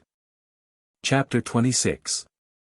That it is folly to measure truth and error by our own capacity. 'Tis not, perhaps, without reason, that we attribute facility of belief and easiness of persuasion to simplicity and ignorance, for I fancy I have heard belief compared to the impression of a seal upon the soul, which by how much softer and of less resistance it is the more easy to be impressed upon. Ut necesse est, lansum in libra, ponderibus impositis, deprimi, sic animum perspicuicidra. As the scale of the balance must give way to the weight that presses it down, so the mind yields to demonstration. 320. By how much the soul is more empty and without counterpoise, with so much greater facility it yields under the weight of the first persuasion. And this is the reason that children, the common people, women, and sick folks, are most apt to be led by the ears. But then, on the other hand, 'tis a foolish presumption to slight and condemn all things for false that do not appear to us probable. Which is the ordinary vice of such as fancy themselves wiser than their neighbors. I was myself once one of those. And if I heard talk of dead folks walking, of prophecies, enchantments, witchcrafts, or any other story I had no mind to believe. Somnia, terrors magicos, miracula, sagas, nocturnos lemurs, portentac thessala. Dreams, magic terrors. Marvels, sorceries, Thessalian prodigies. 321. I presently pitied the poor people that were abused by these follies. Whereas I now find, that I myself was to be pitied as much, at least, as they. Not that experience has taught me anything to alter my former opinions, though my curiosity has endeavored that way. But reason has instructed me, that thus resolutely to condemn anything for false and impossible, is arrogantly and impiously to circumscribe and limit the will of God, and the power of our mother nature, within the bounds of my own capacity. Than which no folly can be greater. If we give the names of monster and miracle to everything our reason cannot comprehend, how many are continually presented before our eyes? Let us but consider through what clouds, and as it were groping in the dark, our teachers lead us to the knowledge of most of the things about us. Assuredly we shall find that it is rather custom than knowledge that takes away their strangeness. Jam nemo, fessus saturusque videndi, suspicera in celi dignator lucida templa. Weary of the sight, now no one deigns to look up to heaven's lucid temples. 322. And that if those things were now newly presented to us, we should think them as incredible, if not more, than any others. Si nunc prima mortalibus adsint, ex improviso, si sint objecta repent, nil magis his rebus poterat mirabile dici, aut minus antiquat oderant for credere gentes. 323. He that had never seen a river, imagined the first he met with to be the sea, and the greatest things that have fallen within our knowledge, we conclude the extremes that nature makes of the kind. Silis et e fluvius ca non est maximus, eist, ca non antialicum majorum vidit, et ingens, arbor, homo que videtur, et omnia de genere omni, maxima que vidit quisque, haec ingentia fingit. A little river seems to him, who has never seen a larger river, a mighty stream, and so with other things, a tree, a man, anything appears greatest to him that never knew a greater. 324. Consuetudine oculorum assuscant animi, nec admiranter, nec requirent rations eram rerum, quas semper vident. Things grow familiar to men's minds by being often seen. So that they neither admire nor are they inquisitive about things they daily see. 325. The novelty, rather than the greatness of things, tempts us to inquire into their causes. We are to judge with more reverence, and with greater acknowledgment of our own ignorance and infirmity, of the infinite power of nature. How many unlikely things are there testified by people worthy of faith, which, if we cannot persuade ourselves absolutely to believe, we ought at least to leave them in suspense. For, to condemn them as impossible, is by a temerarious presumption to pretend to know the utmost bounds of possibility. Did we rightly understand the difference betwixt the impossible and the unusual, and betwixt that which is contrary to the order and course of nature and contrary to the common opinion of men, in not believing rashly, and on the other hand, in not being too incredulous, we should observe the rule of ne quid nimis enjoined by Chilo. When we find in Froissart, that the Comte de Foix knew in Béarn the defeat of John, King of Castile, at Jubra the next day after it happened, and the means by which he tells us he came to do so, we may be allowed to be a little merry at it. As also at what our annals report, that Pope Honorius, the same day that King Philip Augustus died at Mantes, performed his public obsequies at Rome, and commanded the like throughout Italy, the testimony of these authors not being, perhaps, of authority enough to restrain us. But what if Plutarch, besides several examples that he produces out of antiquity, tells us, he knows of certain knowledge, that in the time of Domitian, the news of the battle lost by Antony in Germany was published at Rome. Many days' journey from thence, and dispersed throughout the whole world, the same day it was fought. And if Caesar was of opinion, that it has often happened, that the report has preceded the incident, shall we not say, that these simple people have suffered themselves to be deceived with the vulgar, for not having been so clear-sighted as we? Is there anything more delicate, more clear, more sprightly, than Pliny's judgment, when he is pleased to set it to work? Anything more remote from vanity? Setting aside his learning, of which I make less account, in which of these excellences do any of us excel him? And yet there is scarce a young schoolboy that does not convict him of untruth, and that pretends not to instruct him in the progress of the works of nature. When we read in Boucher the miracles of St. Hilary's relics, away with them. His authority is not sufficient to deprive us of the liberty of contradicting him, but generally and offhand to condemn all such like stories, seems to me a singular impudence. That great St. Augustine testifies to have seen a blind child recover sight upon the relics of Saint Gervasius and Saint Protasius at Milan, a woman at Carthage cured of a cancer, by the sign of the cross made upon her by a woman newly baptized. Hesperius, a familiar friend of his, to have driven away the spirits that haunted his house, with a little earth of the sepulchre of our Lord. Which earth, being also transported thence into the church, a paralytic to have there been suddenly cured by it, a woman in a procession, having touched St.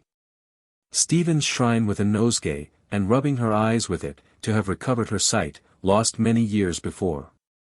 With several other miracles of which he professes himself to have been an eyewitness, of what shall we excuse him and the two holy bishops, Aurelius and Maximinus, both of whom he attests to the truth of these things? Shall it be of ignorance, simplicity, and facility, or of malice and imposture? Is any man now living so impudent as to think himself comparable to them in virtue, piety, learning, judgment, or any kind of perfection? Ut rationem nullum afferent, ipsa auctoritate me frangerant. Who, though they should adduce no reason, would convince me with their authority alone? 326. 'Tis a presumption of great danger and consequence, besides the absurd temerity it draws after it, to contemn what we do not comprehend. For after, according to your fine understanding, you have established the limits of truth and error, and that, afterwards, there appears a necessity upon you of believing stranger things than those you have contradicted. You are already obliged to quit your limits. Now, that which seems to me so much to disorder our consciences in the commotions we are now in concerning religion, is the Catholics dispensing so much with their belief. They fancy they appear moderate and wise, when they grant to their opponents some of the articles in question. But, besides that they do not discern what advantage it is to those with whom we contend, to begin to give ground and to retire, and how much this animates our enemy to follow his blow, these articles which they select as things indifferent, are sometimes of very great importance. We are either wholly and absolutely to submit ourselves to the authority of our ecclesiastical polity, or totally throw off all obedience to it. 'Tis not for us to determine what and how much obedience we owe to it. And this I can say, as having myself made trial of it, that having formerly taken the liberty of my own swing and fancy, and omitted or neglected certain rules of the discipline of our church, which seemed to me vain and strange coming afterwards to discourse of it with learned men, I have found those same things to be built upon very good and solid ground and strong foundation. And that nothing but stupidity and ignorance makes us receive them with less reverence than the rest. Why do we not consider what contradictions we find in our own judgments? How many things were yesterday articles of our faith, that today appear no other than fables? Glory and curiosity are the scourges of the soul. The last prompts us to thrust our noses into everything, the other forbids us to leave anything doubtful and undecided. Chapter 27. Of Friendship. Having considered the proceedings of a painter that serves me, I had a mind to imitate his way.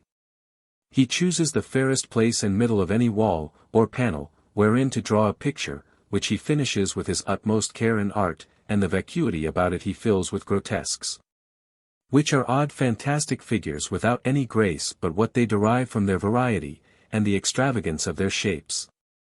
And in truth, what are these things I scribble, other than grotesques and monstrous bodies, made of various parts, without any certain figure, or any other than accidental order, coherence, or proportion? Desinit in pissa mulier formosa supern. A fair woman in her upper form terminates in a fish. 327. In this second part one go hand in hand with my painter, but fall very short of him in the first and the better, my power of handling not being such, that I dare to offer at a rich piece, finely polished, and set off according to art. I have therefore thought fit to borrow one of Estienne de la Boétie, and such a one as shall honor and adorn all the rest of my work, namely, a discourse that he called Voluntary Servitude. But, since, those who did not know him have properly enough called it Le Contractant, He wrote in his youth, 328 by way of essay, in honor of liberty against tyrants. And it has since run through the hands of men of great learning and judgment, not without singular and merited commendation, for it is finely written, and as full as anything can possibly be. And yet one may confidently say it is far short of what he was able to do. And if in that more mature age, wherein I had the happiness to know him, he had taken a design like this of mine, to commit his thoughts to writing, we should have seen a great many rare things. And such as would have gone very near to have rivaled the best writings of antiquity, for in natural parts especially, I know no man comparable to him. But he has left nothing behind him, save this treatise only, and that too by chance, for I believe he never saw it after it first went out of his hands, and some observations upon that edict of January 329 made famous by our civil wars. Which also shall elsewhere, peradventure, find a place. These were all I could recover of his remains, I to whom with so affectionate a remembrance, upon his death-bed, he by his last will bequeathed his library and papers, the little book of his works only excepted, which I committed to the press. And this particular obligation I have to this treatise of his, that it was the occasion of my first coming acquainted with him, for it was showed to me long before I had the good fortune to know him. And the first knowledge of his name, proving the first cause and foundation of a friendship, which we afterwards improved and maintained, so long as God was pleased to continue us together, so perfect, inviolate and entire. That certainly the like is hardly to be found in story, and amongst the men of this age, there is no sign nor trace of any such thing in use. So much concurrence is required to the building of such a one, that 'tis much, if fortune bring it but once to pass in 3 ages. There is nothing to which nature seems so much to have inclined us, as to society. And Aristotle says that the good legislators had more respect to friendship than to justice. Now the most supreme point of its perfection is this, for, generally, all those that pleasure, profit, public or private interest create and nourish, are so much the less beautiful and generous, and so much the less friendships. By how much they mix another cause, and design, and fruit in friendship, than itself. Neither do the 4 ancient kinds, natural, social, hospitable, venereal, either separately or jointly, make up a true and perfect friendship. That of children to parents is rather respect, friendship is nourished by communication, which cannot by reason of the great disparity, be betwixt these, but would rather perhaps offend the duties of nature. For neither are all the secret thoughts of fathers fit to be communicated to children, lest it beget an indecent familiarity betwixt them. Nor can the advices and reproofs, which is one of the principal offices of friendship, be properly performed by the son to the father. There are some countries where 'twas the custom for children to kill their fathers. And others, where the fathers killed their children, to avoid there being an impediment one to another in life, and naturally the expectations of the one depend upon the ruin of the other. There have been great philosophers who have made nothing of this tie of nature, as Aristippus for one, who being pressed home about the affection he owed to his children, as being come out of him, presently fell to spit, saying that this also came out of him, and that we also breed worms and lice. And that other, that Plutarch endeavored to reconcile to his brother, I make never the more account of him, said he, for coming out of the same hole.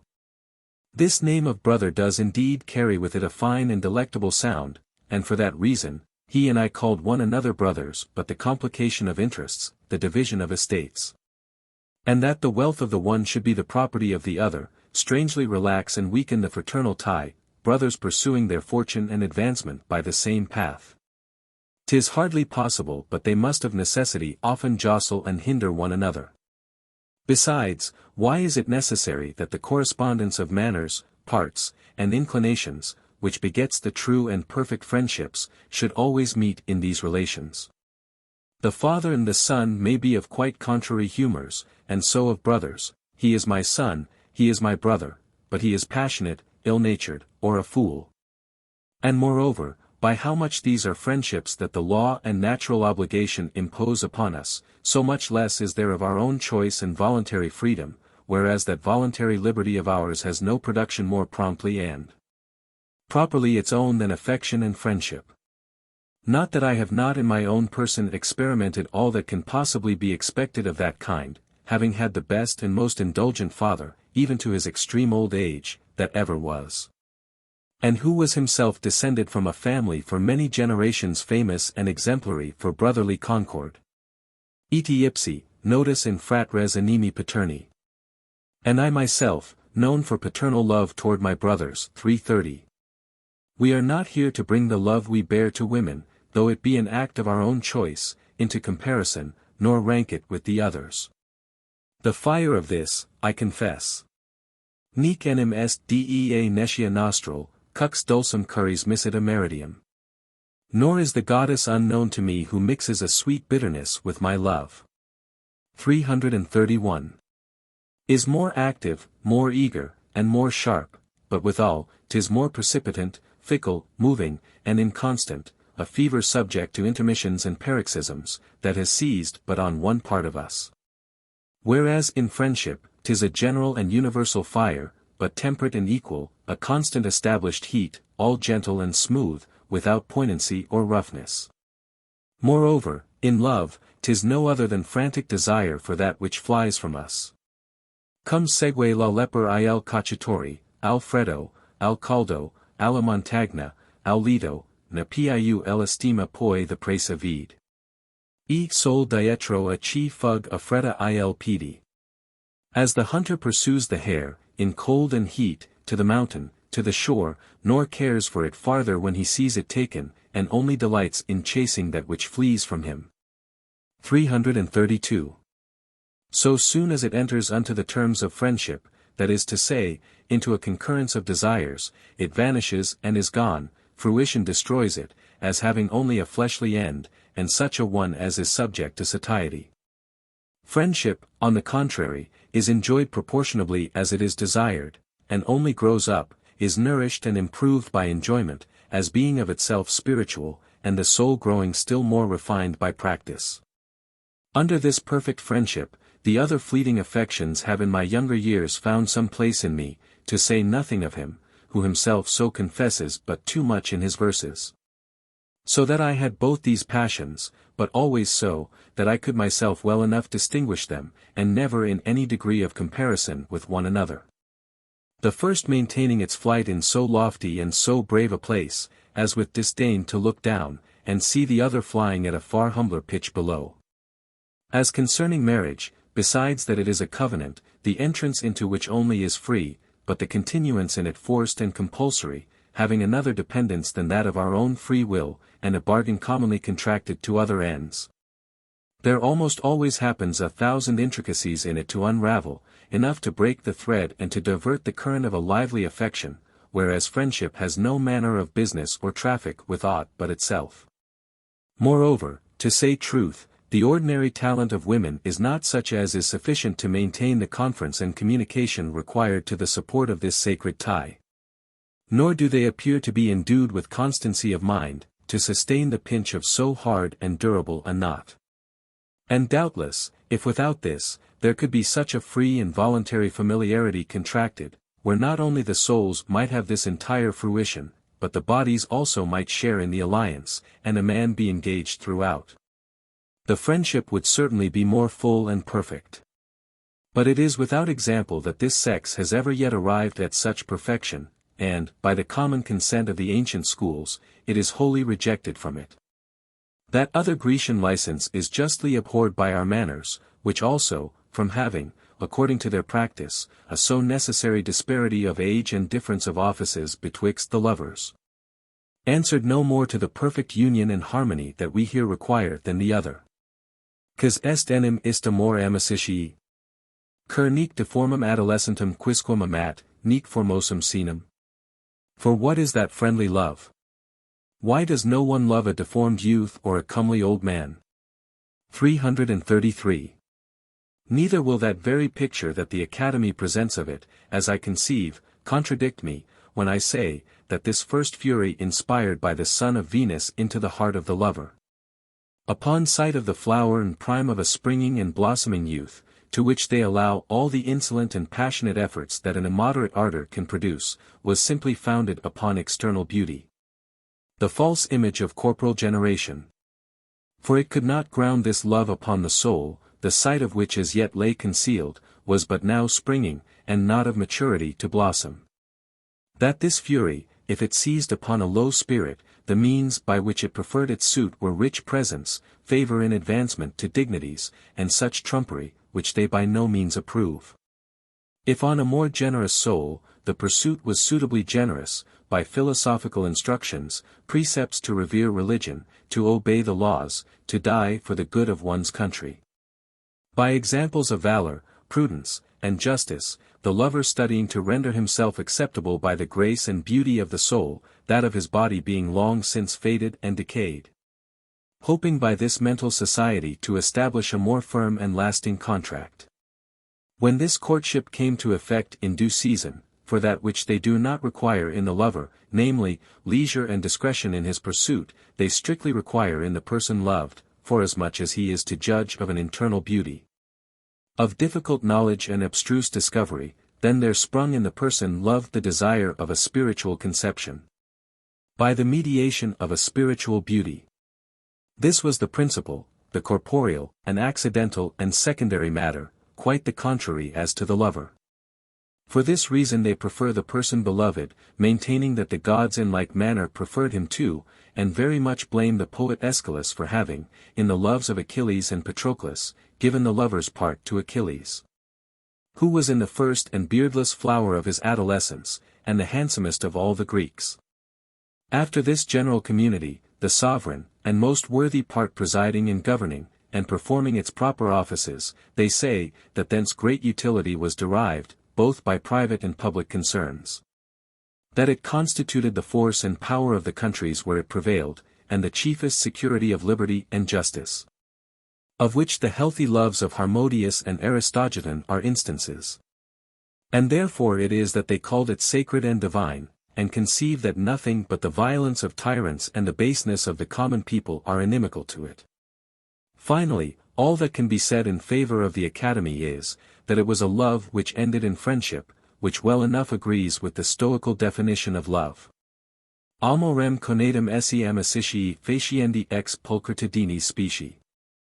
Love is a desire of contracting friendship arising from the beauty of the object. 334. I return to my own more just and true description. Omnino amicitiae, corroboratis jam confirmatisque, et ingenius, et tatibus, judicandi sunt. Those are only to be reputed friendships that are fortified and confirmed by judgment and the length of time. 335. For the rest, what we commonly call friends and friendships, are nothing but acquaintance and familiarities, either occasionally contracted, or upon some design, by means of which there happens some little intercourse betwixt our souls. But in the friendship I speak of, they mix and work themselves into one piece, with so universal a mixture, that there is no more sign of the seam by which they were first conjoined. If a man should importune me to give a reason why I loved him, I find it could no otherwise be expressed, than by making answer, because it was he, because it was I. There is, beyond all that I am able to say, I know not what inexplicable and fated power that brought on this union. We sought one another long before we met, and by the characters we heard of one another, which wrought upon our affections more than, in reason, mere reports should do, I think 'twas by some secret appointment of heaven. We embraced in our names. And at our first meeting, which was accidentally at a great city entertainment, we found ourselves so mutually taken with one another, so acquainted, and so endeared betwixt ourselves, that from thenceforward nothing was so near to us as one another. He wrote an excellent Latin satire, since printed, wherein he excuses the precipitation of our intelligence, so suddenly come to perfection, saying, that destined to have so short a continuance, as begun so late, for we were both full-grown men. And he some years the older, there was no time to lose, nor were we tied to conform to the example of those slow and regular friendships, that require so many precautions of long preliminary conversation. This has no other idea than that of itself, and can only refer to itself. This is no one special consideration, nor two, nor three, nor four, nor 1,000. 'Tis I know not what quintessence of all this mixture, which, seizing my whole will, carried it to plunge and lose itself in his, and that having seized his whole will, brought it back with equal concurrence and appetite to plunge and lose itself in mine. I may truly say lose, reserving nothing to ourselves that was either his or mine. 336. When Laelius 337 in the presence of the Roman consuls, who after they had sentenced Tiberius Gracchus, prosecuted all those who had had any familiarity with him also, came to ask Caius Blosius, who was his chiefest friend, how much he would have done for him, and that he made answer, all things. How? All things, said Laelius. And what if he had commanded you to fire our temples? He would never have commanded me that, replied Blosius. But what if he had, said Laelius. I would have obeyed him, said the other. If he was so perfect a friend to Gracchus as the histories report him to have been, there was yet no necessity of offending the consuls by such a bold confession, though he might still have retained the assurance he had of Gracchus' disposition.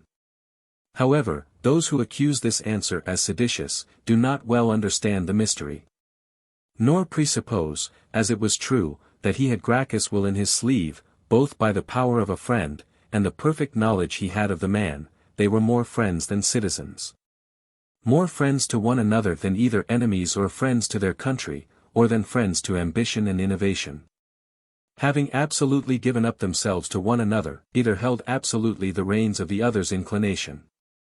And suppose all this guided by virtue, and all this by the conduct of reason, which also without these it had not been possible to do, Blosius' answer was such as it ought to be. If any of their actions flew out of the handle, they were neither, according to my measure of friendship, friends to one another, nor to themselves. As to the rest, this answer carries no worse sound, than mine would do to one that should ask me, if your will should command you to kill your daughter, would you do it, and that I should make answer, that I would. For this expresses no consent to such an act, forasmuch as I do not in the least suspect my own will, and as little that of such a friend. 'Tis not in the power of all the eloquence in the world, to dispossess me of the certainty I have of the intentions and resolutions of my friend. Nay, no one action of his, what face soever it might bear, could be presented to me, of which I could not presently, and at first sight, find out the moving cause. Our souls had drawn so unanimously together, they had considered each other with so ardent an affection, and with the like affection laid open the very bottom of our hearts to one another's view, that I not only knew his as well as my own, but should certainly in any concern of mine have trusted my interest much more willingly with him, than with myself. Let no one, therefore, rank other common friendships with such a one as this. I have had as much experience of these as another, and of the most perfect of their kind, but I do not advise that any should confound the rules of the one and the other, for they would find themselves much deceived. In those other ordinary friendships, you are to walk with bridle in your hand, with prudence and circumspection, for in them the knot is not so sure that a man may not half suspect it will slip. Love him, said Chilo 338, so as if you were one day to hate him, and hate him so as you were one day to love him. This precept, though abominable in the sovereign and perfect friendship I speak of, is nevertheless very sound as to the practice of the ordinary and customary ones, and to which the saying that Aristotle had so frequent in his mouth, O my friends, there is no friend, may very fitly be applied. In this noble commerce, good offices, presents, and benefits, by which other friendships are supported and maintained, do not deserve so much as to be mentioned, and the reason is the concurrence of our wills. For, as the kindness I have for myself receives no increase, for anything I relieve myself withal in time of need, whatever the Stoics say, and as I do not find myself obliged to myself for any service I do myself, so the union of such friends, being truly perfect, deprives them of all idea of such duties, and makes them loathe and banish from their conversation these words of division and distinction, benefits, obligation, acknowledgement, entreaty, thanks, and the like. All things, wills, thoughts, opinions, goods, wives, children, honors, and lives, being in effect common betwixt them. And that absolute concurrence of affections being no other than one soul in two bodies, according to that very proper definition of Aristotle, they can neither lend nor give anything to one another. This is the reason why the lawgivers, to honor marriage with some resemblance of this divine alliance, interdict all gifts betwixt man and wife. Inferring by that all should belong to each of them, and that they have nothing to divide or to give to each other. If, in the friendship of which I speak, one could give to the other, the receiver of the benefit would be the man that obliged his friend. For each of them contending and above all things studying how to be useful to the other, he that administers the occasion is the liberal man, in giving his friend the satisfaction of doing that towards him which above all things he most desires. When the philosopher Diogenes wanted money, he used to say, that he redemanded it of his friends, not that he demanded it. And to let you see the practical working of this, I will here produce an ancient and singular example. Eudamidas, a Corinthian, had two friends, Charixenus a Sicyonian and Aretius a Corinthian. This man coming to die, being poor, and his two friends rich, he made his will after this manner. I bequeath to Aretius the maintenance of my mother, to support and provide for her in her old age, and to Charixenus I bequeath the care of marrying my daughter, and to give her as good a portion as he is able. And in case one of these chance to die, I hereby substitute the survivor in his place. They who first saw this will made themselves very merry at the contents, but the legatees, being made acquainted with it, accepted it with very great content. And one of them, Charixenus, dying within 5 days after, and by that means the charge of both duties devolving solely on him, Aretius nurtured the old woman with very great care and tenderness, and of 5 talents he had in estate. He gave 2.5 in marriage with an only daughter he had of his own, and 2.5 in marriage with the daughter of Eudamidas, and on one and the same day solemnized both their nuptials. This example is very full, if one thing were not to be objected, namely the multitude of friends, for the perfect friendship I speak of is indivisible. Each one gives himself so entirely to his friend, that he has nothing left to distribute to others, on the contrary, is sorry that he is not double, treble, or quadruple, and that he has not many souls and many wills. To confer them all upon this one object. Common friendships will admit of division. One may love the beauty of this person, the good humor of that, the liberality of a third, the paternal affection of a fourth, the fraternal love of a fifth, and so of the rest, but this friendship that possesses the whole soul, and there rules and sways with an absolute sovereignty, cannot possibly admit of a rival. If 2 at the same time should call to you for succor, to which of them would you run? Should they require of you contrary offices, how could you serve them both? Should one commit a thing to your silence that it were of importance to the other to know, how would you disengage yourself? A unique and particular friendship dissolves all other obligations whatsoever. The secret I have sworn not to reveal to any other, I may without perjury communicate to him who is not another, but myself. 'Tis miracle enough certainly, for a man to double himself, and those that talk of tripling, talk they know not of what. Nothing is extreme, that has its like. And he who shall suppose, that of 2, I love one as much as the other, that they mutually love one another too, and love me as much as I love them, multiplies into a confraternity the most single of units, and whereof, moreover, one alone is the hardest thing in the world to find. The rest of this story suits very well with what I was saying, for Eudamidas, as a bounty and favor, bequeaths to his friends a legacy of employing themselves in his necessity. He leaves them heirs to this liberality of his, which consists in giving them the opportunity of conferring a benefit upon him, and doubtless, the force of friendship is more eminently apparent in this act of his, than in that of Aretius. In short, these are effects not to be imagined nor comprehended by such as have not experience of them, and which make me infinitely honor and admire the answer of that young soldier to Cyrus, by whom being asked how much he would take for a horse, with which he had won the prize of a race, and whether he would exchange him for a kingdom. No, truly, sir, said he, but I would give him with all my heart, to get thereby a true friend, could I find out any man worthy of that alliance. 339 He did not say ill in saying, could I find, for though one may almost everywhere meet with men sufficiently qualified for a superficial acquaintance, yet in this, where a man is to deal from the very bottom of his heart, without any manner of reservation, it will be requisite that all the wards and springs be truly wrought and perfectly sure. In confederations that hold but by one end, we are only to provide against the imperfections that particularly concern that end. It can be of no importance to me of what religion my physician or my lawyer is. This consideration has nothing in common with the offices of friendship which they owe me, and I am of the same indifference in the domestic acquaintance my servants must necessarily contract with me. I never inquire, when I am to take a footman, if he be chaste, but if he be diligent, and am not solicitous if my muleteer be given to gaming, as if he be strong and able, or if my cook be a swearer, if he be a good cook. I do not take upon me to direct what other men should do in the government of their families. There are plenty that meddle enough with that, but only give an account of my method in my own.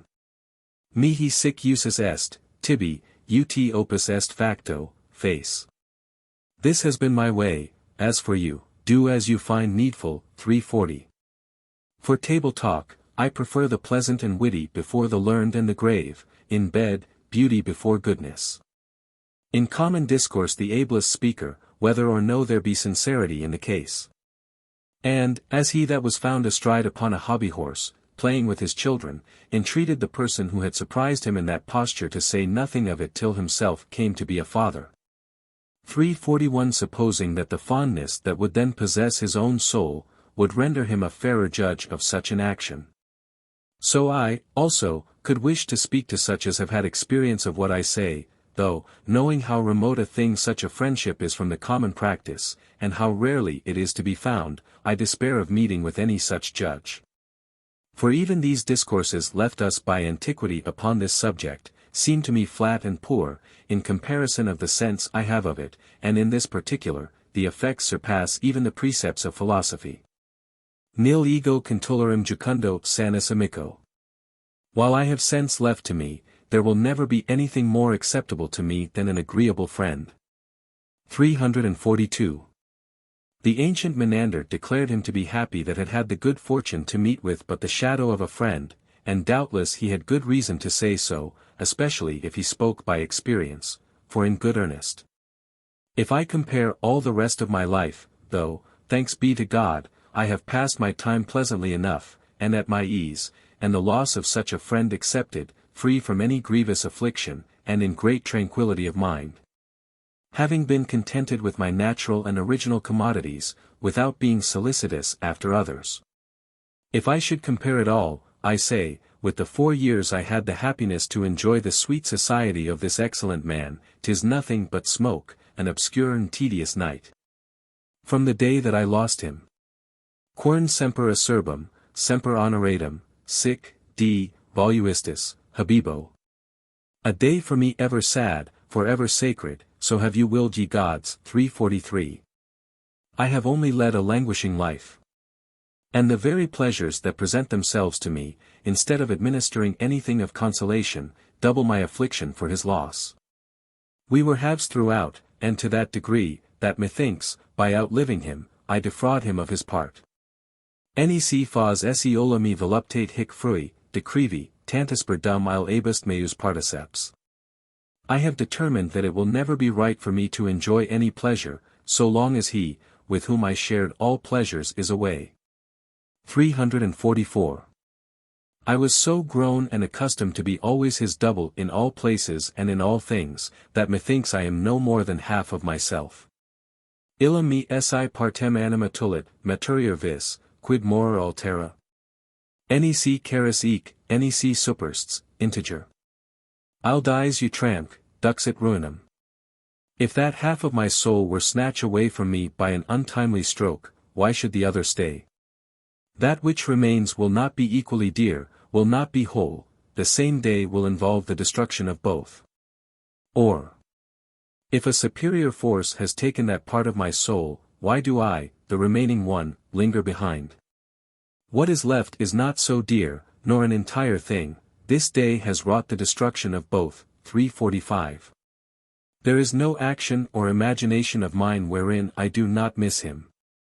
As I know that he would have missed me, for as he surpassed me by infinite degrees in virtue and all other accomplishments, so he also did in the duties of friendship. Quas desiderio sit puter, aut modus tam cari capitis. 346. O misero frater adempt mihi. Omnia tecum una perierunt gaudia nostra, quae tus in vita dulcis eobat amor. Tu mea, tu moriens fragisti commoda, frater. Tecum una tota est nostra sepulta anima cujus ego interita tota demont fugavi haec studia, ac omnes delicius animi. Aliquor. Audiero numquam tua verba locentum. Numquam ego te, vita frater amabilior aspicium postac, at cert semper amabo. O brother, taken from me miserable. With thee, all our joys have vanished, those joys which, in thy life, thy dear love nourished. Dying, thou, my brother, hast destroyed all my happiness. My whole soul is buried with thee. Through whose death I have banished from my mind these studies, and all the delights of the mind. Shall I address thee? I shall never hear thy voice. Never shall I behold thee hereafter. O brother, dearer to me than life. Not remains, but assuredly I shall ever love thee. 347. But let us hear a boy of 16 speak, 348. Because I have found that work has been since brought out, and with a mischievous design, by those who aim at disturbing and changing the condition of our government. Without troubling themselves to think whether they are likely to improve it, and because they have mixed up his work with some of their own performance, I have refrained from inserting it here. But that the memory of the author may not be injured, nor suffer with such as could not come near hand to be acquainted with his principles, I here give them to understand, that it was written by him in his boyhood, and that by way of exercise only. As a common theme that has been hackneyed by 1,000 writers. I make no question but that he himself believed what he wrote, being so conscientious that he would not so much as lie in jest, and I moreover know, that could it have been in his own choice, he had rather have been born at Venice, than at Sarlac. And with reason. But he had another maxim sovereignty imprinted in his soul, very religiously to obey and submit to the laws under which he was born. There never was a better citizen, more affectionate to his country. Nor a greater enemy to all the commotions and innovations of his time, so that he would much rather have employed his talent to the extinguishing of those civil flames, than have added any fuel to them. He had a mind fashioned to the model of better ages. Now, in exchange of this serious piece, I will present you with another of a more gay and frolic air, from the same hand, and written at the same age. Chapter 28. 29 Sonnets of Estienne de la Boétie. To Madame de Gramont, Comtesse de Gisson. They scarce contain anything but amorous complaints, expressed in a very rough style, discovering the follies and outrages of a restless passion, overgorged, as it were, with jealousies, fears and suspicions. Cost. These. Contained in the edition of 1588 29 Sonnets of La Boétie, accompanied by a dedicatory epistle to Madame de Gramont. The former, which are referred to at the end of chap. XXVL, do not really belong to the book, and are of very slight interest at this time. The epistle is transferred to the correspondence. The sonnets, with the letter, were presumably sent some time after letters v. Seek. Montaigne seems to have had several copies written out to forward to friends or acquaintances. Chapter 29. Of Moderation. As if we had an infectious touch, we, by our manner of handling, corrupt things that in themselves are laudable and good, we may grasp virtue so that it becomes vicious. If we embrace it too stringently and with too violent a desire. Those who say, there is never any excess in virtue, forasmuch as it is not virtue when it once becomes excess, only play upon words. Insani sapiens nomen ferat, equus inica, ultra quam satis est, virtutum esse petat ipsum. Let the wise man bear the name of a madman, the just one of an unjust, if he seek wisdom more than is sufficient. The wise man is no longer wise, the just man no longer just, if he seek to carry his love for wisdom or virtue beyond that which is necessary. 349. This is a subtle consideration of philosophy. A man may both be too much in love with virtue, and be excessive in a just action. Holy Writ agrees with this, be not wiser than you should, but be soberly wise. 350 I have known a great man. 351 Prejudice the opinion men had of his devotion, by pretending to be devout beyond all examples of others of his condition. I love temperate and moderate natures. An immoderate zeal, even to that which is good, even though it does not offend, astonishes me, and puts me to study what name to give it. Neither the mother of Pausanias, 352, who was the first instructor of her son's process, and threw the first stone towards his death, nor Postumius the dictator, who put his son to death, whom the ardor of youth had successfully pushed upon the enemy a little more advanced than the rest of his squadron, do appear to me so much just as strange.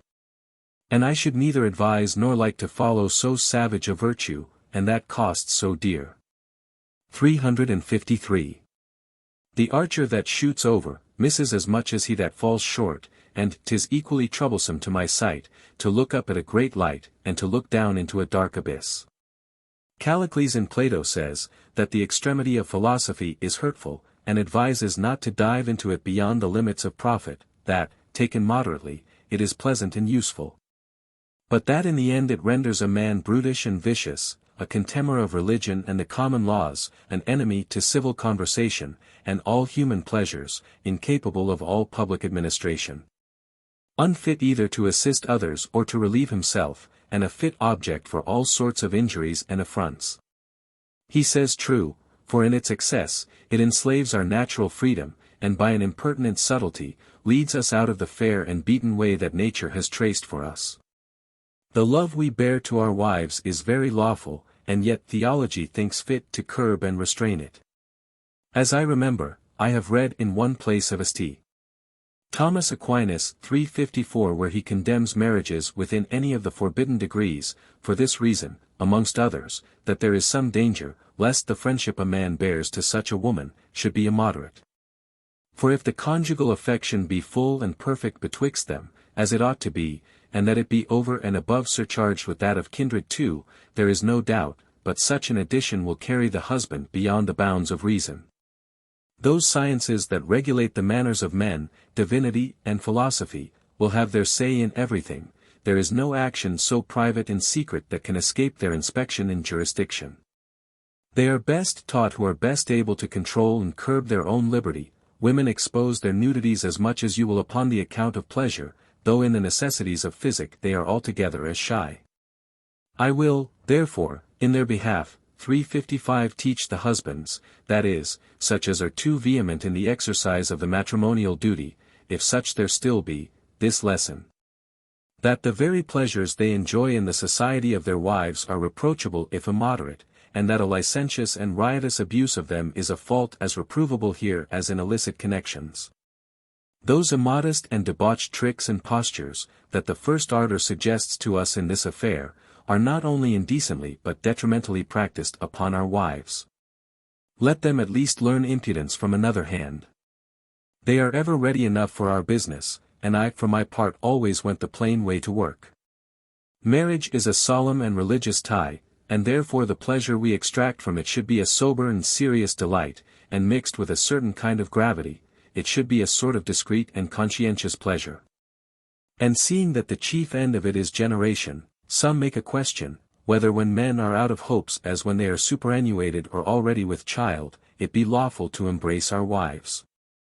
'Tis homicide, according to Plato. 356 Certain nations, the Mohammedan, amongst others, abominate all conjunction with women with child, others also, with those who are in their courses. Zenobia would never admit her husband for more than one encounter, after which she left him to his own swing for the whole time of her conception. And not till after that would again receive him. 357 A brave and generous example of conjugal continence. It was doubtless from some lascivious poet, 358, and one that himself was in great distress for a little of this sport, that Plato borrowed this story. That Jupiter was one day so hot upon his wife, that not having so much patience as till she could get to the couch, he threw her upon the floor. Where the vehemence of pleasure made him forget the great and important resolutions he had but newly taken with the rest of the gods in his celestial council, and to brag that he had had as good a bout, as when he got her maidenhead. Unknown to their parents. The kings of Persia were wont to invite their wives to the beginning of their festivals. But when the wine began to work in good earnest, and that they were to give the reins to pleasure, they sent them back to their private apartments, that they might not participate in their immoderate lust, sending for other women in their stead, with whom they were not obliged to so great a decorum of respect. 359 All pleasures and all sorts of gratifications are not properly and fitly conferred upon all sorts of persons. Epaminondas had committed to prison a young man for certain debauches, for whom Pelopidas mediated, that at his request he might be set at liberty, which Epaminondas denied to him, but granted it at the first word to a wench of his, that made the same intercession, saying, that it was a gratification fit for such a one as she, but not for a captain. Sophocles being joint praetor with Pericles, seeing accidentally a fine boy pass by, "Oh, what a charming boy is that," said he. "That might be very well," answered Pericles, "for any other than a praetor, who ought not only to have his hands, but his eyes, too, chaste." 360 Aelius Verus, the emperor, answered his wife, who reproached him with his love to other women, that he did it upon a conscientious account, forasmuch as marriage was a name of honor and dignity, not of wanton and lascivious desire. And our ecclesiastical history preserves the memory of that woman in great veneration, who parted from her husband because she would not comply with his indecent and inordinate desires. In fine, there is no pleasure so just and lawful, where intemperance and excess are not to be condemned. But, to speak the truth, is not man a most miserable creature the while? It is scarce, by his natural condition, in his power to taste one pleasure pure and entire, and yet must he be contriving doctrines and precepts to curtail that little he has. He is not yet wretched enough, unless by art and study he augment his own misery. Fortunae miseras auximus arte vias. We artificially augment the wretchedness of fortune. 361. Human wisdom makes as ill use of her talent, when she exercises it in rescinding from the number and sweetness of those pleasures that are naturally our due, as she employs it favorably and well in artificially disguising and tricking out the ills of life, to alleviate the sense of them. Had I ruled the roast, I should have taken another and more natural course, which, to say the truth, is both commodious and holy, and should, peradventure, have been able to have limited it too. Notwithstanding that both our spiritual and corporal physicians, as by compact betwixt themselves, can find no other way to cure, nor other remedy for the infirmities of the body and the soul, than by misery and pain. To this end, watchings, fastings, hair shirts, remote and solitary banishments, perpetual imprisonments, whips and other afflictions, have been introduced amongst men, but so, that they should carry a sting with them, and be real afflictions indeed, and not fall out as it once did to one Gallio, who having been sent in exile into the Isle of Lesbos, news was not long after brought to Rome, that he there lived as merry as the day was long, and that what had been enjoined him for a penance, turned to his pleasure and satisfaction, whereupon the Senate thought fit to recall him home to his wife and family, and confine him to his own house, to accommodate their punishment to his feeling and apprehension. For to him whom fasting would make more healthful and more sprightly, and to him to whose palate fish were more acceptable than flesh, the prescription of these would have no curative effect. No more than in the other sort of physic, where drugs have no effect upon him who swallows them with appetite and pleasure, the bitterness of the potion and the abhorrence of the patient are necessary circumstances to the operation. The nature that would eat rhubarb like buttered turnips, would frustrate the use and virtue of it. It must be something to trouble and disturb the stomach, that must purge and cure it. And here the common rule, that things are cured by their contraries, fails, for in this one ill is cured by another.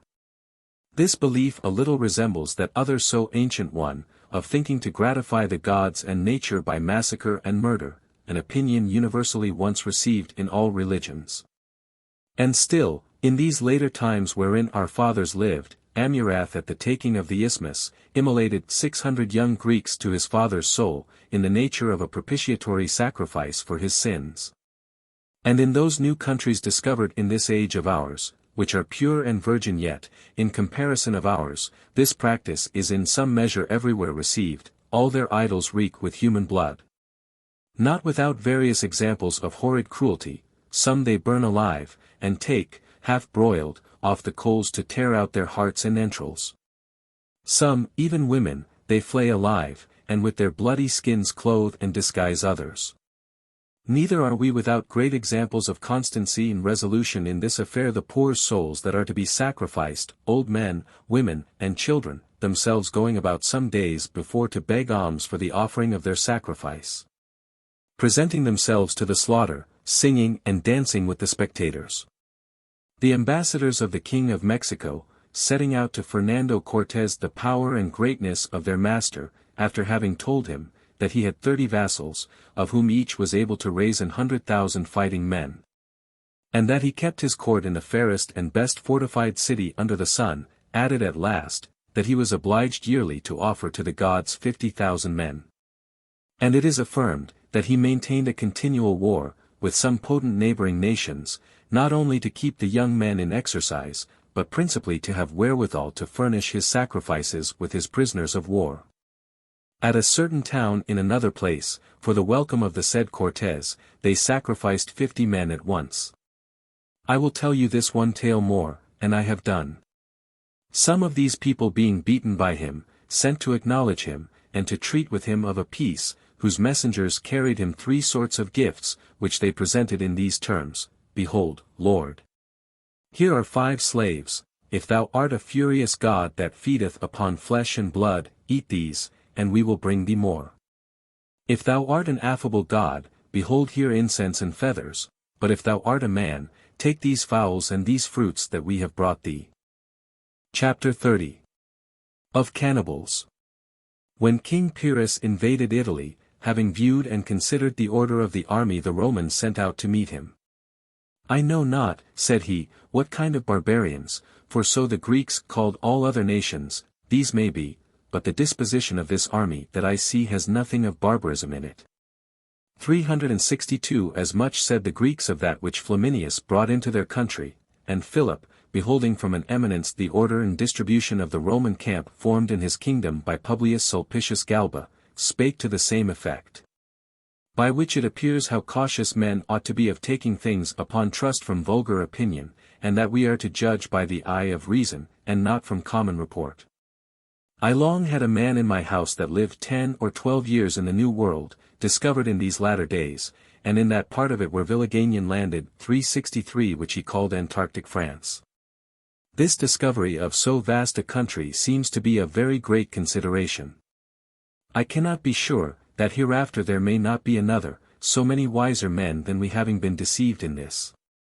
I am afraid our eyes are bigger than our bellies, and that we have more curiosity than capacity, for we grasp at all, but catch nothing but wind.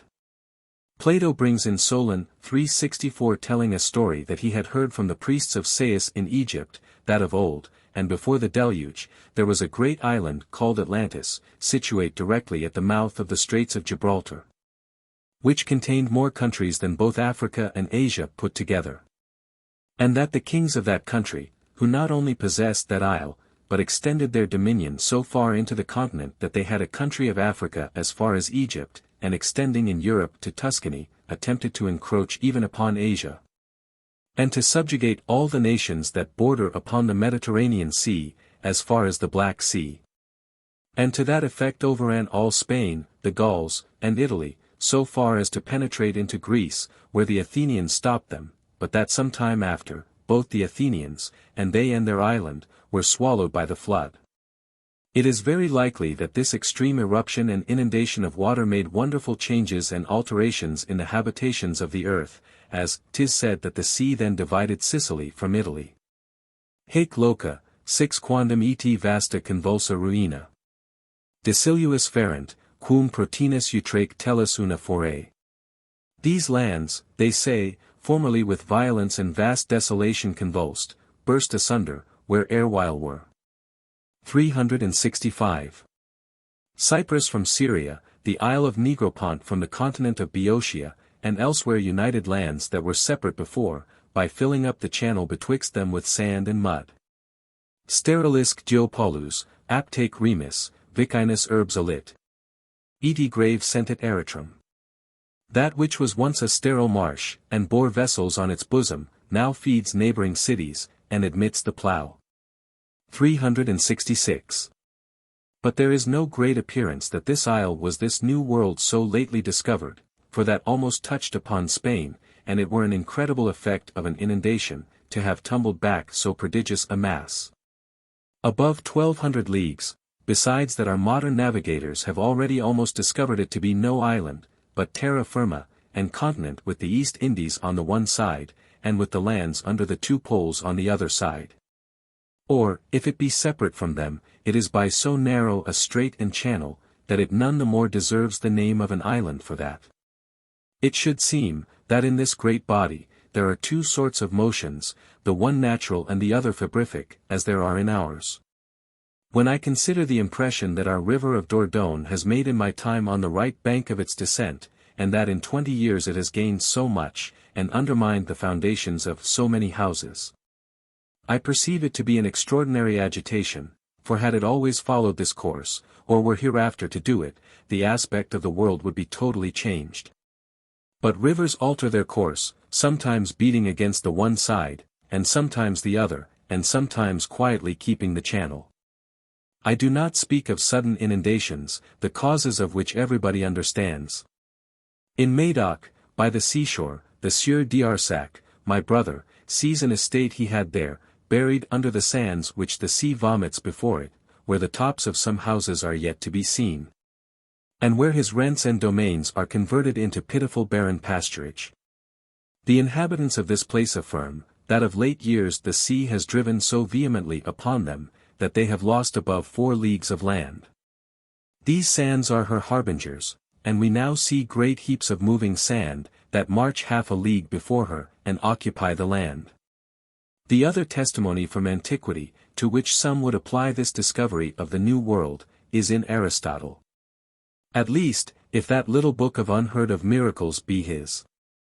He there tells us, that certain Carthaginians, having crossed the Atlantic Sea without the Straits of Gibraltar, and sailed a very long time, discovered at last a great and fruitful island, all covered over with wood, and watered with several broad and deep rivers, far remote from all terra firma.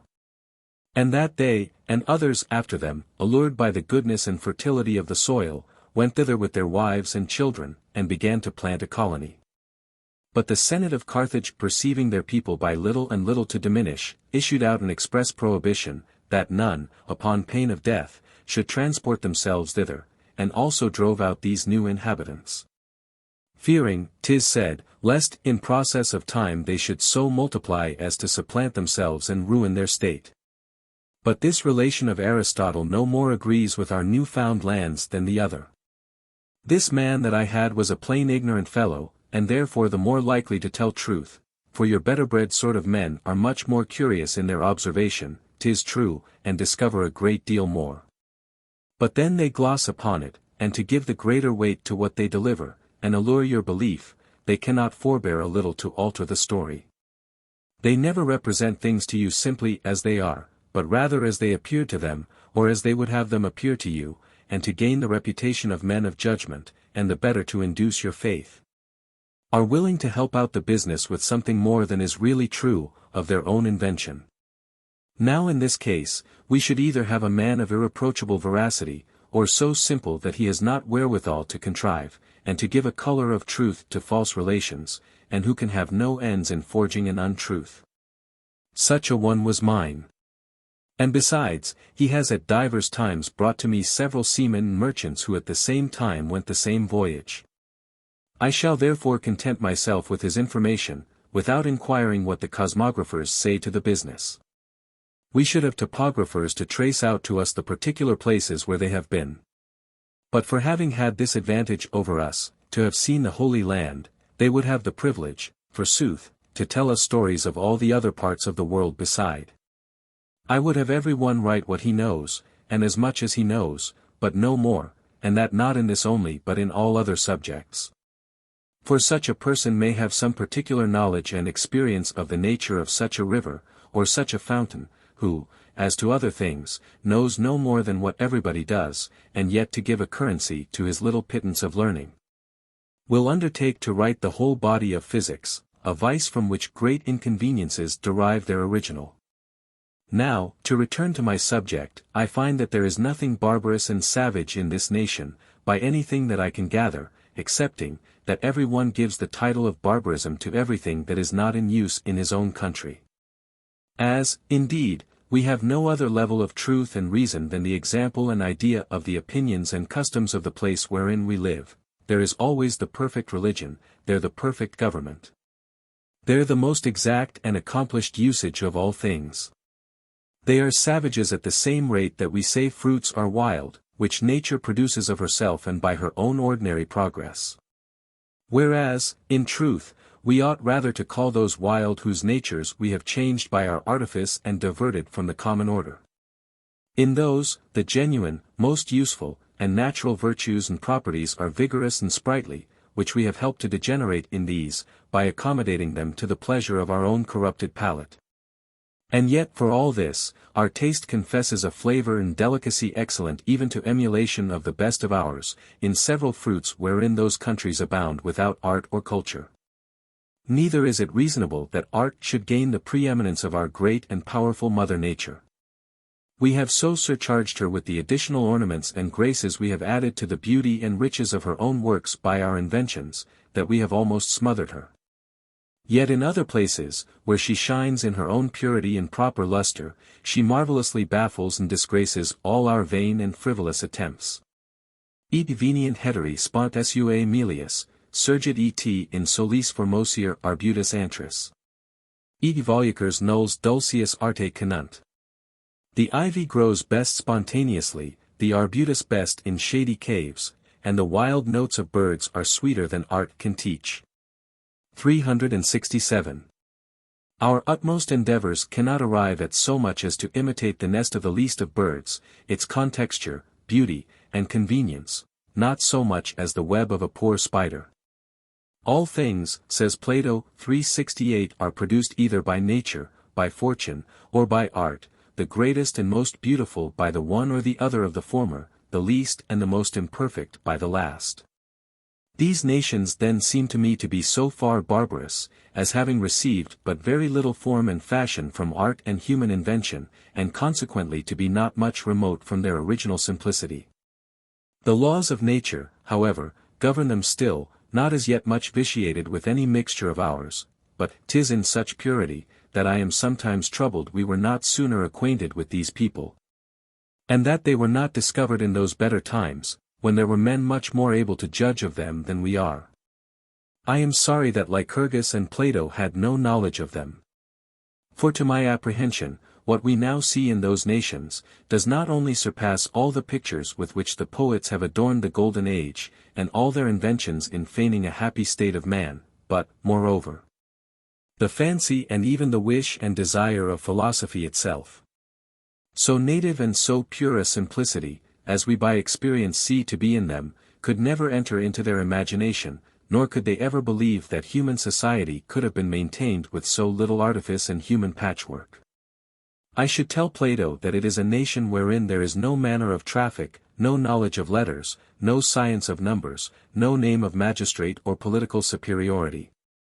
No use of service, riches or poverty, no contracts, no successions, no dividends, no properties, no employments, but those of leisure, no respect of kindred, but common, no clothing, no agriculture, no metal, no use of corn or wine. The very words that signify lying, treachery, dissimulation, avarice, envy, detraction, pardon, never heard of. 369. How much would he find his imaginary republic short of his perfection? Viria dies recens. Men fresh from the gods. 370. Hos natura modos primum dedit. These were the manners first taught by nature. 371.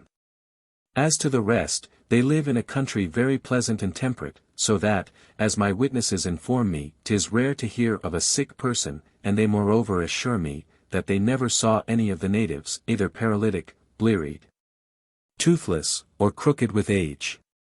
The situation of their country is along the seashore, enclosed on the other side towards the land, with great and high mountains, having about 100 leagues in breadth between. They have great store of fish and flesh, that have no resemblance to those of ours, which they eat without any other cookery, than plain boiling, roasting, and broiling. The first that rode a horse thither, though in several other voyages he had contracted an acquaintance and familiarity with them, put them into so terrible a fright, with his centaur appearance, that they killed him with their arrows before they could come to discover who he was. Their buildings are very long, and of capacity to hold 200 or 300 people, made of the barks of tall trees, reared with one end upon the ground, and leaning to and supporting one another at the top, like some of our barns, of which the covering hangs down to the very ground, and serves for the side walls. They have wood so hard, that they cut with it, and make their swords of it, and their grills of it to broil their meat. Their beds are of cotton, hung swinging from the roof, like our seamen's hammocks, every man his own, for the wives lie apart from their husbands. They rise with the sun, and so soon as they are up, eat for all day, for they have no more meals but that, they do not then drink, as Suedas reports of some other people of the East that never drank at their meals, but drink very often all day after, and sometimes to a rousing pitch. Their drink is made of a certain root, and is of the color of our claret, and they never drink it but lukewarm. It will not keep above 2 or 3 days. It has a somewhat sharp, brisk taste, is nothing heady, but very comfortable to the stomach, laxative to strangers, but a very pleasant beverage to such as are accustomed to it. They make use, instead of bread, of a certain white compound, like coriander seeds. I have tasted of it, the taste is sweet and a little flat. The whole day is spent in dancing. Their young men go a-hunting after wild beasts with bows and arrows. One part of their women are employed in preparing their drink the while, which is their chief employment. One of their old men, in the morning before they fall to eating, preaches to the whole family, walking from the one end of the house to the other, and several times repeating the same sentence, till he has finished the round. For their houses are at least 100 yards long. Valor towards their enemies and love towards their wives, are the two heads of his discourse, never failing in the close, to put them in mind, that 'tis their wives who provide them their drink warm and well seasoned. The fashion of their beds, ropes, swords, and of the wooden bracelets they tie about their wrists, when they go to fight, and of the great canes, bored hollow at one end, by the sound of which they keep the cadence of their dances, are to be seen in several places, and amongst others, at my house. They shave all over, and much more neatly than we, without other razor than one of wood or stone. They believe in the immortality of the soul, and that those who have merited well of the gods are lodged in that part of heaven where the sun rises, and the accursed in the west. They have I know not what kind of priests and prophets, who very rarely present themselves to the people, having their abode in the mountains. At their arrival, there is a great feast, and solemn assembly of many villages. Each house, as I have described, makes a village, and they are about a French league distant from one another. This prophet declaims to them in public, exhorting them to virtue and their duty, but all their ethics are comprised in these 2 articles, resolution in war, and affection to their wives.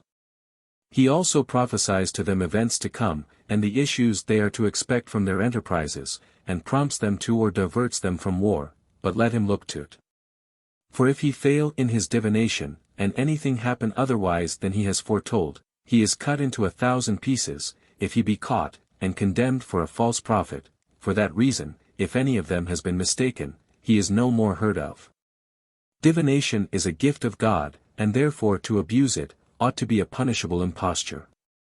Amongst the Scythians, where their diviners failed in the promised effect, they were laid, bound hand and foot, upon carts loaded with furs and bavins, and drawn by oxen, on which they were burned to death. 372 such as only meddle with things subject to the conduct of human capacity, are excusable in doing the best they can, but those other fellows that come to delude us with assurances of an extraordinary faculty, beyond our understanding, ought they not to be punished, when they do not make good the effect of their promise, and for the temerity of their imposture?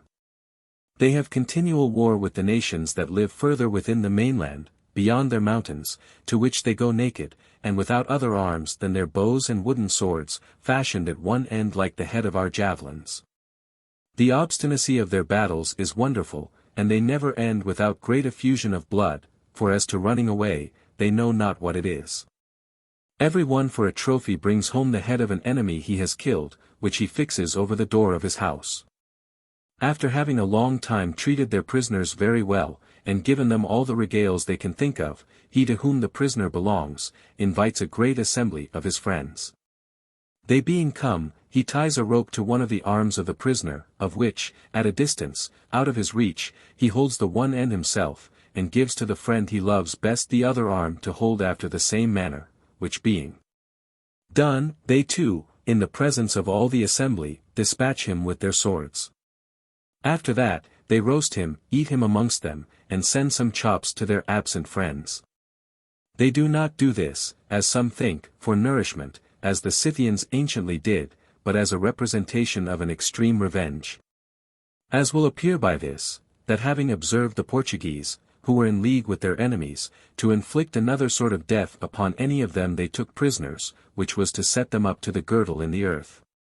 To shoot at the remaining part till it was stuck full of arrows, and then to hang them, they thought those people of the other world, as being men who had sown the knowledge of a great many vices amongst their neighbors, and who were much greater masters in all sorts of mischief than they, did not exercise this sort of revenge without a meaning, and that it must needs be more painful than theirs, they began to leave their old way, and to follow this.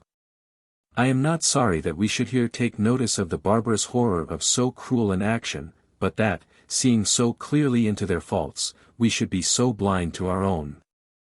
I conceive there is more barbarity in eating a man alive, than when he is dead, in tearing a body limb from limb by racks and torments, that is yet in perfect sense, in roasting it by degrees, in causing it to be bitten and worried by dogs and swine, as we have not only read, but lately seen, not amongst inveterate and mortal enemies, but among neighbors and fellow citizens, and, which is worse, under colour of piety and religion. Then to roast and eat him after he is dead. Chrysippus and Zeno, the two heads of the Stoic sect, were of opinion that there was no hurt in making use of our dead carcasses, in what way soever for our necessity, and in feeding upon them too. 373 As our own ancestors, who being besieged by Caesar in the city Alexia, resolved to sustain the famine of the siege with the bodies of their old men, women, and other persons who were incapable of bearing arms. Vascones, ut fama est, alimentus talibus usi produxera animus. 'Tis said the Gascons with such meats appease their hunger. 374. And the physicians make no bones of employing it to all sorts of use, either to apply it outwardly, or to give it inwardly for the health of the patient. But there never was any opinion so irregular, as to excuse treachery, disloyalty, tyranny, and cruelty, which are our familiar vices. We may then call these people barbarous, in respect to the rules of reason, but not in respect to ourselves, who in all sorts of barbarity exceed them. Their wars are throughout noble and generous, and carry as much excuse and fair pretence, as that human malady is capable of, having with them no other foundation than the sole jealousy of valor. Their disputes are not for the conquest of new lands, for these they already possess are so fruitful by nature, as to supply them without labor or concern, with all things necessary, in such abundance that they have no need to enlarge their borders.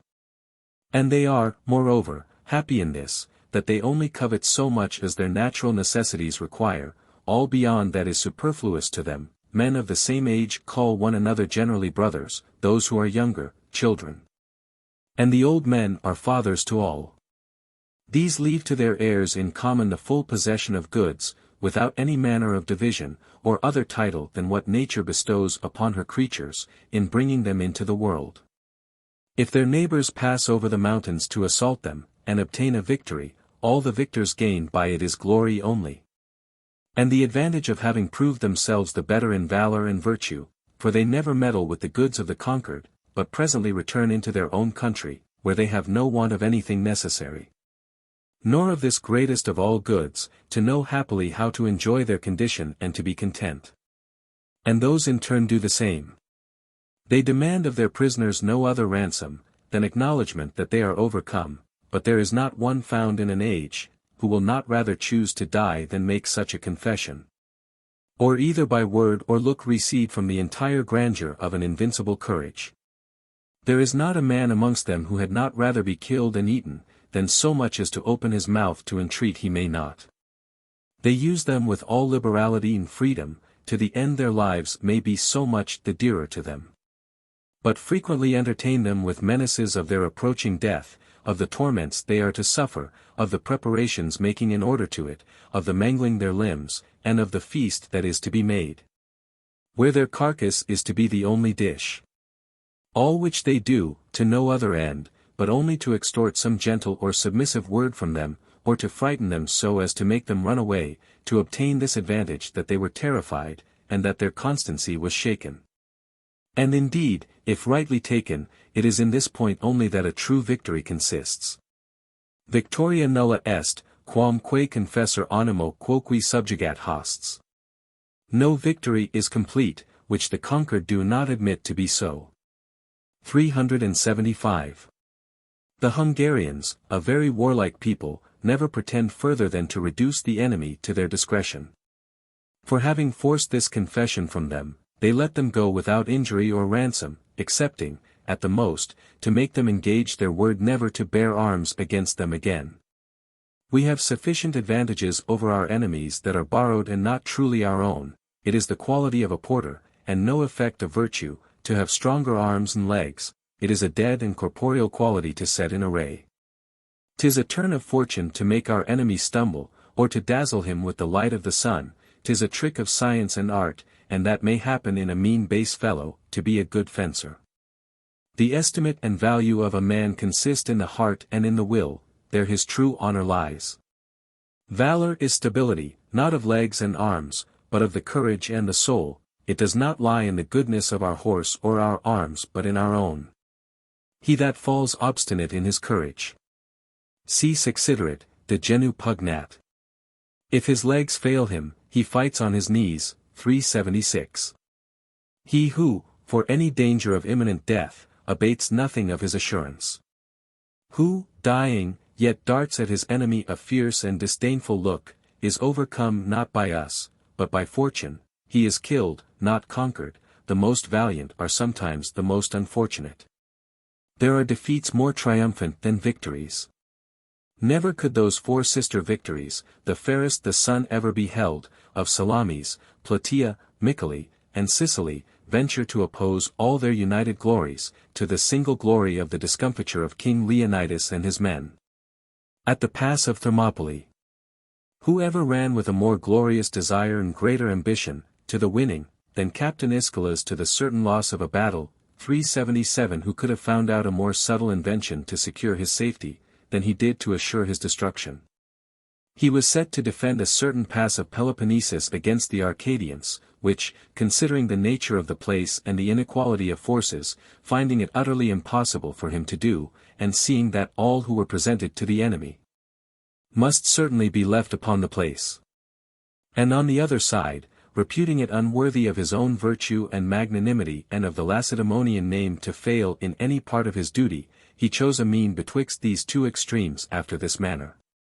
The youngest and most active of his men, he preserved for the service and defense of their country, and sent them back.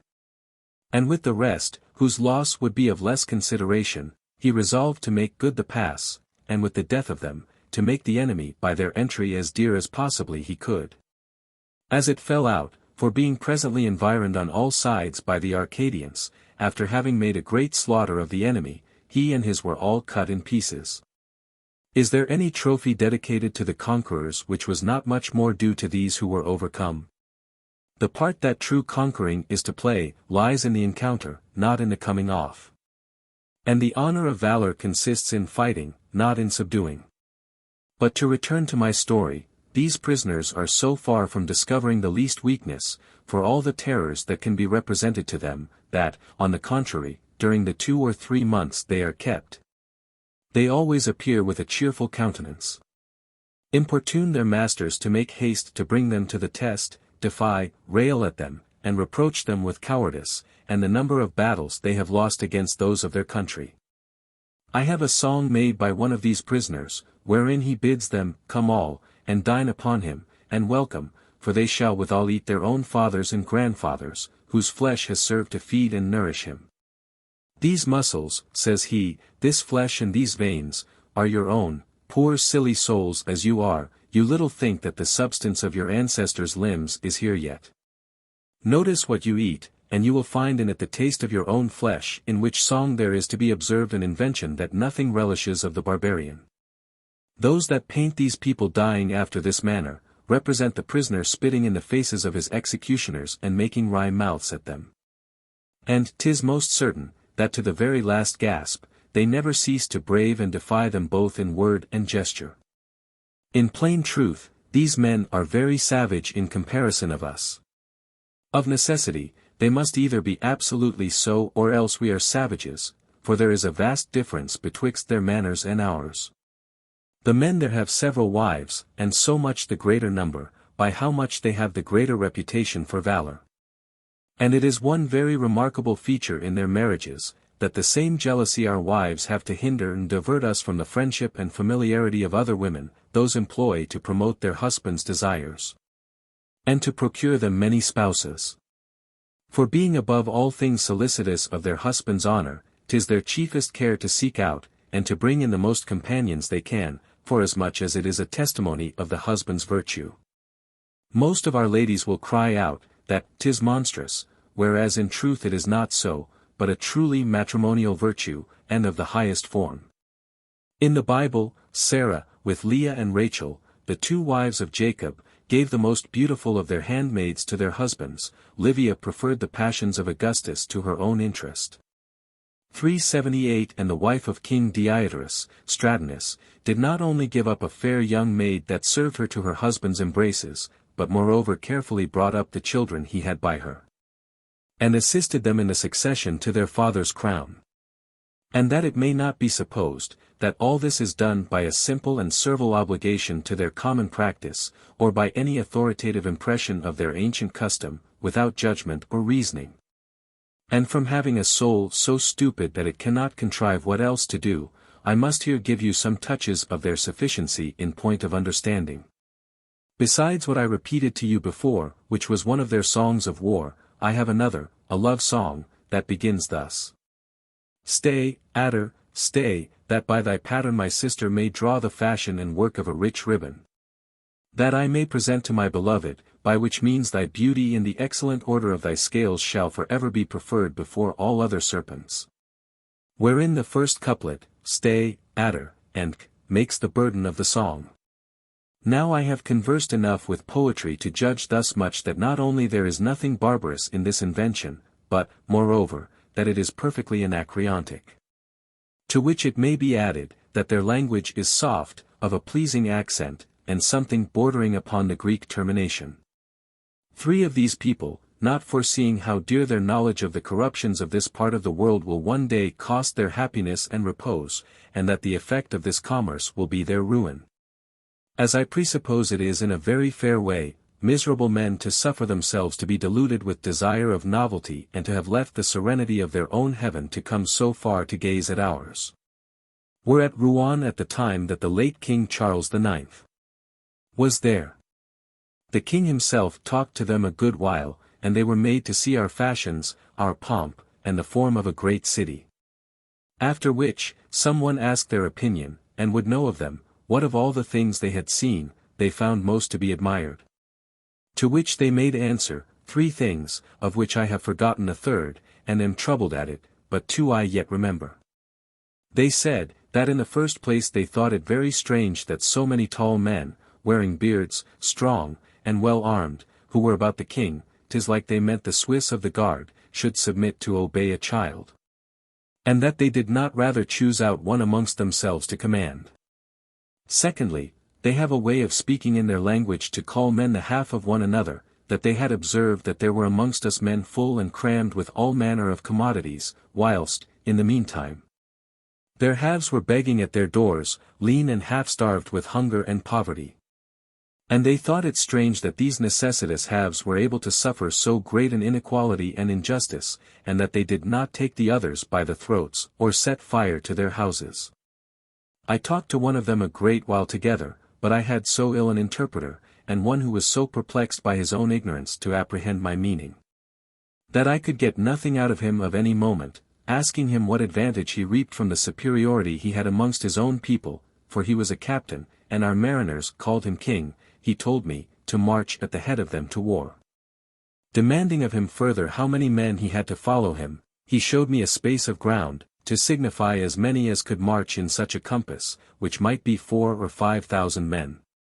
And putting the question to him whether or no his authority expired with the war, he told me this remained, that when he went to visit the villages of his dependents, they planed him paths through the thick of their woods, by which he might pass at his ease. All this does not sound very ill, and the last was not at all amiss, for they wear no breeches. Chapter 31. That a man is soberly to judge of the divine ordinances. The true field and subject of imposture are things unknown, forasmuch as, in the first place, their very strangeness lends them credit, and moreover, by not being subjected to our ordinary reasons, they deprive us of the means to question and dispute them, for which reason, says Plato 379, it is much more easy to satisfy the hearers, when speaking of the nature of the gods than of the nature of men, because the ignorance of the auditory affords a fair and large career and all manner of liberty in the handling of abstruse things. Thence it comes to pass, that nothing is so firmly believed, as what we least know, nor any people so confident, as those who entertain us with fables, such as your alchemists, judicial astrologers, fortune-tellers, and physicians. Id genus omni. All that sort of people. 380. To which I would willingly, if I durst, join a pack of people that take upon them to interpret and control the designs of God himself, pretending to find out the cause of every accident, and to pry into the secrets of the divine will, there to discover the incomprehensible motive of his works. And although the variety, and the continual discordance of events, throw them from corner to corner, and toss them from east to west, yet do they still persist in their vain inquisition, and with the same pencil to paint black and white. In a nation of the Indies, there is this commendable custom, that when anything befalls them amiss in any encounter or battle, they publicly ask pardon of the sun, who is their God, as having committed an unjust action, always imputing their good or evil fortune to the divine justice, and to that submitting their own judgment and reason. 'Tis enough for a Christian to believe that all things come from God, to receive them with acknowledgment of his divine and inscrutable wisdom, and also thankfully to accept and receive them, with what face soever they may present themselves. But I do not approve of what I see in use, that is, to seek to affirm and support our religion by the prosperity of our enterprises. Our belief has other foundation enough, without going about to authorize it by events, for the people being accustomed to such plausible arguments as these and so proper to their taste, it is to be feared, lest when they fail of success they should also stagger in their faith, as in the war wherein we are now engaged upon the account of religion, those who had the better in the business of Rochelabil. 381 making great brags of that success as an infallible approbation of their cause, when they came afterwards to excuse their misfortunes of Moncontour and Jarnac, by saying they were fatherly scourges and corrections that they had not a people wholly at their mercy, they make it manifestly enough appear, what it is to take two sorts of grist out of the same sack, and with the same mouth to blow hot and cold. It were better to possess the vulgar with the solid and real foundations of truth. 'Twas a fine naval battle that was gained under the command of Don John of Austria a few months since 382 against the Turks. But it has also pleased God at other times to let us see as great victories at our own expense. In fine, 'tis a hard matter to reduce divine things to our balance, without waste and losing a great deal of the weight. And who would take upon him to give a reason that Arius and his Pope Leo, the principal heads of the Arian heresy, should die, at several times, of so like and strange deaths, for being withdrawn from the disputation by a griping in the bowels? They both of them suddenly gave up the ghost upon the stool, and would aggravate this divine vengeance by the circumstances of the place, might as well add the death of Heliogabalus, who was also slain in a house of office. And, indeed, Irenaeus was involved in the same fortune. God, being pleased to show us, that the good have something else to hope for and the wicked something else to fear, than the fortunes or misfortunes of this world, manages and applies these according to his own occult will and pleasure. and deprives us of the means foolishly to make thereof our own profit. And those people abuse themselves who will pretend to dive into these mysteries by the strength of human reason. They never give one hit that they do not receive two for it, of which St. Augustine makes out a great proof upon his adversaries. 'Tis a conflict that is more decided by strength of memory than by the force of reason. We are to content ourselves with the light it pleases the sun to communicate to us, by virtue of his rays. And who will lift up his eyes to take in a greater, let him not think it strange, if for the reward of his presumption, he there lose his sight. Cas hominum potest scire concilium Dei. Aut cas poterit cogiter quid velit Dominus. Either tranquil life, or happy death. It is well to die when life is wearisome. It is better to die than to live miserable. 383. Chapter 32. That we are to avoid pleasures, even at the expense of life. I had long ago observed most of the opinions of the ancients to concur in this, that it is high time to die when there is more ill than good in living. And that to preserve life to our own torment and inconvenience is contrary to the very rules of nature, as these old laws instruct us. 384. But to push this contempt of death so far as to employ it to the removing our thoughts from the honors, riches, dignities, and other favors and goods, as we call them, of fortune, as if reason were not sufficient to persuade us to avoid them. Without adding this new injunction, I had never seen it either commanded or practiced, till this passage of Seneca fell into my hands. Who advising Lucilius, a man of great power and authority about the emperor, to alter his voluptuous and magnificent way of living, and to retire himself from this worldly vanity in ambition, to some solitary, quiet, and philosophical life. And the other alleging some difficulties, I am of opinion, says he, either that thou leave that life of thine, or life itself. I would, indeed, advise thee to the gentle way, and to untie, rather than to break, the knot thou hast indiscreetly knit, provided, that if it be not otherwise to be untied, thou resolutely break it. There is no man so great a coward, that had not rather once fall than to be always falling.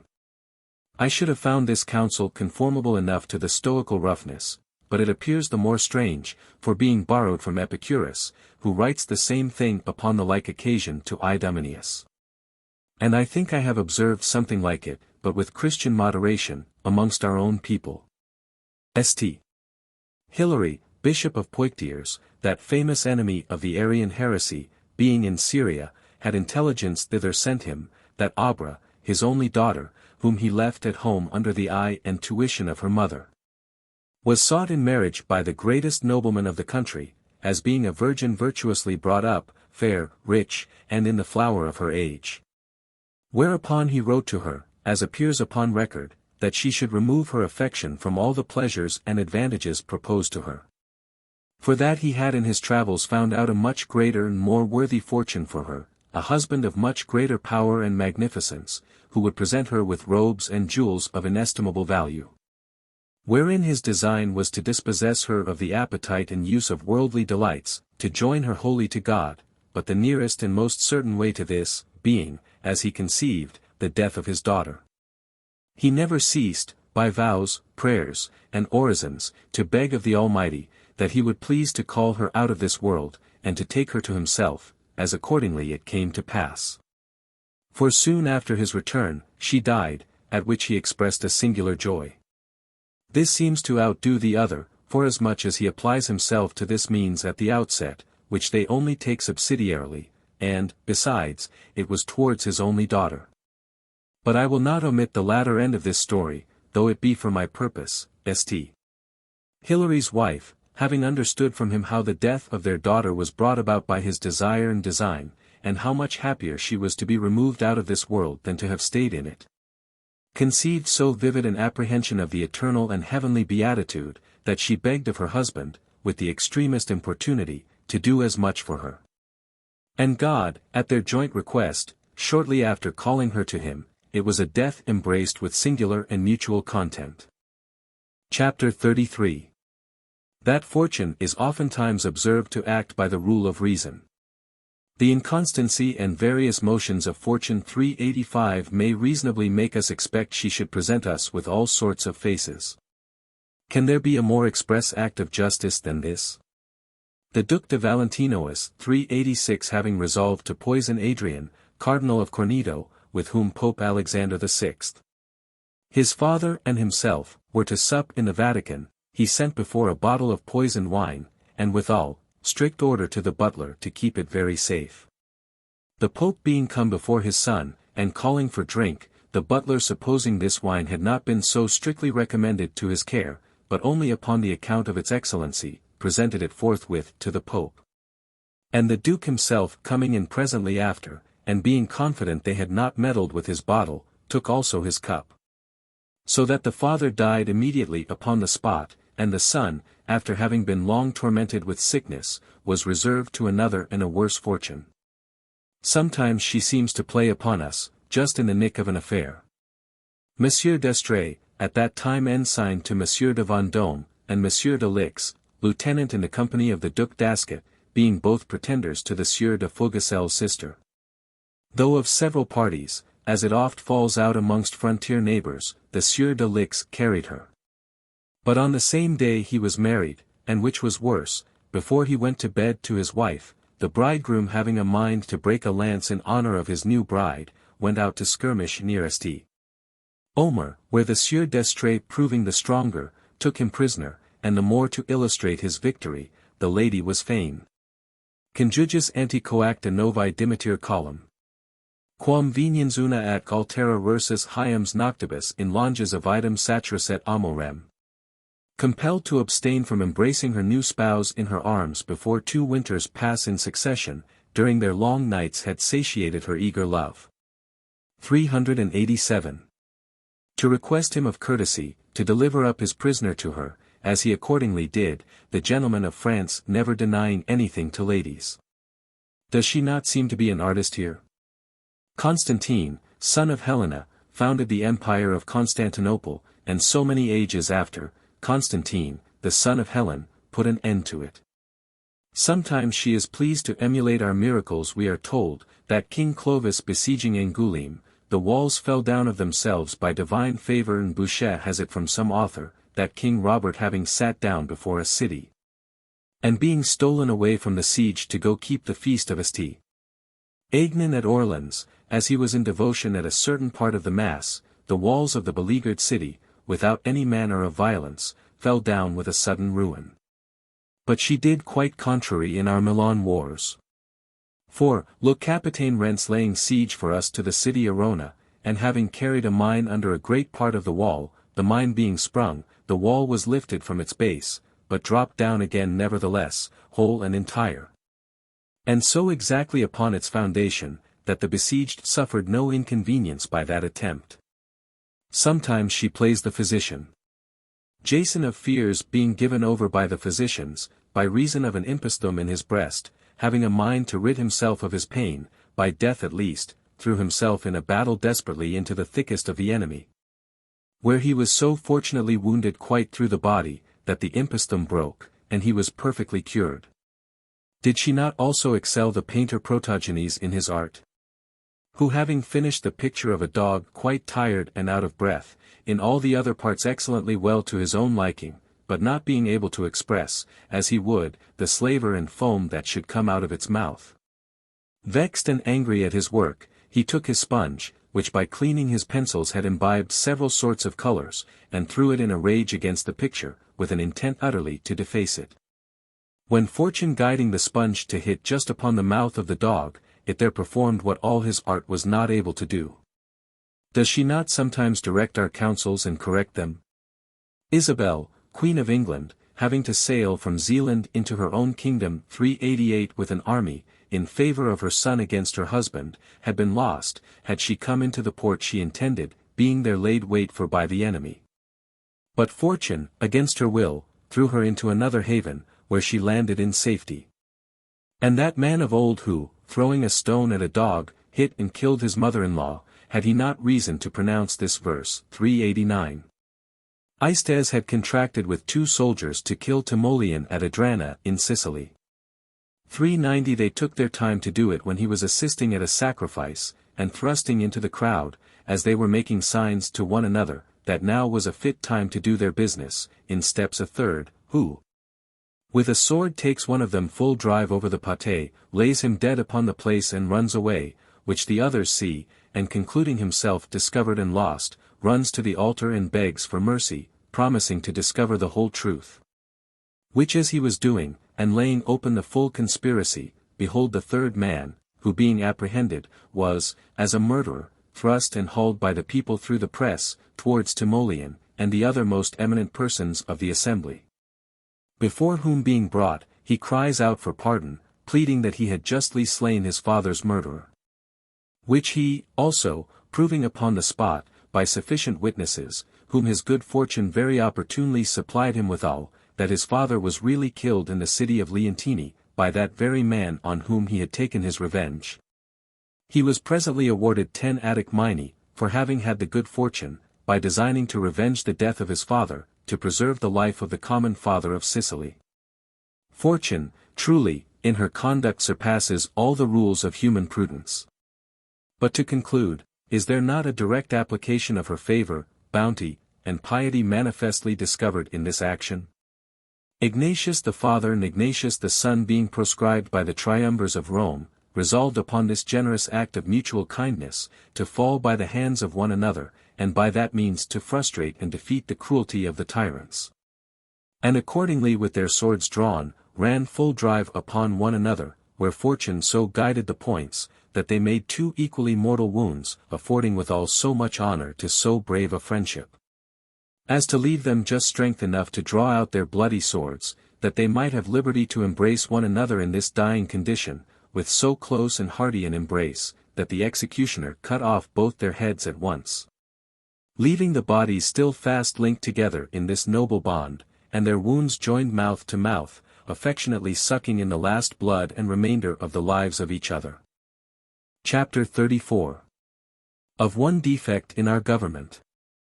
My late father, a man that had no other advantages than experience in his own natural parts, was nevertheless of a very clear judgment. Formerly told me that he once had thoughts of endeavoring to introduce this practice, that there might be in every city a certain place assigned to which such as stood in need of anything might repair, and have their business entered by an officer appointed for that purpose. As for example, I want a chapman to buy my pearls. I want one that has pearls to sell, such a one wants company to go to Paris, such a one seeks a servant of such a quality, such a one a master, such a one such an artificer. Some inquiring for one thing, some for another, every one according to what he wants. And doubtless, these mutual advertisements would be of no contemptible advantage to the public correspondence and intelligence, for there are ever more conditions that hunt after one another, and for want of knowing one another's occasions leave men in very great necessity. I have heard, to the great shame of the age we live in, that in our very sight 2 most excellent men for learning died so poor that they had scarce bread to put in their mouths, Lilius Gregorius Giraldus in Italy and Sebastianus Castelio in Germany, and I believe there are 1,000 men would have invited them into their families, with very advantageous conditions, or have relieved them where they were, had they known their wants. The world is not so generally corrupted, but that I know a man that would heartily wish the estate his ancestors have left him might be employed, so long as it shall please fortune to give him leave to enjoy it, to secure rare and remarkable persons of any kind, whom misfortune sometimes persecutes to the last degree, from the dangers of necessity, and at least place them in such a condition that they must be very hard to please, if they are not contented.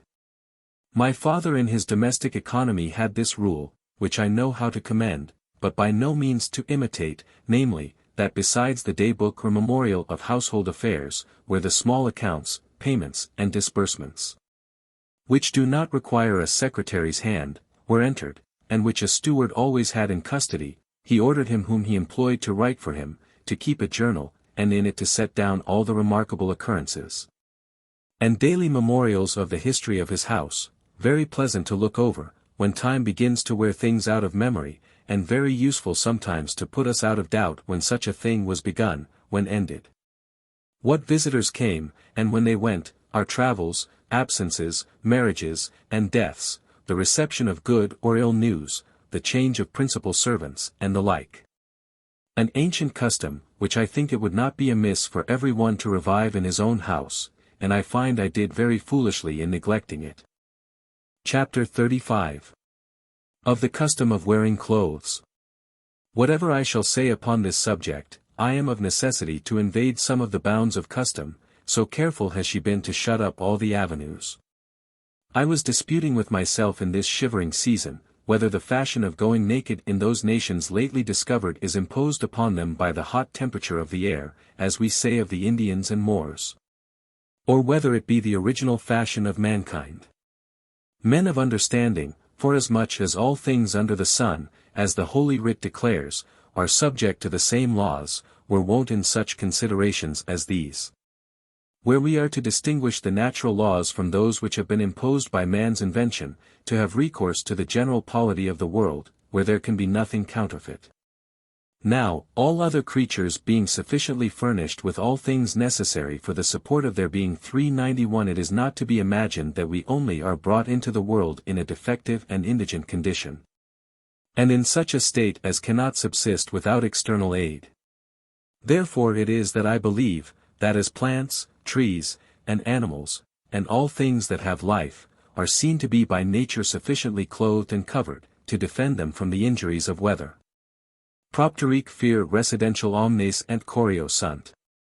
Aut sida, and concis, and callo, and cordice tecti.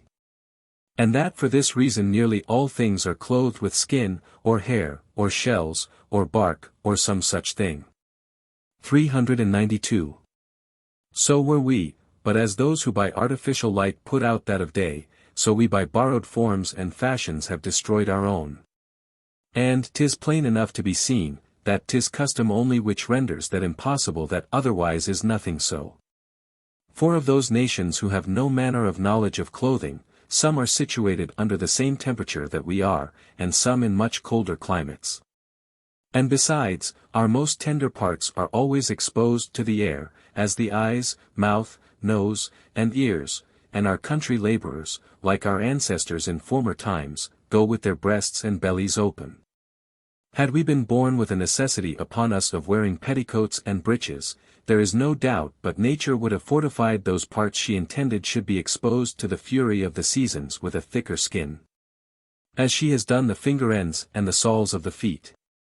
And why should this seem hard to believe? I observe much greater distance betwixt my habit and that of one of our country boors, than betwixt his and that of a man who has no other covering but his skin.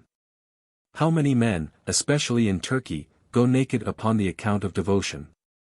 Some one asked a beggar, whom he saw in his shirt in the depth of winter, as brisk and frolic as he who goes muffled up to the ears in furs, how he was able to endure to go so. Why, sir, he answered, you go with your face bare, I am all face. The Italians have a story of the Duke of Florence's fool, whom his master asking how, being so thinly clad, he was able to support the cold, when he himself, warmly wrapped up as he was hardly able to do it. Why, replied the fool, use my receipt to put on all your clothes you have at once, and you'll feel no more cold than I. King Messinissa, to an extreme old age, could never be prevailed upon to go with his head covered, how cold, stormy, or rainy soever the weather might be, which also is reported of the Emperor Severus. Herodotus tells us, that in the battles fought betwixt the Egyptians and the Persians, it was observed both by himself and by others, that of those who were left dead upon the field, the heads of the Egyptians were without comparison harder than those of the Persians, by reason that the last had gone with their heads always covered from their infancy, first with biggins, and then with turbans, and the others always shaved and bare. King Agesilaus continued to a decrepit age to wear always the same clothes in winter that he did in summer. Caesar, says Suetonius, marched always at the head of his army, for the most part on foot, with his head bare, whether it was rain or sunshine, and as much is said of Hannibal. Tum vertis nudo, excipere in sanos imbers, coelique ruinum. Bareheaded he marched in snow, exposed to pouring rain and the utmost rigor of the weather. 393. A Venetian who has long lived in Pegu, and has lately returned thence, writes that the men and women of that kingdom, though they cover all their other parts, go always barefoot and ride so too. And Plato very earnestly advises for the health of the whole body, to give the head and the feet no other clothing than what nature has bestowed. He whom the Poles have elected for their king, 394 since ours came thence, who is, indeed, one of the greatest princes of this age, never wears any gloves, and in winter or whatever weather can come, never wears other cap abroad than that he wears at home. Whereas I cannot endure to go unbuttoned or untied, my neighboring laborers would think themselves in chains, if they were so braced. Variou is of opinion, that when it was ordained we should be bare in the presence of the gods and before the magistrate, it was so ordered rather upon the score of health, and to inure us to the injuries of weather, than upon the account of reverence. And since we are now talking of cold, and Frenchmen used to wear variety of colors, not I myself, for I seldom wear other than black or white, in imitation of my father, let us add another story out of Le Capitaine Martin du Bellay, who affirms that in the march to Luxembourg he saw so great frost, that the munition wine was cut with hatchets and wedges, and delivered out to the soldiers by weight, and that they carried it away in baskets, and Ovid. Nidoc consistent. Formum servantia teste, vina. Nec hausta meri, sed data frusta, bibant. The wine when out of the cask retains the form of the cask, and is given out not in cups, but in bits. 395. At the mouth of Lake Maeotis the frosts are so very sharp, that in the very same place where Mithridates' lieutenant had fought the enemy Dryfoot and given them a notable defeat, the summer following he obtained over them a naval victory. The Romans fought at a very great disadvantage, in the engagement they had with the Carthaginians near Piacenza, by reason that they went to the charge with their blood congealed and their limbs numbed with cold. Whereas Hannibal had caused great fires to be dispersed quite through his camp to warm his soldiers, and oil to be distributed amongst them, to the end that anointing themselves, they might render their nerves more supple and active, and fortify the pores against the violence of the air and freezing wind, which raged in that season. The retreat the Greeks made from Babylon into their own country is famous for the difficulties and calamities they had to overcome. Of which this was one, that being encountered in the mountains of Armenia with a horrible storm of snow, they lost all knowledge of the country and of the ways, and being driven up, were a day and a night without eating or drinking. Most of their cattle died, many of themselves were starved to death, several struck blind with the force of the hail and the glare of the snow, many of them maimed in their fingers and toes, and many stiff and motionless with the extremity of the cold, who had yet their understanding entire. Alexander saw a nation, where they bury their fruit trees in winter to protect them from being destroyed by the frost, and we also may see the same. But, so far as clothes go, the King of Mexico changed 4 times a day his apparel, and never put it on again, employing that he left off in his continual liberalities and rewards. And neither pot, dish, nor other utensil of his kitchen or table was ever served twice. Chapter 36. Of Cato the Younger. I am not possessed with this common error, to judge of others according to what I am myself. I am easy to believe things differing from myself. Though I be engaged to one for me, I do not tie the world unto it, as every man doth. And I believe and conceive 1,000 manners of life, contrary to the common sort. Florio, edition 1613, page 113. I am not guilty of the common error of judging another by myself. I easily believe that in another's humor which is contrary to my own, and though I find myself engaged to one certain form, I do not oblige others to it, as many do. But believe and apprehend 1,000 ways of living, and, contrary to most men, more easily admit of difference than uniformity amongst us. I as frankly as any one would have me, discharge a man from my humors and principles, and consider him according to his own particular model. Though I am not continent myself, I nevertheless sincerely approve the continence of the Fulans and Capuchins, and highly commend their way of living. I insinuate myself by imagination into their place, and love and honor them the more for being other than I am. I very much desire that we may be judged every man by himself, and would not be drawn into the consequence of common examples. My own weakness nothing alters the esteem I ought to have for the force and vigor of those who deserve it. Sunt ca nihil suadunt, quam quod esse imitari posse confident. There are who persuade nothing but what they believe they can imitate themselves. 396. Crawling upon the slime of the earth, I do not for all that cease to observe up in the clouds the inimitable height of some heroic souls. 'Tis a great deal for me to have my judgment regular and just, if the effects cannot be so, and to maintain this sovereign part, at least, free from corruption. 'Tis something to have my will right and good where my legs fail me. This age wherein we live, in our part of the world at least, is grown so stupid, that not only the exercise, but the very imagination of virtue is defective, and seems to be no other but college jargon. Virtutum verba putant. Ut lucum ligna. They think words virtue, as they think mere wood a sacred grove. 397. Quam vereri deberant, etiam esse percipere non passant. Which they ought to reverence, though they cannot comprehend. 398. 'Tis a gewgaw to hang in a cabinet or at the end of the tongue, as on the tip of the ear, for ornament only. There are no longer virtuous actions extant, those actions that carry a show of virtue have yet nothing of its essence, by reason that profit, glory, fear, custom, and other such like foreign causes, put us on the way to produce them. Our justice also, valor, courtesy, may be called so too, in respect to others and according to the face they appear with to the public, but in the doer it can by no means be virtue, because there is another end proposed, another moving cause. Now virtue owns nothing to be hers, but what is done by herself and for herself alone. In that great battle of Plataea, that the Greeks under the command of Pausanias gained against Mardonius and the Persians, the conquerors, according to their custom, coming to divide amongst them the glory of the exploit, attributed to the Spartan nation the preeminence of valor in the engagement. The Spartans, great judges of virtue, when they came to determine to what particular man of their nation the honor was due of having the best behaved himself upon this occasion, found that Aristodemus had of all others hazarded his person with the greatest bravery. But did not, however, allow him any prize, by reason that his virtue had been incited by a desire to clear his reputation from the reproach of his miscarriage at the business of Thermopylae, and to die bravely to wipe off that former blemish. Our judgments are yet sick, and obey the humor of our depraved manners. I observe most of the wits of these times pretend to ingenuity, by endeavoring to blemish and darken the glory of the bravest and most generous actions of former ages, putting one vile interpretation or another upon them, and forging and supposing vain causes and motives for the noble things they did, a mighty subtlety indeed.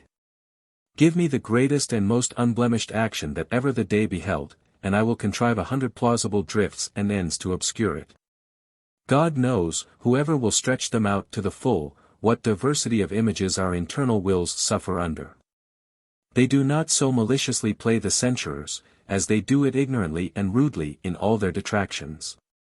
The same pains and license that others take to blemish and bespatter these illustrious names, I would willingly undergo to lend them a shoulder to raise them higher. These rare forms, that are culled out by the consent of the wisest men of all ages, for the world's example, I should not stick to augment in honor, as far as my invention would permit, in all the circumstances of favorable interpretation. And we may well believe that the force of our invention is infinitely short of their merit. 'Tis the duty of good men to portray virtue as beautiful as they can, and there would be nothing wrong should our passion a little transport us in favor of so sacred a form. What these people do, on the contrary, they either do out of malice, or by the vice of confining their belief to their own capacity. Or, which I am more inclined to think, for not having their sight strong, clear, and elevated enough to conceive the splendor of virtue in her native purity, as Plutarch complains. That in his time some attributed the cause of the younger Cato's death to his fear of Caesar, at which he seems very angry, and with good reason. And by this a man may guess how much more he would have been offended with those who have attributed it to ambition. Senseless people! He would rather have performed a noble, just, and generous action, and to have had ignominy for his reward, than for glory. That man was in truth a pattern that nature chose out to show to what height human virtue and constancy could arrive. But I am not capable of handling so rich an argument, and shall therefore only set 5 Latin poets together, contending in the praise of Cato, and, incidentally, for their own too. Now, a well-educated child will judge the 2 first, in comparison of the others, a little flat and languid, the third more vigorous, but overthrown by the extravagance of his own force. He will then think that there will be room for 1 or 2 gradations of invention to come to the 4th, and, mounting to the pitch of that, he will lift up his hands in admiration. Coming to the last, the first by some space, but a space that he will swear is not to be filled up by any human wit, he will be astounded, he will not know where he is. And here is a wonder, we have far more poets than judges and interpreters of poetry, it is easier to write it than to understand it. There is, indeed, a certain low and moderate sort of poetry, that a man may well enough judge by certain rules of art, but the true, supreme, and divine poesy is above all rules and reason.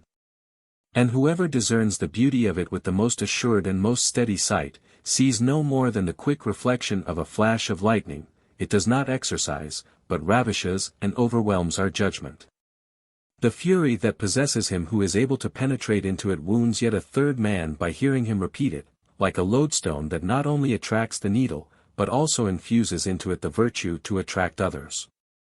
And it is more evidently manifest in our theatres, that the sacred inspiration of the Muses, having first stirred up the poet to anger, sorrow, hatred, and out of himself, to whatever they will, does moreover by the poet possess the actor. And by the actor consecutively all the spectators. So much do our passions hang and depend upon one another. Poetry has ever had that power over me from a child to transpierce and transport me.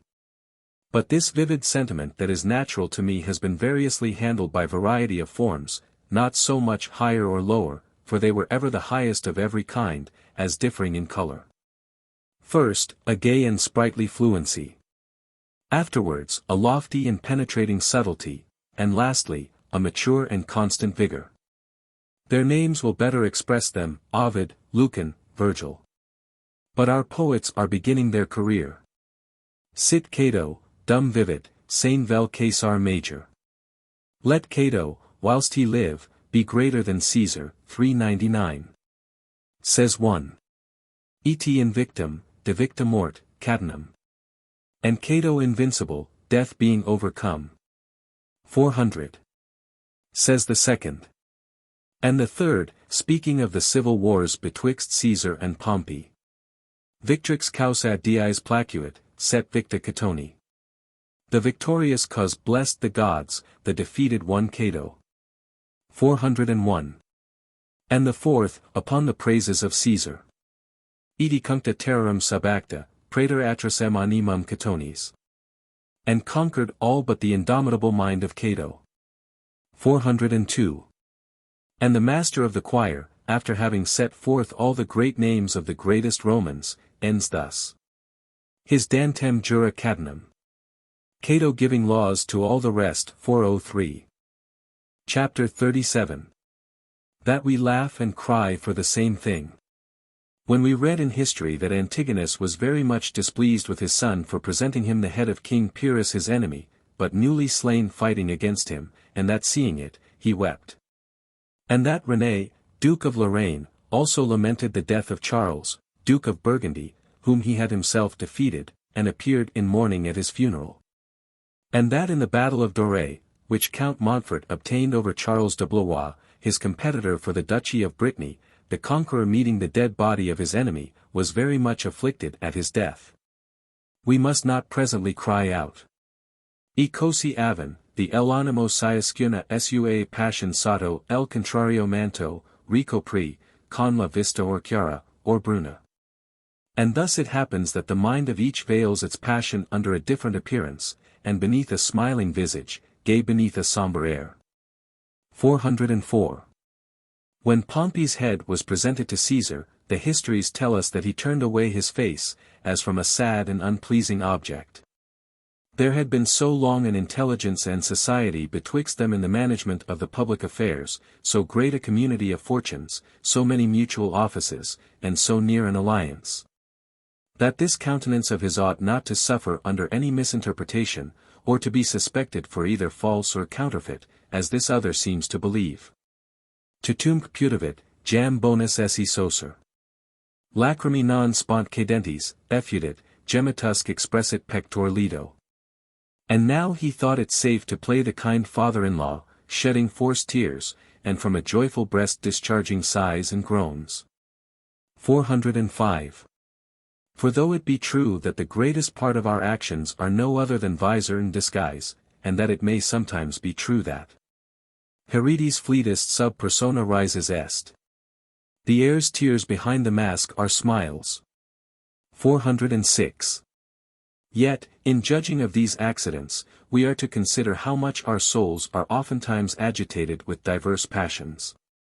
And as they say that in our bodies there is a congregation of divers humours, of which that is the sovereign which, according to the complexion we are of, is commonly most predominant in us, so, though the soul have in it diverse motions to give it agitation, yet must there of necessity be one to overrule all the rest, though not with so necessary and absolute a dominion but that through the flexibility and inconstancy of the soul, those of less authority may upon occasion reassume their place and make a little sally in turn.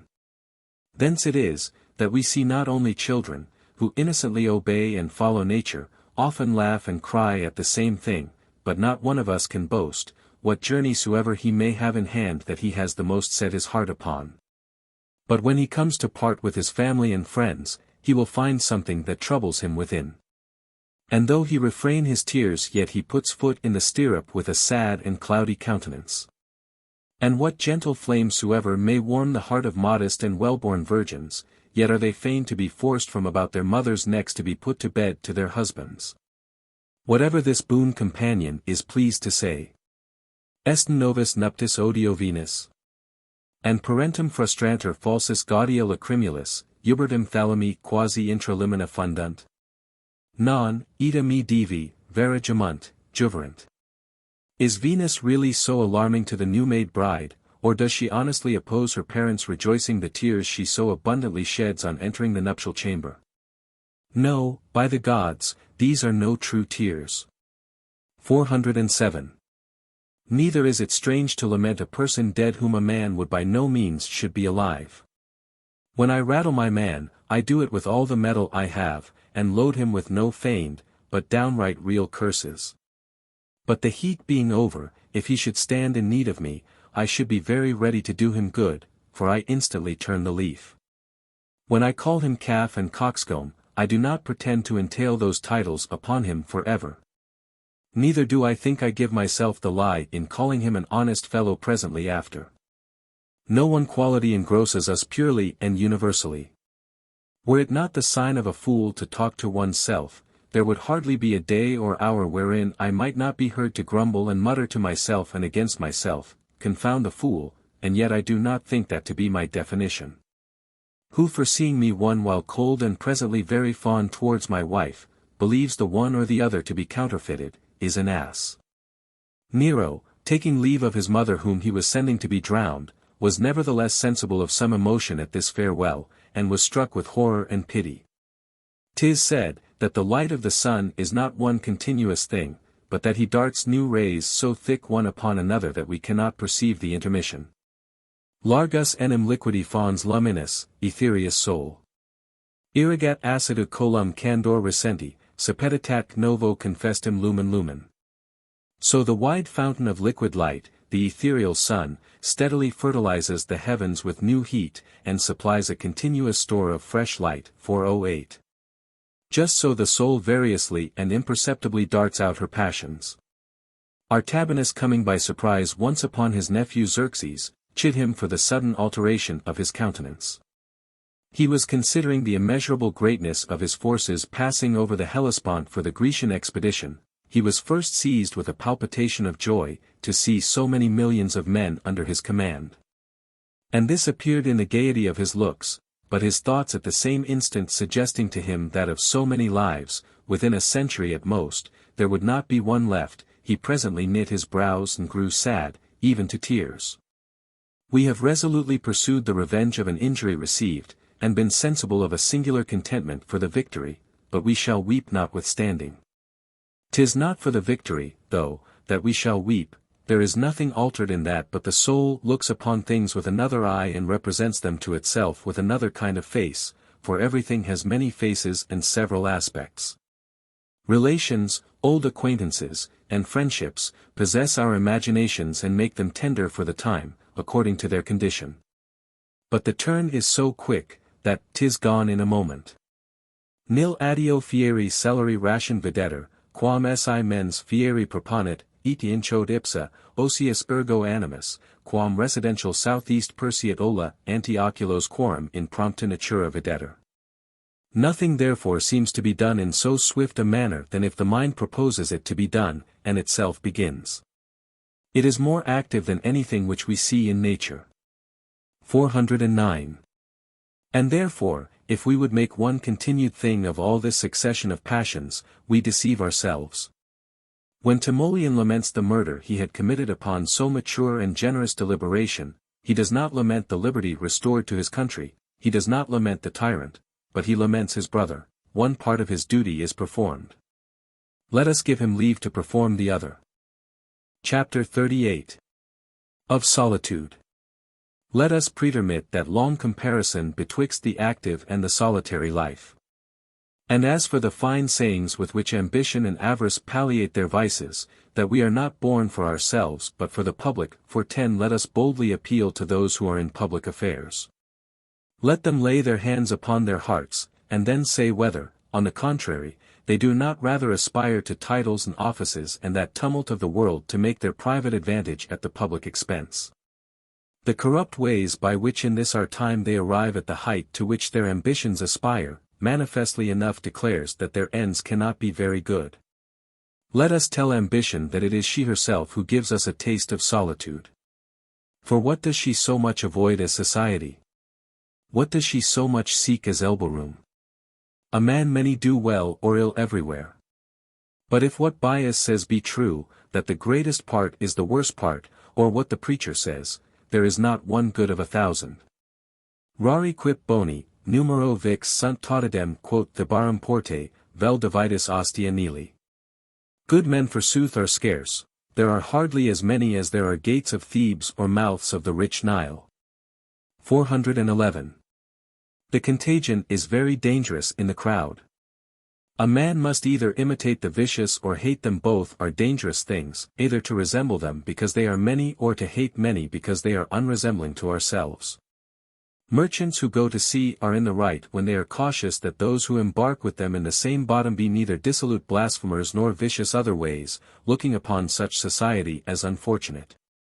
And therefore it was that Bias pleasantly said to some, who being with him in a dangerous storm implored the assistance of the gods, Peace, speak softly, said he, that they may not know you are here in my company.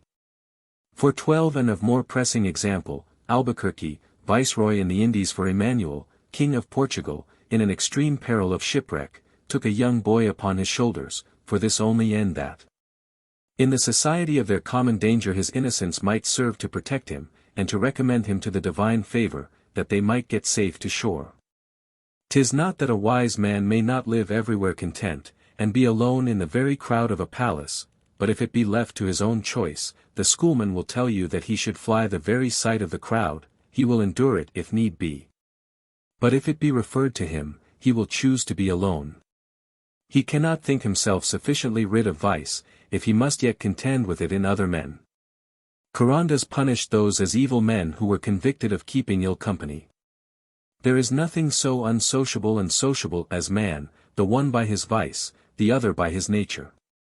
And Antisthenes, in my opinion, did not give him a satisfactory answer, who reproached him with frequenting ill company, by saying that the physicians lived well enough amongst the sick, for if they contribute to the health of the sick, no doubt but by the contagion, continual sight of, and familiarity with diseases, they must of necessity impair their own. Now the end, I take it, is all one, to live at more leisure and at one's ease, but men do not always take the right way. They often think they have totally taken leave of all business, when they have only exchanged one employment for another. There is little less trouble in governing a private family than a whole kingdom. Wherever the mind is perplexed, it is in an entire disorder, and domestic employments are not less troublesome for being less important. Moreover, for having shaken off the court and the exchange, we have not taken leave of the principal vexations of life. Ratio et prudentia curas, non locus effusi late maris arbiter, offert. Reason and prudence, not a place with a commanding view of the great ocean, banish care, 413. Ambition, avarice, irresolution, fear, and inordinate desires, do not leave us because we forsake our native country. Iti post equitum sedet atra cura. Black care sits behind the horseman, 414. They often follow us even to cloisters and philosophical schools, nor deserts, nor caves, hair shirts, nor fasts, can disengage us from them. Haeret lateri lethalis arundo. The fatal shaft adheres to the side, 415. One telling Socrates that such a one was nothing improved by his travels, I very well believe it, said he, for he took himself along with him. Quid terras alio calentes, sol mutamus? Patrii ex sol, se quoque fugit. Why do we seek climates warmed by another sun? Who is the man that by fleeing from his country, can also flee from himself? 416. If a man do not first discharge both himself and his mind of the burden with which he finds himself oppressed, motion will but make it press the harder and sit the heavier. As the lading of a ship is of less encumbrance when fast and bestowed in a settled posture. You do a sick man more harm than good in removing him from place to place, you fix and establish the disease by motion, as stakes sink deeper and more firmly into the earth by being moved up and down in the place where they are designed to stand. Therefore, it is not enough to get remote from the public, 'tis not enough to shift the soil only. A man must flee from the popular conditions that have taken possession of his soul, he must sequester and come again to himself. Rupi jam vincula, dicas, nam lactata canis nodum eripit. Adamen illi, quum fugit, a calo trahiter pars longa catini. You say, perhaps, you have broken your chains, the dog who after long efforts has broken his chain, still in his flight drags a heavy portion of it after him. 417. We still carry our fetters along with us. 'Tis not an absolute liberty, we yet cast back a look upon what we have left behind us. The fancy is still full of it. Nisi purgatum est pectus, quae prelia nobis, ac pericula tunc ingratus insinuandum. Quante consindent hominem cupadinis acres, solicitum curi. Quantique perin timors. Quid superbia, spersitia, ac petulantia, quantus efficient clades. Quid luxus desidiesc. But unless the mind is purified, what internal combats and dangers must we incur in spite of all our efforts? How many bitter anxieties, how many terrors, follow upon unregulated passion? What destruction befalls us from pride, lust, petulant anger? What evils arise from luxury and sloth, 418. Our disease lies in the mind, which cannot escape from itself. In culpa est animus, ca esse non effugit unquam, Horace, EP, I, 14:13. And therefore is to be called home and confined within itself, that is the true solitude, and that may be enjoyed even in populous cities and the courts of kings, though more commodiously apart. Now, since we will attempt to live alone, and to waive all manner of conversation amongst them, let us so order it that our content may depend wholly upon ourselves, let us dissolve all obligations that ally us to others. Let us obtain this from ourselves, that we may live alone in good earnest, and live at our ease too. Stilpo having escaped from the burning of his town, where he lost wife, children, and goods, Demetrius Poliorcetes seeing him, in so great a ruin of his country, appear with an undisturbed countenance, asked him if he had received no loss. To which he made answer, no, and that, thank God, nothing was lost of his. For 19 This also was the meaning of the philosopher Antisthenes, when he pleasantly said, that men should furnish themselves with such things as would float, and might with the owner escape the storm. For 20 and certainly a wise man never loses anything if he have himself.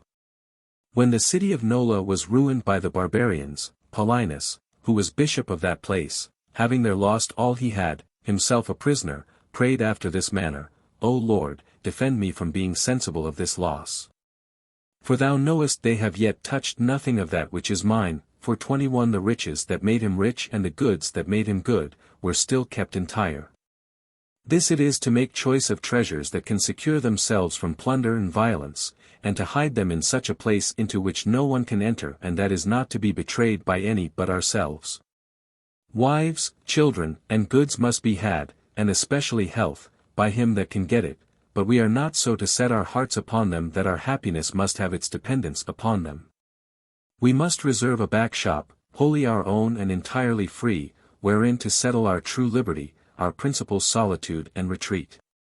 And in this we must for the most part entertain ourselves with ourselves, and so privately that no exotic knowledge or communication be admitted there. There to laugh and to talk, as if without wife, children, goods, train, or attendants, to the end that when it shall so fall out that we must lose any or all of these, it may be no new thing to be without them. We have a mind pliable in itself, that will be company, that has wherewithal to attack and to defend, to receive and to give. Let us not then fear in this solitude to languish under an uncomfortable vacuity. In solicis tibi tabulosiis. In solitude, be company for thyself. 422. Virtue is satisfied with herself, without discipline, without words, without effects. In our ordinary actions there is not one of 1,000 that concerns ourselves. He that thou sayest scrambling up the ruins of that wall, furious and transported, against whom so many harquebus shots are levelled. And that other all over scars, pale, and fainting with hunger, and yet resolved rather to die than to open the gates to him, dost thou think that these men are there upon their own account? No. Peradventure in the behalf of one whom they never saw and who never concerns himself for their pains and danger, but lies wallowing the while in sloth and pleasure, this other slavering, blear-eyed, slovenly fellow. That thou sayest come out of his study after midnight, dost thou think he has been tumbling over books to learn how to become a better man, wiser, and more content? No such matter, he will there end his days, but he will teach posterity the measure of Plautus verses and the true orthography of a Latin word. Who is it that does not voluntarily exchange his health, his repose, and his very life for reputation and glory, the most useless, frivolous, and false coin that passes current amongst us? Our own death does not sufficiently terrify and trouble us. Let us, moreover, charge ourselves with those of our wives, children, and family.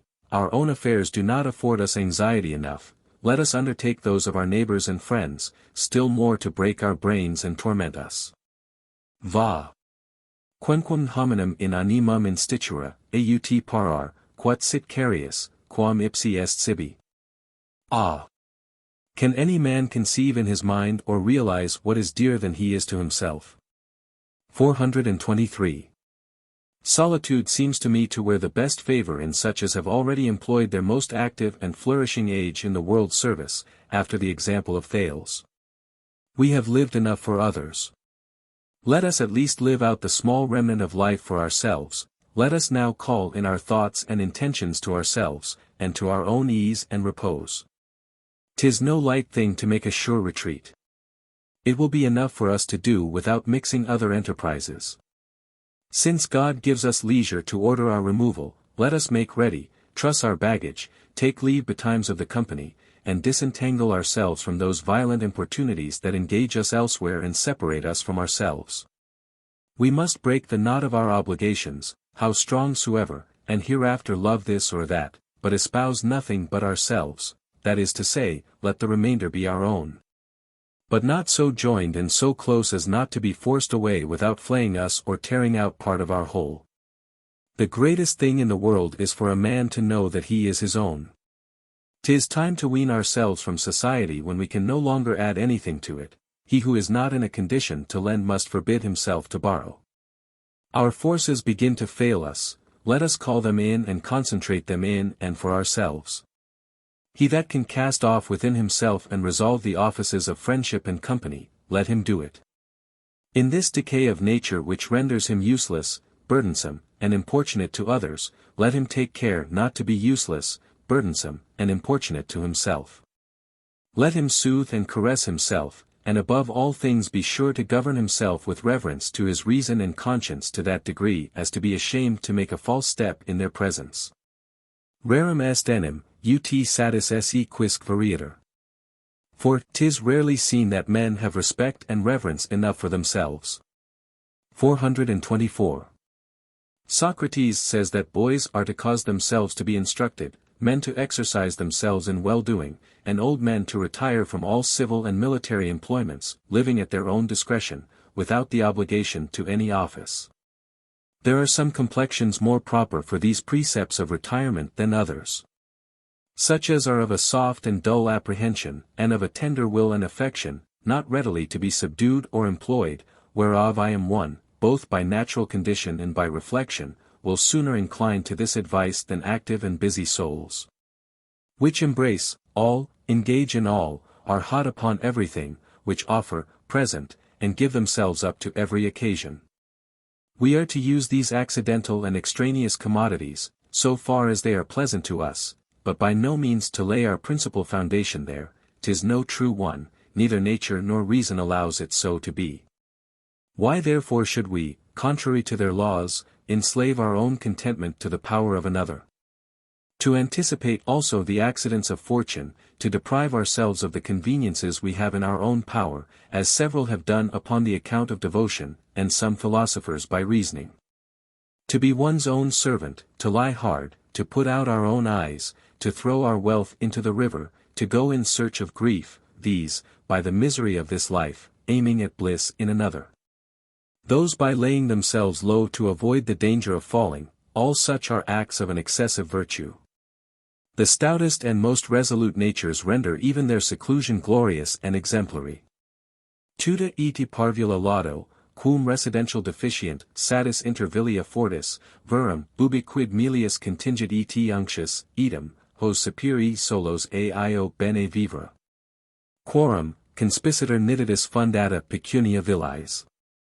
When means are deficient, I laud a safe and humble condition, content with little, but when things grow better and more easy, I all the same say that you alone are wise and live well, whose invested money is visible in beautiful villas. 425. A great deal less would serve my turn well enough. 'Tis enough for me, under fortune's favour, to prepare myself for her disgrace, and, being at my ease, to represent to myself, as far as my imagination can stretch, the ill to come. As we do at justs and tiltings, where we counterfeit war in the greatest calm of peace. I do not think Arcesilaus the philosopher the less temperate and virtuous for knowing that he made use of gold and silver vessels, when the condition of his fortune allowed him so to do. I have indeed a better opinion of him than if he had denied himself what he used with liberality and moderation. I see the utmost limits of natural necessity, and considering a poor man begging at my door, ofttimes more jocund and more healthy than I myself am, I put myself into his place, and attempt to dress my mind after his mode. And running, in like manner, over other examples, though I fancy death, poverty, contempt, and sickness treading on my heels, I easily resolve not to be affrighted, forasmuch as a less than I takes them with so much patience. And am not willing to believe that a less understanding can do more than a greater, or that the effects of precept cannot arrive to as great a height as those of custom.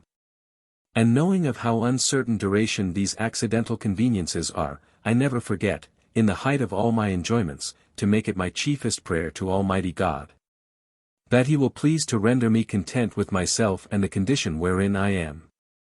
I see young men very gay and frolic, who nevertheless keep a mass of pills in their trunk at home, to take when they've got a cold, which they fear so much the less, because they think they have remedy at hand.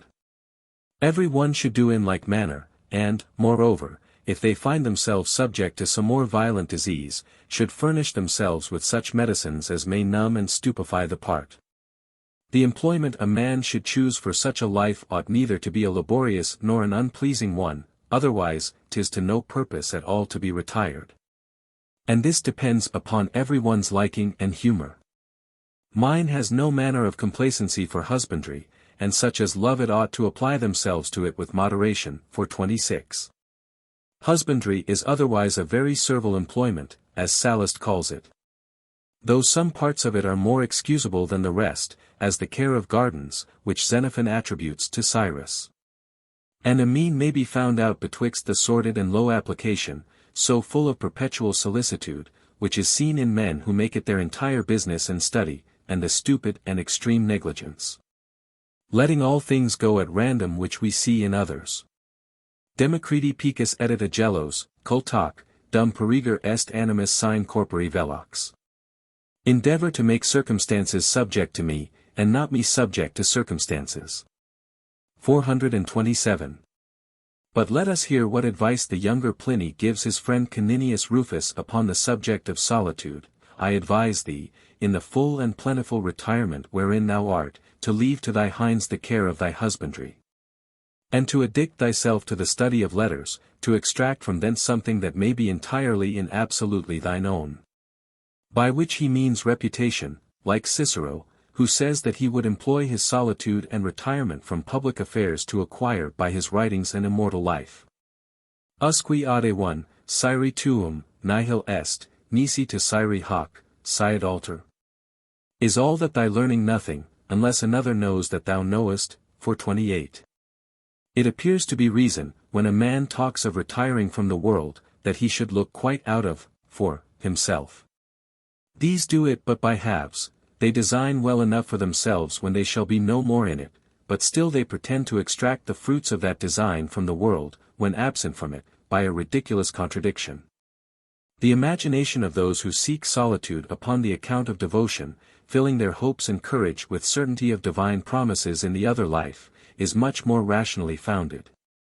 They propose to themselves God, an infinite object in goodness and power. The soul has their wherewithal, at full liberty, to satiate her desires, afflictions and sufferings turn to their advantage, being undergone for the acquisition of eternal health and joy. Death is to be wished and longed for, where it is the passage to so perfect a condition. The asperity of the rules they impose upon themselves is immediately softened by custom, and all their carnal appetites baffled and subdued, by refusing to humor and feed them, these being only supported by use and exercise. This sole end of another happily immortal life is that which really merits that we should abandon the pleasures and conveniences of this. And he who can really and constantly inflame his soul with the ardor of this vivid faith and hope, erects for himself in solitude a more voluptuous and delicious life than any other sort of existence. Neither the end, then, nor the means of this advice pleases me, for we often fall out of the frying pan into the fire. For 29 this book employment is as painful as any other, and as great an enemy to health, which ought to be the first thing considered. Neither ought a man to be allured with the pleasure of it, which is the same that destroys the frugal, the avaricious, the voluptuous, and the ambitious man. 430. The sages give us caution enough to beware the treachery of our desires, and to distinguish true and entire pleasures from such as are mixed and complicated with greater pain. For the most of our pleasures, say they, wheedle and caress only to strangle us, like those thieves the Egyptians called Philisti. If the headache should come before drunkenness, we should have a care of drinking too much. But pleasure, to deceive us, marches before and conceals her train. Books are pleasant, but if, by being over-studious, we impair our health and spoil our good humour, the best pieces we have, let us give it over. I, for my part, am one of those who think, that no fruit derived from them can recompense so great a loss. As men who have long felt themselves weakened by indisposition, give themselves up at last to the mercy of medicine and submit to certain rules of living, which they are for the future never to transgress. So he who retires, weary of and disgusted with the common way of living, ought to model this new one he enters into by the rules of reason, and to institute and establish it by premeditation and reflection. He ought to have taken leave of all sorts of labor, what advantage soever it may promise, and generally to have shaken off all those passions which disturb the tranquillity of body and soul. And then choose the way that best suits with his own humor. Unusquis gesue navrat ire via. In husbandry, study, hunting, and all other exercises, men are to proceed to the utmost limits of pleasure, but must take heed of engaging further, where trouble begins to mix with it. We are to reserve so much employment only as is necessary to keep us in breath and to defend us from the inconveniences that the other extreme of a dull and stupid laziness brings along with it. There are sterile naughty sciences, chiefly hammered out for the crowd, let such be left to them who are engaged in the world's service. I for my part care for no other books, but either such as are pleasant and easy, to amuse me, or those that comfort and instruct me how to regulate my life and death. Tacitum silvas inter repter salubres, curantum. Quidquid dignum sapienti bonoque est. Silently meditating in the healthy groves, whatever is worthy of a wise and good man. 431. Wiser men, having great force and vigor of soul, may propose to themselves a rest wholly spiritual, but for me, who have a very ordinary soul, it is very necessary to support myself with bodily conveniences. And age having of late deprived me of those pleasures that were more acceptable to me, I instruct and whet my appetite to those that remain, more suitable to this other reason. We ought to hold with all our force, both of hands and teeth, the use of the pleasures of life that our years, one after another, snatch away from us. Carpamus dulcia, nostrum est, quat vivis, sinis, iti manis, iti fabula fees. Let us pluck life's sweets, 'tis for them we live, by and by we shall be ashes, a ghost, a mere subject of talk. 432.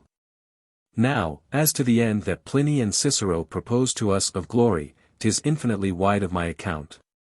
Ambition is of all others the most contrary humor to solitude, glory and repose are things that cannot possibly inhabit in one and the same place.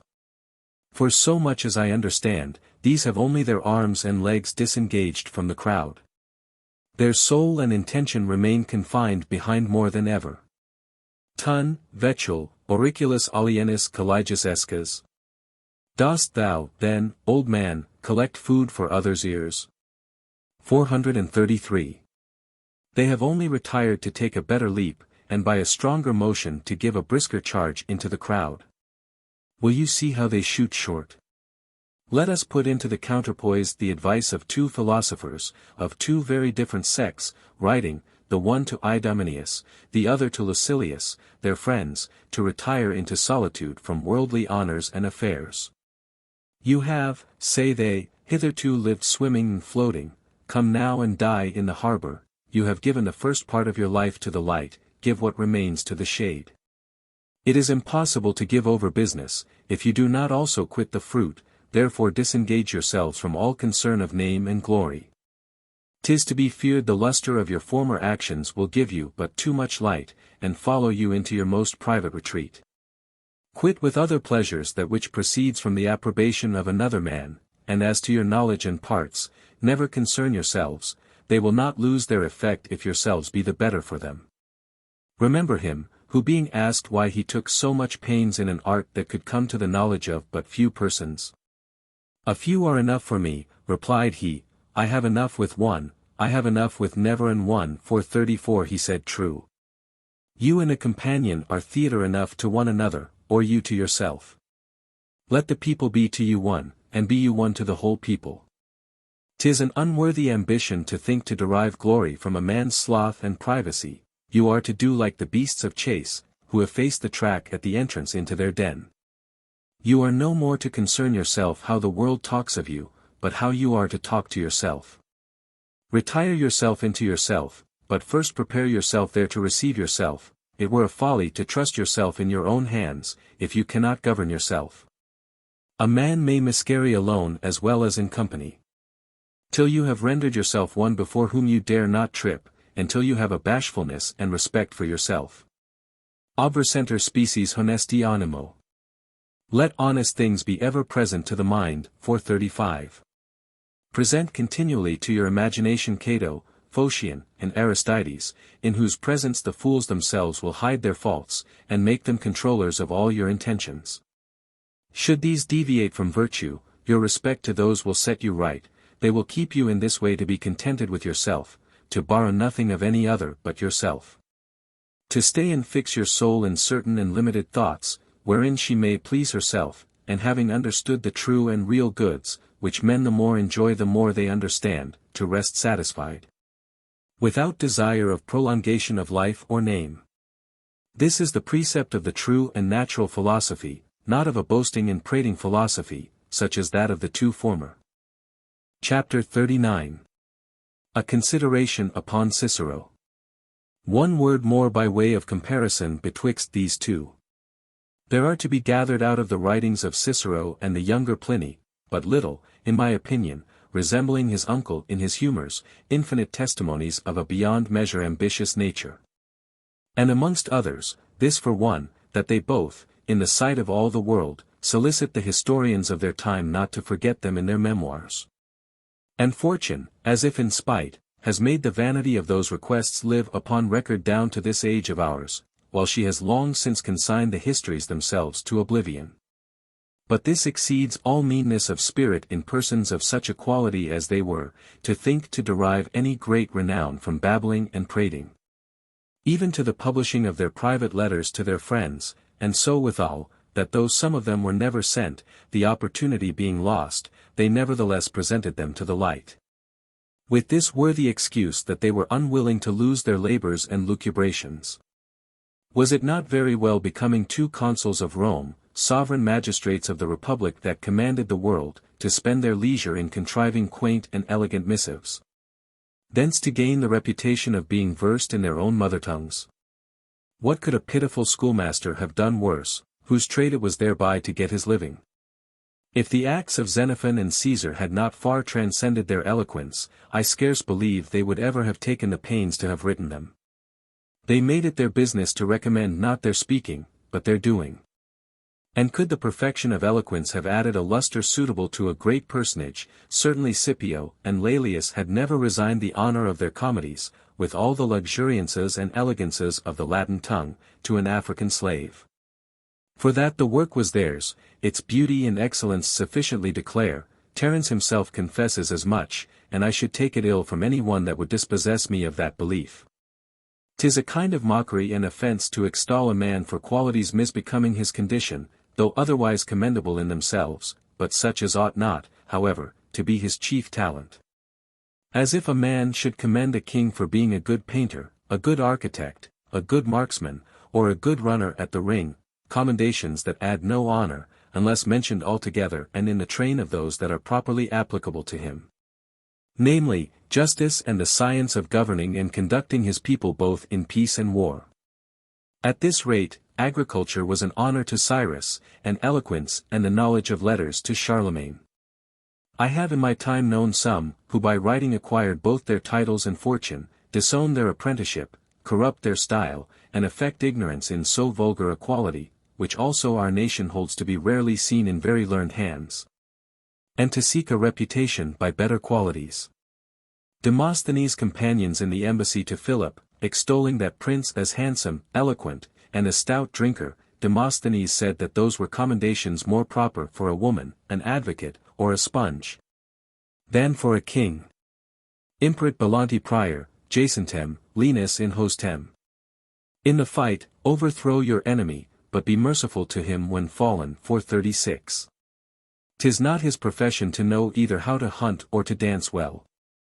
Orabunt causas alii, coelic mietis, describant radio, edi fulgentia sid eridicent. Hic regere imperio populos siet. Let others plead at the bar, or describe the spheres, and point out the glittering stars, let this man learn to rule the nations. 437. Plutarch says, moreover, that to appear so excellent in these less necessary qualities is to produce witness against a man's self, that he has spent his time and applied his study ill, which ought to have been employed in the acquisition of more necessary and more useful things. So that Philip, king of Macedon, having heard that great Alexander his son sing once at a feast to the wonder of the best musicians there, art thou not ashamed, said he to him, to sing so well? And to the same Philip a musician, with whom he was disputing about some things concerning his art, heaven forbid, sir, said he, that so great a misfortune should ever befall you as to understand these things better than I. A king should be able to answer as Iphicrates did the orator, who pressed upon him in his invective after this manner, and what art thou that thou bravest it at this rate? Art thou a man at arms, art thou an archer, art thou a pikeman? I am none of all this, but I know how to command all these. And Antisthenes took it for an argument of little value in Ismenias that he was commended for playing excellently well upon a flute. I know very well, that when I hear any one dwell upon the language of my essays, I had rather a great deal he would say nothing. 'Tis not so much to elevate the style as to depress the sense. And so much the more offensively as they do it obliquely. And yet I am much deceived if many other writers deliver more worth noting as to the matter, and, how well or ill soever, if any other writer has sown things much more materials or at all events more downright, upon his paper than myself. To bring the more in, I only muster up the heads, should I annex the sequel, I should trebly multiply the volume. And how many stories have I scattered up and down in this book that I only touch upon, which, should any one more curiously search into, they would find matter enough to produce infinite essays. Neither those stories nor my quotations always serve simply for example, authority, or ornament.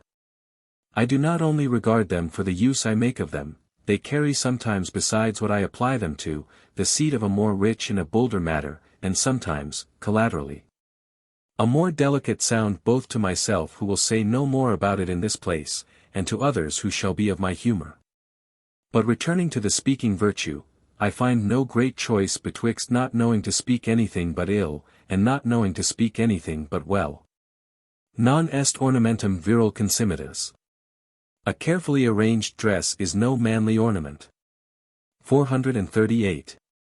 The sages tell us that, as to what concerns knowledge, 'tis nothing but philosophy, and as to what concerns effects, nothing but virtue, which is generally proper to all degrees and to all orders. There is something like this in these two other philosophers, for they also promise eternity to the letters they write to their friends, but 'tis after another manner, and by accommodating themselves, for a good end, to the vanity of another. For they write to them that if the concern of making themselves known to future ages, and the thirst of glory, do yet detain them in the management of public affairs, and make them fear the solitude and retirement to which they would persuade them, let them never trouble themselves more about it, forasmuch as they shall have credit enough with posterity to ensure them that were there nothing else but the letters thus written to them, those letters will render their names as known and famous as their own public actions could do.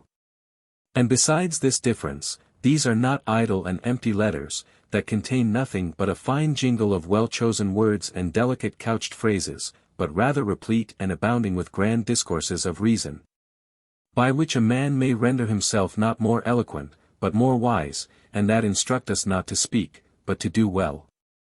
Away with that eloquence that enchants us with itself, and not with actual things.